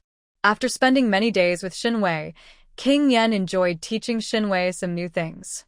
Watching Shen Wei make little progress, King Yen felt a strong sense of pride and accomplishment. If King Yen wants to be a teacher, Shen Wei will naturally satisfy him. Shen Wei pulled up her long hair and put on the red riding clothes and black boots she had prepared in advance. The sleeves of the riding uniform are tightened and a red woven ribbon is tied around the waist. The whole person looks smart and lively. King Yan's eyes lit up. Sometimes Shen Wei is like a blooming peony, with stunning beauty. Sometimes she is like a beautiful and refined wildflower, wild and lively. His Wei can always bring him infinite freshness and is a treasure that can never be explored. It makes people sink without knowing it. King Yen took Shen Wei to the stream and taught her in person. Get on the horse, step on the pedals from the left side, grab the saddle, and jump on the horse with your back come. I will demonstrate it again. Shen Wei watched eagerly. Watching King Yen made a neat and refreshing movement of mounting his horse. Shen Wei's eyes were full of admiration, and she cheered. Your Majesty is so awesome. King Yen coughed slightly, his thin lips flying. No one doesn't like to be praised, and King Yen is no exception. All civil and military officials praised him for his virtue and his ability in both civil and military affairs, but the praise was too broad and general. Only Shen Wei would praise him and admire him from every detail of life. The man's self-esteem is greatly satisfied. Come, give it a try. King Yen dismounted.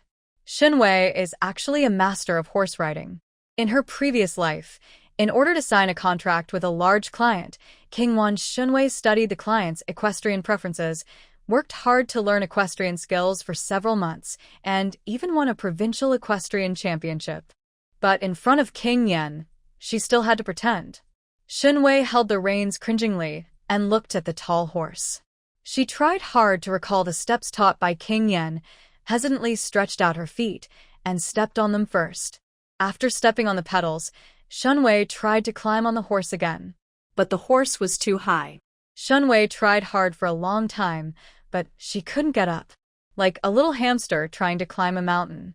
King Yen couldn't help but laugh. Shen Wei's cheeks were bulging. She threw away the reins and started to act rogue. This horse is too tall. Please give me a short horse. King Yen said with a smile. How can there be a short horse in my country of Qing? Come, I will take you for a walk on the horse first, and then you will learn slowly. King Yen got on the horse, put his arms around Shen Wei's slender waist, and carried her on the horse. The horse walked slowly by the stream. Shen Wei held the reins, her eyes showing the novelty of riding a horse for the first time. The golden sunset shone down, and the stream was dyed into pieces of gold. The sunset enveloped King Yen and Shen Wei, giving them a dreamlike and beautiful feeling. King Heng crossed his arms and stared at King Yen and Shen Wei riding horses by the river. He hooked his fingers and called to his concubine Qiongji. Qiongji, this king is here to teach you how to ride a horse. Qiongji knelt obediently and said, Thank you for your love, your majesty. King Heng felt quite uncomfortable seeing Qiongji's obedient appearance. As a concubine, why can't Qiongji be as free and easy as Shen Wei? Be more relaxed? The second brother could actually find such an interesting concubine. What luck! King Heng grinds his teeth. He has liked to compare with King Yen since he was a child, but he seems to be unable to compete every time.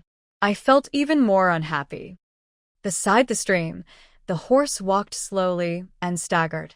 King Yen smelled a faint fragrance, which smelled good and fresh.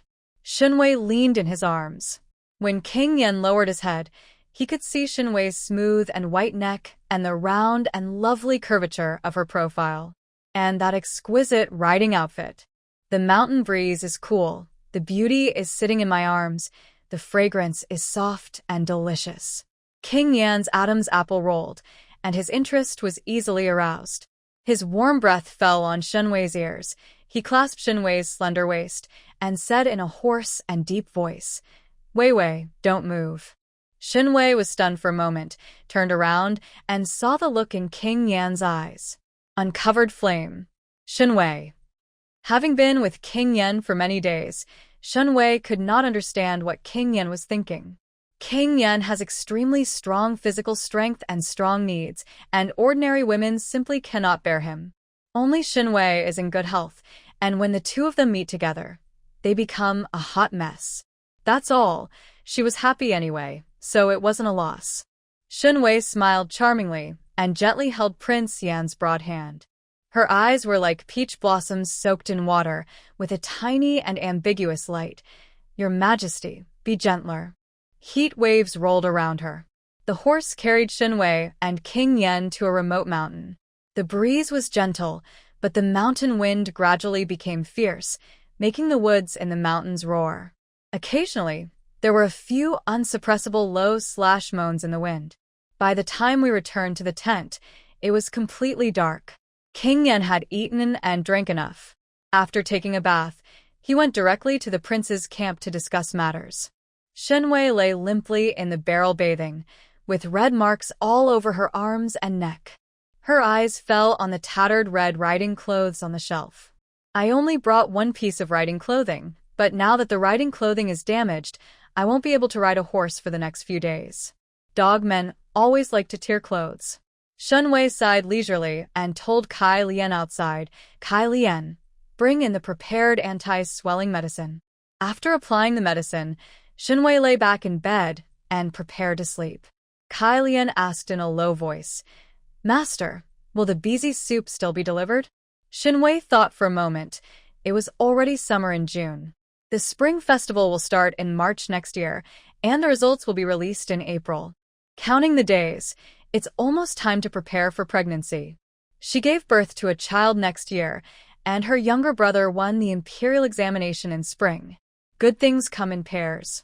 Prepare pregnancy pills for me later. Shen Wei touched her flat belly. She has recovered well. It's time to prepare for pregnancy and start a new round of promotions and salary increases.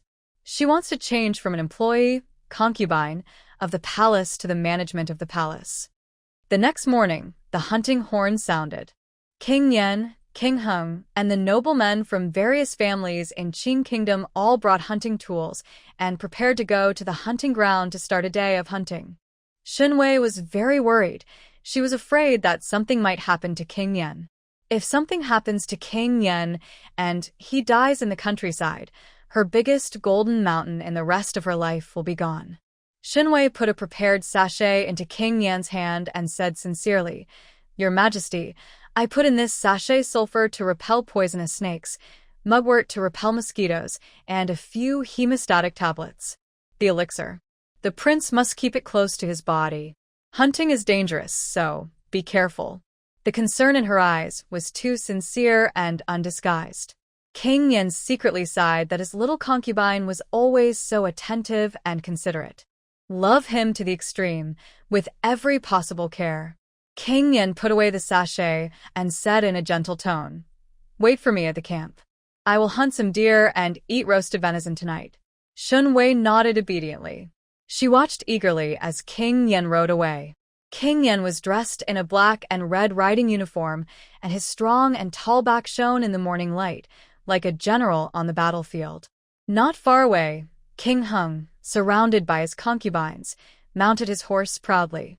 The scene of Shen Wei sending King Yan off on his trip naturally fell in the eyes of King Hung. King Hung lowered his eyes and glanced at the warblers and yanyans around him.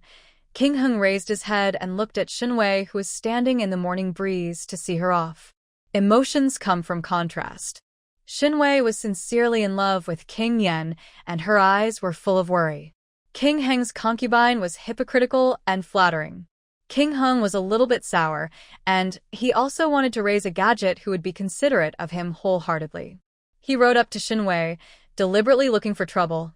My second brother has a cold nature, and I'm afraid he will disappoint the love of this beautiful woman. Why don't you come to Prince Heng's mansion? I will guarantee you a rich life. Shen Wei glanced at Yan. The king's expression turned cold for a moment. Your Highness, Prince Hung, was joking. I have something to do, so I'll go ahead. Shen Wei saluted Prince Hung, turned around and left. As an excellent employee, Shen Wei will not easily switch to other companies. What's more, King Yan's brother is the prince, his mother is the queen of the dynasty, and his family background is stronger than that of King Hung. Shen Wei is not mentally ill, so she will not jump to Prince Heng's mansion.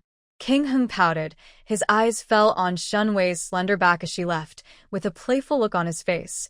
Interesting stuff. After the hunting in Dongshan is over, King Hung plans to find a concubine similar to Shen Wei to serve him. Shen Wei returned to the tent and was about to open the curtain when she suddenly heard the sound of an argument not far away. She turned around and saw Princess Zhaoyang's camp not far away. Princess Zhaoyang and Yen Yunting, the Minister of Rights, seemed to be quarreling. Zhaoyang was wearing a swaggering red phoenix and peony dress, her cheeks were bulging, and she was saying angrily, "Yen Yunting, what do you mean? Are you afraid that I will bully your rower?" A trace of helplessness flashed across Yen Yunting's handsome face. Roa has been here in Kuei these days, and she is weak. As a princess, you should not take the lead in teasing and bullying her. Zhaoyang's pretty face turned red and her tone was a little aggrieved. Yen Yunting, you didn't even bother Tantai Ro when she came to Kuei. Remember? Yen Yunting did not explain. His eyes were full of fatigue. Shen Wei listened for a while and roughly understood the reason for the quarrel between the two. Dongshan hunting is a grand event for men, so Yen Yunting naturally wants to participate in the hunting. The female relatives stayed in the camp to enjoy the mountains and rivers. Yen Yunting was worried that Princess Zhaoyang would bully his rower, so he came here to remind her. As a result, Princess Zhaoyang was angered, and the two had a dispute. Wei Chen, go first. Again, please don't bully rower. She can't touch cold things when she comes to Kuei. If she is accidentally pushed into the water by you, the consequences will be disastrous. Yen Yunting saluted Princess Zhaoyang and turned around. Stride away. Zhaoyang was so angry that he stamped his feet, and his almond-shaped eyes turned red for a moment. She quickly wiped away the tears from the corners of her eyes, took a deep breath, and became the noble princess again, proud and self-respecting. Shen Wei quietly returned to the camp and rested until noon.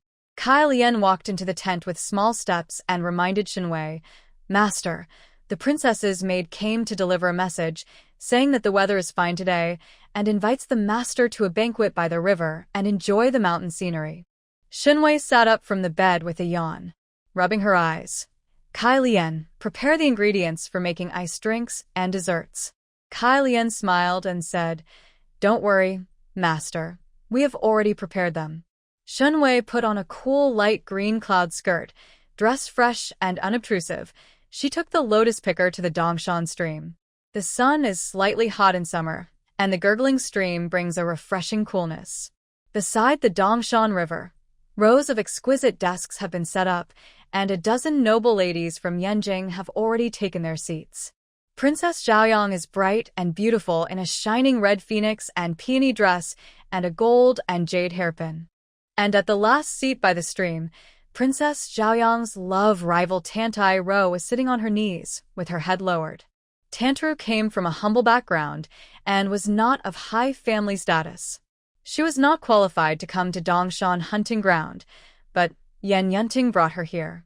Compared with the gorgeous ladies, Tantaru's clothes are a little shabby. Shen Wei's eyes lingered on the banquet, and she reached the last table.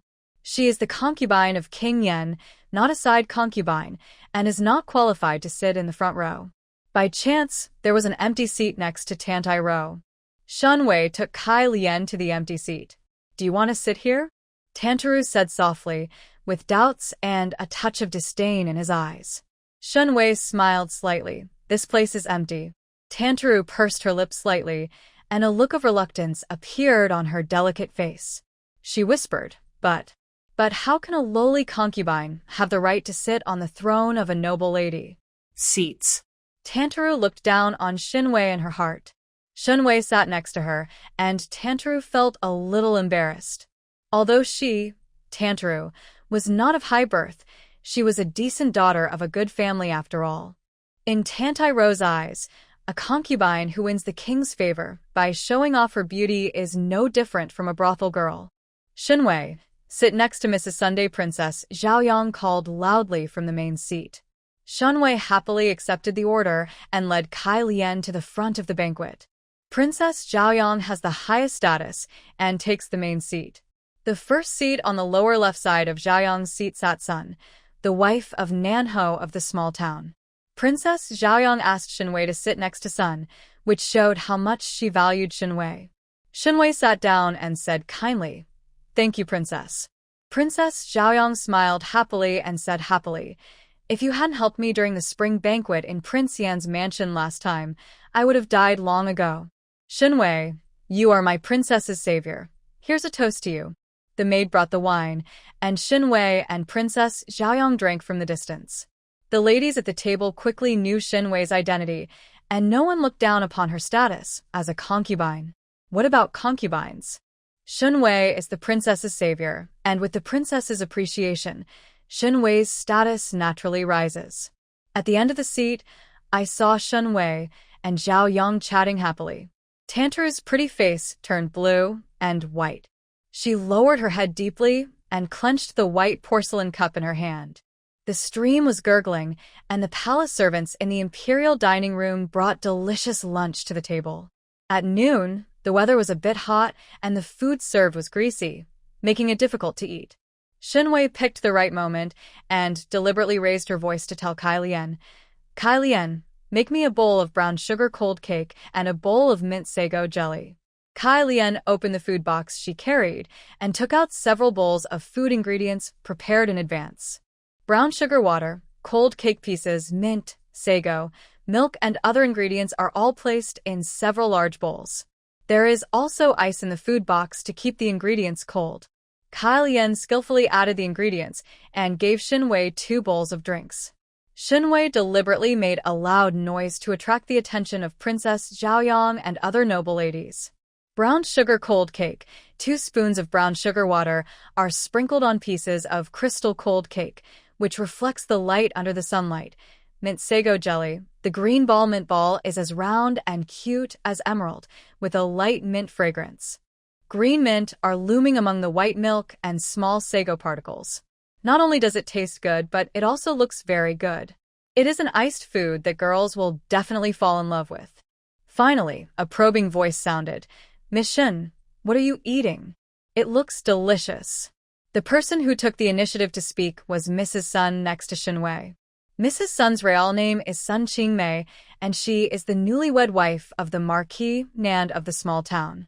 It is said that on the wedding night of Nanho of the town and Mrs. Sun, there was an emergency at the border, and the Nanho of the town went out overnight. Nowadays, good news at the border is spreading frequently. Nanho of the small town has made great achievements in battle, and Sun Qingmei's status in the circle of noble ladies in Yanjing has also risen.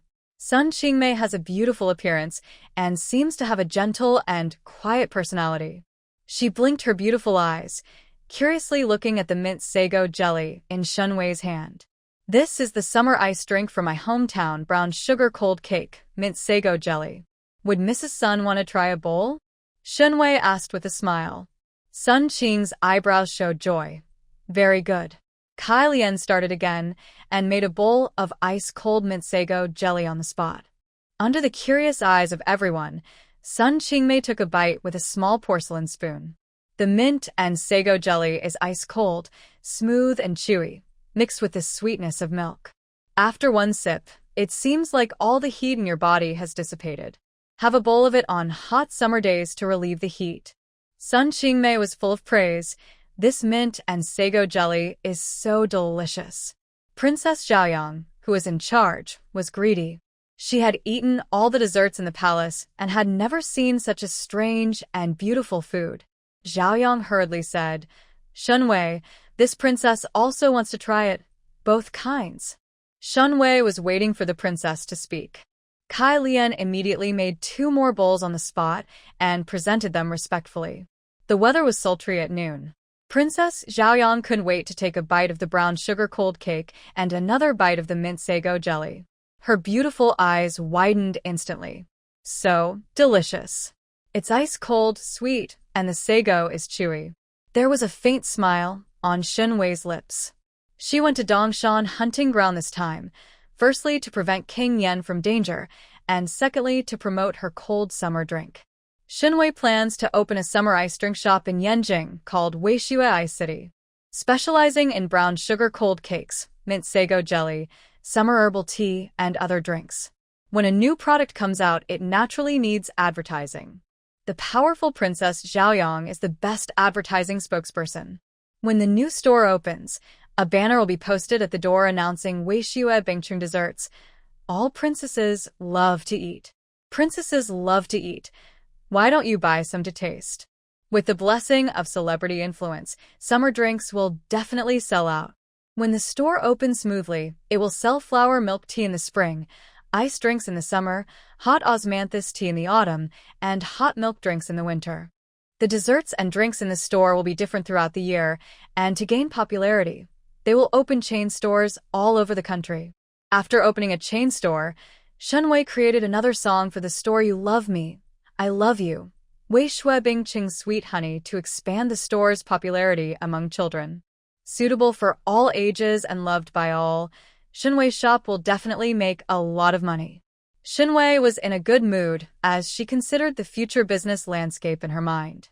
After returning to Prince Yan's mansion 2 days later, she immediately prepared the store and found a capable shopkeeper to manage the store for her. She wants to be the boss behind the scenes and make a lot of money. If King Yen dies one day, she still has a way out. Miss Shun, I also want to try a bowl. The daughter of the prime minister opposite could not hold back and also wanted to have a taste. Shen Wei looked apologetic and said tactfully, I'm in a hurry, and there aren't many ingredients to make ice drinks. If you don't mind, you can each try a small bowl. The princesses all love to eat.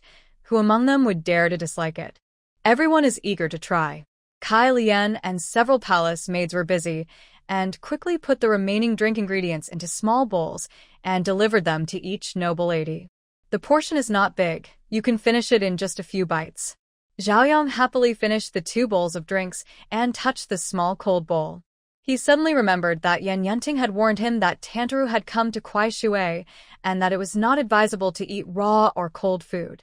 Princess Zhaoyang told the palace maid, Don't give it to Tantaru, she can't eat it. The palace maid naturally complied. Everyone got a small bowl of iced drink, except Tantaru in the corner, who had nothing in front of him. In Tantaru's view, Princess Zhaoyang was deliberately humiliating her. Tantai Ro lowered his head in grievance and quietly clenched the hands hidden in his sleeves. The viciousness in his eyes disappeared in a flash. Shen Wei watched everyone finish eating and then said with a smile, My craftsmanship is not good.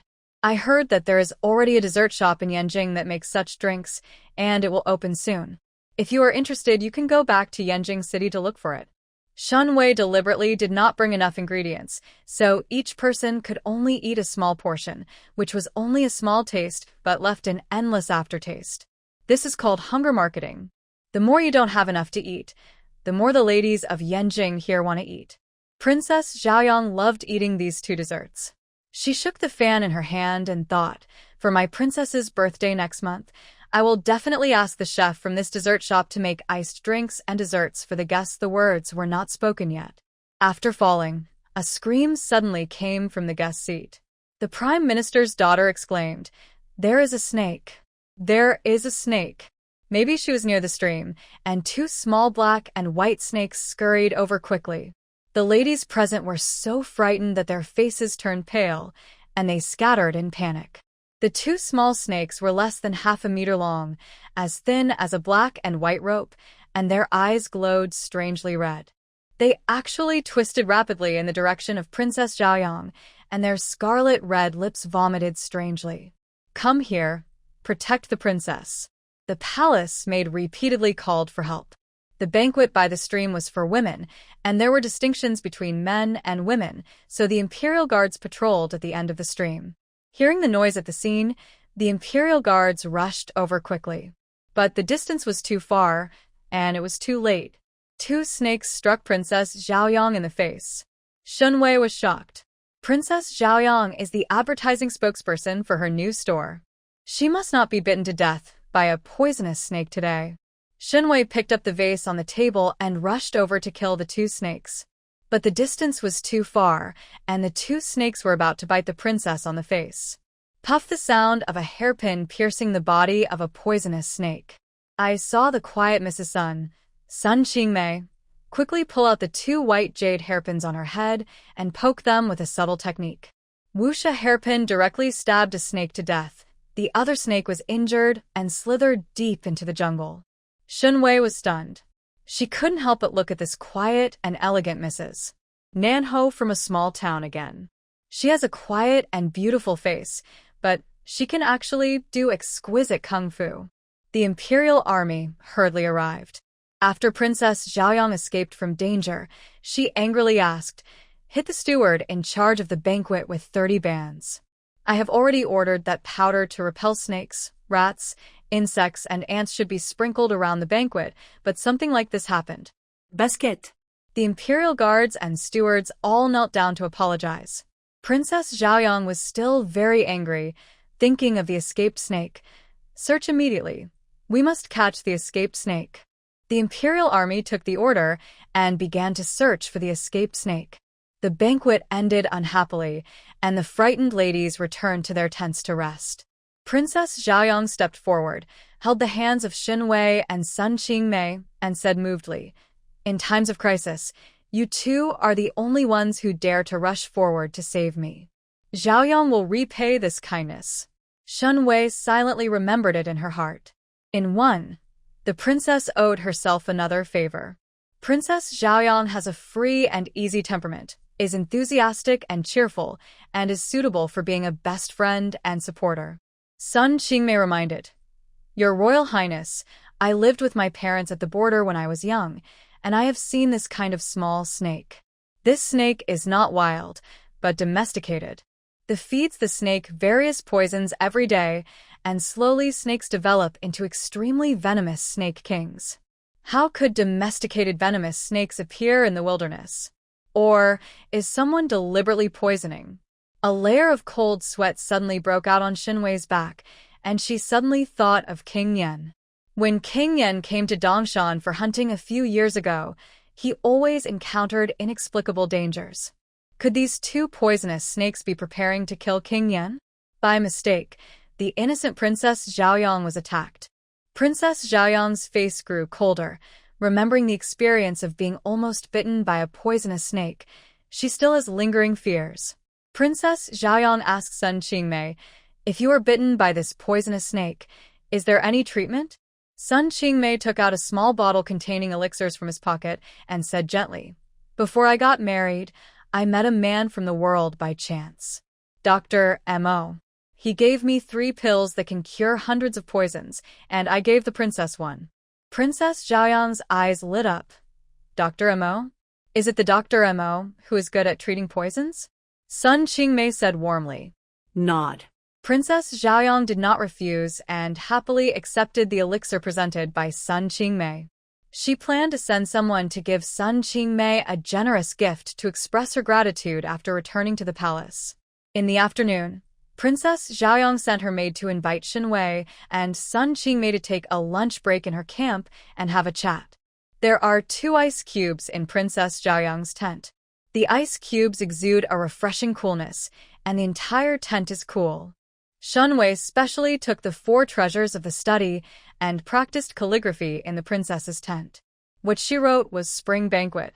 Sun Qingmei brought her needle and thread, sat on the soft and luxurious couch, and mended the shoes stitch by stitch. Both of them were busy with their own affairs. Princess Zhaoyang shook the round fan in her hand and felt bored. She asked Shen Wei, "Why do you practice calligraphy?" Shen Wei answered truthfully, "The prince has to check the progress of my calligraphy practice every day. The boss likes to check the work. Employees must work hard." Princess Zhaoyang asked Sun Qingmei again, "Who are you making shoes for?" Sun Qingmei smiled lightly, with a happy smile in her eyes. "My husband is fighting at the border, and his boots are worn out. I want to make more pairs of durable ones. Send someone to deliver the boots to your husband." Sun Qingmei and Xiao Nanhou are a loving young couple. Although her husband went off to war on their wedding night, Sun Qingmei did not complain at all. She looked forward to her husband's early return from the border. Princess Zhaoyang held her chin, her eyes lingering between Shen Wei and Sun Qingmei, and said enviously, "If Yan Yunting is willing to marry me, I will also be willing to practice calligraphy with him and make boots for him." Unfortunately, Yan Yunting only sees the weak one. Poor Tantaru. Princess Zhaoyang loved her passionately and chased Yan Yunting for many years, but she still couldn't melt his cold heart. She didn't know how long she could hold on. Maybe one day she couldn't hold on any longer and would reluctantly choose to give up on Yan Yunting. There are many handsome men in the world, but there is always one better than Yan Yunting. At this time, footsteps were heard outside the camp, and the Imperial Guards reported loudly, "Your Highness, the venomous snake that escaped has been caught." The venomous snake bit a woodcutter and was beaten to death by the woodcutter. Princess Zhaoyang breathed a sigh of relief. "Take that woodcutter." The husband brought him in. The curtain of the tent was opened, and the Imperial army carried the dying woodcutter in. Shen Wei put down the brush in her hand and looked at the poor woodcutter. The woodcutter looked to be in his early 20s, his clothes were in tatters, and his ankles had bloody marks from a poisonous snake bite. Surprisingly, the woodcutter was quite tall, and his face turned a terrible purple color due to poisoning.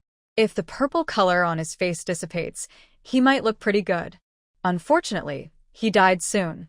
Across a crystal white bead curtain, Princess Zhaoyang was quiet for a moment, and then ordered her personal maid, "Yuner, give the woodcutter the antidote pill, and then let the Imperial army send him home." Shen Wei was surprised in her heart. Princess Zhaoyang actually gave the precious antidote pill to an ordinary woodcutter? She is really a kind girl, worthy of close friendship. The palace maid Yuner quickly tried to dissuade her. "Princess, it's rare to find antidote pills. That woodcutter has a low life, so it would be a waste to give him the medicine." Zhaoyang smiled faintly and said broadly, "After all, it is a life." Yuner had no choice but to give him the medicine, and had no choice but to give the woodcutter the precious antidote pill. The young woodcutter still had consciousness. He looked at the bead curtain with his cloudy eyes and saw only a vague silhouette. The woodcutter suddenly fainted and was carried down the mountain by the Forbidden Army. A moderate storm quietly dissipated, seemingly without causing much ripples. Two voices whispered in a remote corner of the hunting camp. A man shouted angrily in a low voice, "Those 2 5-step snakes were meant to poison King Yan Li Yuanjing. You actually used them to poison a little Zhaoyang and failed." Another man knew that he was wrong and took the initiative to admit his mistake. "I know my mistake." The man sneered, "I will arrange another assassination tomorrow, seize the opportunity, and kill him with one." At dusk and sunset, the sound of horse hooves came from the east mountain one after another, and the sound of horns penetrated the mountains and frightened the birds flying in the mountains. The men from the hunt came back loaded with food. Shen Wei stood outside the tent to greet him. King Yan returned on horseback under the golden sunset. The horse was galloping. The evening breeze blew over his handsome face, and he was full of high spirits. Seeing King Yan's healthy hands and feet, Shen Wei breathed a sigh of relief. Fortunately, King Yan returned safely, otherwise she would have started to consider changing jobs. "My lord, you are finally back. I have been worried about you." Shen Wei stepped forward and stood on tiptoes to wipe the sweat from his forehead, her eyes filled with joy and care. King Yan hugged Shen Wei's waist and said, "Don't worry, I will be fine."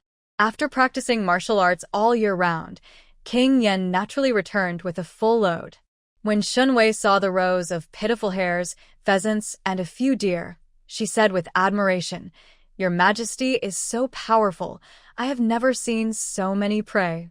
The man went out hunting and came back with a full load. Shen Wei naturally wanted to praise her and show her admiration appropriately. King Yan really enjoyed it. He hooked the bridge of Shen Wei's nose and said, "Let's eat barbecue tonight." Shen Wei smiled sweetly and said, "Okay, I'm really good at barbecue." As night fell, a fire was burning in the center of the camp. A roaring bonfire was set up, and the young people participating in Dongshan hunting began to enjoy the prey. The prince, King Yen, King Hung, and Princess Zhaoyang sat in the most conspicuous seats. The chef brings the prepared game to the table. Shen Wei sat next to King Yen to serve, and she was in charge of the barbecue. King Yen was chatting sideways with the prince, and the relationship between the two brothers was as good as ever. Shen Wei glanced around and saw King Hung opposite, surrounded by beauties, and Princess Zhaoyang with red eyes. Zhaoyang seemed to have had another quarrel with Yan Yanting. She was in a bad mood and drank alone. King Hung sat crookedly on the soft couch, put on a swaggering red dress, with his satin-like black hair spread around his shoulders, drinking and having fun leisurely. The beauties serving King Hung roasted the meat, cut it carefully, and brought it to King Hung's mouth tenderly. King Hung was in a comfortable mood and took a bite of barbecue. The tip of his nose suddenly moved slightly, and he smelled a strong aroma of barbecue. It was more fragrant than ordinary barbecue, and the aroma was like a hook, seducing everyone present silently. The source of the wonderful barbecue aroma is the grill in front of King Yen. Wei, the barbecue smells so good. King Yen was attracted by Shen Wei's barbecue. After eating delicious food all over the world, King Yen had never smelled such an outstanding aroma of barbecue. The charcoal fire was burning, and a deer leg was roasted on the wooden grill. The oil inside was baked out and mixed with the pickling seasoning outside, making a sizzling sound and a strong aroma. The skin of the venison leg has been roasted to a crispy texture, giving it an attractive golden color. This is the barbecue method from my hometown. My lord, please try it. Shen Wei cut off a few pieces of venison leg meat, sprinkled it with cooked sesame seeds, and handed it to King Yen with a smile. When she went out this time, she brought a secret barbecue marinade and a bottle of honey to enhance the flavor and color. Honey is the soul, and the roasted meat has a wonderful natural taste. King Yen couldn't wait to take a bite. After being grilled over the charcoal fire, the venison was already charred on the outside, tender and juicy on the inside. Tasty. Extremely delicious. Your Majesty, wrap the barbecue in green lettuce leaves. It will taste better. Shen Wei wrapped the barbecue in a washed lettuce leaf and handed it to King Yen. The lettuce is crisp and delicious and cuts through the greasiness of the grilled meat very well. King Yen tasted it happily and couldn't stop at all. The barbecue is so fragrant. You can tell how delicious it is just by smelling it. The ordinary officials present naturally did not have the courage to ask for King Yan's barbecue, so they could only watch helplessly. Princess Zhaoyang and Yan Yanting had a quarrel and were still sad.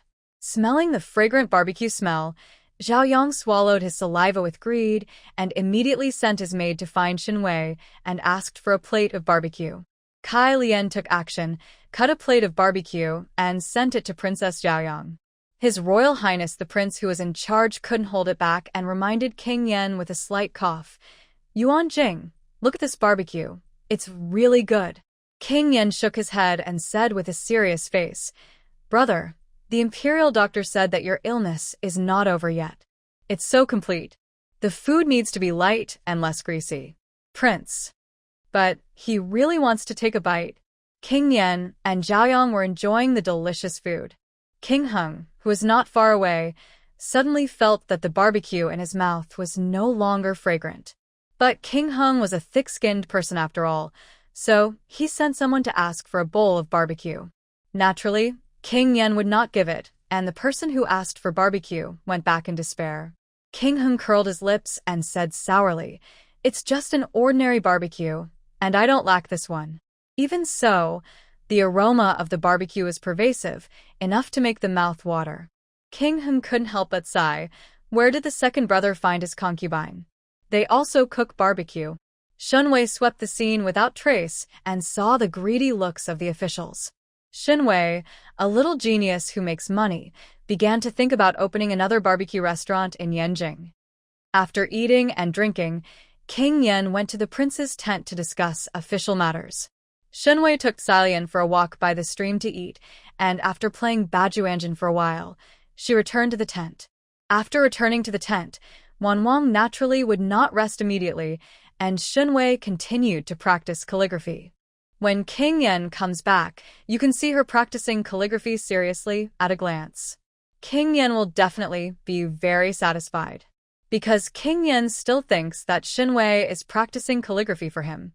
Under the dim candlelight, Shen Wei sat at the desk and practiced calligraphy carefully. She also deliberately changed her hairstyle, taking off her red hairpin bun and letting her green hair spread softly around her shoulders. The shelf lamp was placed on her right side, casting soft light that perfectly outlined the beautiful curves of her profile. Every frame is carefully designed. Let King Yen see her most beautiful side at all times, and let King Yen be moved by her. The curtain of the tent was opened, and King Yen returned under the moonlight. What he saw was the beautiful scene of Shen Wei practicing calligraphy. The candlelight is shining brightly, and the beauty is riding under the lamp with a focused expression. Her silky soft long hair spread over her shoulders, and she was wearing light silver pajamas, looking as beautiful as a dream. Hearing the movement, Shen Wei raised her head in surprise, her bright and clear eyes full of joy. "Your Majesty, you are back." Her voice was delicate and soft, and her face, as white as mutton fat jade, showed joy. King Yen walked to the desk, picked up a piece of rice paper, and looked at it. Although Shen Wei's handwriting is still ugly, she has made rapid progress, which shows that she does not neglect her studies. Very good. King Yen was very satisfied. Shen Wei was a little proud. If I practice for another 3 to 5 years, I will definitely become a master of calligraphy. King Yen couldn't help laughing, holding Shen Wei's hand and accompanying her to practice calligraphy by. Shen Wei seized the opportunity and mentioned her brother as if by accident. "Your Majesty, my younger brother is also good at calligraphy, but his handwriting is neat, not as sharp and vigorous as the prince." In Shen Wei's plan, her cheap brother Shen Xiuming will become King Yan's right-hand man in the future. So Shen Wei would occasionally mention a word or two in front of King Yan, which was a good foreshadowing. "How old is Wei Wei's brother?" King Yan asked casually. Shen Wei said with a smile, "I am already 18 years old, and I am still studying in the Confucian temple. I made boots for the prince some time ago, and I used the leftover materials to make a pair of boots for my brother." King Yan chuckled and raised his eyebrows. "Wei's small nose bridge. How can you use scraps to make boots? I mean, that's your brother." There was a hint of scolding in the voice, but more of it was joy. Shen Wei snorted softly. "My brother is rough-skinned and thick-bodied. He can wear new boots, and he has been promoted." Shen Wei knows King Yan. King Yan is the kind of man who is very possessive. He hopes that his wives and concubines will surround him, and his position in their hearts occupies the first place. But the princess spends all day around her son. Lu Rian longs for a lifelong relationship. Zhang Miaoyu is greedy. Lu Qiaoer is a salty fish. His wives and concubines are not what he wants, and King Yan naturally alienates these women. Shen Wei is different. She seems to put King Yan first all the time. 1. She can feel the strong love of King Yan around her. Even Shen Wei's biological brother has to stand aside and only use scraps to make boots, which shows her care for King Yan. After finishing the words and sleeping, it was already dawn as soon as I closed my eyes. There was still hunting activity today. Princess Zhaoyang and several female relatives also joined the hunting team, and Shen Wei was busy with his work. Busy with her own work. Shen Wei was doing gymnastics in the camp, playing Bajuanjin, and thinking about the plan to build Wei Shui City. As the sun approached noon, shocking news came from the imperial army outside the camp that King Yan was missing. Shen Wei was shocked and hurried out of the camp to find out the news. It turned out that during the hunting trip, the hunting team was attacked by a herd of wild boars. King Yan's horse was frightened and separated from the large team, and there was no news. The Imperial Guard immediately informed the prince of the news. The prince's face was filled with frost, and he calmly ordered the Imperial Army to start a carpet search. A part of the Forbidden Army was left in the camp to protect the prince, and other forbidden troops, as well as the servants brought by the officials, had to join the search. Wild boar attack. Shen Wei raised her eyebrows slightly, a bad premonition welling up in her heart. Looking at the noisy crowd around her, Shen Wei said to Kai Lian in a deep voice, Let us go to the mountains to look for the prince. Kai Lian shook her head and dissuaded. Wild beasts are rampant in the mountains. Master, let's wait for the prince in the camp. Shen Wei pursed her lips, with a determined look in her eyes. No, I have to look for him. She would not go too far, and would only pretend to search near the camp and observe the situation secretly. If King Yan died, Shen Wei would just find a cliff and jump off, feigning death and escaping away from Yanjing. With the death of King Yan, she lost her biggest supporter, and she would definitely not end well if she stayed in the palace. If King Yan returns safely, and Shen Wei goes to the mountains to look for him despite the danger, King Yan will definitely be moved. Shen Wei took Kai Lian with her and left the camp to start searching. The mountain breeze was gentle, and in the distance were the rolling green mountains and green waters. Shen Wei deliberately got separated from Kai Lian. She took a leisurely walk alone in the remote mountains. She also carried 3 gold bars in her pocket for running, wore a sachet to repel insects and snakes, and hid a sharp dagger at her waist for self-defense. Fully prepared and ready to run. If the news of King Yan's death comes, Shen Wei will sadly shout "Your Majesty" in front of everyone, then run to the edge of the cliff, cut off a corner of her dress, and throw it on the ground, creating the illusion that she succumbed to love. The scenery in the mountains and fields is beautiful. Shen Wei found a lush tree and sat under the green tree to take a rest. The mountain breeze was refreshing and the leaves rustled in the wind. Shen Wei felt sleepy and leaned against the tree trunk and gradually fell asleep. Sleeping from noon to dusk, while half asleep and half awake, Shen Wei suddenly heard strange footsteps. She opened her eyes and saw a brown-black wild boar approaching. The wild boar was not that big, and the teeth at the corners of its mouth had not yet grown out. The pig's eyes were strangely red, and it was attacking Shen Wei ferociously. Any other woman would have screamed and cried in fear. Shen Wei was only surprised for a moment, jumped up, bent down, and picked up the big stone on the ground. The irrational wild boar bumped towards her. Shen Wei clicked her tongue and slammed the stone in her hand towards the wild boar's head. The wild boar screamed ferociously after being smashed to the ground. The pig's head was full of blood. Shen Wei took out the dagger from her waist and raised the knife with her hand. Blood splattered everywhere. The boar is dead. Shen Wei wiped the sweat from her forehead and said with lingering fear, "Fortunately, it's just a little wild boar. Fortunately, I exercise every day. If it were an adult wild boar, her life would not be guaranteed." Shen Wei quickly wiped the blood off the dagger with leaves and put the dagger back on her waist. Just as she was about to change a place to sleep, Shen Wei suddenly noticed someone peeping. She raised her head and saw King Hung riding a horse, not far away. King Hung is riding a white horse, with rolling green mountains behind him. The mountain wind blows his red clothes flying, and his handsome face is full of incredible. The scene where Shen Wei hit the wild boar with a stone and cut its throat with a dagger was seen by King Hung, who was passing by. King Hung was stunned. This concubine, she is actually killing a wild boar. Without blinking an eyelid, he raised the knife neatly and dropped it, and a living wild boar was gone. The action of wiping the blood off the dagger was natural and skillful. No pig butcher of 10 years had been so nimble. "Greetings to His Highness Prince Hung." Shen Wei saluted, without changing her expression. King Hung stood above the horse, and his fox eyes glanced at the slender Shen Wei. "Did you just kill a wild boar?"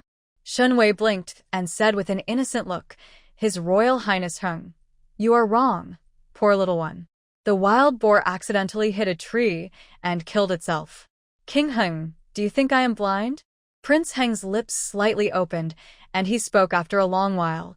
"Second brother is missing, and you are sleeping under a tree." Shen Wei's eyes became even more innocent. "Your Highness, Prince Hung, made a mistake. I was looking for the prince everywhere and did not take a nap under the tree." This ability to tell lies with open eyes really surprised King Hung. He thought he was thick-skinned enough, but he didn't expect that he pales in comparison to Shen Wei. Shen Wei stopped staying. It was getting late, and she planned to go back to the camp to check the situation. "I hope King Yan returns safely. Otherwise, she'll change her job immediately. Of course, Shen Wei, who is broken and broken, is not afraid of King Hung exposing her. The delicate little concubine killed a crazy wild boar. Who would believe it? Shen Wei was about to leave when a black horse suddenly appeared in her sight. Shen Wei's eyes lit up. That was King Yan's horse. Is the prince back? Shen Wei took the reins of the black horse, got on the horse, and eagerly rode towards the camp. The black horse is galloping, her green dress is fluttering in the wind, and her back is free and unrestrained. King Hung was overwhelmed with emotion and stammered, She can ride a horse. King Hung clearly remembered that King Yan personally taught Shen Wei how to ride a horse the day before yesterday. Shen Wei was a novice and had been stumbling for a long time without learning. It had only been 2 days, and Shen Wei's horse riding skills were extremely proficient, even better than those of senior knights. What does this mean? It shows that Shen Wei has always been able to ride a horse, but she just deliberately disguised herself as an ignorant concubine in front of King Yan. What a lot of scheming. What a curious woman.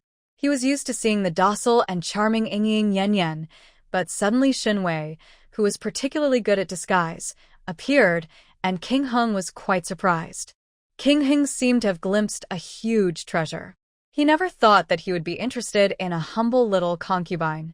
He rode a horse and caught up with Shen Wei. Riding her horse outside the camp, Shen Wei saw flags flying in the air, with the golden word Yan embroidered in the wind. King Yan returned safely. Shen Wei breathed a sigh of relief and tightened the reins expertly, causing the black horse to slow down. She cut her clothes with a knife, put mud on the soles of her shoes, and pretended to be stumbling while riding a horse. She looked very clumsy, as if she might fall off the horse at any time. Returning from horseback awkwardly, Shen Wei saw King Yan talking to Kyle Yan from a distance. Kyle Yan cried until her eyes were red and kept saying something to King Yan. King Yan has a cold face and a serious expression. Your Majesty. Shen Wei came on horseback and called happily. King Yan was shocked and turned around suddenly. The black horse carried Shen Wei and walked slowly and slowly. Shen Wei was anxious to get off her horse to see the prince, but she was a novice in horseback riding. She was not very good at dismounting and reining in. When she got impatient, she simply dismounted. King Yan quickly stepped forward and firmly hugged Shen Wei, who fell off the horse. Shen Wei's nose felt sore, and hot tears fell instantly. She looked at King Yan nervously. Her arms and legs were all intact, and except for a slight scratch on her face, she was not seriously injured. After confirming, Shen Wei threw herself into Prince Yan's arms, choking with sobs. Your Majesty, you're back. I. She cried sadly and spoke incoherently. She vividly interprets the appearance of a little woman who is afraid of her husband. King Yan hugged Shen Wei pitifully and touched her soft hair. I am fine. But Wei Wei, you shouldn't risk going out to look for me. Every year he is in danger when hunting, and King Yan is not stupid. He would have known that Dongshan would come. The hunt has assassins. So he and the prince secretly planned to catch a turtle in an urn. Today King Yan deliberately separated from the hunting group. Sure enough, King Yan, who broke away from the large team, was assassinated in the mountains. The tiger guards, who had been lying in wait for the opportunity, wiped out all the assassins, leaving only 2 alive. The 2 assassins captured alive were sent back to Yanjing for interrogation, and the king of Yan returned safely. He never expected that his lovely little concubine Shen Wei would boldly run into the mountains to look for him and get separated from his maid Kai Lian. Looking at Shen Wei's dirty dress, the skirt torn by thorns, and the mud on her shoes, you know she must be constantly searching outside. The depths of King Yan's heart seemed to be stroked by soft feathers, bringing uncontrollable touch and joy. She actually loves him so much. Shen Wei sniffed and held King Yan's hand. Her eyes were filled with tears, and her eyes were slightly red. Your Majesty is my God. If something happens to your Majesty today, I will go with you and not survive. She still wants to die for her love. Are you impressed? Not happy? King Yen took a deep breath. He hugged Shen Wei's delicate body tightly, and the strong emotions surging in his heart almost burst out. King Yen hugged Shen Wei tightly, almost wanting to rub her into his bones and blood. The setting sun fell on the two of them. They seemed to be the most loving couple, and King Yan's heart was falling step by step. Not far away, King Hung, who had followed Shen Wei back, silently took in everything. This woman is a great drama queen. She is so good at acting. King Hung slowly stepped forward, wanting to expose Shen Wei. Second brother, be careful. You are really good at acting as a concubine. You just killed a wild boar. Shen Wei poked her little head out of King Yan's arms and said his face was confused and innocent, as if he didn't know what King Hung was talking about. How could King Yan believe King Heng's lies? He glanced at King Hung and said, "It's best that you didn't participate in the Dongshan assassination." King Heng's handsome face froze, and he smiled after a while. Second brother, you are wrong. My brother. If my brother wants to kill you, he will do it in an honest way. Murderous intent suddenly appeared in King Yan's eyes, but he did not want to show his cold and cruel side to Shen Wei, so he temporarily restrained his murderous intent. King Yan took Shen Wei's soft little hand and turned to leave. King Hung touched his chin. He was suddenly very curious. One day in the future, how would King Yan feel when he discovered that his beloved Shen Wei had always had two faces? That scene must have been interesting. The hunting in Dongshan was over, and the group returned to Yanjing in great force. King Hung first went to the palace to meet his concubine and mother, and then returned to the palace. As soon as he returned to the house, all the concubines, beauties and beauties in the house swarmed him. Looking around, the family members in Prince Heng's mansion are in full bloom, and every face is beautiful. But King Hung suddenly felt that it was boring, beautiful, without soul. He called the housekeeper in the house. "Go and find a new concubine for me." King Hung sat lazily on the swing in the garden. The roses in the yard were blooming brightly and brightly. Rose flowers reminded him of Shen Wei. He also wanted to find a concubine similar to Shen Wei, who could relieve his boredom by keeping her by his side. The housekeeper is not surprised. His prince hangs around the flowers all year round, and will find new people every now and then. The butler said respectfully, "I wonder what kind of woman the prince wants?" King Hung thought for a moment. She has to have a beautiful appearance and a thin waist. The butler thought to himself, this is easy to find. King Hung, you must be able to act. The steward thought to himself, beautiful actors with slim waists are easy to find. King Hung, proficient in horseback riding. The housekeeper was stunned for a moment. Riding a horse? King Hung shook the white jade fan in his hand. You must also know how to roast venison, and your skill is better than that of the cook. Oh, by the way, you must also know how to kill wild boar. The butler froze in place, wanting to hit the wall. The first few requirements are reasonable, but riding horses, killing wild boars. Where can I find them? If you can't find it, bring the head to me. King Hung smiled brightly, with murderous intent hidden in his tone. The housekeeper stiffened his neck and said tremblingly, "Old captive, I'm going to find you now." The breeze blew, and the blooming roses in the garden swayed, and the elegant floral fragrance fell in front of King Heng's nose. King Hung took a deep breath, and a smile appeared on his thin lips. After the hunt in Dongshan, the relationship between Shen Wei and King Yan took a new level. Shen Wei's dress was torn, and her riding attire was damaged. King Yan took pity on her and asked the rich man to send 20 pieces of precious cloth. In addition, Shen Wei was also given a lot of jewelry. As the flowing rewards were delivered to Liuli Pavilion, Shen Wei looked at her well-stocked treasury and showed the purest smile. The greatest advantage of King Yan is his generosity. He likes to give money to Shen Wei and dress up Shen Wei with gold, silver, and jewelry. Shen Wei likes King Yan's generosity. Returning to Liuli Pavilion, Shen Wei, who loves work, did not rest immediately. Lying on the couch in the waterside pavilion, she found Kaiping and Nanny Rong and asked her what had happened in the palace in the 3 days since she left. Aunt Rong began to report in an orderly manner. "Master, there are a few things. The first thing is that Zhang Yu is pregnant and has been taken back to King Weiyuan to raise the fetus. The second thing is that the captive went to the Confucian temple on the order of the master a few days ago and noticed that someone is following the captive. The third thing is that the princess sent someone to select a merchant girl from Jiangnan. The girl is almost in Yanjing. Shen Wei held a fresh green lotus pod in her hand and peeled off a lotus seed slowly. Said, "Let's talk about the first thing first. Zhang Yu is pregnant. The prince has only been to her place a handful of times. How can she get pregnant so easily with her slender body?" Cultivating came over and lowered her voice and said, "Master, Nu and Aunt Rong also felt suspicious. Therefore, Nu cooperated with Fangfei from Rose Garden, and they secretly found out an incredible news. The child in Zhang Yu's belly belongs to the groom Sanling. After becoming the prince's concubine, Zhang Yu couldn't stand the loneliness of the empty wall and often secretly had trysts with the groom Sanling. After becoming pregnant, she wanted to use the child to turn over.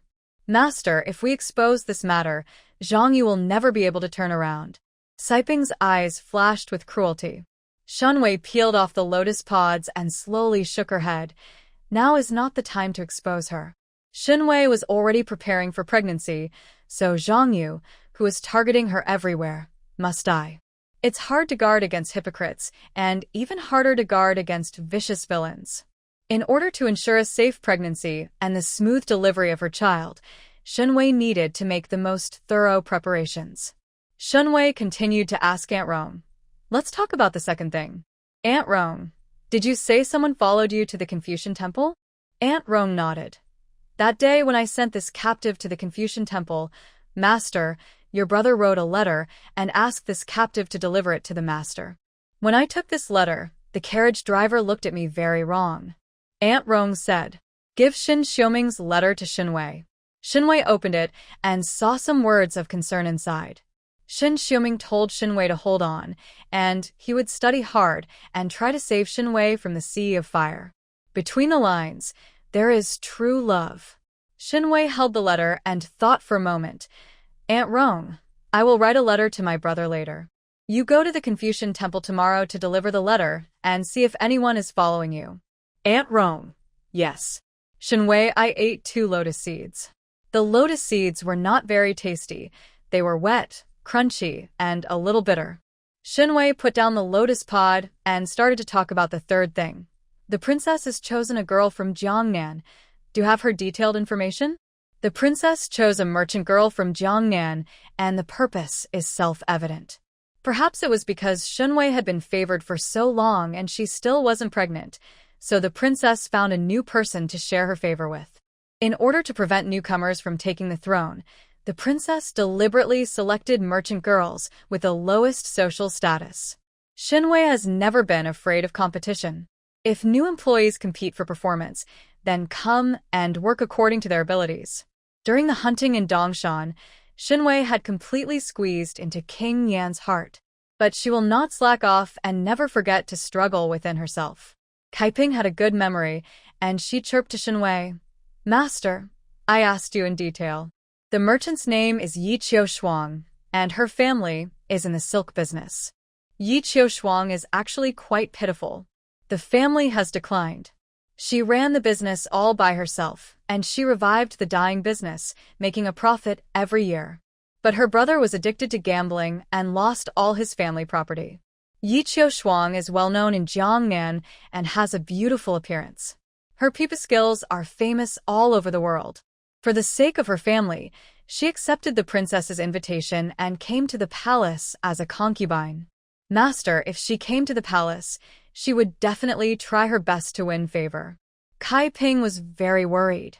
Although Shen Wei is favored, she is not pregnant yet. If the newly arrived Yi Qiushuang gets pregnant early, Shen Wei's position will be in jeopardy.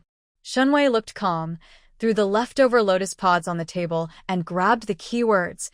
"Yi Qiushuang is very good at business?" Cultivating was stunned. She didn't expect Shen Wei to pay attention to these details, but she still answered. "It is said that Yi Qiushuang is very good at business?" The family was on the verge of collapse, but it was Yi Qiushuang who turned the tide and put the family business on the right track. She did good things for the Yi family, but the Yi family abandoned her. Shen Wei smiled. Her dessert shop just needs a good shopkeeper. Someone gave you a pillow when you dozed off. Isn't the excellent shopkeeper coming now? Shen Wei ordered. Kaiping, find someone to watch in secret. Once Yi Qiu Shuang comes to Yanjing, tell me as soon as possible. Kaiping nodded vigorously. After the discussion, Shen Wei did not forget to reward Aunt Rong and Kaiping with 12 taels of silver.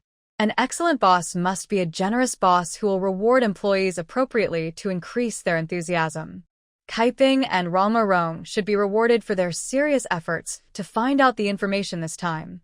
When other Lulais employees see this, they will also work hard in secret. Maintaining healthy competition among employees is conducive to the development of the company. At dawn the next day, Grandma Rong left the palace in low-key clothes.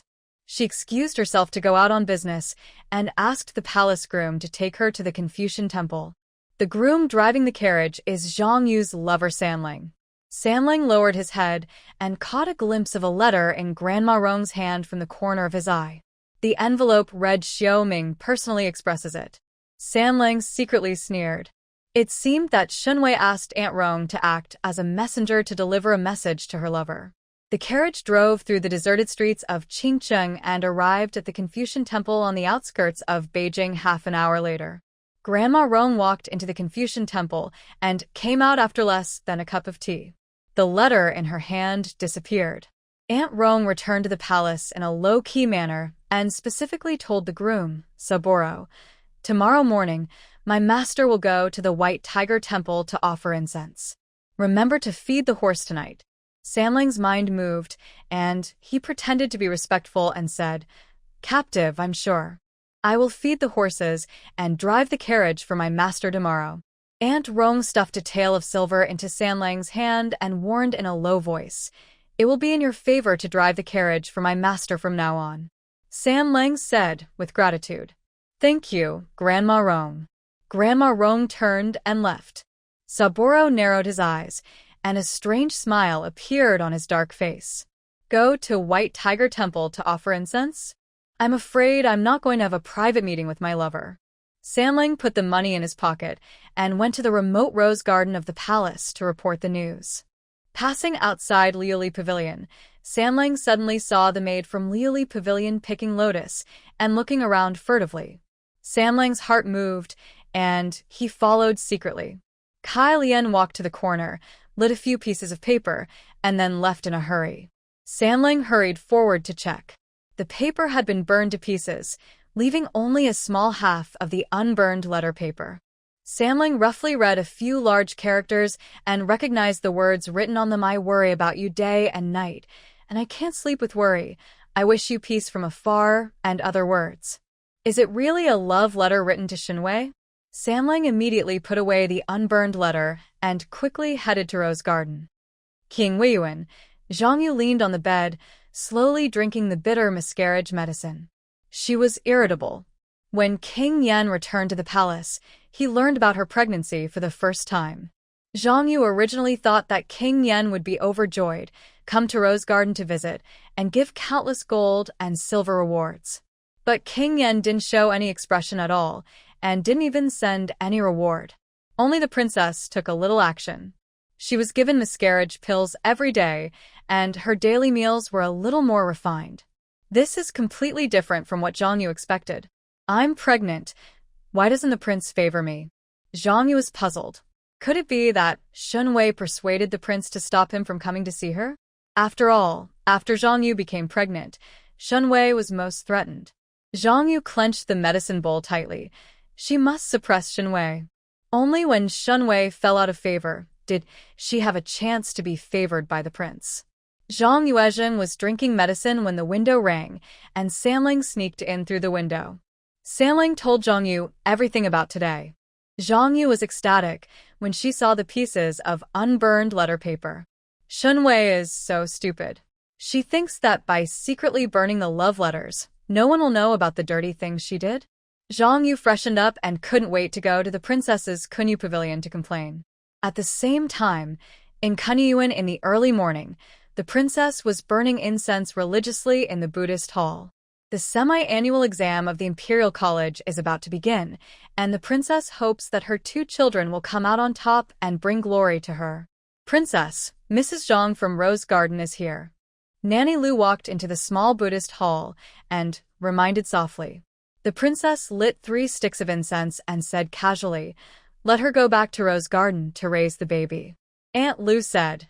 Ms. Zhang claimed that she had something important to report to the princess. "How about we meet?" The princess put 3 sticks of incense into the Buddhist niche. What big thing can she do? Come to think of it, it's just some boring fight in the back house. After burning the incense, the princess slowly returned to the main hall. Zhang Yu has been waiting in the hall for a long time. Now she is pregnant. Her belly has not yet shown its shape, but her face is quite rosy. The princess sat in the main seat, took a sip of the tea handed over by Nanny Lu, and then said lightly, "Ms. Zhang, why are you here to see me?" Zhang Yu knelt down gently and said with a firm face, "Go back to the princess. I have reported Shen Wei for having an affair, which is an unforgivable crime." Bang! The teacup in the princess's hand fell to the ground. The expensive iced plum pattern tea bowl broke into several pieces, and the cold fragrance of tea overflowed. The princess's eyes were half squinted, and her gaze was like a knife scraping across Zhang Yu's thin body. "Ms. Zhang, do you know that slandering her will have serious consequences?" Zhang Yu did not hesitate, took out a few pieces of unburned letter paper, and told the truth. The words were mixed and said, "Princess, I dare not speak nonsense. When I and Shen Wei were both maids, she had already made a secret love with a young man. Later, Shen Wei became the prince as concubine, and she was still disconnected from the man. She was often sent Annie Rong sent a love letter and boots to that man. Shen Wei is already the prince's wife, but she is giving boots to other men. This is very inappropriate. I also learned that Shen Wei will go to the Taoist temple as an excuse tomorrow. Sending incense actually means meeting your lover secretly. If the princess doesn't believe it, she will send someone to follow Shen Wei tomorrow, and she will know that what I said is true." The princess thought thoughtfully. "Are you sure that the man who met Mr. Shen is her lover?" Zhang Yu looked at the princess firmly, raised her finger and swore, "I swear on the baby in my belly that I have not told lies." There was a brief silence in the main room. Aunt Lu asked the maid to take away the broken teacup and replace it with the brand new teacup. The princess looked calm and took a sip of tea. "What is the truth of the matter?" "I will send someone to investigate. You go back to King Weiyuan to have a good baby." When Zhang Yu saw this, she knew that her plan was almost successful. As long as the princess sends someone to investigate tomorrow, Shen Wei's scandal will be exposed immediately. The King of Yen is a noble man, and he will never forgive Shen Wei's transgressions. Zhang Yu left happily, waiting to see Shen Wei's joke.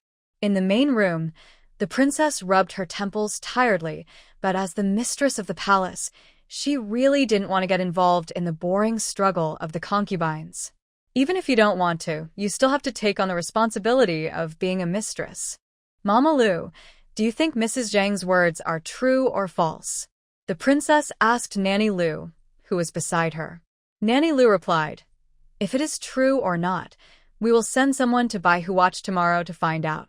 Shen has been favored for a long time and has not yet become pregnant. She has taken up the prince's time in vain. It is really not suitable for this girl to stay for a long time." The princess' tone was sour that she didn't even notice. "Yes, it's true that Shen has been favored for a long time. Prince Yen spends more and more time going to Shen Wei's place every month. Sometimes he even goes to Liuli Pavilion to handle official business during the day. Even Lu Ruyan, who was favored for a while back then, can't compare to Shen Wei's scenery. If it is now the ones who are favored are Lu Ruyan, Zhang Miaoyu and others, and the princess may be able to accept it calmly, but the one who is favored now is a peasant girl from a humble background. What about people are as pale as chrysanthemums?" Seeing the beauty of a woman with a humble background, the princess still felt a little sad deep in her heart.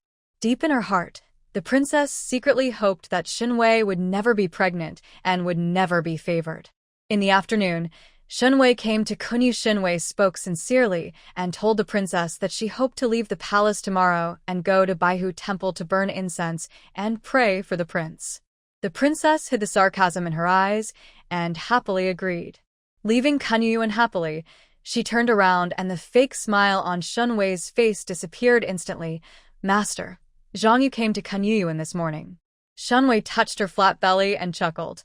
Then, let's put on a good show. If Shen Wei gets pregnant in the future, Zhang Yu and the princess will be the biggest obstacles. Zhang Yu has a low IQ and a shallow strategy, so there is nothing to worry about. The difficult thing to deal with is the princess. The princess looks as pale as a chrysanthemum, but Shen Wei can see clearly that she despises the princess in her bones. Shen Wei, who comes from a humble background, treats women with similar backgrounds equally. Women with lower backgrounds than the princess look down on. To put it simply, the princess's mentality is everyone is equal above herself and everyone is inferior to herself. Obviously, Shen Wei wanted to use Prince Yan's hand to give the princess a good beating so that she would not dare to attack her during pregnancy. Shen Wei had just returned to Liuli Pavilion, and Fugui, the general manager of the palace. The young eunuchs brought several young eunuchs to see Shen Wei. The young eunuchs held trays with some beautiful gold and silver jewelry in very unique shapes.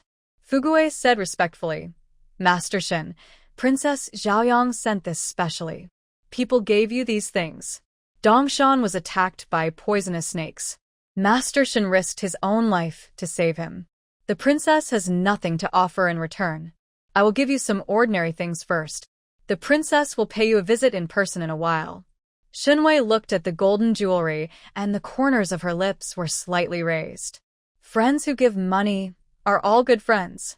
Shen Wei accepted it happily and asked Kai Lian and Kai Ping to collect the things and enrich her small treasury. Fugui saw Shen Wei was secretly amazed by the piles of gifts. She was not only favored by the prince, but also favored by Princess Zhaoyang, and her backing was getting stronger. When will the prince come back? Shen Wei asked Fugui. Since returning from hunting in Dongshan, the extremely enterprising King Yan has not indulged in the soft countryside. He has been busy with his official duties and investigating the origin of the assassin. He has been going back and forth between the East Palace and the Ministry of Justice for the past 2 days. Fugui answered, The prince will return tomorrow afternoon. Shen Wei felt relieved and breathed a sigh of relief. Fortunately, I didn't miss it. Fugui looked puzzled. Aunt Rong, who was standing by, seemed to mention casually, The prince is in danger in Dongshan. My master is really worried and plans to go to Baihu Temple tomorrow morning to ask for a peace talisman for the prince. The White Tiger Temple is not far from the Confucian Temple, and the master stopped by to send some summer clothes to her brother. Fugui smiled respectfully and said, Master Shen is interested. Looking at the whole back house of the palace, who cares for the prince more than Master Shen? As for Shen Wei giving some clothes to her brother on the way, it is only human nature. The appearance of Shen Wei's brother came to the rich mind, a handsome scholar, reading if you are focused and serious, you will definitely be a talented person in the future. Shen Wei said goodbye to Fugui and had a good sleep tonight. She will have a good show tomorrow. The next morning, Shen Wei put on a haggard look. She put on a coarse linen skirt and simply wore a simple wooden hairpin on her head and went to the Taoist temple to burn incense and pray. She couldn't be too ostentatious when meeting her brother Shen Xiuming. After all, in Shen Xiuming's eyes, she was too embarrassed. This sister was bullied in the palace and had no food or clothing. If she was dressed in silk and satin, the lie would be self-defeating. Shen Wei just took Nanny Rong out, quietly got into the palace's carriage, and left the palace through the back door. In Grandma Rong's hands, she was still carrying clothes for Shen Xiuming and Mother Shen. The coachman was Sanling. He glanced at Shen Wei and Grandma Rong in the carriage and sneered in his heart. The carriage left the palace and sped towards the White Tiger Temple on the outskirts of Beijing. Behind the carriage, Grandma Lu and a few guards quietly the sound follows the carriage. A big drama about catching an adulterer is about to take place. The White Tiger Temple is quite famous in Yanjing, with beautiful scenery. The peace talismans, marriage talismans, and wealth-seeking talismans in the Taoist temple are very effective. Shen Wei arrived early, and there were only a few pilgrims in the Taoist temple. Aunt Rome went to the Confucian temple to invite Shen Xiuming, while Shen Wei stayed in the temple to burn incense and pray. There are 3 halls in Baihu Temple: the Longevity Hall for marriage, the Peace Hall for peace, and the Wealth Hall for wealth. Shen Wei ignored the Palace of Eternal Life and went straight to the Palace of Wealth. The lamp oil is burning in the Temple of Wealth, and the golden sculpture of the Taoist god of wealth is majestic and solemn. Shen Wei knelt on the futon and prayed for wealth very devoutly.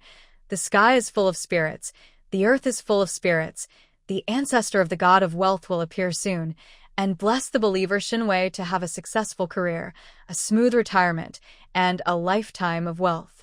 Burn incense devoutly and kowtow devoutly.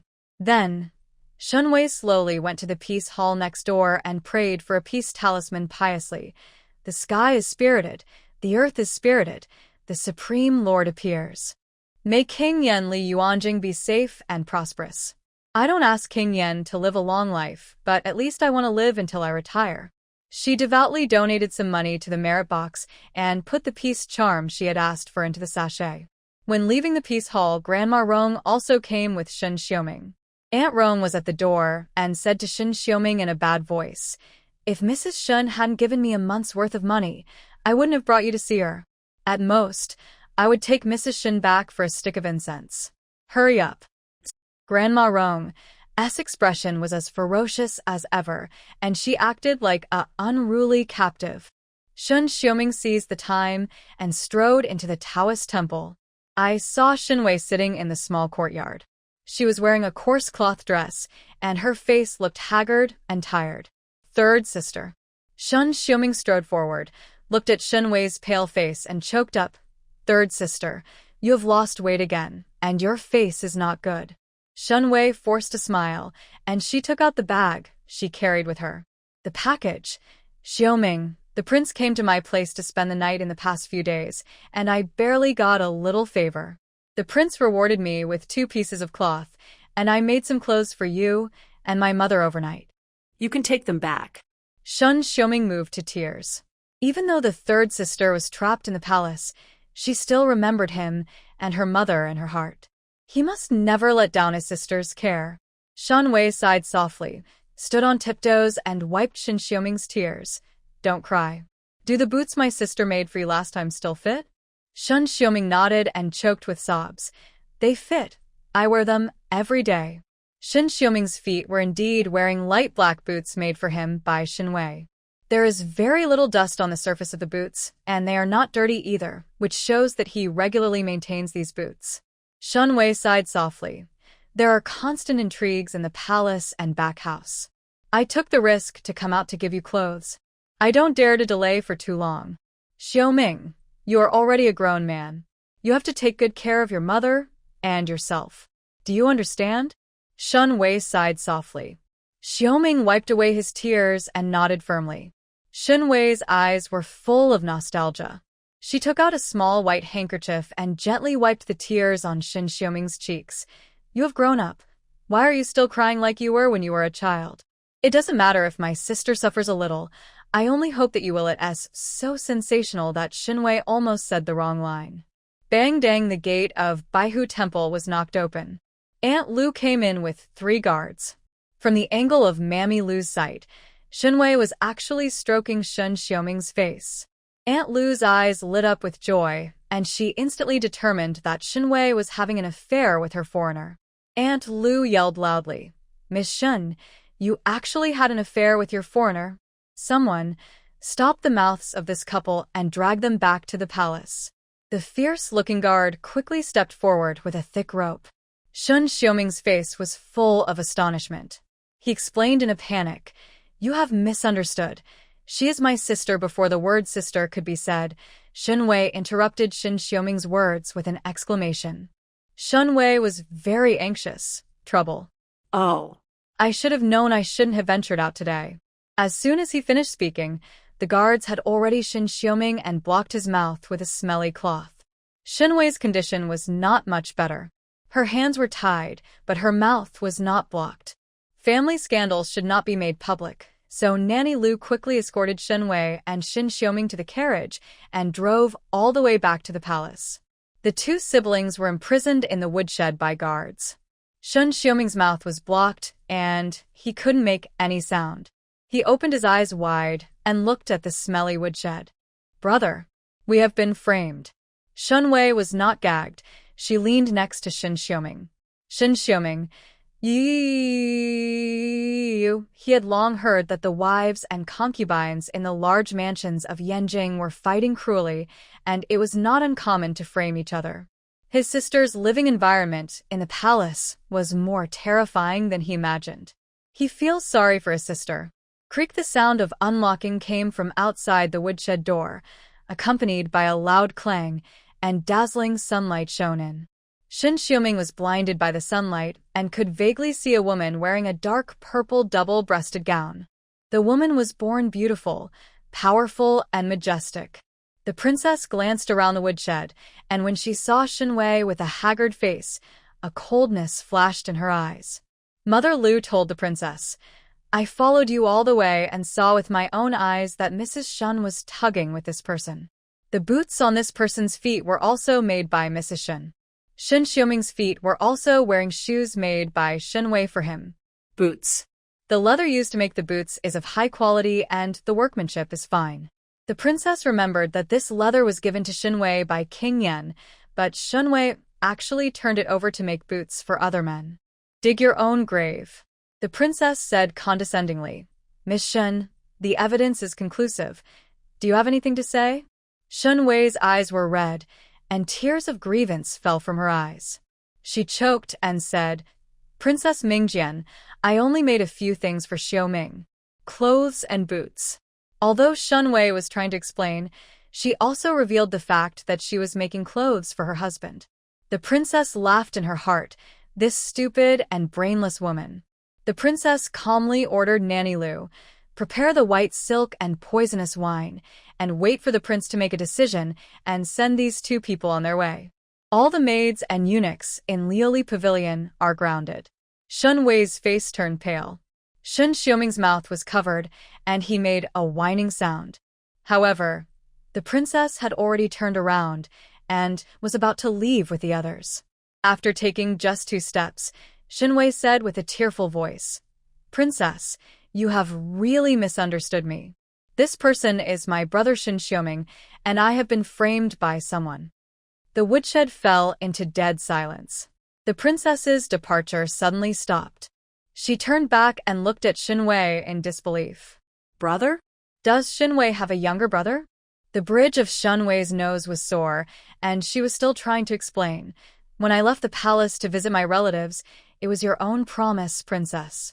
I was born in a poor family and missed my brother, so I secretly left the palace to visit.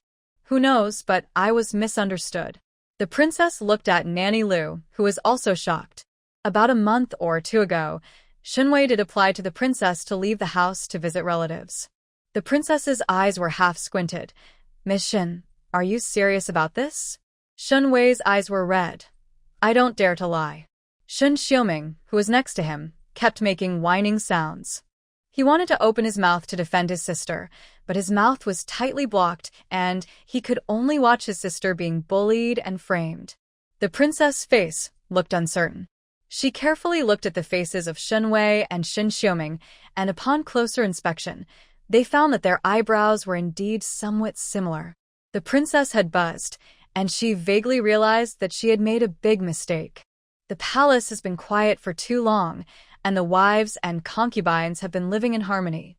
The princess no longer understands everything as well as she did back then. At this time, the panting voice of the rich and powerful manager came from outside the woodshed. "Princess, I heard that you have Master Shen under custody, so I came here to have a look. Please don't get any misunderstandings." Hot sweat. Fuguwei was also very busy today. He went to Wang Fu's shop early in the morning to check the account books and was so busy that he felt dizzy. Logically speaking, the princess, the head mother of the family, should be responsible for regularly checking the account books. But the princess spent the whole day either burning incense and worshipping Buddha, or focusing on her children's studies, and did not fulfill her duties as a matron at all.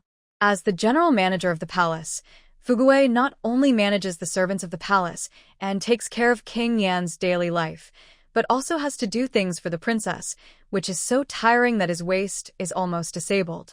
He worked hard and without complaint to help the princess manage the palace, but his monthly salary had not increased yet, and Fugui was really dissatisfied. When he returned to the palace after his work, he learned that Shen Wei was imprisoned in the woodshed by the princess. Fugui rushed over to check the situation without stopping. Now Shen Wei is the person who is the most important to King Yan, and there is no room for any mistakes. The princess was still frightened. Fugui looked into the woodshed and was shocked. Shen Wei and a young man were both. Fugui's sharp eyes recognized the young man who was with 5 flowers as Shen Wei's younger brother who lived in the Confucian temple. Fugui was so smart that he immediately guessed the reason why Shen Wei was. Fugui pretended to be surprised. Isn't this Master Shen's younger brother? Why is he here? Princess, I'm afraid there is some misunderstanding. The princess' face froze, and Aunt Lu next to her hurriedly asked, Manager Fugui, do you know Master Shen? Brother? Fugui said with a smile. That's natural. I met him twice by chance. At this time, the princess's heart fell completely. She almost made a huge mistake. The princess managed to maintain her composure, walked to Shen Wei in person, and untied Shen Wei. Zhang deliberately set up a trap, and I will find justice for you. Come here, untie Shen's brother. The princess put all the blame. It's all on Zhang Yu. She held Shen Wei's hand and said kindly, I am the mistress of the palace, and I am in charge of the central government. However, I was taken advantage of by a villain and almost killed you. Shen Wei's body trembled, and she did not dare to look into the princess's eyes. The princess smiled and said, You are deeply favored by the prince, and you will have a long time to come. After this misunderstanding, I think you can understand my princess's difficulties. You should send your brother away from the palace first. He is a foreigner, and it is really not suitable to stay in the palace. Will attract criticism. There is a silent threat behind the words. Shen Wei shook her body and nodded timidly. Shen Wei stammered. I understand. Shen Xiuming had been loosened. Shen Wei lowered her head, pulled Shen Xiuming's sleeves, and left the woodshed. She sent Shen Xiuming to the back door of the palace. Shen Xiuming was beaten until his nose was bruised and his face was swollen. He said angrily, Third sister, they're simply bullying others. The back house of the palace is a den of wolves, and every woman is terrible.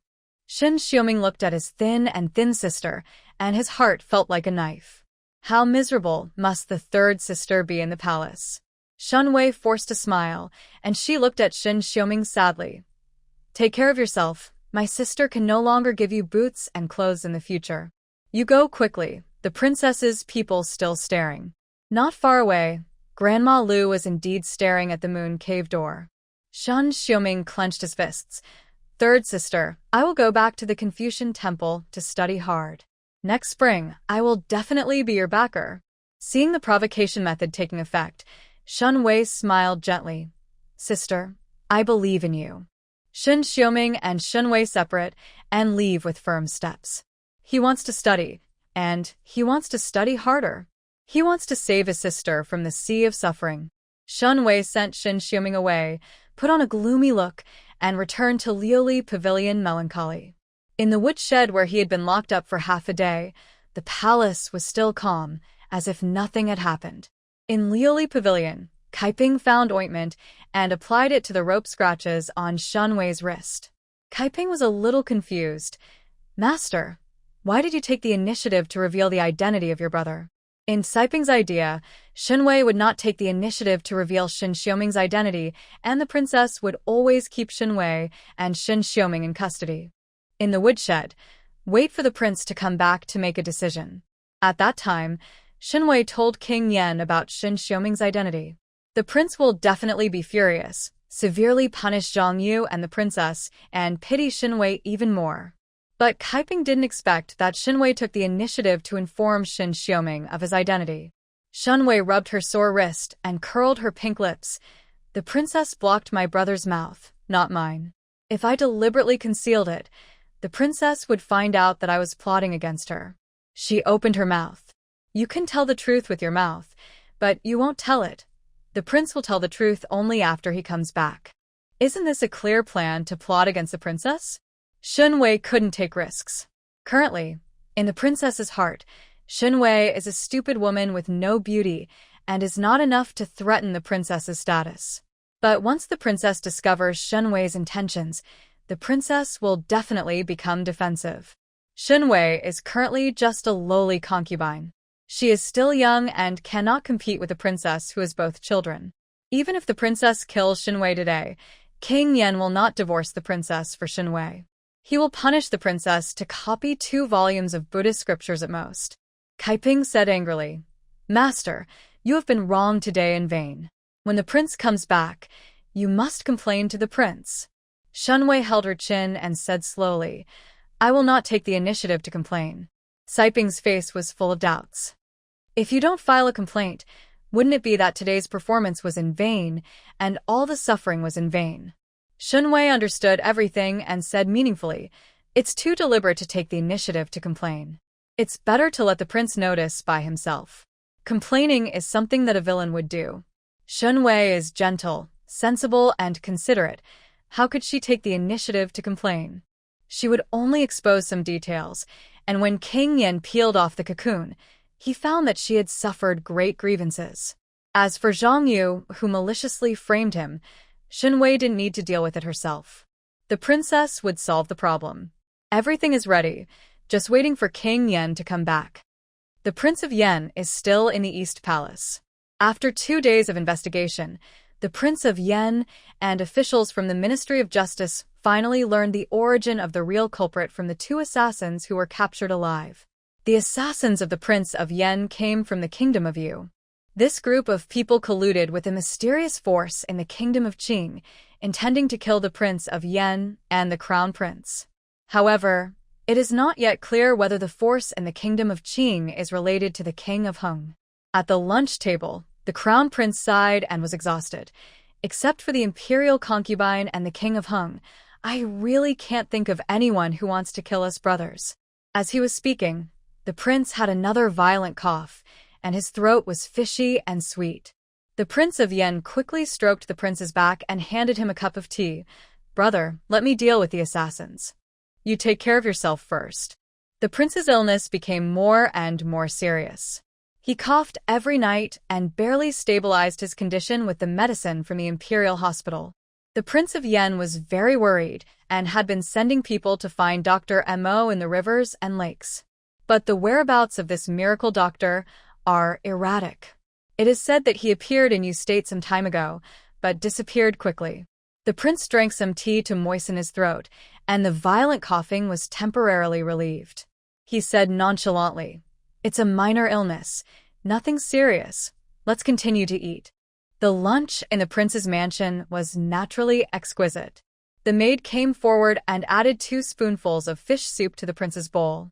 The prince likes to eat Crucian carp soup with rice. He was about to eat it when the King of Yan suddenly said, Brother, soup with rice is not good for the stomach. Eat less in the future. The prince looked at the King of Yan in disbelief. Yuan Jing, you didn't know soup with rice hurts the stomach before. Where did you hear it? The King of Yan rode and shot arrows all year round, and he went to the border to fight when he was young. He was considered a half-rough man. Later, he assisted the prince in handling official business, and the King of Yan reluctantly got some of the habits of literati. But eating is still rough sometimes. The King of Yan said, Wei Wei told me. She said that soaking rice in soup will increase the burden on the spleen and stomach and easily cause stomach problems. At the dinner table, Shen Wei would always tell the King of Yan some dining habits, and the King of Yan was subtly influenced. Shen Wei mainly hoped that the King of Yan could live longer, develop scientific eating habits, and not die early from stomach problems. The prince thought of the delicious barbecued Shen Wei and couldn't help laughing and said, Your concubine is really affectionate. When hunting in Dongshan, she ignored the obstruction and went to the wilderness to find you. Since you favor her, don't let her get hurt and protect her well. The king of Yen said, "She lives in the palace and lives under my nose. Nothing will happen." The backyard of the king of Yan's palace is as calm as a stagnant pool of water. It is dead and lifeless, and there have been few struggles between wives and concubines in recent years. Shen Wei is favored, and except for the newcomer, who can't see the situation clearly and deliberately finds trouble, I think the princess and concubines will not target Shen Wei. The prince put down his bowl and chopsticks, thinking of the distant past. Yuan Jing, don't underestimate the viciousness of the women in the harem. Aren't I and the crown princess the best examples? There are many concubines in the East Palace, but the prince only favors the gentle and dignified crown princess. The prince thought that the crown princess had a respected status and the women in the harem did not dare to attack her. But a few years ago, the crown princess finally got pregnant, and she gave birth to a daughter in pain after 8 months of premature birth. The crown princess' body was damaged, and it would be difficult for her to get pregnant again. The daughter was born with a deficiency and was weak and sick since childhood. The prince felt strange and sent someone to investigate secretly. It was discovered that the 3 concubines joined hands to deliberately cause the crown princess to give birth prematurely. They even bribed the midwife to kill the crown princess. That was also the first time the prince really realized how cruel the struggle of women was. The concubines, who usually looked well-educated and reasonable in order to win favor, did whatever it took, which was simply ugly. The prince reminded meaningfully, "Yuan Jing, remember what I said, you can know a person's face, but not his heart." The king of Yen lowered his eyes and nodded slowly. Leaving the East Palace, the king of Yen rode back to the palace. Along the way, the king of Yen was thinking about the words of the prince. The king of Yen likes Shen Wei very much now, so he is naturally willing to protect her. The wives and concubines in the back house of the palace, the princess's mind is on the 2 children, and Lu Ruyan and the other concubines never go out of the door. The king of Yen believes that Shen Wei's situation is very safe and no one will attack her. Returning to the palace, the king of Yen stepped over the threshold and subconsciously glanced under the eaves. In the past, Shen Wei would definitely be waiting for his return under the eaves. But today, the bright sunlight was shining, and the eaves were empty. Where is the person? Did you sleep too long during your nap and forget the time? The king of Yen smiled helplessly and strode towards the direction of the glazed pavilion. He wanted to see what had delayed the little girl Shen Wei. The glazed pavilion was quiet in the afternoon. The 2 young eunuchs, Jixiang and Deshun, were watering the vegetable garden, while Cilian and Kaiping were sweeping the white jade mat. Looking at the lotus pond and waterside pavilion, there was no sign of Shen Wei. It was so hot. Could she take a nap in the stuffy house? The prince of Yen raised his hand to stop the maids and eunuchs from making any noise and walked lightly to the bedroom of the glazed pavilion.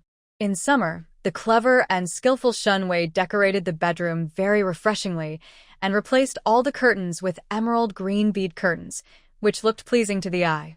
On the desk, there were cut lotus flowers in the vase, and the whole bedroom was filled with elegant floral fragrance. However, the Prince of Yen found that the lotus flowers on the table had withered, obviously yesterday's lotus flowers. It was strange that Shen Wei would change the flowers every day. Why did she forget today? The Prince of Yen came to the bedside, where Shen Wei was curled up, with a thin mint green silk blanket draped over her body. She seemed to be asleep. The Prince of Yen smiled silently, as if he had forgotten the time during his nap. He did not disturb her, but reached out to cover Shen Wei with the mint green silk blanket. His eyes inadvertently swept across Shen Wei's wrist, and the Prince of Yan's pupils suddenly shrank. He saw 2 distinct red marks on Shen Wei's fair wrist. "Your Highness, you're back." Shen Wei was awakened. She rubbed her eyes sleepily, and her beautiful eyes slowly opened, with red bloodshot eyes. The Prince of Yen held Shen Wei's wrist and said in a low voice, "Why is your wrist red?" A trace of panic flashed across Shen Wei's eyes, and she stumbled and said, I went to Baihu Temple to pray for blessings this morning, and I might have been scratched by the leaves, Your Highness.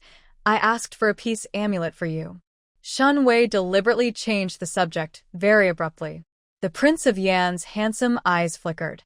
Shen Wei had already taken out a sachet from the bedside, and inside it was the peace amulet she had asked for. Shen Wei tried to force out a smile. Your Highness, the amulet from Baihu Temple is the most effective. If Your Highness carries it with him, he will definitely not encounter assassins in the future. Prince Yan held the sachet, and his eyes fell on the red mark on Shen Wei's wrist. He has been practicing martial arts for many years, so he can naturally see that the red mark is the mark left by the rope. Prince Yan was about to ask in detail when the voice of Madame Liu came from outside the house. Your Highness, the princess wants to see you. Hearing Madame Liu's voice, Shen Wei's thin body trembled with fear. And this slight tremor naturally fell into Prince Yan's eyes. Prince Yan was puzzled. How could Wei Wei be afraid of a servant? Shen Wei had already lowered her head silently, unconsciously stroking the red mark on her wrist. Shen Wei's timid appearance reminded Prince Yan of a tabby cat he had raised when he was young. The kitten was lost for 10 days before it was found, and there were signs of abuse on its body. Prince Yan investigated for a long time, but could not find out who had hurt his beloved cat. Until one day, the brat Prince Hung came to visit. The tabby cat trembled with fear when it saw Prince Hung. Shen Wei now looked very much like the tabby cat that Prince Yan raised when he was young. Wei Wei, accompany me to the main house. Prince Yan held Shen Wei's hand. Holding hands, Prince Yan noticed that Shen Wei's palms were slightly sweaty. Shen Wei and Prince Yan walked to the main house in the center of the glazed pavilion, where the princess was already waiting. Behind the princess, the maids escorted 2 people who were. Prince Yan sat on the main seat, and the maid respectfully served him tea. Prince Yan picked up the teacup, glanced at the 2 people who were, and raised his eyebrows slightly. Who are these 2 people? Hearing King Yan's somewhat confused words, the princess' heart dropped to the ground. The princess thought that Shen Wei would strike while the iron was hot and complained to King Yan. However, looking at Prince Yan's expression, Shen Wei did not tell the prince what happened today. The princess secretly taunted in her heart that Shen Wei was really timid and was destined not to achieve anything big. The princess informed the 2 of them of their identities. Back to your lord. This girl is Zhang from King Weiyuan, and next to her is Sanling, the groom of the palace. King Yan stared at Zhang Yu's unfamiliar face, seeming to have an impression. It took me a while to remember that it was the pregnant concubine. King Yan had a bad impression of Zhang Yu. She was vain, cunning, and sinister. Even if she got pregnant by luck, King Yan would not pay attention to her. Zhang Yu sat paralyzed on the ground. Her heart was at the bottom of her heart. She thought she could gain favor again by reporting Shen Wei's affair. Unexpectedly, within half a day, she and Saburo were arrested by the princess. And the way the prince looked at her was unfamiliar and disgusting. Zhang Yu's heart felt cold. The prince didn't even remember her face. Even if Shen Wei falls, can she, Zhang Yu, really be favored? Come here. Bring the maid Fang'er in. The princess sat in the empty seat next to King Yan and ordered loudly. Aunt Lu took the maid Fang'er into the house. The princess said calmly, Fang'er, please convey to the prince what you told me today. Fang'er knelt down and kowtowed heavily. This captive has reported Zhang Yu's adultery and defiled the palace. The crime cannot be punished. The room was quiet. After kowtowing again, Fang'er continued, Zhang Yu was jealous of Master Shen's favor, and today she falsely accused Master Shen. Fortunately, the princess was aware of everything and cleared Master Shen's innocence. King Yan frowned and looked at Shen Wei. Shen Wei smiled weakly. My lord, please don't worry. The princess is aware of everything and has already cleared me up. King Yan thought of the red mark on Shen Wei's wrist. Could it be that the princess sent someone to do it? King Yan still wanted to ask in detail, but Zhang Yu was already crying and started to quibble. Your Majesty Mingjian, the child in my belly is really the prince's. The sharp voice made King Yan have a headache. Fang'er hurriedly kowtowed. Your Majesty, I have been serving in Rose Garden for many days. I have seen the groom Sanling entering Zhang Yu's room many times. The two of them were secretly communicating. Zhang Yu was frightened, and tears fell down. Your Majesty, I am innocent. For the sake of the fetus in my belly, I beg the prince to see clearly. Zhang Yu begged for mercy. Fang'er retorted with an oath, and Sam Lang was already trembling with fear. King Yen had a headache from the noise, so he put down the teacup and said, "Whether it is true or not, we will tell after you send it to the Tiger Guard's execution hall for a first trial." The execution hall is where the Tiger Guard interrogates prisoners. Most people go in vertically and peel off the skin. The Tiger Guard is different from the ordinary guards of the palace. The Tiger Guard is a private bodyguard maintained by the King of Yen. They are responsible for executing the orders issued by the King of Yen and protecting the safety of the King of Yen. The palace guards outside the house took orders and dragged Zhang Yu and Samling out of the main house. The two cried and begged for mercy, and the guards directly removed their jaws. Like dragging garbage out of Lioli Pavilion. Shen Wei was secretly frightened when she saw this. She thought Fang'er and Zhang Yu would argue for a long time. But in fact, Zhang Yu just made a few quibbles, and King Yen had no intention of listening anymore. Those in power never bother with disputes between ants. Your Majesty is wise. The princess stood up and slowly saluted King Yen. It is getting late. Chinka and Qingjin returned from class, and I left first. Zhang Yu and Sanling were captured and will not survive tonight.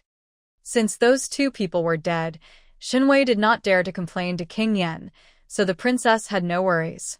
The princess felt relieved and wanted to leave with Nanny Lu and the maid. Just 2 steps away, King Yan's cold voice came. My mother has been unwell this year. The princess should copy 3 volumes of Buddhist scriptures and send them to her mother tomorrow. The princess's body suddenly shook. She turned around in surprise and saw King Yen in the main seat. King Yan's face is like a crown jade, and the black gold crown on his head reflects the cold light.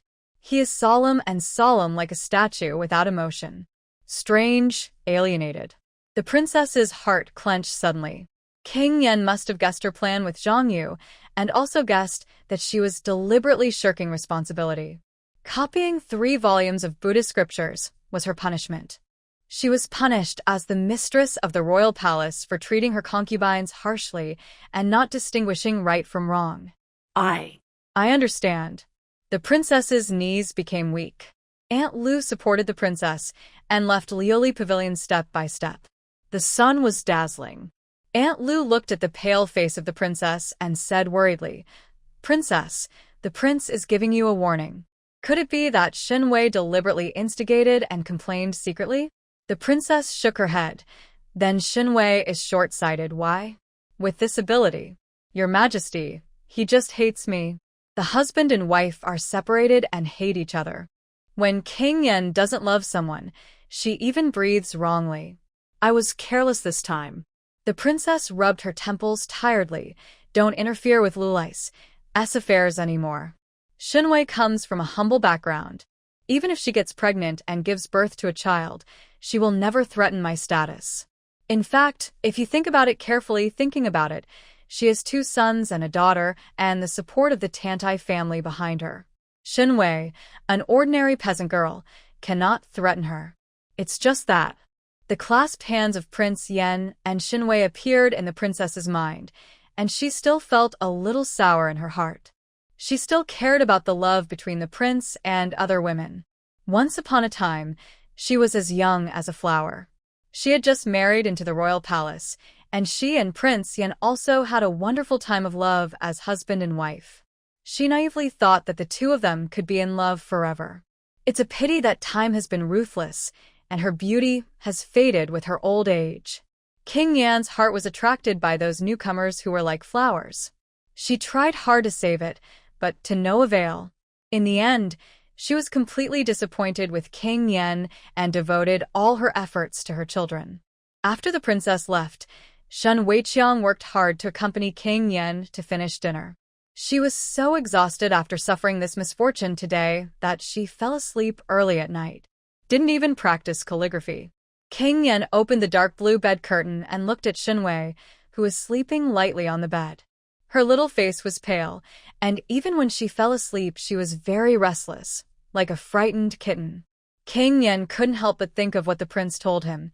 Yuan Jing, don't underestimate the viciousness of the woman in the back house. Knowing people, knowing faces, but not knowing hearts. King Yan's handsome face showed a gloomy look. King Yan walked out of the palace and went to the study room of Liu Pavilion to process several files that had been submitted. After reading the file, Fugui also came through the night and said respectfully, Your Majesty, today's matter has been clarified. Master Shen went to Baihu Temple this morning to ask for a peace charm for you. He also gave it to his brother, who is studying in the Confucian Temple. Send some summer clothes. The princess listened to King Weiyu and Zhang Yu's slander and mistakenly thought that Master Shen was having an affair with the man. She sent people to tie them up and throw them into the woodshed of the palace. Master Shen's brother was beaten until his nose was bruised and his face was swollen. Master Shen told the truth to the princess, and the princess released the two of them. Your Majesty, you know what happened next. Prince Yen put down the file in his hand. Shen Wei just went out for a trip, but she was targeted by the princess and Zhang Yu. Shen Wei came from a humble background and did not pose a threat to the princess at all.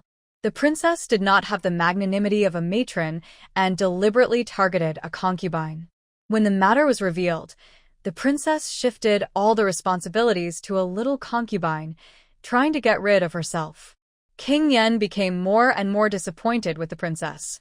As for Shen Wei, she was greatly wronged, but she didn't dare to say anything and could only bear it silently. King Yan's heart felt a slight pain. His Weiwei was always so pitiful. After leaving the study, King Yan returned to his bedroom. The candlestick lit up again, and Shen Wei, who had been sleeping, had woken up. She was sitting on the bed, her long hair like a waterfall scattered on her shoulders. She looked at King Yan with a pair of clear eyes. It's so late. The prince is still not asleep? Just now. Finished with official duties. King Yan stopped Shen Wei from getting up to serve, and he took off his robe on his own. The two slept on the same bed. Shen Wei couldn't sleep, so she snuggled into King Yan's arms and said in a timid voice, Your Majesty, I want to have a child. King Yan's mind moved slightly, and he held Shen Wei's hand, with a hint of darkness in his black eyes. There was an imperceptible darkness. Why do you think so? Shen Wei lowered her eyes and said dully, If I am no longer alive in the future, I will have a child to accompany the prince. When the prince sees the child, he will not I will forget my concubine. Shen Wei wanted to have a child in order to consolidate her position in the palace. Shen Wei has to fight for children, wealth, favor, and rights bit by bit. But she definitely couldn't tell King Yan directly that she wanted a promotion and a salary increase to stabilize her position. So, let's put it another way. She wants a child because the child is the result of their love. She was framed by the princess today. The timid and pitiful girl was really scared and felt that her life was not long, so she wanted to have a child so that the child could accompany the prince. Look how pitiful she is. Listen how humble she is. This is the art of language. King Yen sighed and hugged Shen Wei's waist tightly. Don't be afraid. As long as I am here, no one can hurt you. His Weiwei was frightened by what happened today, and she even pessimistically thought that the palace did not live long. The woman he loved was living on thin ice in the palace. King Yan was very distressed, and a man's responsibility welled up deep in his heart. If he can't even protect his own woman, then what kind of man is he? King Yan said gently, From now on, when you go out to visit relatives, you don't need to apply to the princess. You only need to inform the rich and powerful. I will send 2 more tiger guards to guard Liu Pavilion to protect your safety. Shen Wei's mind moved. Great. You don't have to report to the princess when you leave the house in the future.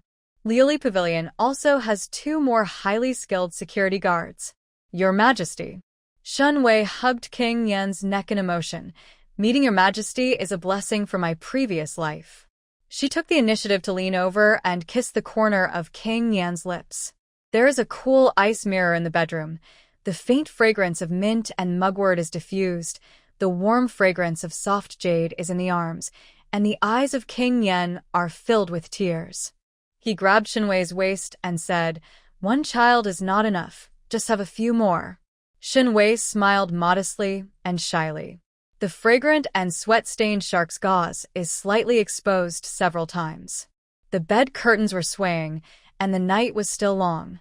Late at night in Kunyuan, dim candlelight was falling, and the princess stayed up late copying Buddhist scriptures under the lamp.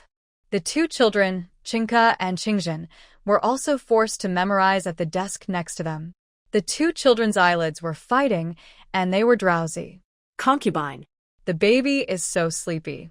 The eldest son, Li Chinka, was so sleepy that he begged the princess. The baby and his younger brother want to go back to the house to sleep. The youngest son, Qingzhen, was so sleepy that he lay on the table. The princess put down the brush and said in a tone of hatred, "I can stay up late to write Buddhist scriptures. Why can't you endorse it? If you can't come out on top in this imperial examination, are you worthy of my efforts?" The princess, who has always had a gentle temper, rarely gets angry. The two children were trembling with fear. The princess sighed and walked to her two sons. "Listen to my mother-in-law. She will not harm you. If others can be among the best, you must be able to do the same. My children will not be worse than others. If it weren't for how could my mother and concubine be despised by her father? She worked so hard, not all because of you." Chinka and Qingzhen lowered their heads in grievance. However, they were really sleepy. After staying up late at night, the princess finally finished copying the Buddhist scriptures, and Chinka and Qingzhen were taken back to rest by their grandmother. The princess forced herself to go to the Buddhist hall to kneel and pray. She held the white jade beads in her hand and burned incense devoutly. Aunt Lu brought a cup of soothing tea. "Princess, it's getting late. Please go back to the house to rest first." The princess asked, "How is Mr. Zhang?" A trace of lingering fear appeared in Aunt Lu's eyes, and she said sarcastically, "I have never experienced this today." Later, both of them died. It is said that Zhang Yu kept muttering the word regret before she died. Zhang Yu died with a lot of regrets. She thought that Shen Wei was favored because of good luck, but only after her death did she realize that a woman's ability to survive in the back house of a prince's palace never depends on luck. What is gained by others is not my loss. Because she was jealous of Shen Wei, she made one wrong step and stepped into the abyss of eternal destruction. The princess put a stick of incense into the Buddhist niche and said calmly, "If you die, you will die, and there will be a new person to take over." Aunt Lu nodded. "Missy from the south of the Yangtze River will arrive in 2 days. That girl is both talented and beautiful, proficient in music, chess, calligraphy, and painting. For her family, she will definitely fight to the death with the Shen family." The princess held the Buddhist beads in her hand and said, "Let's fight. I will not interfere anymore." This time she was punished by King Yen for copying Buddhist scriptures, which gave the princess a wake-up call. She knew she had made a mistake. As a royal wife with a stable status, there was no need for her to get involved in the concubine's fight. In the future, she could not take risks again. The same night, the lights of Qixue Pavilion were still on. Lu Ruyan carried a lantern and walked through the lush flowers and grass to a remote corner of the yard. The maid Xuemei followed her expressionlessly. She was already numb. "Look, the flowers are blooming." Lu Ruyan looked at the 2 blooming night flowers in the corner. The moonlight was shining, and the 2 epiphyllums slowly opened, white and flawless. Lu Ruyan looked at the night blooming obsessively, and couldn't help but feel sad. Life is just like this night blooming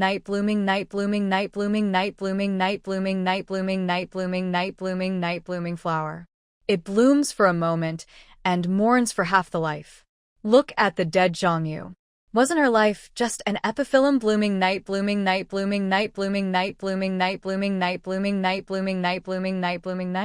Today, Zhang Yu, the story of framing Shen Wei, has reached Lu Ruyan's ears. Lu Ruyan sympathized with Zhang Yu. Xuemei said mechanically, "Yes, yes." Xuemei is so tired. When the plum blossoms bloom in winter, Lu Ruyan will go to admire the flowers under the plum trees on snowy nights. Epiphyllum blooms in summer, and Lu Ruyan would go to the corner to admire the epiphyllum at night when mosquitoes are flying around. I remember that a long time ago, the prince accompanied me to enjoy night-blooming night flowers. A trace of bitterness flashed across the corner of Lu Ruyan's lips. Xuemei nodded numbly. Yes. In the days when King Yen and Lu Ruyan had a good relationship, they used to enjoy night flowers together at night. Lu Ruyan admired the white appearance of the epiphyllum, and King Yen said casually, "After the epiphyllum has faded, you can pick it off and send it to the kitchen to make a bowl of epiphyllum sparab soup." Then Lu Ruyan was so angry that she cried. Hafyu ignored King Yen. Later, King Yen never enjoyed the epiphyllum with Lu Ruyan again. "Master, there is news from the East Palace. Little Master Nanji misses you." Xuemei swatted the mosquitoes on the back of her hand and reported the matter to Lu Ruyan. In Prince Yan's mansion, the princess had 2 sons and 1 daughter, and concubine Liu had a pair of twins. Lu Ruyan has a sick daughter named Li Nanji, who is 6 years old this year. Lu Ruyan raised Li Nanji for 4 years. Lu Ruyan likes to hold her daughter to enjoy the snow and plum blossoms. The heavy snow and cold weather make her daughter always sick and have a fever. King Yen raised Princess Li Nanji, but the princess neglected to take care of her, and the child's situation did not improve. Finally, King Yen sent Li Nanji to the crown prince's mansion to be raised by the crown princess who loved children. Although Li Nanji is young, he has not forgotten his biological mother and always wants to come back to meet Lu Ruyan. Lu Ruyan looked at the 2 white epiphyllums with calm eyes. The crown princess has raised Nanji well. Sooner or later, she will forget me as her biological mother. Xuemei tried hard to explain. The young master has really never I have forgotten you. Lu Ruyan shook her head lightly. A 6-year-old child doesn't know what missing is. Xuemei, nothing to say. Although Li Nanji was young, she had always relied on Lu Ruyan. On the day she was sent out of the palace, the 4-year-old girl cried heartbrokenly and grabbed the corner of Lu Ruyan's clothes and refused to let go. But it happened that Lu Ruyan was having a cold war with King Yen during those days. She just watched her daughter being sent away without any expression. In the next 2 years, Lu Ruyan did not visit the East Palace once. Lu Ruyan looked at the withered epiphyllum with sadness in her eyes. There is a time for flowers to bloom and fall, especially for mothers, daughters, and couples. Xuemei, the epiphyllum has faded. Let's go back. Xuemei scratched her head. The arm covered with mosquitoes said, "Yes." Another day, when I wanted to change my master. On the second day, King Yen left Liuli Pavilion refreshed and went to court. Shen Wei held on to her sore waist, slowly got up, and ran around the yard twice. Kai Lian, tell the Ministry of Internal Affairs to change to a stronger bed. Shen Wei finished her run and ordered Kai Lian while having breakfast. There was too much noise last night. The bed was broken and the bed curtain was torn by King Yen. Kai Lian pursed her lips and chuckled. "I'll do it right now. I'll get the strongest bed this time." Kai Lian went to the House of Internal Affairs, while Shen Wei ate her breakfast carefully. She is currently preparing for pregnancy, so there are more spinach, shrimp, beef, kelp, and other foods on the breakfast table to supplement folic acid, calcium, and iron elements for her body. Shen Wei took food to prepare for pregnancy, so naturally, she had to secretly arrange it for King Yen. Shen Wei told Kai Ping, "Tonight the prince is coming to Lulais for dinner. You go to the kitchen and ask them to make some delicious dishes using oysters, yellow bone fish, wolfberry, shrimp, pumpkin, mutton, and leeks. These foods can enhance King Yan's physique. Oysters, in particular, are rich in elements that can improve the quality and vitality of Xian Wanwing. Secretly feed it to King Yan to keep him strong, so that the children Shen Wei will give birth to in the future will be healthier." "Okay, captive, let's do it now." Kaiping didn't understand the purpose of these ingredients, but she would remember every order given by Shen Wei and execute it perfectly. After breakfast, Shen Wei took a walk in the yard to eat. At the entrance of Liuli Pavilion, there were 2 more cold-faced guards in black. Those were the tiger guards raised by King Yen. From then on, they were the security guards guarding the Liulic Pavilion. Shen Wei's lips raised into a smile. This time she was falsely accused of having an affair by Zhang Yu. Although she suffered a small crime, she gained a lot. Zhang Yu died, and the princess did not dare to attack Shen Wei again. Shen Xiuming was inspired to fight again and worked hard. King Yan had more feelings for her. Shen Wei did not have to report to the princess when she left the palace, and it was more convenient to go out to do business. Liuli, there are also 2 more security guards with high martial arts skills in the pavilion. Great harvest. Lay a solid foundation for her to have a safe pregnancy. Did the princess go to the palace today? Shen Wei sat by the waterside pavilion and asked Grandma Rong. Aunt Rong nodded. The prince punished the princess for copying 3 volumes of Buddhist scriptures and sent them to the queen's palace today. Look at the time. The princess should have arrived at the palace. Shen Wei thought thoughtfully. The queen, the biological mother of King Yan, and the prince, Da Qing, the most noble woman in the country, her nominal mother-in-law. If Shen Wei wants to establish a firm foothold in the palace, in addition to the favor of King Yan, the guarantee of her children, the support of her family, the relationship between mother-in-law and daughter-in-law is also an important part. Building a good relationship with your mother-in-law is also a required course for Wan Wang to pamper his concubine. One day King Yan will find a new love, but with the support of a strong mother-in-law, she can still stand firm in the palace. Shen Wei said, Aunt Rong, tell me about the queen. How is the relationship between the queen and the princess? Aunt Rong is an old lady in the palace, so she naturally has rich qualifications. Aunt Rong said calmly, the queen comes from a famous family, the Xie family, and she is very affectionate with His Majesty. The queen is very strict and manages the harem in an orderly manner. In the past few years, the queen was quite tolerant towards the princess. But in recent years, the princess has often been she was reprimanded by the queen. Why did the queen reprimand the princess? Aunt Rong thought for a moment and said, although the princess is the prince's wife, she has neglected to run the house in the past 2 years and has not fulfilled her responsibilities as a mistress.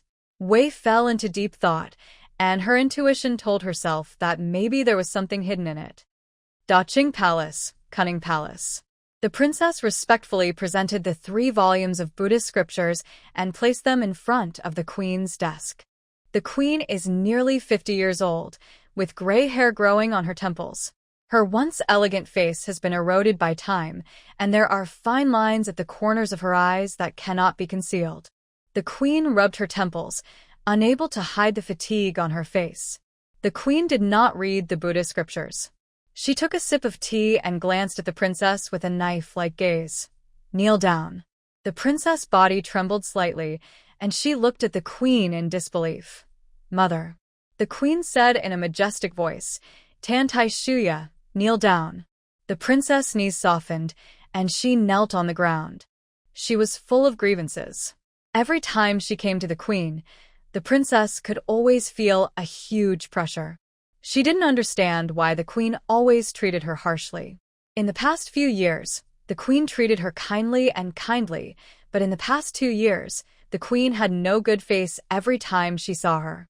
On the majestic Cunning Palace, the queen said coldly, You are the mistress of the Prince of Yan's mansion, and you are in charge of the harem.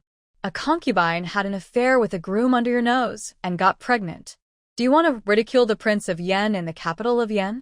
That Shen was deeply favored by the Prince of Yan and was falsely accused of having an affair. I don't believe you can't see something strange. But you deliberately blinded yourself and tried to kill her. The princess' heart seemed to be pinched. She lowered her head in grievance, and her eyes were red in an instant. The princess kowtowed. Please forgive me, mother. It is my fault. From now on, I will not interfere in the struggles of concubines. Bang! The queen smashed the cup in her hand, and the fine Biluakan tea leaves spilled all over the floor, and the fragrance of tea spread. The maids and eunuchs serving around were frightened and knelt on the ground. The queen was very disappointed and scolded. You are the mistress, and it is your job to manage the harem. But do you look like a mistress now? You don't ask about the land and shops of the palace. A few days ago, we held a spring banquet and let assassins sneak in. Every day you either chant in the Buddhist temple or force your children to study to death. Which mistress in Yanjing can make you as cowardly as you? The princess lowered her eyes and said nothing. She didn't think she was wrong. In other big families in Yanjing, wives and concubines fought to the death. Although there were some small twists and turns in the harem of the Prince of Yan's mansion, it was generally calm.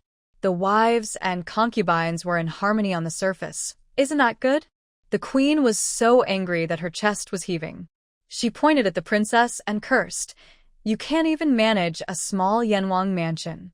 What will happen in the future? What will happen? The queen didn't say the rest of the words, and she couldn't say it.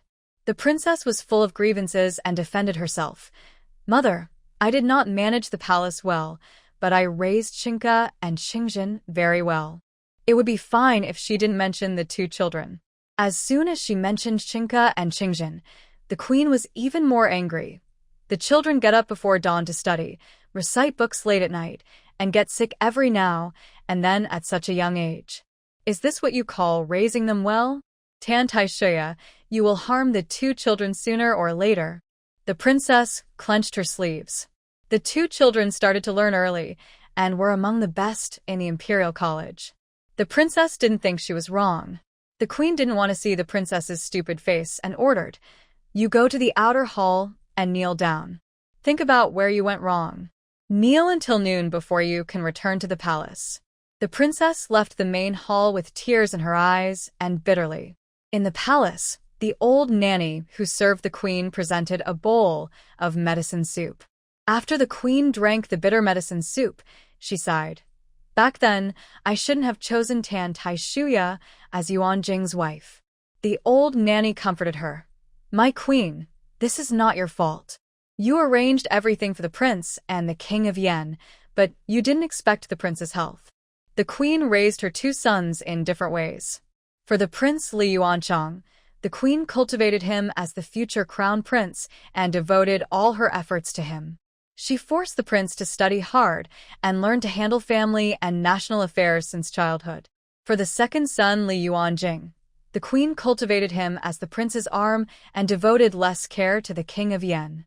The king of Yan was a scholar and a warrior since he was a child. When he was a teenager, he went to the border to train. He grew up in a relatively relaxed environment and was in good health. The queen also chose wives for her two sons differently. The carefully selected princess consort is well-educated and good at housekeeping. She is a good helper to the prince and will definitely become a virtuous queen in the future. The wife of the king of Yan, Tan Taishuya, comes from a famous family. The queen hastily betrothed her to the prince of Yan without thoroughly examining her character and housekeeping skills. After all, there is no need to use the standards for selecting a princess consort. Everything was going well, but the prince read too much in his childhood, which hurt his health, and now his health is getting worse.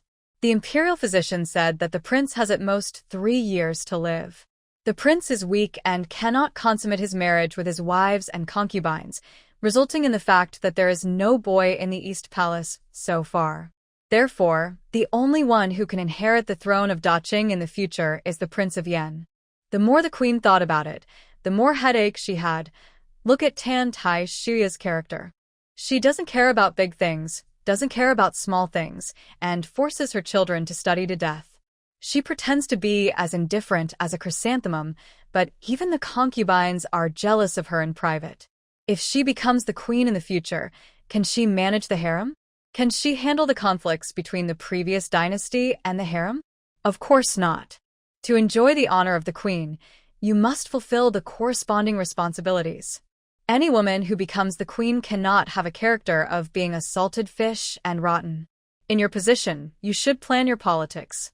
The old nanny pressed the queen's shoulders and patiently advised her, My queen, if you give more advice to the princess, she will understand your painstaking efforts sooner or later. The queen sighed. If it weren't for the fact that she gave birth to 3 children, I really wanted to abolish her for Yuan Jing. If she becomes the queen in the future, the harem will be different from the palace, and every woman is a beast. Those wives and concubines in the Yanwang mansion who are not doing anything will be killed in the turbulent harem sooner or later. The queen closed her eyes. Her nose was sour. I feel even more sorry for Yuan Jing. I've been thinking about Yuan Chang all these years, and I haven't given Yuan Jing too much care, but I've put the future of Qing on his shoulders. Although the Yanwang didn't mention it, the queen also saw that the Yanwang needed love in his bones. The Yanwang envied his brother, the prince, for having all the love of his mother. He also envied the prince and the princess, who were loving and supporting each other. The Yanwang longed for a person who was not mixed with any interests and only had him in his eyes and heart. But how could there be such a person in the world? The queen thought of the little concubine in the palace. Shen, who was framed, saved Zhaoyang again during the hunting trip in Dongshan. I want to see her at Zhaoyang's birthday party. The old nanny said, "Don't worry, Princess Zhaoyang is loyal and righteous, and Shen has been invited to the birthday party." Time flies, and 2 days have passed in a blink of an eye. This morning, Shen Wei was lying on the table in the waterside pavilion, thinking about the opening plan of the ice drink shop. She asked Rong Mama to rent a street-side shop in Yanjing in her personal name, and the shop has been renovated in the past 2 days. The ingredients for making ice drinks and desserts have also been bought. Everything is ready, only a good shopkeeper who can manage Weishua Ice City is missing. Kaiping trotted into the waterside pavilion and told Shen Wei, "Master, there is news about Miss Yi.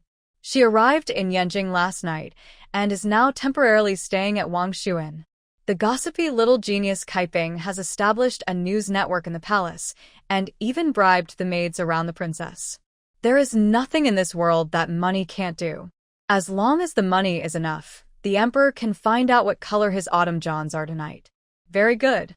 Shen Wei put down the brush. Kaiping, tell the rich steward that I'm going to visit my relatives outside the palace.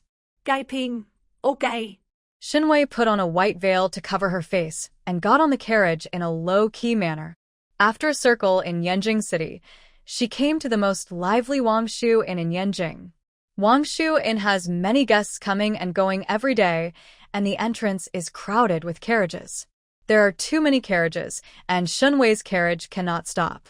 She can only get off the carriage and walk to the door by herself. There's not even a parking space. Shen Wei shook her head secretly. If I open an inn, I will definitely plan enough parking spaces. As soon as this idea came up, Shen Wei, a little money-making expert, suddenly felt palpitations. Yes, in addition to opening a dessert shop, she can also open a restaurant inn. The restaurant sells desserts from Weishua Bingcheng, which is mutually beneficial and expands its popularity. Silently write this idea down. There will be a chance to realize it in the future. Shen Wei took Rong Mama and walked into the inn. Rong Mama was holding a food box in her hand and whispered, "Master, I have already found out in advance that Yi Qiu Shuang lives in room number 1. According to your instructions, some things in the backyard of Prince Yan's mansion have been deliberately passed to Yi Qiu Shuang's heirs." Shen Wei curled her lips. "Very good. Let's go upstairs to find her directly." Rong Mama was surprised.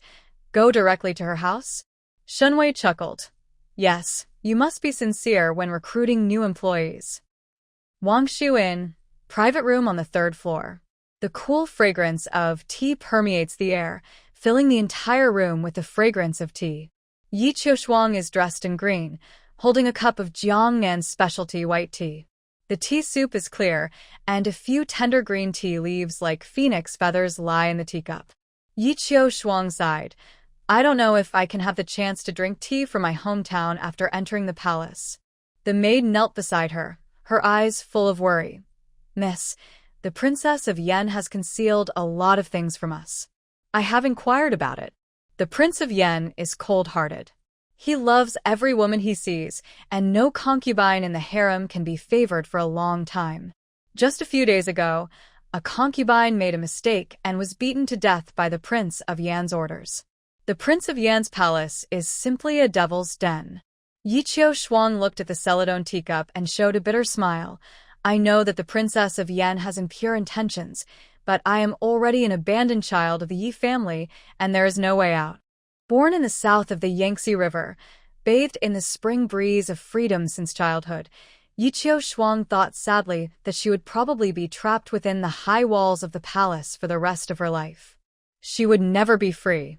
Knock knock, there was a knock on the door of the private room. The maid thought it was the waiter who came to deliver snacks and hurried to open the door. Unexpectedly, the door opened and two strangers appeared outside, a woman wearing a white veil hat, an old woman with a shrewd face, holding a food box in her hand. Who are you? The maid asked in confusion. Shen Wei said, I came to find Miss Yi and show her a way out. The maid's face showed vigilance. In the room, Yiqiu Shuang said lightly, Let her in. Shen Wei took Rong Mama and walked into the comfortable private room of the inn. Shen Wei looked at the Jiangnan woman sitting at the table. She was wearing a light green woven cloud skirt, a clear white jade hairpin, a simple and elegant face, and her temperament was like the misty rain in the south of the Yangtze River. She was a very good-looking girl. Shen Wei sat down opposite her and took off the white veil hat on her head. Yiqiu Shuang's beautiful eyes glanced at Shen Wei. Madam, who are you? Yiqiu Shuang had just arrived in Yanjing and was unfamiliar with the place. She didn't expect that someone would come to her house specifically to look for her. Shen Wei did not hide it. I am Shen Wei, the concubine of the king of Yan. Yiqiu Shuang clenched the teacup. She was born in a big family and was used to the struggles between wives and concubines in the family. Yiqiu Shuang had come all the way to Yanjing this time, and she was mentally prepared to participate in the house fight. But she didn't expect that the concubine of King Yan would come to provoke her. Shen Wei saw her thoughts and said with a smile, To tell you the truth, even if you enter the palace, you are not my opponent. Instead of letting you be buried in the palace for the rest of your life, I might as well show you a way out. Yiqiu Shuang remained silent and looked at Shen Wei vigilantly. Shen Wei is very beautiful. Unlike traditional women who follow the rules, Shen Wei has a fascinating charm. Her smile is always confident, and her eyes seem to see through everything as if she can do anything with ease. Shen Wei saw the Jiangnan white tea on the table. She poured herself a cup and took 2 sips. The tea has a delicate fragrance, lingering on the lips and teeth. In the Prince of Yan's mansion, you can't survive without favor. If you enter the palace in the future, I'm afraid it will be difficult for you to drink authentic Jiangnan white tea. How do you know I won't be favored by the prince? Yiqiu Shuang said calmly, I have a decent appearance, and I am well-read. Shen Wei chuckled. There are many concubines in the palace who are both beautiful and talented, and you are not a big deal. Yiqiu Shuang lohret haries. She knew what Shen Wei said was right. Shen Wei's lips curled slightly.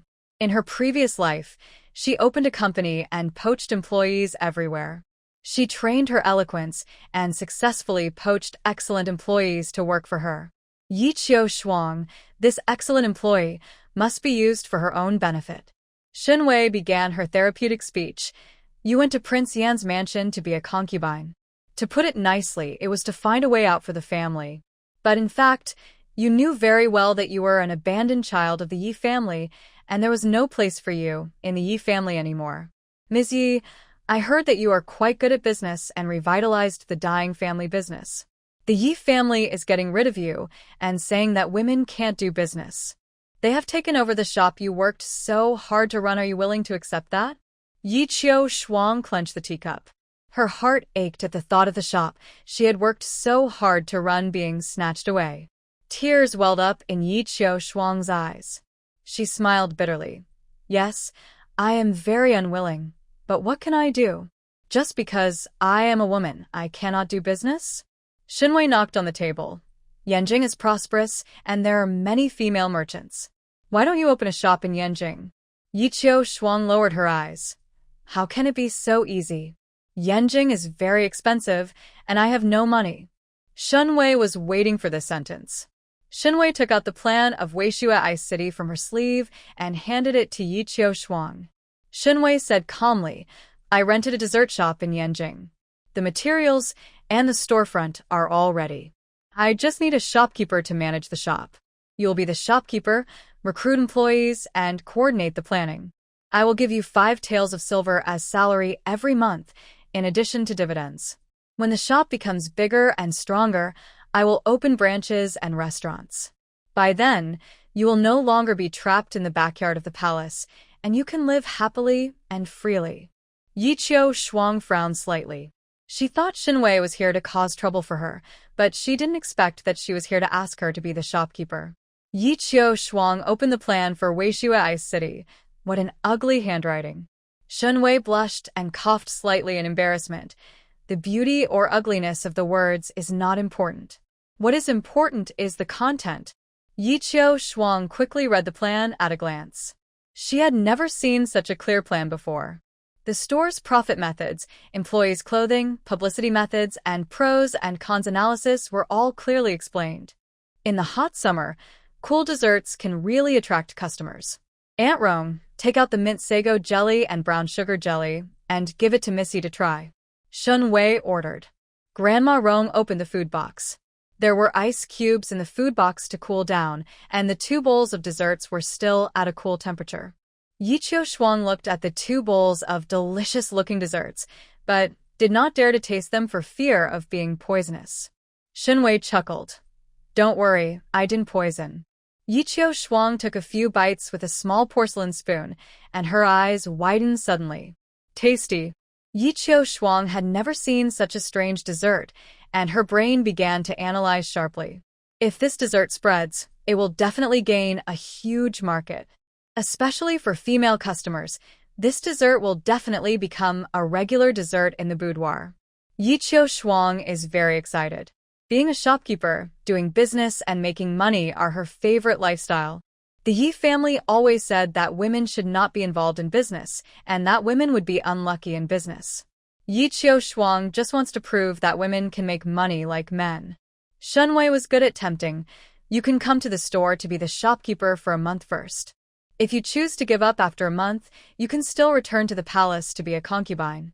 Yi Qiu Shuang clutched the planning book and did not agree immediately.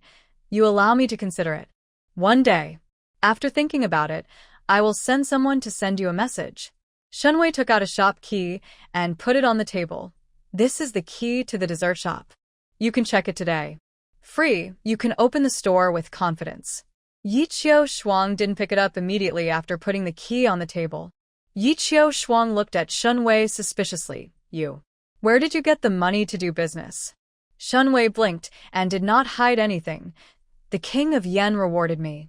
The King of Yen is her gold and silver mountain, and she started the business. Treasury. Yi Qiu Shuang frowned. Your money comes from King Yen. If one day you fall out of favor, wouldn't the shop lose its source of money? Shen Wei slowly took a sip of tea. Since I am in the palace, I will definitely compete for favor. Since I compete for favor, I will definitely compete for favor. Will seek special favor. As long as she lives, she will be crazy about involution, fighting for favor, and tightly tying up King Yen. But men are unreliable. When her wings are full, she will no longer need the favor of King Yen, and she can become her own supporter. Yi Qiu Shuang looked at Shen Wei for a long time, and she saw a warm light on Shen Wei. She is like a flower blooming warmly under the sun, full of vitality and enthusiasm. It's getting late. I have to go back to the palace. Shen Wei glanced at the sky outside the window. Shen Wei stood up and said goodbye to Yi Qiu Shuang. As soon as she stepped out of the threshold, Yi Qiu Shuang stood up and said softly, Since you are so business-minded, why do you want to join the palace as a concubine? Can you be free after being trapped in the palace all your life? Yi Qiu Shuang only felt that unfortunately, with Shen Wei's mind, there was no need for her to become a concubine in the palace. Shen Wei sighed, turned around, and said with emotion, Freedom is relative. What traps me is not the palace wall, but this era. If she wants to be free, she must open up the people's wisdom and develop the buds of capitalism. We still have to develop the spinning jenny and the steam engine, ignite the fire of freedom and democracy, and overthrow the decadent feudal dynasty. Can a weak woman do it? She can't do it. Shen Wei has no great ambition to change the times. She just wants to work hard to get more resources and live a better life. Yi Qiu Shuang's pretty face was confused. What freedom is relative? What era? I didn't understand, but Shen Wei looked very sad. After parting ways with Yi Qiu Shuang, Shen Wei rushed back to the palace, without stopping. Shen Wei entered the palace from the back door and walked through the lush garden. As she walked, she ordered, "Mother Rome, when we return to Lioli Pavilion later, you and Kaiping will pick the ripe peaches from the peach tree. Peel some of them to make peach wine. Clean some of them and send them to the prince. If there are any leftovers, send them to the wealthy father-in-law and Zhang Miaoyu. If you want to capture King Yan's heart, you must always bring freshness to him. King Yan likes women to spend time on him." The peach trees in the courtyard of Lioli Pavilion were planted by Shen Wei when she lived in Fangfei Garden. After the peaches were transplanted to Lioli Pavilion, under Shen Wei's careful care, the peach trees grew extremely well. Now that July is approaching, there are already many large and red peaches on the trees. "Master, don't worry, I'll take care of it as soon as I get back." Grandma Rong happily accepted the order. It was a hot summer day. Shen Wei and Grandma Rong were passing by the Wangfu Garden when they suddenly saw a group of women under the shade of a tree in the distance. They were enjoying the shade under the shade of the trees in the garden, still doing embroidery work in their hands. There are more than a dozen concubines and concubines who have fallen out of favor in the palace. Across the watery lotus pond, Shen Wei took a distant look. The concubines and concubines were simply dressed, with expressionless faces and empty eyes. Compared with the glamorous Shen Wei, they are like a group of soulless zombies.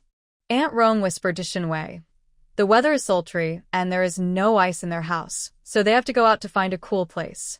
Every summer, several concubines are killed by the heat, and a roll of straw mat is sent out of the palace.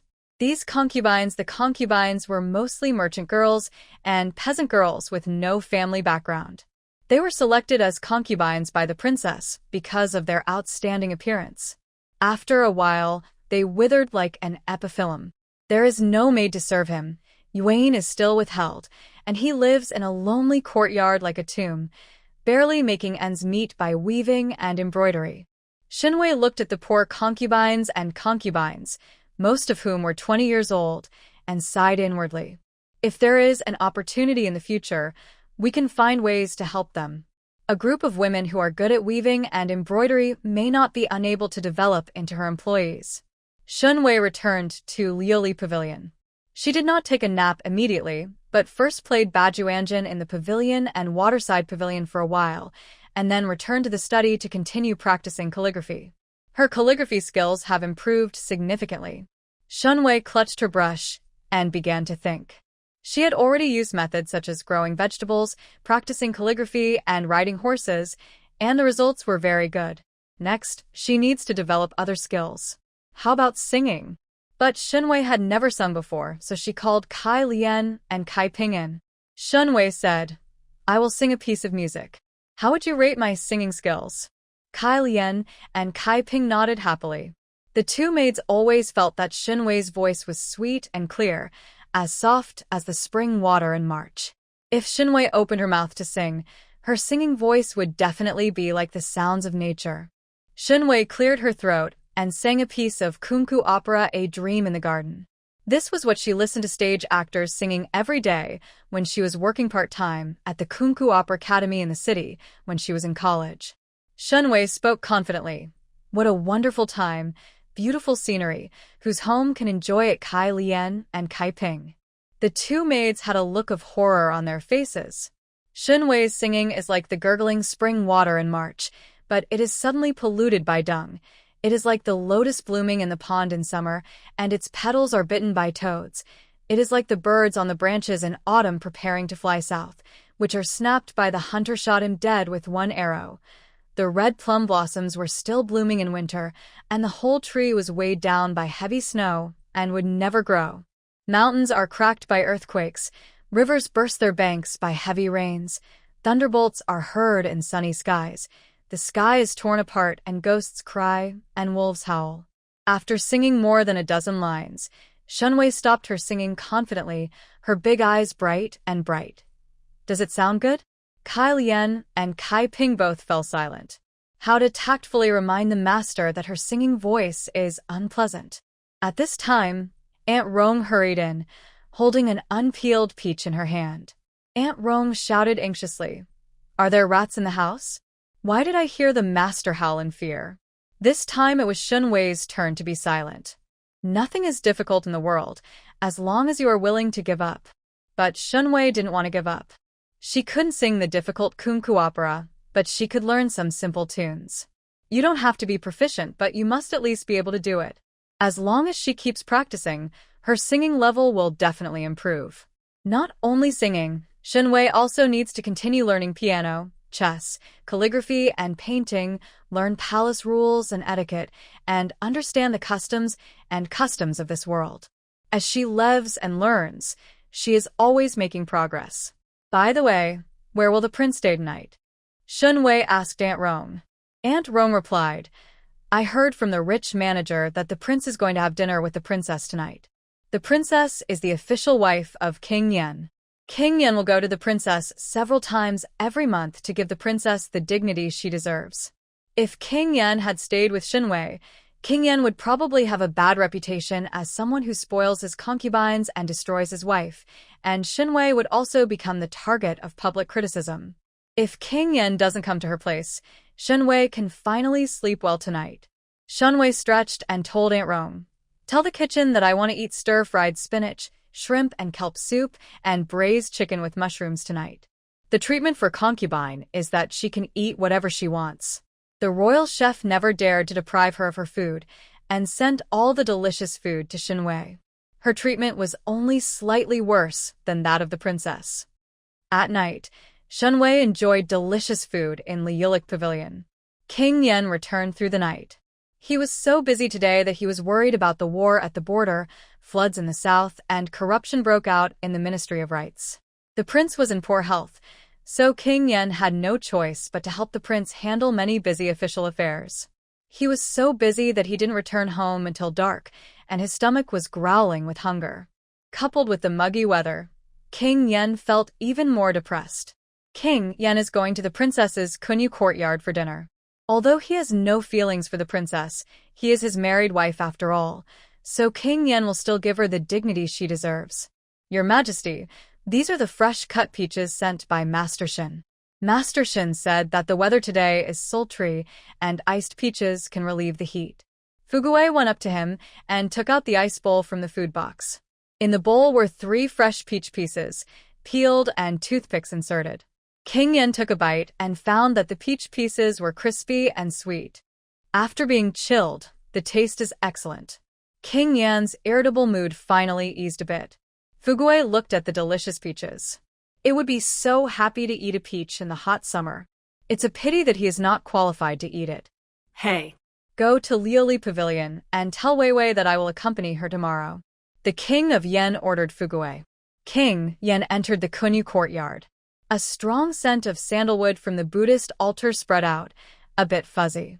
The princess burned incense in the Buddhist hall every day.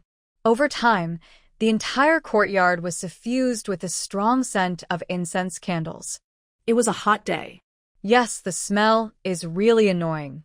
Prince Yan misses Shen Wei's courtyard, which always has the refreshing fragrance of flowers and plants, and the bedroom is refreshing in summer. My lord, dinner is ready. The princess took the initiative to come to greet her. The prince had a meal, and the princess was naturally well prepared. There were braised pig's trotters, sweet and sour pork ribs, lotus root and ham soup, shrimps, etc. on the table. It was full of heat. The room was already very stuffy. The hot meal was served. Eating in summer always makes you sweat. After taking a few bites, King Yan put down his chopsticks and asked the princess, Have you prepared the birthday gift for Xiaoyang? The princess' hand holding the chopsticks paused. Then she remembered that Princess Xiaoyang's birthday was approaching, and Prince Yan's mansion naturally had to prepare a gift.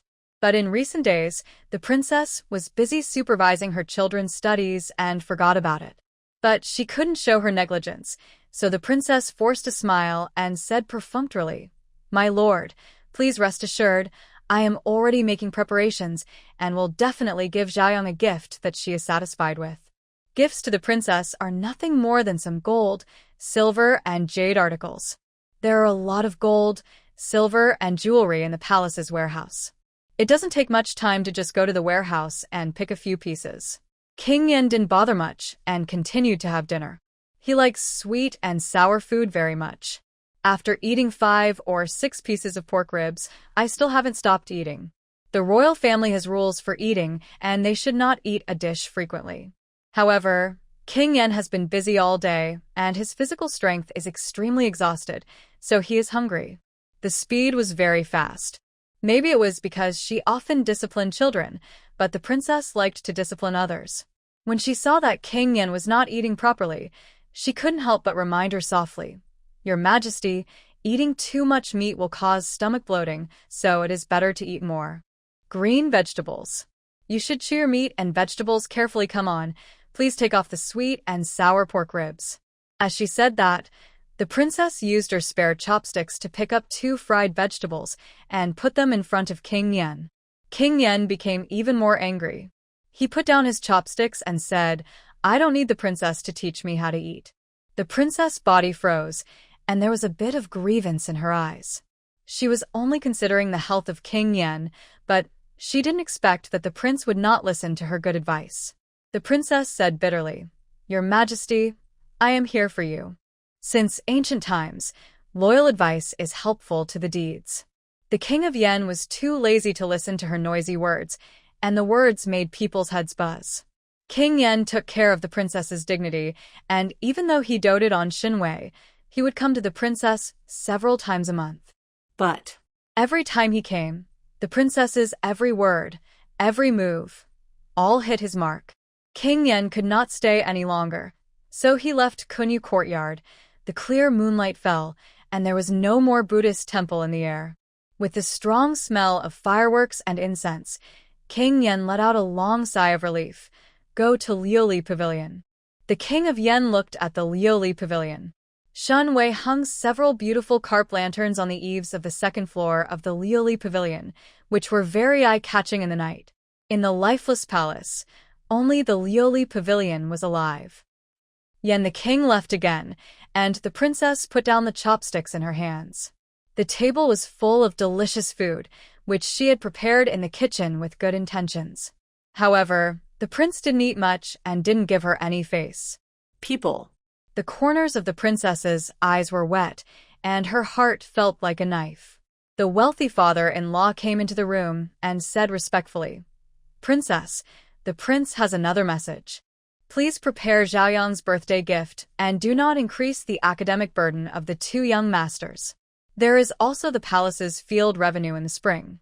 Please check it with the princess and your slaves." The princess took a deep breath, wiped the tears from the corners of her eyes, and her tone became calm and cold. "In the past, you were responsible for the palace's property revenue in the spring, and you will continue to check it this year. The princess is very busy. She is already overwhelmed by the upbringing of her 2 sons. Small matters such as land revenue and shop profits are all managed by the housekeeper of the palace. She doesn't want to interfere, and she is too lazy to interfere." Fugui twitched his mouth and tried to persuade her. "Princess, this is a family affair related to the palace. How can an outsider like me interfere for a long time? In other large and noble families, the mistress of the house is in charge of the household affairs, the calculation in her left hand, the market calendar in her right hand, the management of the family's property and territory, the management of the staff in the palace, and the planning of the family's income and expenditure. But the Princess of Yen doesn't care about many things. She will only ask about things that involve her own interests. Fugui's old body has taken on the heavy responsibility of the palace. He is exhausted, and his monthly salary has not increased. Fortunately, Fugui is loyal to the King of Yen. If it were other irresponsible old housekeepers, they would have embezzled and secretly transferred the property of the palace. The princess said calmly, "You are an old servant in the mansion, so I naturally trust your ability." The princess did not understand Fugui's idea of escaping. In the princess's view, being able to be a housekeeper for the royal family is already a blessing for ordinary people in several lifetimes. Fugui sighed. "Princess, I really..." Before Fugui finished speaking, the princess impatiently changed the subject. "The prince went to Liuli Pavilion again? You have to remind the prince not to overeat. Shen is only concerned about vying for favor and doesn't care about the prince's health at all." The princess had heard a long time ago that Shen Wei used various ways to let the kitchen prepare delicious food for the Prince of Yen. The Prince of Yen could eat a lot every time. Overeating is not good for the Prince of Yan's health. The princess was very distressed. She was obviously doing it for the good of the Prince of Yen, but why did the prince always not appreciate it? The Prince of Yen never saw her concern. Fugui said tactfully, "Princess, you are wrong to blame Master Shen. Master Shen did not let the prince overeat. Master Shen was thoughtful. When the prince went to Master Shen's place for dinner, the food on the table was a combination of meat and vegetables, balanced nutrition, and delicious. Occasionally, when the Prince of Yen ate too much, Master Shen would send a magical digestive soup, and they would take a walk together after the meal to digest the food. Compared with the big fish and meat cooked by the princess, Shen Wei's dishes would be adjusted according to the weather, seasonal climate, and the prince's taste, so they were always loved by the Prince of Yen. This princess wants to rest, you leave first." The princess rubbed her temples. Fugui was so upset that he had to leave. When will the hard days of working for the princess end? The old housekeepers of other big families have retired to their hometowns and lived out their lives at his age. He is still struggling to hold on, alas. Fugui left Kunyu courtyard and looked at the pale moonlight, feeling that his old life was almost worn out. "Butler Fugui," came Rong Mama's voice, and she walked up with a smile. "I was just about to look for you. The peach trees in our Liuli pavilion have borne fruit, and Master Shen specially left a few large fruits for you." Rong Mama handed over the basket of peaches. Fugui took the basket and said in disbelief, "The precious peaches in Master Shen's yard can only be eaten by the prince, and I, a servant." Rong Mama said, "Just accept it, take it home and cool it with ice cubes, it will taste better." Fugui was deeply moved. Master Shen is thoughtful and remembers us servants. Rong Mama laughed heartily. Butler Fugui is busy with all kinds of affairs and works hard. A few peaches are a small token of my appreciation. After a while, when the tomatoes you planted in the vegetable garden of Liuli Pavilion are ripe, I will pick them and send them to you. Fugui thought of the vegetables he planted with his own hands, big purple eggplants, bright red tomatoes, and emerald green seedlings, and the fatigue in his body seemed to be relieved a little. As people get older, they have seen too much gold, silver, and jewelry. These insignificant fruits and vegetables can attract their attention more.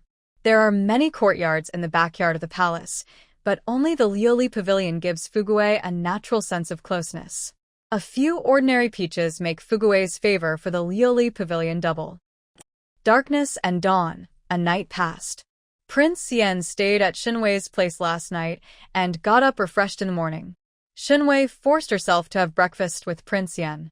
Prince Yen went to court, and Shen Wei rubbed her sore waist. Maybe he had fed Prince Yen too many oysters and leeks recently, which made him unusually fierce. It's so difficult to prepare for pregnancy. I hope she can get pregnant soon, so as not to let down her hard work these days. As soon as Shen Wei finished her breakfast, Rong Mama came to report quietly. "Master, Missy from Wangshu and sent someone to tell her that she is willing to temporarily manage the dessert shop." Shen Wei put down her chopsticks and raised a smile. "Very good. Let her take full charge of the dessert shop." Rong Mama thought for a moment and reminded, "Master, you and Missy are new to each other. If she embezzles money when she opens the shop, you still have to be careful." Rong Mama is knowledgeable after all. She knows that in the face of the huge temptation of money, the feelings between people are really thin and fragile. Shen Wei shook her head gently. "Trust people when you employ them, and don't employ people when you doubt them." She has shown full sincerity and trust. If Yi Qiu Shuang really betrays her trust, Shen Wei has her own way to ruin Yi Qiu Shuang's reputation. She will leave a way out for herself in everything she does. Another 3 days passed. Shen Wei was busy preparing for pregnancy, while Yi Qiu Shuang had officially started business. This morning, after running, Shen Wei came to the waterside and continued to practice opening her throat. To sing, you can't sing with your throat. You have to learn to open your throat, that is, open your throat. There are many vocal training techniques for opening your throat. Shen Wei stood by the waterside making bubbling sounds and practicing tongue twisters. Kai Lian and Kai Ping were not far away, looking at Shen Wei with a worried look on their faces. Kai Lian, the master says strange things by the water every morning. She said it was a singing technique. Kai Ping, but who would keep singing ah? The two maids were full of doubts. By the lotus pond, Shen Wei finished her throat-warming exercise and drank some water to relieve the pressure in her throat. Rome Mama came over jogging and whispered to Shen Wei, "Master, Missy from the dessert shop sent a maid to deliver a message saying that the business of the shop is not good." Shen Wei put down the teacup. "Tell me in detail." From Rome Mama, Shen Wei learned the whole story. Yiqiu Shuang was also a capable person.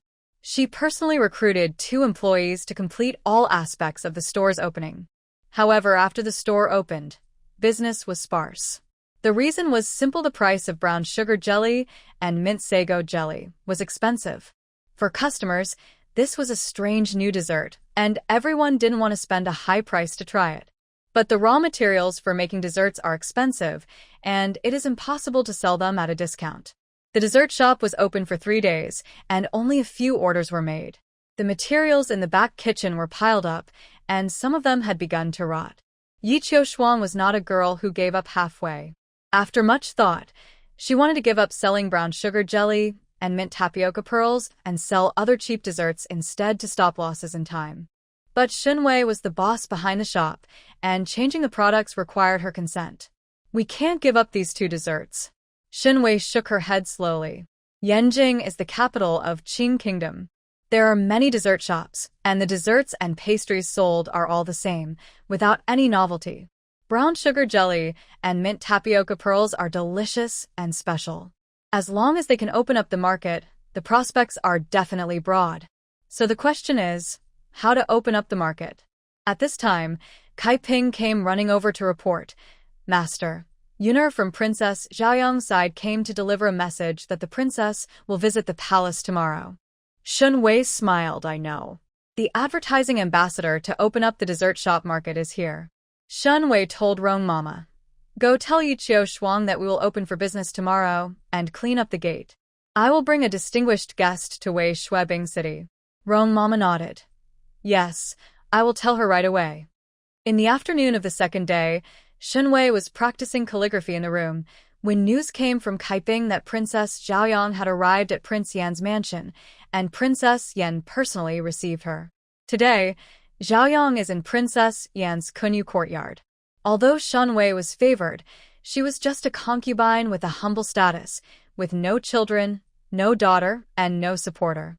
Princess Xiaoyang is a noble person, and Shen Wei is not even qualified to greet her at the door. "Master, Princess Xiaoyang is obviously here to visit you. Why did you stay in the princess's yard for so long?" Kaiping was a little confused. Shen Wei practiced calligraphy calmly, leaving neat rows of horizontal and vertical handwriting on the rice paper. Shen Wei said, "Princess Xiaoyang knows what's right. If she bypasses the princess and comes to visit me directly, her behavior is tantamount to slapping the princess in the face. If the mistress is still here, but she goes to chat with a concubine, the princess will definitely feel uncomfortable. If word spreads, the princess will lose all face. Princess Xiaoyang has a lot of emotional intelligence and gives the princess enough dignity." Shen Wei is not discouraged. She will work hard to climb up step by step and strive to improve her status. Kaniyuan. Princess Xiaoyang could not sit still. The princess likes to worship Buddha, and the incense candles are kept burning in the Buddhist hall every day. The strong smell of smoke from the Buddhist shrine fills the air, making people want to sneeze. Kanyuan is lifeless, and even the wind is sultry. Princess Yan was wearing a dark golden dress, her brows were dull, and she looked tired beyond her age. But a good upbringing allowed Xiaoyang to hold back his complaints. Xiaoyang squeezed out a smile and said, "Sister-in-law, Princess, Xiaoyang hasn't seen her nieces and nephews for a long time, and she misses her so much. Today, I specially brought something for Chinka, Qingjin, and Yao Yao." The personal maid Yuna stepped forward and handed over the gifts. Xiaoyang gave the gift prepared. The gifts given to my 2 little nephews include calming locks, porcelain whistles, and wooden toys. The gift for niece Li Yao is a beautiful, colorful clay figurine, 2 flowers, and a brightly colored 5-thread button. They are all gifts that children like. Xiaoyang collected them everywhere and prepared them for a long time. The princess's eyes fell on those toys, her brows furrowed slightly, and she said calmly, "Thank you for your kindness, princess. Aunt Lu, please keep the gifts." Xiaoyang and the princess chatted for a while, but they really had nothing in common. The conversation seemed awkward and boring. Xiaoyang waited patiently for half a quarter of an hour, and then said, "Princess, sister-in-law, I think the garden is very beautiful, and I want to go for a walk." The princess said, "I am accompanying the princess." Xiaoyang quickly refused. No. No. The princess and her sister-in-law are so busy with everything.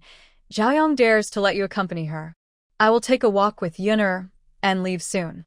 Xiaoyang insisted, and the princess did not force it. Xiaoyang rubbed oil on the soles of his feet and quickly slipped out of Kunyuan. As soon as he left the dull space, Xiaoyang patted his chest and felt that his breathing became much smoother. "Let's go find Shen Wei." Xiaoyang held up the hem of his skirt and walked excitedly towards Liuli Pavilion. In Kunyu courtyard, the princess rubbed her temples tiredly, and Aunt Lu thoughtfully served tea. The princess said, "Put the toys into the warehouse." Aunt Lu disagreed. "Master, these are Princess Xiaoyang's wishes. How can they be put into the warehouse?" A hint of impatience flashed in the princess's eyes. Chinka and Cheng Jinjing is at the age of studying, and these toys will only make them lose their spirits. Although Yaoer is a girl, she comes from a royal family and should practice piano, chess, calligraphy, and painting, and should not touch Lao Shizi's clay figures. The princess was very dissatisfied with Xiaoyang's gift. "If you give these messy toys, children will become bored with them."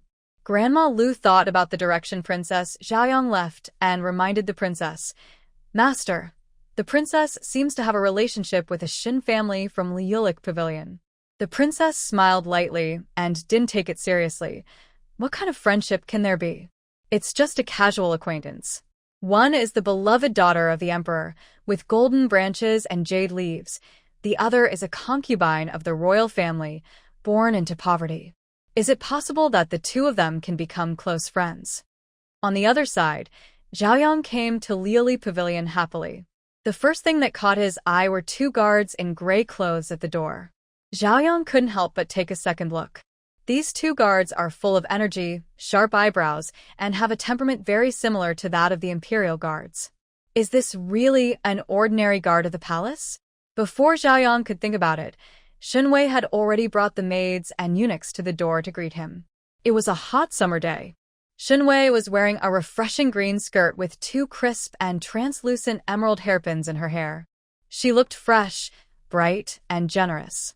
Shen Wei respectfully saluted Xiaoyang. "Shuxi has prepared summer herbal tea. Would you like a cup, princess?" Shen Wei asked generously.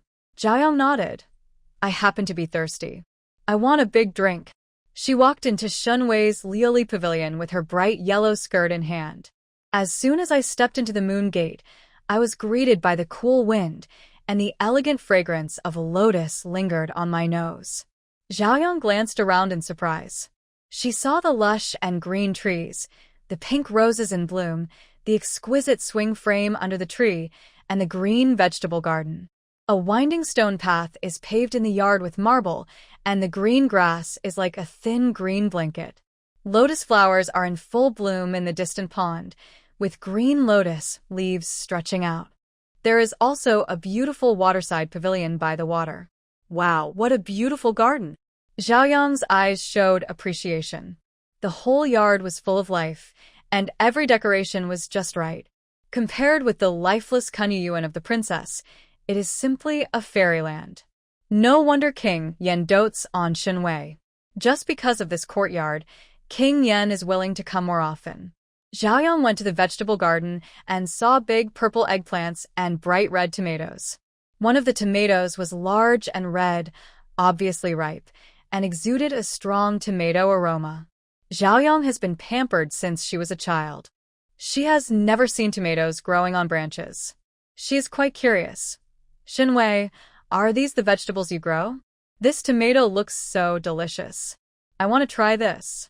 Shen Wei noodles. He looked embarrassed and reminded in a friendly manner, Your Highness, the tomato was grown by the prince himself. The prince specifically told him not to touch this tomato this morning. In the hot summer, in addition to brown sugar cold cake, King Yan now also likes to eat cane sugar mixed with tomatoes. The method is very simple. Cut fresh tomatoes into small pieces, sprinkle with some sucrose, then put them in cold water to chill for a while before eating. After the sucrose melts, it mixes with the sweet and sour taste of tomatoes, mixed with a refreshing taste, which is refreshing and delicious. Xiaoyang thought she heard a fantasy. She pointed to the big red tomato and said, This. My second brother planted it himself? Shen Wei nodded happily. The left half of the vegetable field is full of fruits and vegetables. The prince planted it himself. Xiaoyang looked at the green vegetable field. In the vegetable field on the left, the crops are obviously growing better. Eggplants are plump, tomatoes are red, and cabbage leaves are green. I also want to grow vegetables. Princess Xiaoyang was very excited. Shen Wei was waiting for her words. Shen Wei pointed to the small vegetable plot that had just been opened not far away. In that case, I will teach your highness how to grow vegetables. Kai Lian and Kai Ping brought farm tools, and under Shen Wei's personal guidance, Xiaoyang planted 2 small vegetables. Green vegetables, an eggplant seedling and a tomato seedling. Xiaoyang looked at the newly planted vegetable seedlings, with joy in his eyes and a faint sense of accomplishment in his heart. When the eggplants mature in the future, she will pick the first eggplant and send it to Yan Yunting. Yan Yunting always said that she doesn't touch the spring water with 10 fingers, doesn't know the fireworks of the world, and doesn't understand the sufferings of people's livelihood. Xiaoyang grows vegetables with her own hands, which can be regarded as a way to understand people's livelihood. Yan Yunting will definitely change his mind about her. After planting vegetables, Xiaoyang was so tired that his forehead was sweating and his fair face turned red. Shen Wei took her to the pavilion and waterside pavilion to rest. The waterside pavilion was exquisitely shaped and adjacent to the watery lotus pond. The breeze carried the fragrance of lotus flowers and dissipated the heat from Xiaoyang's body. Shen Wei also presented special herbal tea, which tasted bitter but sweet, and left an endless aftertaste. Xiaoyang drank ice-cold herbal tea, blew the gentle cool breeze, saw the beautiful scenery of the lotus pond, and was surrounded by Shen Wei, who was as delicate as a flower. Xiaoyang felt more relaxed than ever before. She likes to stay in Shen Wei's yard. So relaxing. So comfortable. No wonder the second brother only loves Shen Wei. With this comfortable and free environment, everyone would like to come to Shen Wei's place to rest. This is mint and sago jelly. Please try it, Your Highness. Shen Wei asked Kai Lian to bring a bowl of summer dessert. Xiaoyang naturally remembered the delicious mint and sago jelly. After returning to the palace, she often thought about this delicacy, but the royal chef in the palace couldn't make it. Xiaoyang couldn't wait to take a bite, and then her beautiful eyebrows wrinkled slightly. The taste is a bit bland. It's not as delicious as the desserts during Dongshan hunting. Shen Wei looked apologetic. I can't control the proportion of ingredients. I heard that a dessert shop has opened on the main street of Yanjing, specializing in mint sago jelly and many fresh snacks. If the princess likes it, I will let the maid go buy it, but the road is bumpy, and the desserts may not taste good when you bring them back. Xiaoyang tilted his head and thought for a moment before finally saying, It's easy, Shen Wei, you accompany me to that shop. No one can refuse. Shen Wei happily accepted the princess's order. Shen Wei stepped into the princess's carriage and headed to the Weishue Bingqing shop on East Street. East Street is bustling with activity. There are hawkers selling all kinds of goods in the streets and alleys. In the busiest part of the street, there are 2 dessert shops. One is called Zhang Fuji, and the other is called Weishue Bingqing. Zhang Fuji has been open in Yanjing for 10 years, providing delicious snacks and various desserts to the dignitaries of Yanjing, and is quite famous. Weishue City has just opened, less than 3 days ago. It mainly sells 2 types of desserts and 5 or 6 kinds of snacks. The 2 businesses are also very different. Zhang Fu records that the gates are like a city, but the gates of Wei Shuebing City are empty of birds. The boss of Zhang Fuji is named Zhang and is from the south. He founded Zhang Fuji from scratch in the early days. Relying on a shrewd mind and hard-working character, Zhang Fuji gradually became bigger and stronger. He walked to the empty shop in Wei Shuebing City with a smile on his face, and finally his eyes fell on the elegant and refined shopkeeper. Shopkeeper Yi is beautiful, wearing a red and white skirt, dressed very elegantly. Boss Zhang smiled and said, "Shopkeeper Yi, how do you think about what I mentioned? You can't open the shop anyway, why not rent it to me and save a lot of money?" Boss Zhang wants to expand his store. I have long taken a fancy to the shop opposite. But unfortunately, the shop opposite was rented, and by chance, a dessert shop was also opened. And next to the shop, there is a large area of open space called a parking space that is not in use and just sits there. This is to grab business. Boss Zhang was originally worried about his business being robbed, but later he found that he was overly worried. Wei Shue's shopkeeper obviously doesn't know how to do business. The price of desserts is very high, and the decoration in the shop is also weird. Within a few days of opening, there was very little business. "I won't sublet it to you." Yiqiu Shuang looked calm and secretly clenched her hands hidden in her sleeves. Boss Zhang sneered. "Shopkeeper Yi is pretty good looking. He should find a man to marry as soon as possible. He just comes to do business and occupies the best territory. If he can't do a few business, he might as well stay at home and raise his children." Yiqiu Shuang's expression changed. "Worse still, ask the store clerk to drive Boss Zhang away."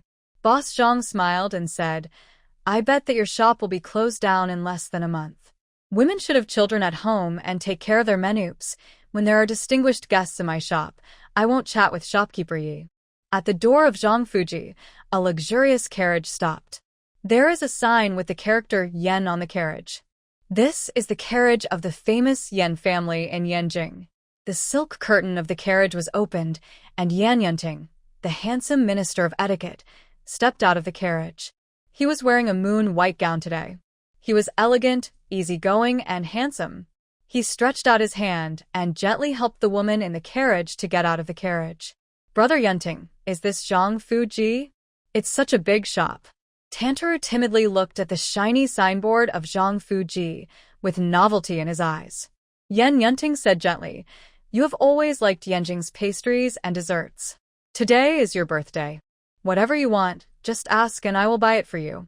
Tantaru's eyes were bright, and she said with a look of gratitude and admiration, "I lived in the countryside when I was young, and I miss Yanjing dim sum the most. Brother Yunting, it's great to have you." Yan Yunting felt pity. He knew that Tantaru had a hard time in the past few years, living in a backward and dilapidated township, and was bullied at home. Later, Tantaru's father went to Yanjing to become an official, and Tantaru's life became easier. The affection in Yan Yunting's eyes grew stronger, and he said gently, "Follow me in." Boss Zhang naturally recognized Yan Yunting, and he knelt down to greet him. He must treat the distinguished guest with the utmost respect. At this time, the dull sound of wheels suddenly came from the street. An extremely luxurious carriage appeared.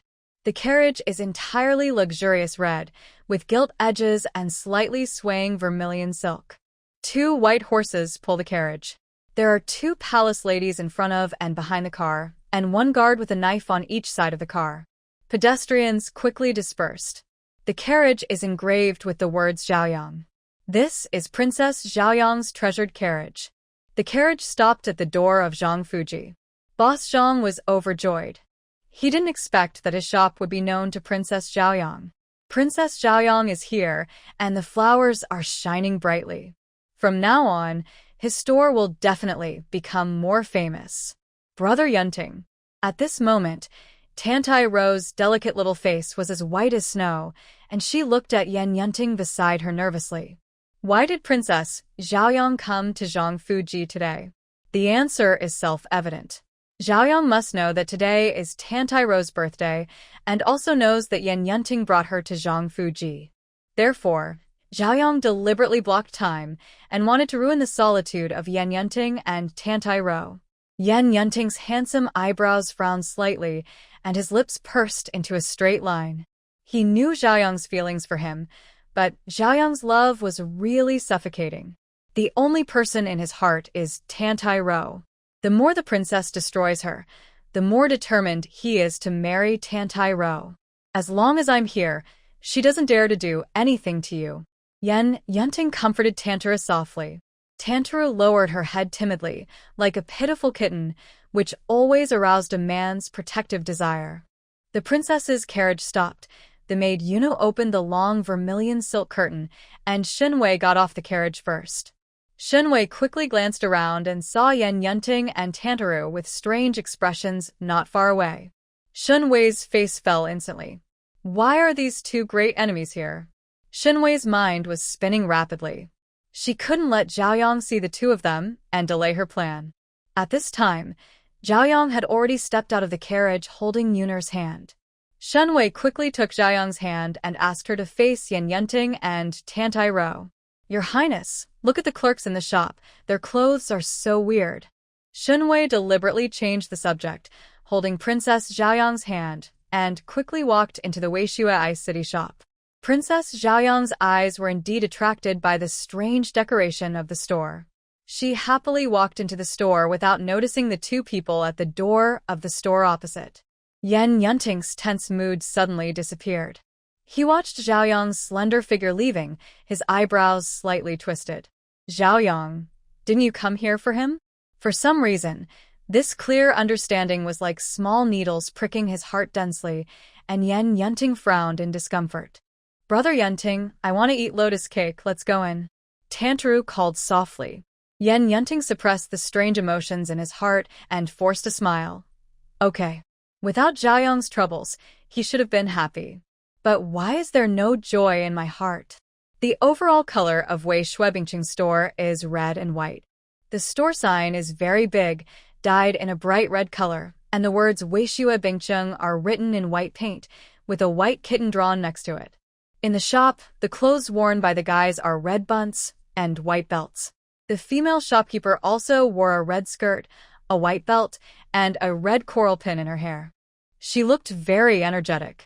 Meet the princess. Yi Qiu Shuang was shocked and hurriedly knelt down to salute. She knew that Shen Wei would bring an important guest to the store today, but she didn't know that the person coming was actually the famous Princess Zhaoyang. Who is Princess Zhaoyang? That is the most beloved daughter of His Majesty the current emperor. She was given a title right after she was born, and her status is respected. Everyone is lying flat. Let's make a bowl of brown sugar cold cake and a bowl of mint sago jelly. I'm very greedy. Princess Zhaoyang sat down. It was a hot summer day, and she couldn't wait to taste the delicious food. Yi Qiu Shuang's hands were shaking with excitement. She had already foreseen the store's bright future. She personally went to the kitchen to supervise, and within a moment, 2 bowls of fresh desserts were served. The small white porcelain bowl that holds the desserts also has the logo of Weishuai City printed on it. The maid next to Princess Zhaoyang tasted it with a small spoon first. After confirming that it was not poisonous, Zhaoyang couldn't wait to taste it. Zhaoyang's beautiful eyes widened instantly as the sweet ice cream entered her mouth. So delicious. It tastes even better than the desserts I ate while hunting in Dongshan. Princess Zhaoyang tasted it happily, and Shen Wei also ordered a bowl of brown sugar cold cake. Shen Wei improved the dessert recipe and added citron lemon and bayberry to enhance the taste of the dessert. Zhaoyang especially liked these 2 desserts. She summoned shopkeeper Yi and said, "It will be my princess's birthday in 10 days. You bring people to the kitchen of the princess's house to make desserts for the birthday banquet. Don't worry, I will give you a generous reward." Yi Qiu Shuang was overjoyed and quickly knelt down and saluted. The daughter of the people obeys the princess's will. After eating 2 bowls of ice-cold and delicious desserts, Zhaoyang was in a good mood. Zhaoyang stretched and prepared to take Shen Wei for a stroll on the street. Unexpectedly, 2 uninvited guests came to Wei Shuebingqing's shop. Yan Yunting and Tantai Rou. The bright smile on Zhaoyang's face disappeared instantly. Shen Wei silently held her forehead, But these two crazy people actually came to scold her. Seeing Tantaru, Zhaoyang seemed to see a disgusting cockroach. She stood up angrily. Yan Yunting, what do you mean? Did you bring Tantaru here deliberately to disgust me? She was annoyed when she saw Tantaru. Tantaru said awkwardly, Your Highness, you have misunderstood Brother Yunting. Today is the birthday of a folk girl. Brother Yunting specially brought a folk girl to buy desserts. Unexpectedly, he met Your Highness. How can a folk girl be worthy of being so small? Brother Shen Yunting. Zhaoyang rolled his eyes at her and said, Shut up, I don't want to hear you talk. Hearing Tantai's soft voice, Zhaoyang felt uncomfortable and wanted to slap her hard. Tantai's body trembled slightly. She lowered her head obediently. A strand of black hair scattered on her temples, and she no longer dared to say anything. This scene fell into Yan Yunting's eyes, and he concluded that Zhaoyang was deliberately bullying Tantai's, relying on his status as a princess to bully a poor official's daughter. Yan Yunting protected Tantai's in front of him and said coldly, Your Highness, Rower is timid. Don't scare her. Zhaoyang was furious and said angrily, She dares to compete with this princess. Man, is she still cowardly? She is weak, so I should let her be the strong one. Who is she? Yan Yunting felt mixed joy and sorrow when he heard this. Fortunately, Zhaoyang really has him in her heart. Worryingly, Zhaoyang is still targeting Tantai's everywhere. Zhaoyang lost her good mood and was about to leave with her skirt in hand. When they walked to the carriage outside the house, Tantaru chased him out pitifully, with a cry in her voice, Your Highness, all the mistakes are the fault of the common girls. Don't get angry with Brother Yunting. Zhaoyang impatient, he waved his sleeves to throw her away. Don't touch this princess. Zhaoyang just waved his hand casually, but to his surprise, Tantai's seemed to lose his center of gravity and fell down screaming. By coincidence, his forehead hit the corner of the wooden wheel of the carriage. With a heavy bang sound, Tantai fell softly to the ground and fainted. Zhaoyang was stunned. He just waved his sleeves slightly. Why did Tantai's fall down? Yan Yunting in the shop was shocked, and he hurriedly picked up the unconscious Tantaru. Seeing the blood on Tantai's, Zhaoyang was stunned. He just waved his sleeves slightly. Why did Tantai's fall down? Yan Yunting in the shop was shocked, and he hurriedly picked up the unconscious Tantaru.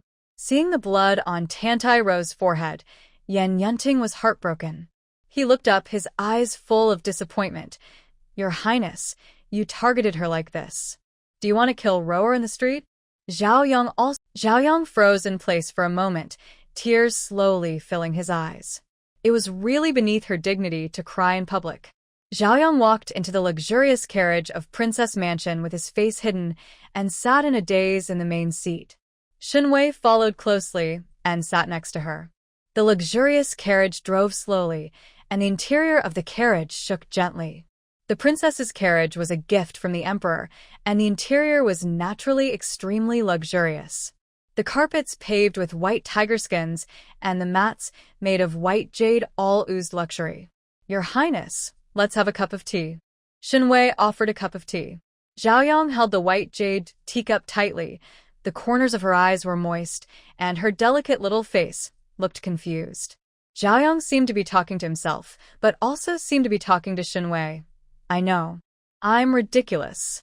I'm the joke of everyone in Yanjing. But Shen Wei, I really like Yan Yunting. I don't know why, but as soon as I saw him, I wanted to marry him. When he was happy, I was also happy. When he was sad, I felt even worse than him. Every word and action he said affected my emotions. I can't help but love him. Seeing him entangled with other women, Zhaoyang was heartbroken. I don't know where the love started, but it goes deeper and deeper. Shen Wei, is there any way to stop me from loving him?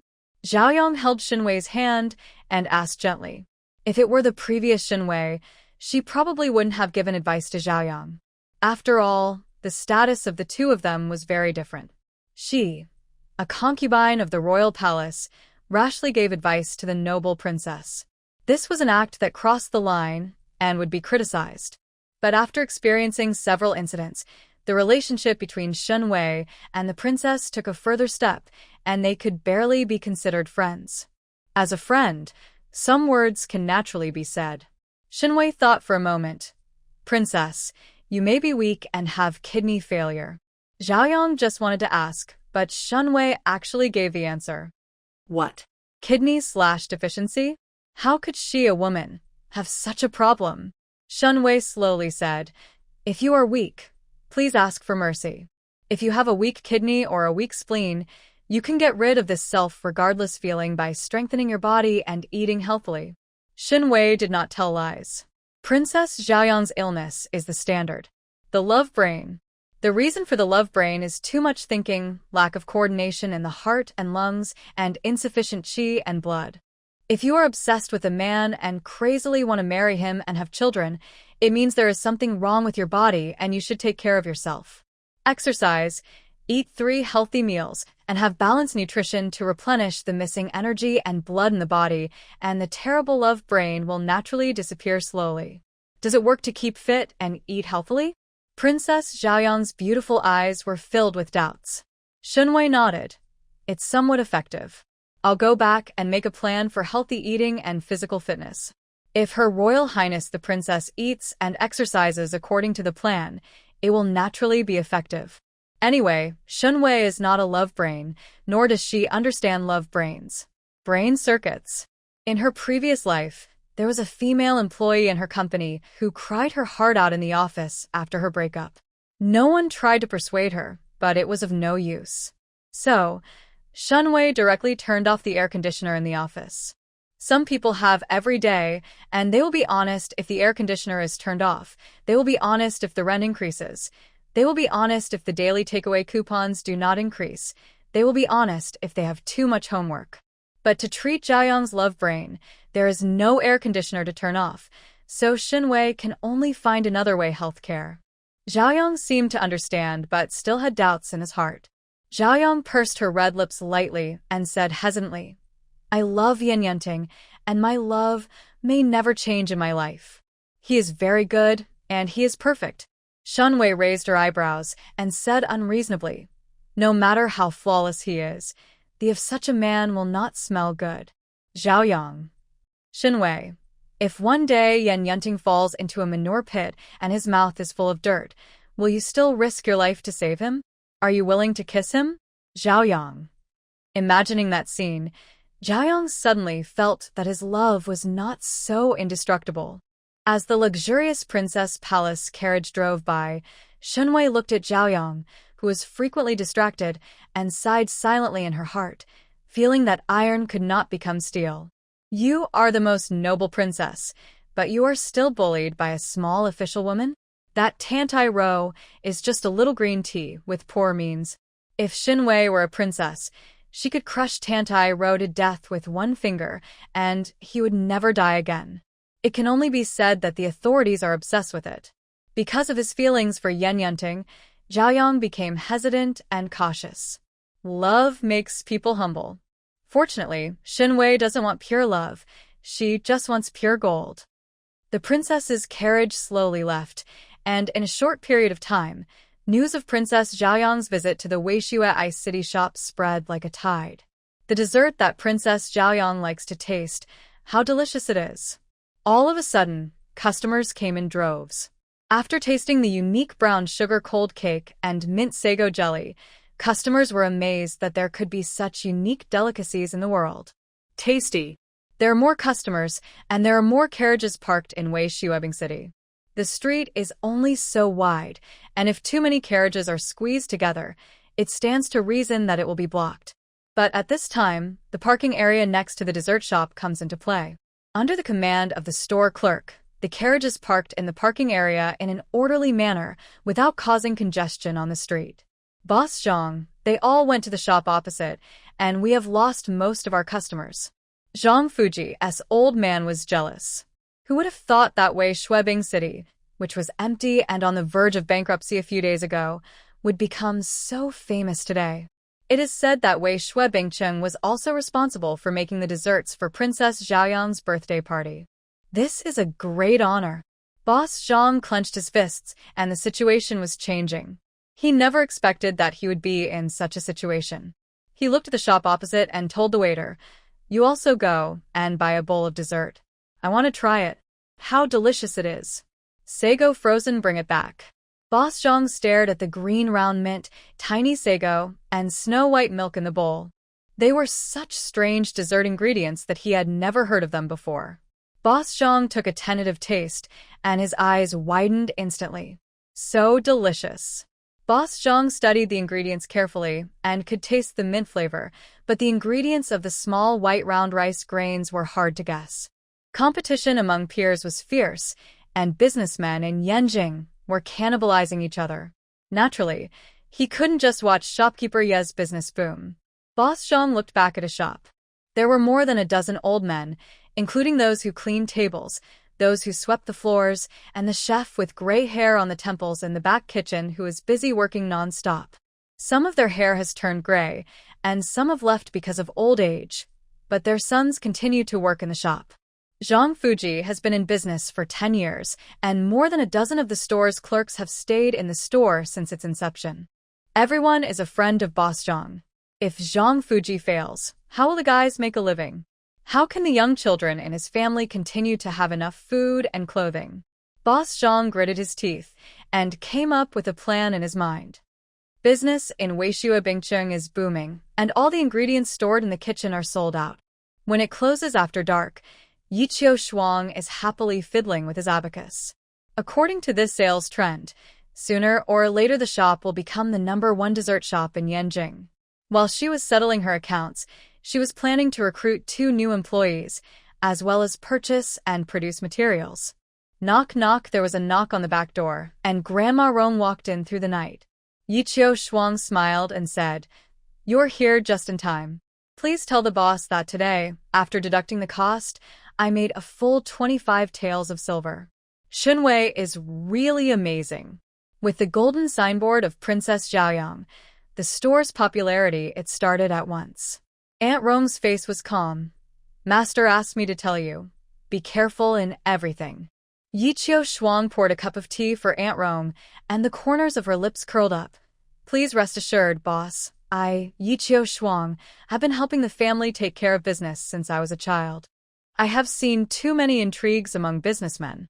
She once single-handedly supported the Yi family on the verge of bankruptcy, and her ability is beyond doubt. Seeing that she was sure of victory, Grandma Rong was relieved. Grandma Rong said again, "We will consider expanding the store when the business stabilizes. In addition, the master wants you to open a small shed next to the shop and sell citron sugar water for 1 penny a bowl." Citron sugar water, that is lemon sugar water. Yiqiu Shuang didn't understand. 1 penny, 1 bowl. Are they going to be sold to ordinary people? Aunt Rong nodded and spoke slowly. The expensive desserts in the shop are sold to wealthy customers. The citron sugar water is sold to ordinary people, the common people. The master said, "This is called seizing the sinking market. There are many rich people in Yanjing, but there are more ordinary people. A penny is not expensive. Ordinary people can also drink a bowl of citron sugar water to relieve heat in the hot summer. People can also bring their own kettles and take away a bowl of citron sugar water. This cool and sweet sugar water is also a favorite of children. The store focuses on a drink that is suitable for all ages and can be enjoyed by everyone." Yiqiu Shuang thought of an error and reminded, "The idea of citron sugar water is good. But the quantity of citron fruits is limited after all, and it needs to be transported from the south, which is very costly." Aunt Rong said, "Don't worry about this. The master we have purchased enough land in Nanshan to grow citron, cassava, mint, and sugarcane, and we have also cooperated with beekeepers to obtain honey. The ice in the deep caves in Shishan does not melt all year round, and it can also provide us with stable ice. We will soon be able to achieve a stable supply of food, and we will no longer need to rely on expensive water transportation to obtain materials. The land in Nanshan is very fertile. Facing south, it is not too hot in summer and not too cold in winter. The climate is suitable for growing crops. Shen Wei spent a lot of money to buy it. My boss is more thoughtful." Yiqiu Shuang was convinced by Shen Wei. With such a far-sighted owner, her future is bright and bright. She doesn't want to be a royal concubine. She, Yi Qiu Shuang, wants to be a world-famous businesswoman. The richest party. The setting sun shrouded the Lioli pavilion. Looking at her small treasury that was mostly empty, Shen Wei held her heart in pain. Sure enough, all investments and entrepreneurship are burning money in the early stage. Fortunately, she had a standing golden mountain to help her get through the difficult entrepreneurial period. There were rustling footsteps outside the house. Shen Wei turned around and saw King Yan Li Yuanjing returning under the golden sunset. He was wearing a python robe with dark flower patterns, a white jade crown on his head, and a face like a crown jade. The golden sunset outlined his whole body, and he seemed to be a piece of shining gold. "Your Highness, you are back." As before, Shen Wei happily walked over to greet him. There was undisguised love in her eyes, as passionate as fire. King Yan put his arms around Shen Wei's slender waist, and his heart was wrapped in tender emotions. What he looks forward to most every day is to return to Lioli Pavilion and see Shen Wei's bright, smiling face after being tired from official duties. Shen Wei's eyes were so pure and joyful. He knew that there was always someone waiting silently for his return. Shen Wei loves him passionately. "What's for dinner tonight?" King Yan asked. Shen Wei bent her beautiful eyes and smiled at King Yan. "There are tomatoes mixed with cane sugar that the prince likes. Of course, there is also a large plate of oysters specially prepared for King Yan. During the pregnancy preparation period, King Yan must replenish his body." King Yan took Shen Wei's hand and walked into the cool and elegant Lioli Pavilion. The gentle evening breeze, the golden sunset, and the beauty beside him made King Yan feel relaxed and exhausted. Princess Mansion. Xiaoyang had just finished dinner. Her spleen and stomach had been very bad recently, and she could no longer eat the dinner after using her chopsticks for a few times. The maid Yuner held a letter and a cloth bag containing vegetable seedlings and said respectfully, "Princess, Grandma Rong next to Mrs. Shen sent a letter, saying that it contains a prescription." Xiaoyang chuckled with a dimple. "Ruhua, this Shen Wei actually sent the prescription." Xiaoyang opened the letter. There were many words written densely on the letter paper. The handwriting is not pretty but barely neat and reads, "Methods to treat weak kidneys in women 1. Massage, acupoints. Massage Gonshu Point and Taichung Point every day for a cup of tea. 2. Food. Eat more mulberries, walnuts, wolfberries, black beans, lotus roots, etc. Drink more grain porridge and eat less fat. 3. Get up early and jog every day. Half an hour is best for. Grow vegetables yourself. Comes with 2 packs of cabbage seeds, as well as several eggplant seedlings, pepper seedlings, and tomato seedlings. Yuner, prepare the food according to the recipe." Xiaoyang smiled, but did not take the contents of the letter seriously. However, Shen Wei kindly provided the prescription, and she would not let it down, so she decided to give it a try. Anyway, her love for Yan Yunting will not disappear because her health improves. Love is not a disease that cannot be cured. Xiaoyang took a sip of tea, looked at the green courtyard of the princess mansion, and his eyes fell on a small open space in the pond. Xiaoyang thought for a while, then the corners of her pink lips curled up into a smile. "Yuner, let me renovate that open space. My princess mainly grows vegetables. If my second brother can grow red tomatoes, so can I." Yuner was full of laughter. She was confused, but had no guts to stop the princess's idea, so she could only nod. "I will send someone to do it now." When Princess Xiaoyang got up the next day, the vegetable patch by the pond had been renovated. Xiaoyang suddenly became interested and asked Yuner to prepare the farm tools. She rolled up her sleeves and worked the land herself. "Princess, no. How can you do such rough work with your rich body?" Yuner was startled and quickly dissuaded her. Xiaoyang wiped the sweat from his forehead. "Second brother can grow vegetables, and so can I. Anyway, the vegetable field is not big, so it won't take long." Moreover, Xiaoyang had also observed that Shen Wei's face was fairer and tenderer than that of a princess like her. Shen Wei must have such good skin because she often grows vegetables and sweats. Xiaoyang held the recalling the method Shen Wei taught her in her mind, and started planting vegetables step by step. After working for half an hour, the vegetable seedlings were finally planted. Zhaoyang wiped the sweat from his forehead and looked at the crooked vegetable seedlings, feeling an indescribable sense of accomplishment, in his heart very happy and relaxed. Look in the mirror again. Look at the white and rosy face in the mirror. She is quite beautiful. After planting vegetables and wiping the sweat from his forehead, Zhaoyang started to have breakfast. As a noble princess, Zhaoyang's breakfast is naturally rich, and a large table is filled with delicacies. But Zhaoyang has always been a picky eater. In the past, he would only eat half a bowl of rice porridge for breakfast. Maybe he was too tired from growing vegetables today, and Zhaoyang was hungry. Under Yun'er shocked eyes, Zhaoyang drank 2 full bowls of grain porridge, half a plate of ham, and half a plate of fruit. Yun'er was stunned, and suddenly thought of the weird recipe provided by Shen Wei. Could it be that Shen Wei was also a miracle doctor? Since Princess Zhaoyang went to the Weishue Bingqing shop, the business of the shop has become more and more popular day by day. After the pergola selling citron sugar water is set up, ordinary people can also taste the delicious sugar water. Yiqiu Shuang calculated every transaction of the shop's daily revenue and then entrusted someone to hand it over to Shen Wei. Shen Wei was sitting leisurely on the lounge chair of Liuli Pavilion with a glass of sour citron water next to her hand. She looked through the account books at a glance. According to this process, the cost of the store will be filled in soon. By then, she, the owner behind the scenes, will just have to sit back and have a lot of money entered into the account every day. Making money is such a joy. There is nothing happier than making money in the world. In addition to the account books, Yiqiu Shuang also sent a letter. In the letter, Yiqiu Shuang told about a recent incident. The owner of Zhang Fuji next door was not willing to lose his business, so he secretly sent his waiters to steal ingredients from the store's back kitchen in the middle of the night, hoping to replicate the same dessert. Yiqiu Shuang was well prepared and led his men to ambush him secretly. He beat the thief and threw him out.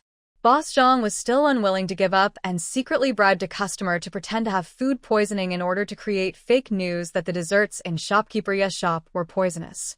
After selecting the fraudulent customers, Boss Zhang was hesitating whether to implement the plan. Yiqiu Shuang directly led people to break in and presented the evidence that Boss Zhang bribed the customers. Boss Zhang was so shocked that he didn't dare to make any more moves. At the same time, he was convinced of Yiqiu Shuang's ability to prepare for a rainy day. He knew he had made a mistake and was willing to go to the government to plead guilty, but he hoped that Yiqiu Shuang would take in the old guys in his shop. Shen Wei read the letter and asked Aunt Rong, "What does shopkeeper Yi want to do with Boss Zhang and send him to the official position?" Aunt Rong said slowly, "Shopkeeper Yi said that Boss Zhang started from scratch and can make Zhang Fuji to the current standard. It's very admirable. Weishue Bingqing has high-quality dessert recipes and a huge reputation. Zhang Fuji has mature and complete store management experience and a larger store area. Instead of fighting to the death, it is better to cooperate and win-win." Qiu Shuang checked Boss Yang's background. This is a relatively conscientious businessman who treats the shop assistants very well. He also has a pair of young children at home. If he hadn't been forced into a corner, Boss Zhang wouldn't have taken the risk to deal with Weishue Bingqing. He used to despise businesswomen and believed that women should have children at home. After seeing Yiqiu Shuang's outstanding business ability, he changed his view and even wanted to entrust the old employees of his store to Yiqiu Shuang. Shen Wei put down the account book. For Princess Zhaoyang's birthday banquet, shopkeeper Yi and Boss Zhang will cooperate in making desserts. If the cooperation goes well, we can further cooperate in the future. Aunt Rong, you must tell shopkeeper Yi to have a backup plan in everything. Aunt Rong nodded and said respectfully, "I will convey this immediately." Shopkeeper Yi Qiqiao has a delicate heart, so she can naturally understand what the master means. Aunt Rong was about to leave, but before leaving, she saw the glass of citron water in Shen Wei's hand. There were 5 or 6 pieces of citron in the small white jade cup. Grandma Rong frowned. "Master, didn't you feel sour?" Shen Wei slowly got up from the chair and stretched. The management of the dessert shop was left to Yiqiu Shuang, She also needed to find someone trustworthy to manage her plantation in Nanshan. But at present, Shen Wei has not thought of a suitable candidate, so she has to temporarily leave it to Aunt Rong to manage. Shen Wei still has her own things to do. Princess Jiayang's birthday is coming soon, and Shen Wei has to prepare a satisfying gift to send. Giving gifts to princesses is not an easy task. If you give expensive gold, silver, and jade articles, the princess will not like it because she has seen them too much. If you give cheap and fun things, they are too cheap and cannot be put on the table. Shen Wei took a sip of the particularly sour citron water and fell into deep thought. Wangfu Garden is quite cool in summer, but the disadvantage is that there are many mosquitoes. Xuemei followed Lu Ruyan silently. Xuemei is smarter now. She made a homemade mugwort sachet and secretly took a bath with mosquito-repellent herbs last night. Therefore, today Xuemei walked with Lu Ruyan, and the mosquitoes were no longer close to her. Lu Ruyan walked to the lotus pond and looked at the blooming lotus flowers in the lotus pond with her beautiful eyes. On a hot summer day, Lu Ruyan's white dress was fluttering. Standing by the lotus pond, she looked like a fairy from Guanghan Palace descending into the world. It was very beautiful, but Xuemei had no intention of admiring it, so Xuemei kindly reminded, "Master, Princess Jiayang's birthday banquet is coming soon. I heard that the crown princess will bring little Master Nanji to the banquet. Master, how about we go and have a look too?" Lu Ruyan shook her head lightly, looked at the blooming red lotus, and said sadly, "I don't like the bustle. The bustle belongs to them, and I have nothing." Xuemei. "But the little Master Nanji is really. I miss you." The crown princess treats Li Nanji well, but after all, the crown princess has her own daughter to take care of, so how can she care for Li Nanji wholeheartedly? After all, an adopted mother is not as good as her biological mother. But Lu Ruyan remained unmoved. She brushed the petals of the lotus with her slender and pale fingers, and water oozed from the corners of her eyes. It's all fate. No one can fight against fate.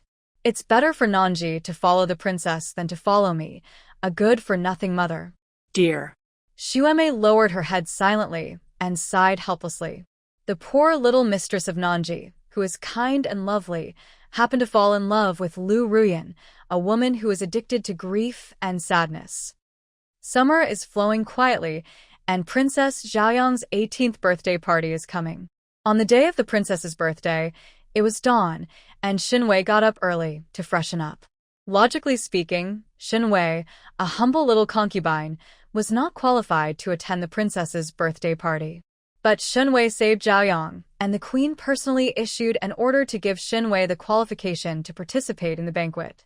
Shen Wei and the princess went to the princess mansion for a banquet. The protagonist of the birthday banquet is naturally Princess Jiayang. So Shen Wei deliberately dressed in a low-key manner, wearing an emerald-colored qianshui skirt with layers of skirts, low-key but not cheap. The hair accessories are also simple, with 2 jade hairpins and very light makeup. The whole person looks elegant and dignified. The carriage of Prince Yan's mansion drove slowly. In the luxurious carriage, the princess in a dark brocade dress with ancient patterns sat in the main seat. Shen Wei lowered her head and sat next to her, looking very cautious. The princess took a sip of biluakun and looked at Shen Wei's face. A very young and beautiful face, with fair complexion and breakable skin. The princess thought about her face. She had taken care of her 2 sons for a long time, and she was depressed and unhappy. She lacked maintenance. The princess was young and had clear lines at the corners of her eyes. She doesn't even have the courage to look in the mirror now.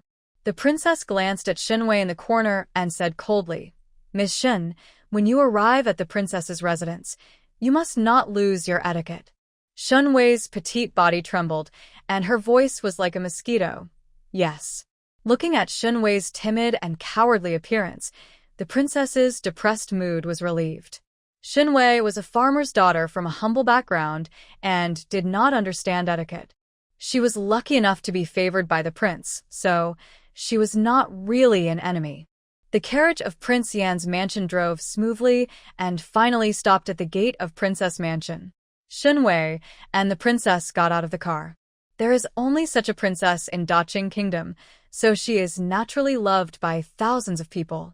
After Princess Zhaoyang and her daughter-in-law, the Emperor of Qing State built a magnificent princess palace for her, located on the edge of the imperial city. Zhaoyang settled in the princess mansion and kept her bedroom in the palace. Zhaoyang could return to the palace to live at any time. Today is the birthday of Princess Zhaoyang, and the courtyard is bustling with activity, with an endless stream of ladies and daughters coming to celebrate. Shen Wei humbly followed the princess and walked into the princess mansion in small steps. As soon as I walked in the door, a little girl of 5 or 6 years old suddenly ran towards me. The little girl was born with a pink face and was wearing a pink and white skirt. She looked very cute. The little girl bowed respectfully to the princess, raised her little head, and asked the princess eagerly. Nanji greets the princess. Princess, isn't Nanji's mother-in-law here today? Shen Wei secretly observed from the side. Could this little girl be Li Nanji, the daughter of Liu Ruian's concubine?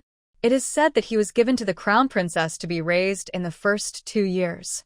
The princess said calmly, Your mother-in-law has never liked liveliness, so naturally she won't go to banquets. The matter is none of your own, just hang it up high. Naturally, the princess would not say anything good for Liu Ruian. Li Nanji drooped his little head in disappointment. She didn't seem to give up, secretly looking behind her, trying to find any trace of her mother. After not seeing the figure she had been thinking about day and night, tears of grievance suddenly appeared in her eyes. Mother really doesn't want her anymore. Li Nanji lowered his head and turned away in disappointment. The old woman who took care of her followed closely behind, carefully protecting the young Li Nanji. Shen Wei followed the princess and continued to walk to the main hall of the princess mansion. As they walked, another Qing Yao Jin came out halfway. Prince Heng held a beautiful but strong concubine in his arms, shook the white jade fan in his hand, and held his hand towards the princess with a smile. Oh, it turns out to be the second sister-in-law. The clothes the second sister-in-law is wearing today are extremely well embroidered, no better than the old concubine in the cold palace. Bad. Everyone in the court knew that King Yan and King Heng were mortal enemies. The Heng dynasty couldn't defeat King Yan in the court, so he found another way. Every time he saw King Yan's wives and concubines, he would mock them in a weird way. Today the princess is wearing a dark brocade shirt with ancient patterns, which is quite dignified and elegant. But King Heng wanted to ridicule the old-fashioned clothes.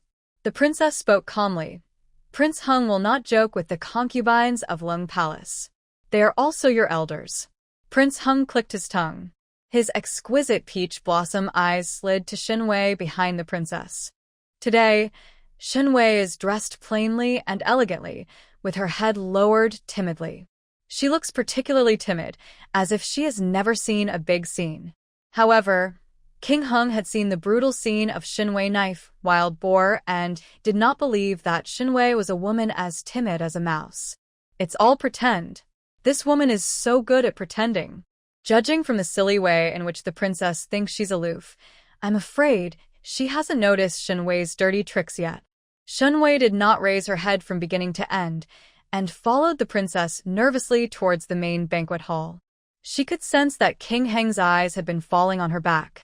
Shen Wei glanced at King Heng secretly from the corner of her eye and saw the pretty concubine beside King Heng.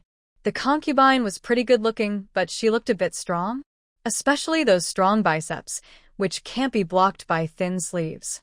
TSK, King Heng's taste is getting weirder and weirder. It wasn't until Shen Wei's back was no longer in sight that King Heng slowly embraced the beautiful concubine at his hand. His new concubine was a woman found by the palace steward after all the hard work. She can ride a horse, kill pigs, cook barbecue, and is quite beautiful. She is the daughter of a pig butcher. King Heng was quite satisfied at first and loved his concubine very much.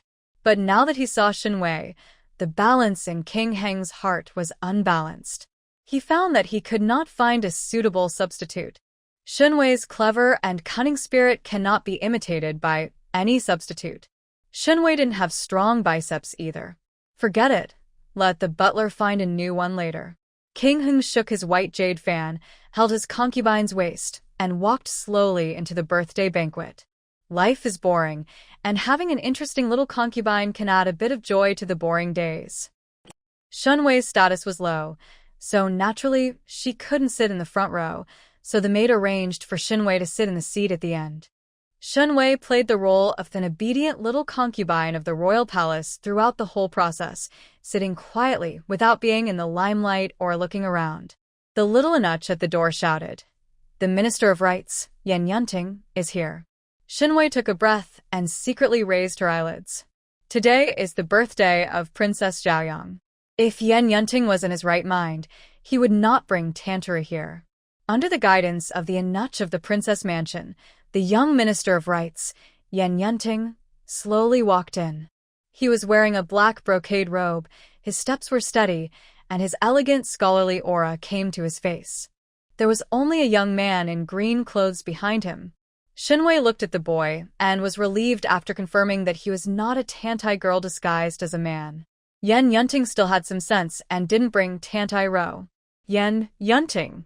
Princess Zhaoyang came after hearing the news. There was undisguised love in her eyes, and her steps were as light as a bird. Yan Yunting politely raised his hands and saluted, and said gently, "Your Highness, Princess as well." Without seeing the annoying Tantai Ro, Zhaoyang's eyes curved into beautiful crescents, his pretty face flushed, and he couldn't wait to speak. "My princess is very good. You are fine today. What birthday gift did you bring for me?" I want to see it. Yan Yunting raised his eyes and looked at the girl in front of him. Today is his birthday, so Zhaoyang is naturally dressed up. She was wearing a long skirt with colorful feathers and blue clouds gifted by the emperor, a gold hairpin on her head, and a flower applique between her eyebrows. She was naturally beautiful, and when dressed up, she naturally overwhelmed the audience. Yan Yunting looked distracted. A few years ago, Zhaoyang was a short little girl who liked to follow him. In a blink of an eye, she had turned into a bright and charming woman, well known in Yanjing. If it weren't for Rower in his heart, maybe Yan Yunting would marry Zhaoyang. "Why are you dazed? Where is my princess's gift?" Zhaoyang urged. Yan Yunting lowered his eyes and took out a small brocade box with exquisite drawings from his sleeves. "I'm in a hurry, so I'll prepare some small gifts. I hope the princess won't dislike it." Zhaoyang couldn't wait to open the brocade box. Inside was a beautiful golden hairpin inlaid with white jade and plum blossoms. The white jade is carved into plum blossom petals, with precious stones inlaid in the middle, and the shape is exquisite. Zhaoyang's heart was pounding, and the corners of his lips couldn't be suppressed at all, and they kept rising. She put on the hairpin herself and said with a smile, "This princess likes this hairpin very much." Yan Yunting rarely gave her gifts. Zhaoyang carefully preserved every gift he gave. Yan Yunting looked at her bright smile, his eyes couldn't help but sway, and then he saluted and returned to the area where the male family members were sitting. At the end of the seat, Shen Wei kept silent and took in everything. Bah, scumbag. He obviously has feelings for Zhaoyang, but he can't let go of Tantaru in his heart. He is a scumbag who has two things to do. Just when Shen Wei was silently complaining about Yan Yunting, a gentle voice came from her ear. "A mess." "Shen?" The voice was gentle. Shen Wei looked up and saw Sun Qingmei, whom she hadn't seen for a long time. After the hunting trip in Dongshan, Shen Wei and Mrs. Jinan Ho never saw each other again. Sun Qingmei was as gentle and dignified as ever. "Miss Shen, I think you don't look well, but are you sick?" Sun Qingmei asked softly. Shen Wei stood up and replied, "Maybe I got up early in the morning and didn't have enough sleep." "Thank you, Madam Sun, for your concern." Sun Qingmei looked at Shen Wei's slightly pale face, still not reassured. Just as Sun Qingmei was about to inquire carefully, the young eunuch of the princess's mansion announced loudly, "The queen has arrived. The queen is here." Sun Qingmei had no choice but to quickly walk back to her seat and salute with everyone. The empress has a respected status and is also the biological mother of Princess Zhaoyang. Shen Wei kept lowering her head while saluting until the footsteps stopped at the main seat and a majestic voice came. "Everyone, please stand up." Everyone took their seats. Shen Wei sat neatly at the end, taking a sip of citron water to calm down her shock. The empress, who was sitting in the chair, had her hair in a high bun. She had an extraordinary temperament, and her eyebrows were quite similar to Princess Zhaoyang's. Shen Wei secretly took a deep breath, a little nervous. She attended Princess Zhaoyang's birthday party mainly because she wanted to meet the queen. She needs to accomplish a small purpose through the noble queen. The queen's majestic yet gentle voice came from the main seat. Today is Zhaoyang's birthday. If it is a good day, it is appropriate to celebrate the occasion. Please drink and eat, and don't be restrained. Zhaoyang sat next to the queen obediently. There was a smile in his eyes. Ritual music starts and singing sounds. King Yan and the prince were busy dealing with war affairs at the border and could not come to Zhaoyang's birthday party in person. But the two specially arranged for Fangfei to perform her favorite Spring with golden branches and jade leaves, and Spring in the apricot garden live for Zhaoyang. The silk and bamboo wind music was beautiful, and Zhaoyang listened with gusto. The ceremony and music were over, and it was time to present gifts to the princess. The legitimate daughter of the prime minister's mansion gave Zhaoyang a fine guqin. Sun Qingmei, the Marquis of Jinnan's wife, gave Zhaoyang a top-notch shoe embroidery. The two daughters raised by the crown princess, each holding a beautiful agate bracelet in their hands, ran to Zhaoyang with a bang. The daughter of the crown princess said obediently, "Aunt Zhaoyang, this is a bracelet made by Wan'er and Sister Nanji. Wear it for you." Li Nanji tilted her little head and said, "I wish Auntie will always be beautiful, more beautiful than spring flowers. They look good." The two little girls were cute and smart. Zhaoyang put on 2 agate bracelets and took 2 snacks from the food plate. He said with a smile, "Wan'er and Nanji will always look good." The little girl blushed, holding the snacks, and returned to the crown princess. The queen looked on with satisfaction. The crown princess raised her 2 children well, was polite, and was not timid in big situations. It's a pity. The prince is too weak to get another woman pregnant. If the princess can give birth to a boy, she will definitely be able to teach the child well. The prince's time is running out, and King Yan is destined to inherit the throne. But the queen thought of the few sons that King Yan had. The 2 sons of the princess were overwhelmed. The son of the concubine Lu Qiao was born with deficiencies and could not walk when he was almost 2 years old. The remaining sons of the concubines, without the guidance of the princess, they are all as timid as rats. No one is successful. But unfortunately, no one in Queen Yan's house is pregnant. A few days ago, a concubine became pregnant, and she was pregnant with the groom's son, which almost made King Yan a joke in the capital. The queen rubbed her temples, feeling a headache. After the daughter raised by the crown princess gave away the gifts, it was Princess Yan's turn. Aunt Lu beside the princess presented an exquisite phoenix carving brocade box to her. The brocade box was opened, and inside was a clear Hetian jade carving rui. White, flawless, and of high value. Zhaoyang didn't like gold, silver, and jade very much, but out of courtesy, he still smiled and said, "Jade rui is very good. Thank you, second sister-in-law, for the gift." The princess breathed a sigh of relief and smiled. "Your Highness, it's fine if you like it." The princess has been busy recently.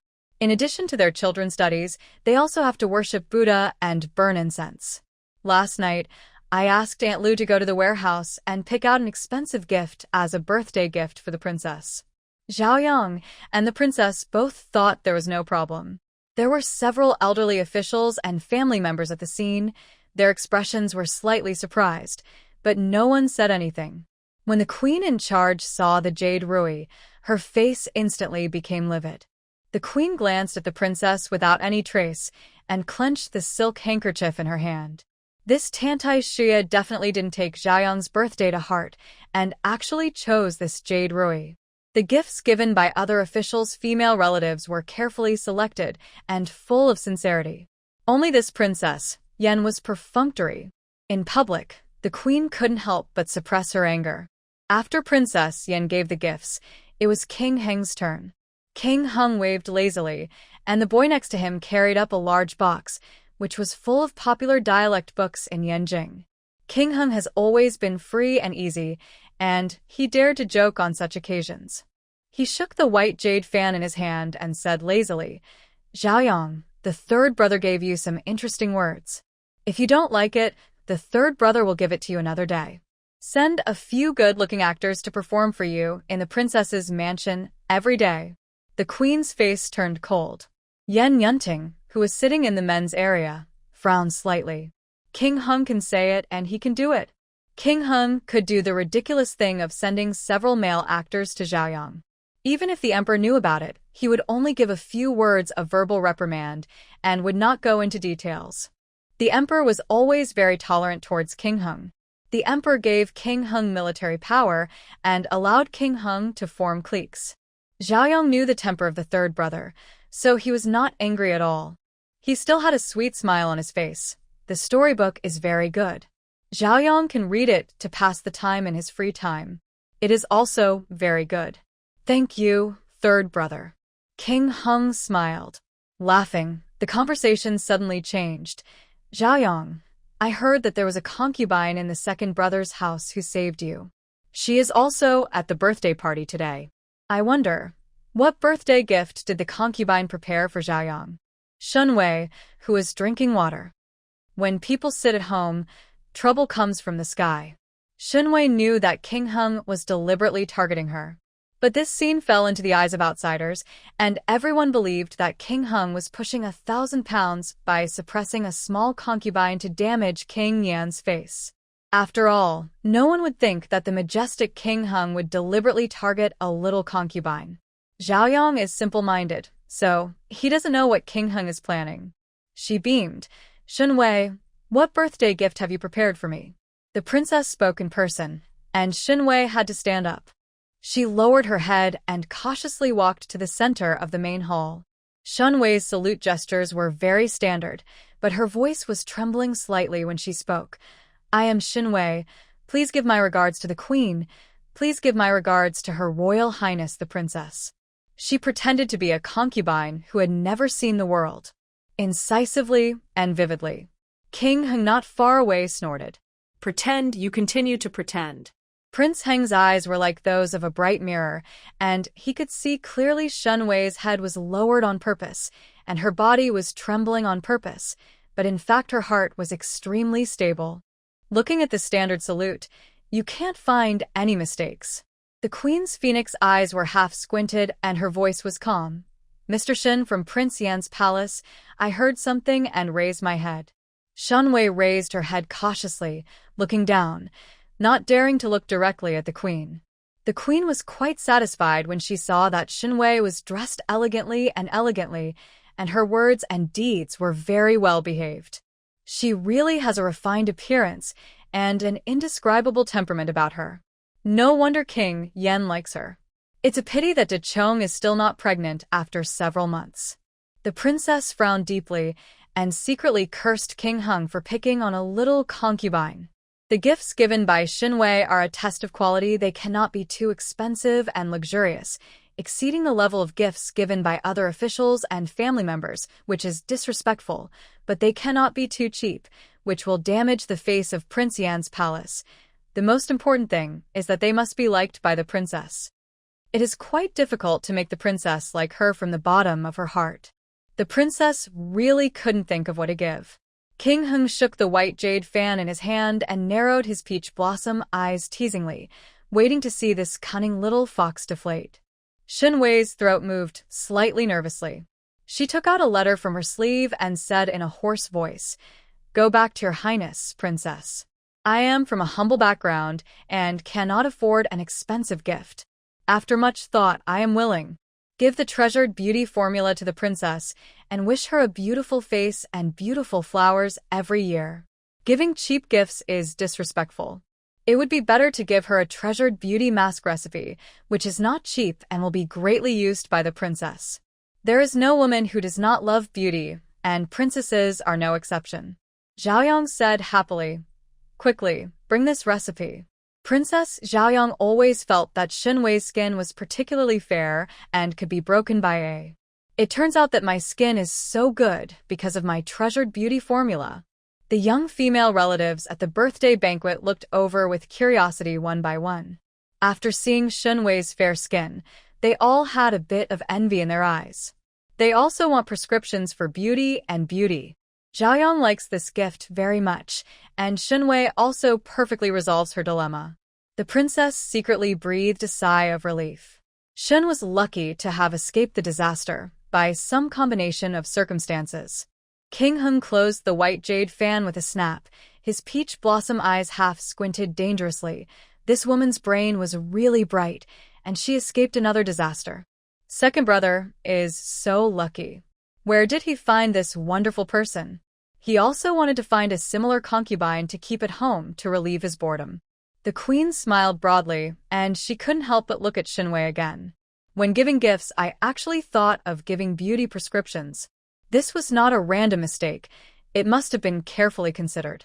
This Shen looks timid, but he didn't expect to have a clever and exquisite heart. It's really rare. The queen said kindly, Miss Shen, you saved Zhaoyang and gave you a beauty prescription. I want to reward you. Before she could finish her words, the old lady beside the queen suddenly rushed over and whispered in the queen's ear. What sentence? The queen looked surprised. Then, from outside the house, the palace in Nutch shouted sharply, and sharply, the emperor has arrived. The prince has arrived. The king of Yen has arrived. Everyone was shocked. Shen Wei hurriedly lowered her head to hide the surprise in her eyes. Shen Wei had long heard that His Majesty the Emperor was in frail health and had been bedridden for a long time. Unexpectedly, the emperor actually came to the princess's mansion to celebrate Zhaoyang's birthday. This shows the emperor's love for Zhaoyang. Shen Wei was surprised in her heart and complained at the same time. Zhaoyang, you're stupid. With the great favor of the emperor and empress, you are walking around the entire Daqing kingdom, and you are actually bullied into depression by a little Tantai Ro. You are really sorry for your status as a princess. When the emperor arrived, all the family members and officials on the scene kowtowed and saluted. Shen Wei pricked up her ears as everyone kowtowed and heard the dense footsteps reaching the main seat. Then, a hoarse and old-fashioned voice came from the main seat. Your Majesty, please stand up. Everyone stood up, bowed their hands to the main seat again, and then took their seats one after another. Shen Wei couldn't go back because the queen was still asking her questions. On the main seat, the old emperor with gray temples smiled and said, Queen, what are you talking about with Zhaoyang? The queen replied, the Shen family in Yuanjing Mansion was kind to Zhaoyang and gave Zhaoyang a gift. I want to reward her with some prescriptions for young beauty. Shen Wei stood still, not daring to raise her head. Shen Wei pricked up her ears and heard that the queen asked the old lady beside her to reward her with a series of things. Shen Wei's ears were buzzing, and her mind was filled with gold, silver, jade, silk snacks, pearls, amber, and gold and silver. The palace maid and Inuch brought several trays covered with bright yellow brocade handkerchiefs, and the silk satin was carried in boxes. Shen Wei's heart was pounding. Money. So much money. Shen Wei hurriedly kowtowed and thanked her. I am Shen Wei, and I would like to thank Your Majesty the Queen for the reward. The princess looked at those precious rewards, her eyes darkened, and there was a trace of sour emotion in her heart. The princess silently took out the prayer beads from her sleeve and fiddled with the beads between her fingers. As the beads rolled one by one, the princess forced down her sour and jealous emotions. She is just a concubine, and she occasionally enjoys the scenery, but there is nothing to be afraid of. There were too many rewards, and naturally Shen Wei couldn't take them. She didn't bring any maids or eunuchs to help get the things, and the princess was unwilling to help. Shen Wei had no choice but to look for help at King Yen, who was not far away. A concubine who came to a strange scene for the first time, faced with the grand reward from the emperor and empress, was embarrassed and didn't know what to do. She could only pin her hopes on the closest people. Are you touched? When King Yen saw Shen Wei's pitiful and expectant eyes, his heart seemed to be lightly poked by a feather. She needs me. Men always have a desire to protect. King Yen smiled and asked the guards behind him to take action to collect the reward given to Shen Wei by the emperor and empress. After receiving the reward, Shen Wei was about to return to the seat at the end. Unexpectedly, King Yen said, Wei Wei, sit next to me. King Yen was wearing court clothes today, with handsome features and very powerful and domineering appearance. Shen Wei walked over with grateful eyes and sat down next to King Yen obediently. The gift-giving session ended, and the beautiful singing and dancing started again. The banquet was filled with people drinking and drinking, the aroma of wine overflowing, and it was so lively. Not long after, the chef served exquisite desserts. In the clear white porcelain small bowl, 3 desserts were placed: brown sugar cold cake, mint sago jelly, and fresh milk stewed peach gum. Zhaoyang smiled and told the emperor, "Father, the summer is hot, so I have specially prepared some refreshing snacks to relieve the heat. Father, the emperor, and the queen, please try them." When Shen Wei heard this, she secretly raised her eyelids to observe. The emperor was old, his temples had turned gray, and he was extremely thin. A pair of cloudy eyes revealed shrewdness and kindness. He took a bite of the brown sugar cold cake with a small porcelain spoon. Although he only tasted a small bite, the emperor still lovingly told Zhaoyang, "It's delicious." Zhaoyang is interested. The queen tasted 2 bites of mint sago jelly and found it novel and full of praise. Shen Wei's heart beat excitedly. Shen Wei originally planned to let Princess Zhaoyang be the spokesperson of the dessert shop. But luckily today, the emperor and empress came to the princess's mansion in person and tasted the snacks in her shop. Popularity opens directly. The emperor himself commented that it was delicious. From now on, her dessert shop will become famous all over the world. Maybe it will be recorded in the history books of the Qing dynasty on a certain day in a certain year. Princess Zhaoyang was born, the emperor and the empress tasted brown sugar cold cake and mint sago jelly for the first time, and she said it was good. Shen Wei lowered her head and tried hard to control the raised corners of her lips. She had already seen her treasure. Her dessert shop will definitely become a century-old brand. Not only the emperor and queen praised them, but also the guests at the scene were full of praise for these 3 novel delicacies. Shen Wei suppressed her excitement. It was not the time to celebrate yet. She still had one important thing to do. Shen Wei took a sip of stewed peach gum with fresh milk and suddenly covered her mouth and nose, her beautiful eyebrows slightly furrowed, and her face turned pale. He looked like he wanted to, but not vomited. King Yen noticed something strange about Shen Wei and held Shen Wei's hand. "Wei Wei, what's wrong? Don't you like this dessert?" Shen Wei covered her heart and was speechless. This scene was quite a commotion, and it alarmed Princess Zhaoyang, who was in charge. Seeing Shen Wei's pale face, Zhaoyang said with concern, "Shen Wei, are you sick? Come, tell the imperial doctor of the palace. For the princess's birthday banquet, the imperial doctor will naturally be waiting in the back hall at any time." A white-haired imperial doctor came over with a medicine box and took Shen Wei's pulse. After a while, the imperial doctor respectfully told King Yen, "Congratulations, Your Majesty, congratulations, Your Majesty. This master is already 1 month pregnant." Morning sickness was caused by improper diet during pregnancy. King Yen was shocked. King Hung, who was peeping not far away, raised his eyebrows thoughtfully. Shen Wei pretended to be surprised at first, then looked at Prince Yen with joy and said excitedly and incoherently, "Your Majesty, Your Majesty, we have a child. From now on, there is one more person in the world who loves the prince with me." Yan Wang is already a father and has experienced the joy of being a father for the first time. Now that Shen Wei is pregnant, he is naturally happy. In addition to being happy, there is also some secret satisfaction in my heart. Especially when he heard the words, "There is one more person in the world who loves him." King Yan's heart was filled with Shen Wei's love. Very good. Very good. King Yan held Shen Wei's slender hand, with a heartfelt smile on his handsome face. There was a lot of commotion here, and the queen in charge also learned that Shen Wei was pregnant. The queen is so happy.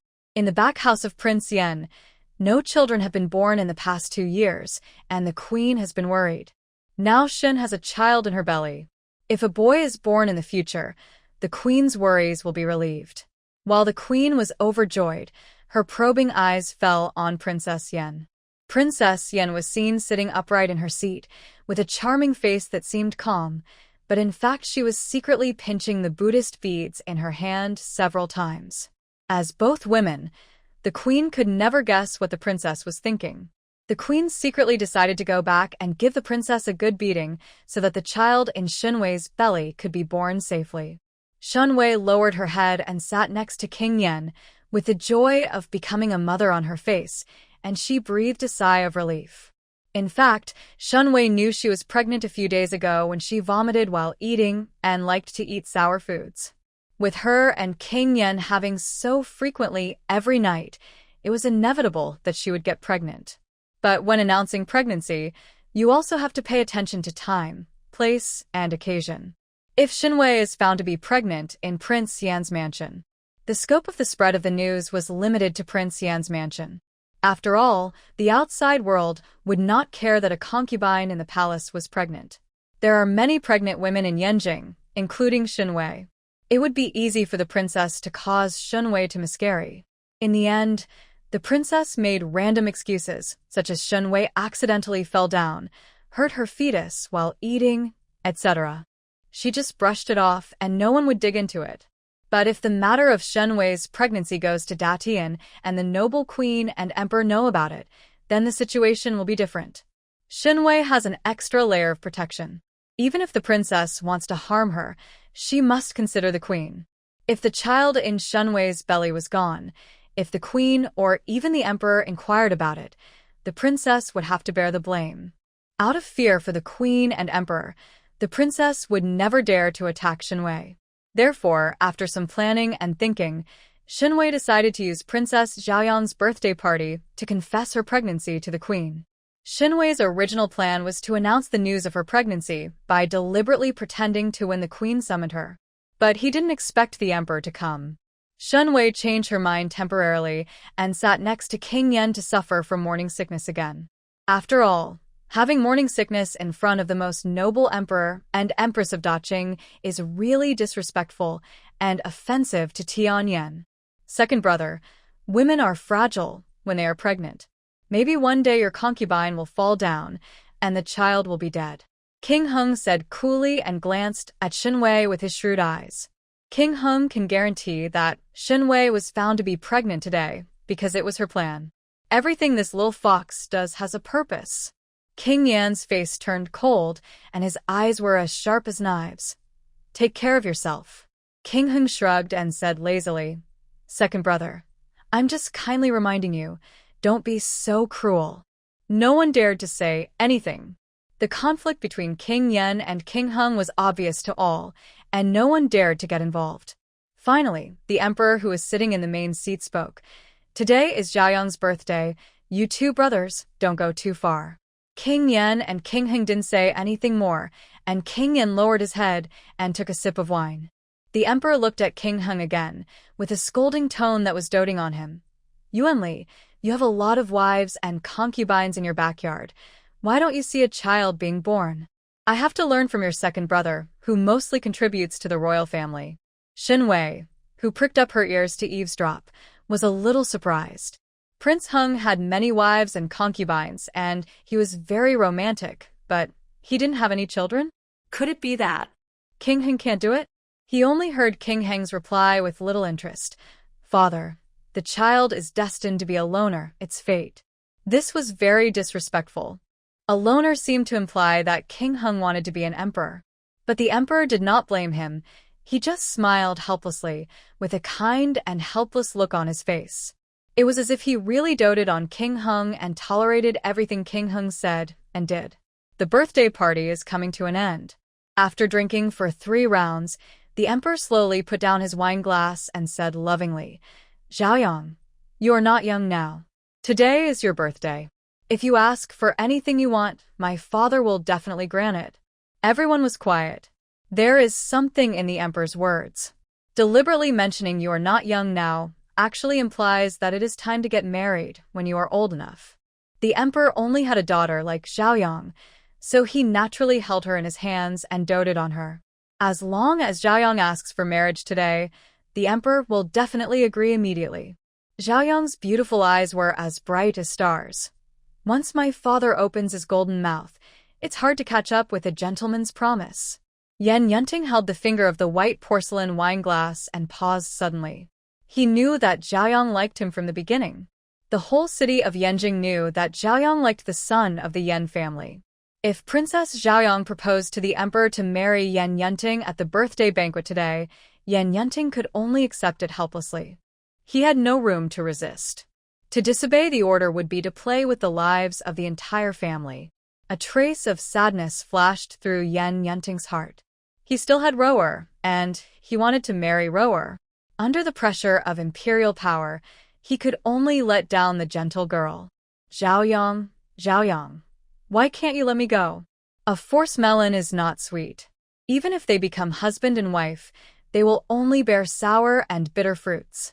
Zhaoyang was in a good mood on the main seat of the banquet.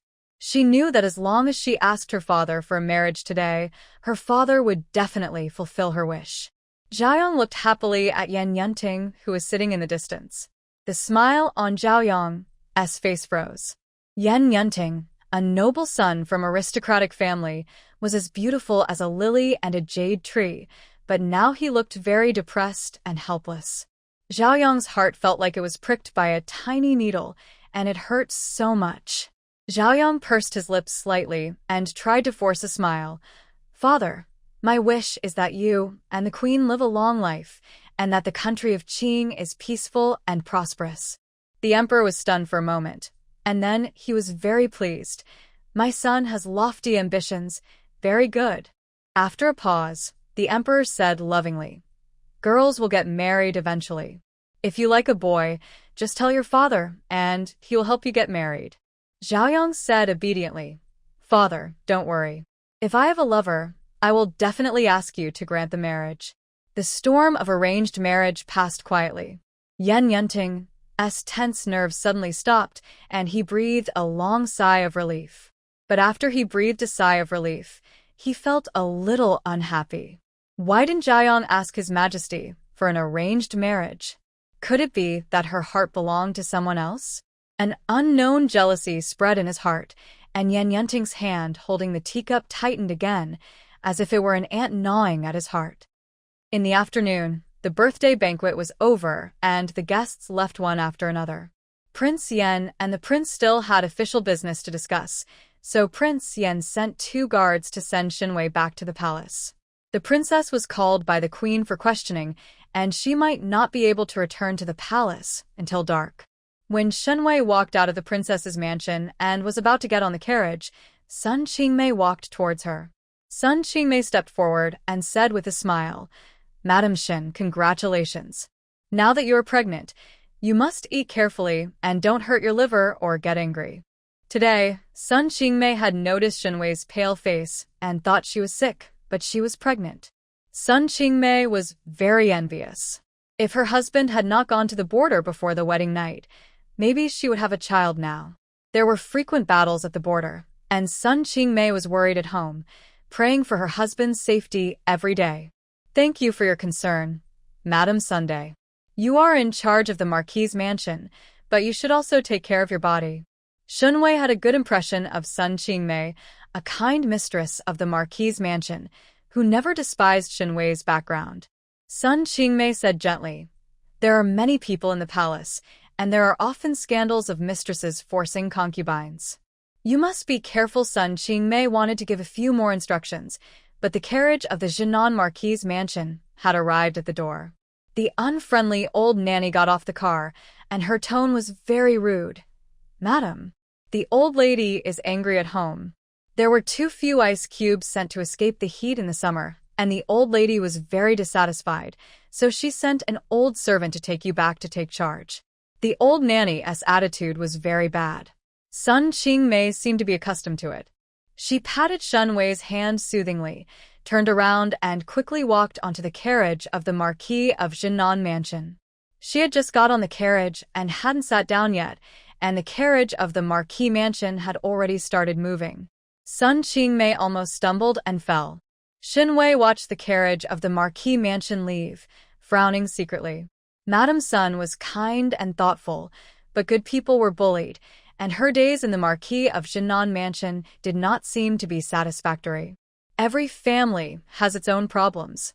Shen Wei sighed lightly and got on the carriage back to the Prince of Yan's mansion.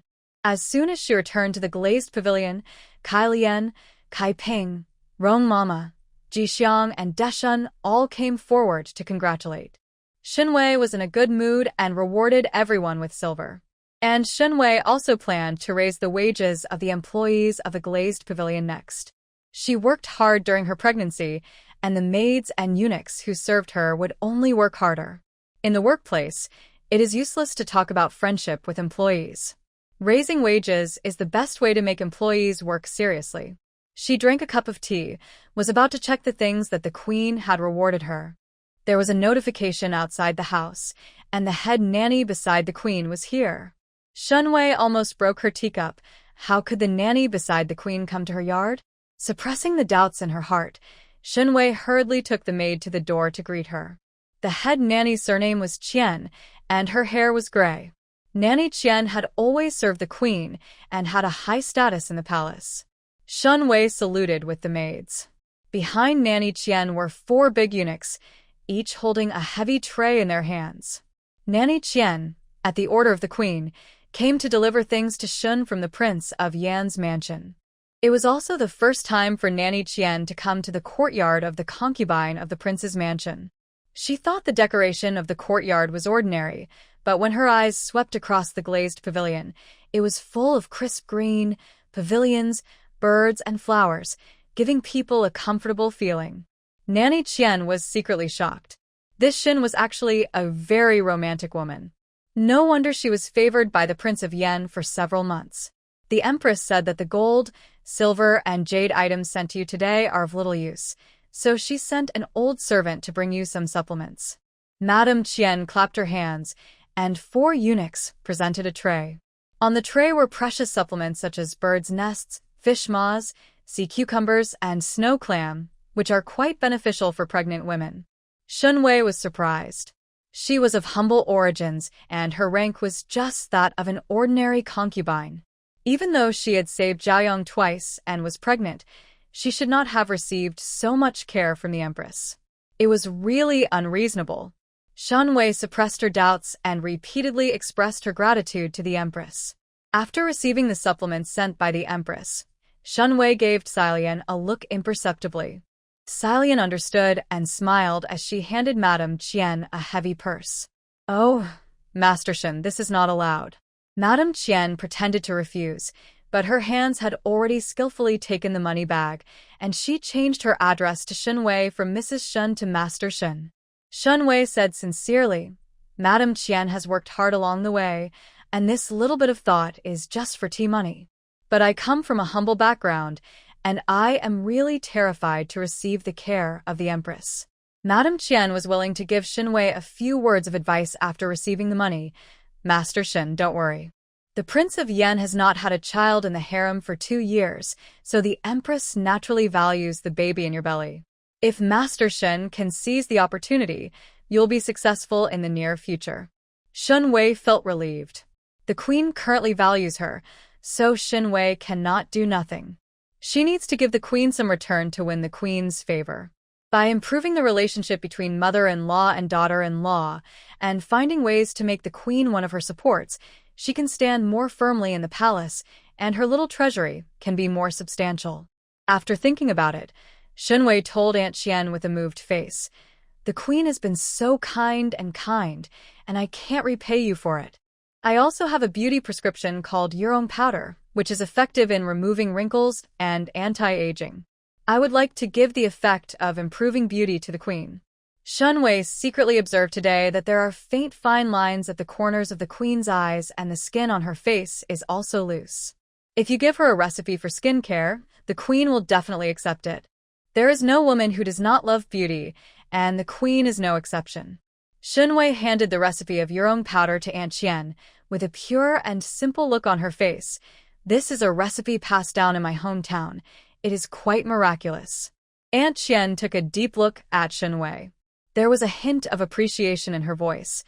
Master Shen is interested. After seeing off Nanny Qian in person, Shen Wei returned to Liuli Pavilion. She went to inspect the gold, silver, jade jewelry, silver, silk, and expensive supplements that the queen had given her. The rewards are all packed in a heavy wooden box, which is quite heavy. Master, would you like to put the queen's reward into your treasury? Grandma Rong asked. Shen Wei touched the smooth satin with her fingers and thought for a moment. No need for now. When the princess comes back, carry this box to the princess. Aunt Rong looked confused. At the same time, in the backyard of the princess mansion, Princess Zhaoyang stopped Yan Yunting. Yan Yunting stood with his hands behind his back. His handsome face and eyes were smooth, and the wind blew the corners of his clothes. Zhaoyang raised Bai Shi's chin and said softly, "This princess just wants to tell you that I will not force anyone to do anything difficult and tie you to me with an imperial edict." Yan Yunting saluted Zhaoyang. "I am stupid. You are too shallow to be worthy of your highness. Your highness did not ask for a marriage today, so I am grateful." Zhaoyang snorted and said angrily, "But Yan Yunting, I may not like you in the future." Yan Yunting has been there for many years. She is a living person and she gets tired too. She will feel pain when her heart is broken again and again. A smile flashed across Yan Yunting's lips. He knew Zhaoyang was talking angrily. Zhaoyang has loved him for many years, and the love has been engraved in his bones. How could he give up so easily? Yan Yunting held up his hands and said, "I'm busy with official duties, so I'll leave first." Zhaoyang stood in the garden, watching Yan Yunting's long and tall back as he left. The wind blew in the yard, and the corners of his clothes spread out like ripples, and his back was handsome and straight. Zhaoyang couldn't help but lose consciousness. Ever since she fell in love with Yan Yunting, she could always see his back leaving smoothly. What Yan Yunting left to her will always be his back. Zhaoyang covered his heart to relieve the dense pain. She told her maid Yuner, "Get my farm tools. I am going to grow vegetables. Then prepare some spare copies of the beauty formula that Shen Wei gave me." Only by getting busy can she not fall into endless troubles. In negative emotions. Maybe Shen Wei was right. She loved Yan Yunting just because she was sick. When the disease is cured, the love may be gone. Yan Yunting left the princess mansion and was about to leave in a carriage when he caught a glimpse of a light green figure standing on the corner of the street. It's Tantai Ro. Tantai Ro was dressed in a light green skirt and wore a golden hairpin with white jade and plum blossoms on her head.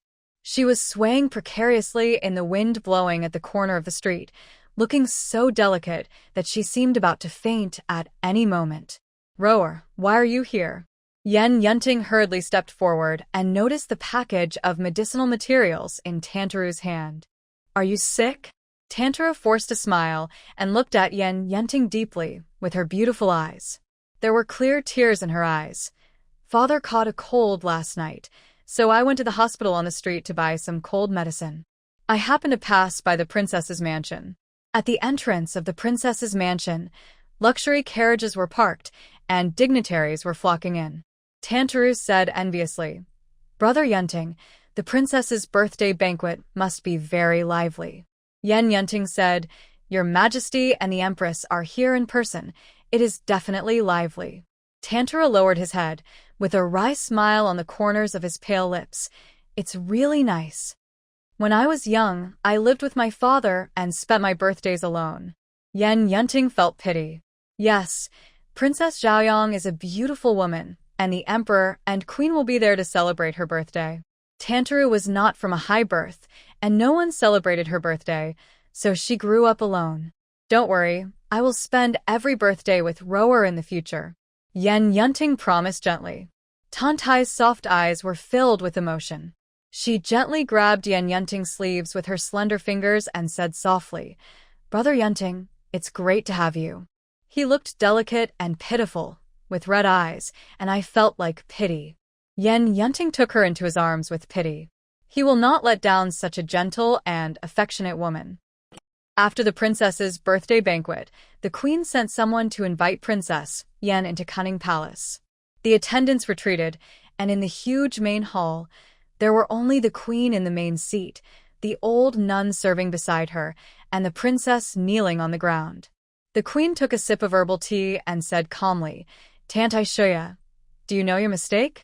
The princess knelt on the cold white jade floor, her face full of uneasiness, racking her brains to think about her mistake. Everything she said and did today was within the rules. What's wrong? The princess was thinking about it and suddenly thought of Shen Wei's pregnancy. Could it be that the queen was blaming her for not knowing that her concubine was pregnant as the mistress of the palace? But Shen Wei was pregnant for 1 month, and the princess only found out about it. The princess said aggrievedly, "Mother, I did not know about Shen's pregnancy before. If I knew that she was pregnant, I would not let her go out today." The queen put down the teacup and angrily said, "Shen's, I'm pregnant. We'll discuss it later. Do you really not know what you did wrong?" The princess knelt on the floor with red eyes. "My son, I really don't know." The queen's temples hurt. She made a mistake and let such a person go. The fool married the king of Yen. The queen said solemnly, "On Jiayang's birthday, the gifts sent by the officials and family members of Yanjing are not carefully selected. Look at what you gave." The princess thought of the jade rui. The finest Hetian jade is of clear and transparent quality and is a rare treasure. What's the problem with giving the expensive jade rui to Jiayang? Seeing the dull look on the princess's face, the queen was even more helpless.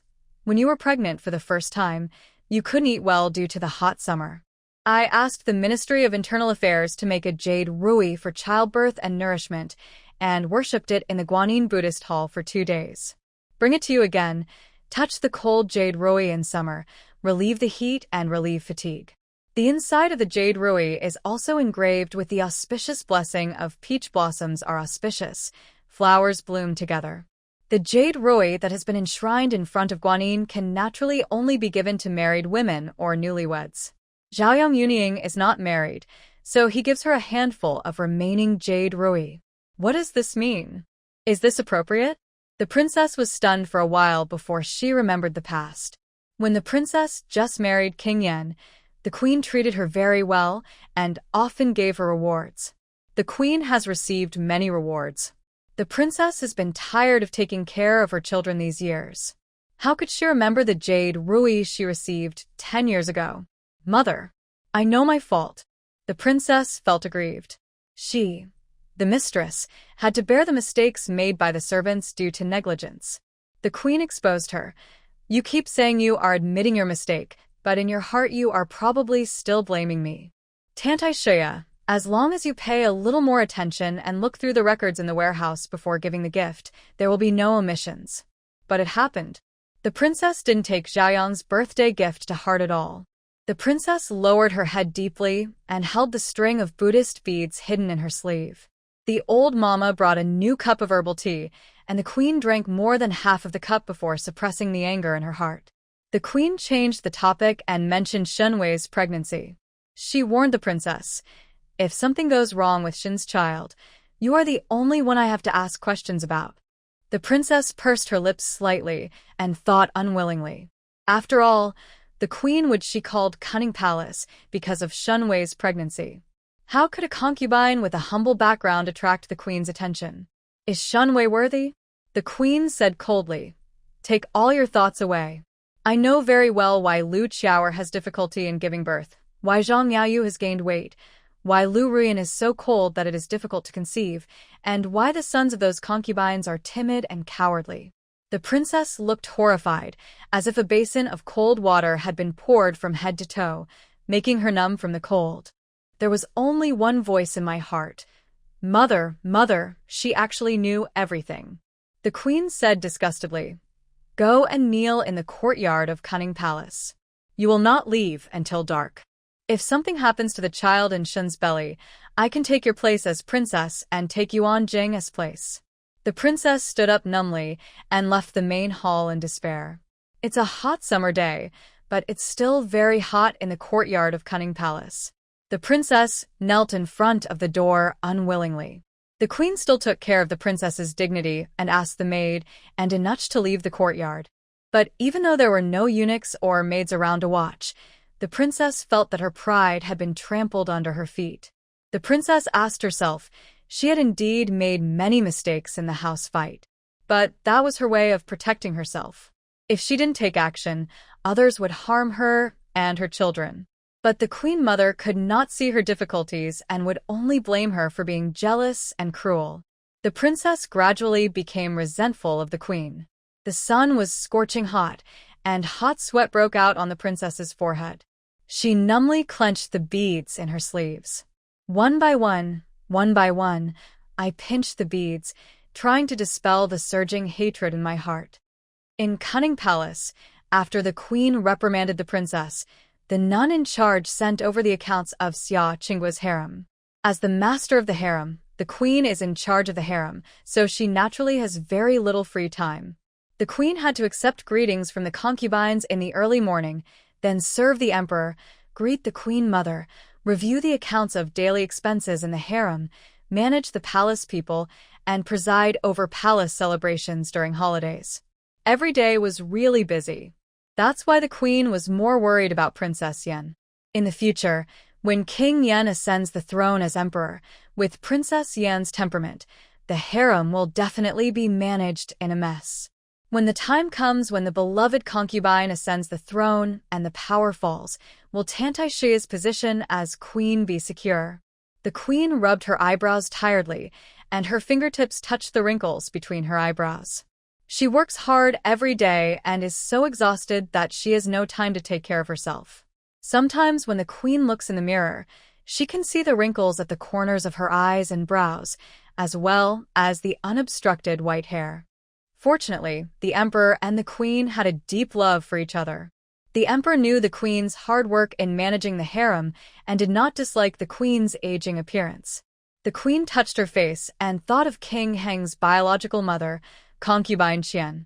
Even though Concubine Qian is old, she is still as beautiful as a flower, charming and well-maintained. Looking at her old and faded face again, the queen sighed deeply. The queen was looking through the account books with deep thoughts when Grandma Qian, who sent supplements to Shen Wei, came back. Aunt Qian said respectfully, "Your Majesty, the supplements have been sent to Mrs. Shen. In gratitude for your kindness, Mrs. Shen specially gave you an anti-aging and anti-wrinkle beauty recipe." The queen paused while flipping through the account book and was quite surprised. Surprised? A prescription for anti-aging and anti-aging? Aunt Qian replied, "Don't worry, madam. I have asked the hospital to check it. The medicinal materials in the prescription are all effective for women's beauty and anti-aging, and the proportion of medicinal materials is excellent. Even the imperial doctor praised it and said it was an excellent beauty treatment." The queen was delighted. His favorable impression of Shen Wei increased. The queen held the beauty prescription and said thoughtfully, "This Shen family comes from a humble background. I thought she was timid and weak, but I didn't expect her to be very thoughtful. Aunt Qian, what do you think of Shen? After all, she is in the harem." After many years of ups and downs, the queen saw Shen Wei's exquisite behavior through this beauty recipe. Aunt Qian replied truthfully, "I went to Shen's Liuli Pavilion. The courtyard is very lively and the maids and eunuchs in the courtyard are all smart and capable. It can be seen that Shen has some abilities." Even Aunt Qian praised Shen Wei, which shows her ability. The queen put down the beauty prescription and looked out the hollow pear-wood window. The sun was hot in the courtyard, and the princess was kneeling alone in the center of the courtyard. The princess's eyes were downcast, her sleeves were fluttering slightly, her knees were not straight, and her body was slanted. Even when he was punished to kneel, he knelt crookedly.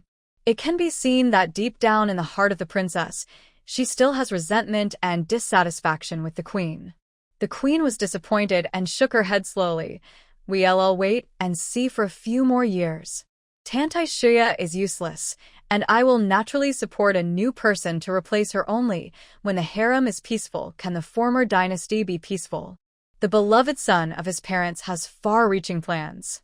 The queen hopes that King Yan will be able to secure the throne in the future, so she must ensure the peace of King Yan's harem and the success of King Yan's heirs. "I hope Mrs. Shen can give birth to a boy." The queen murmured to herself, "With a smart mother, the child will not be dull." Kneel until dark, And then the princess supported Nanny Lu's hand, limping out of the palace.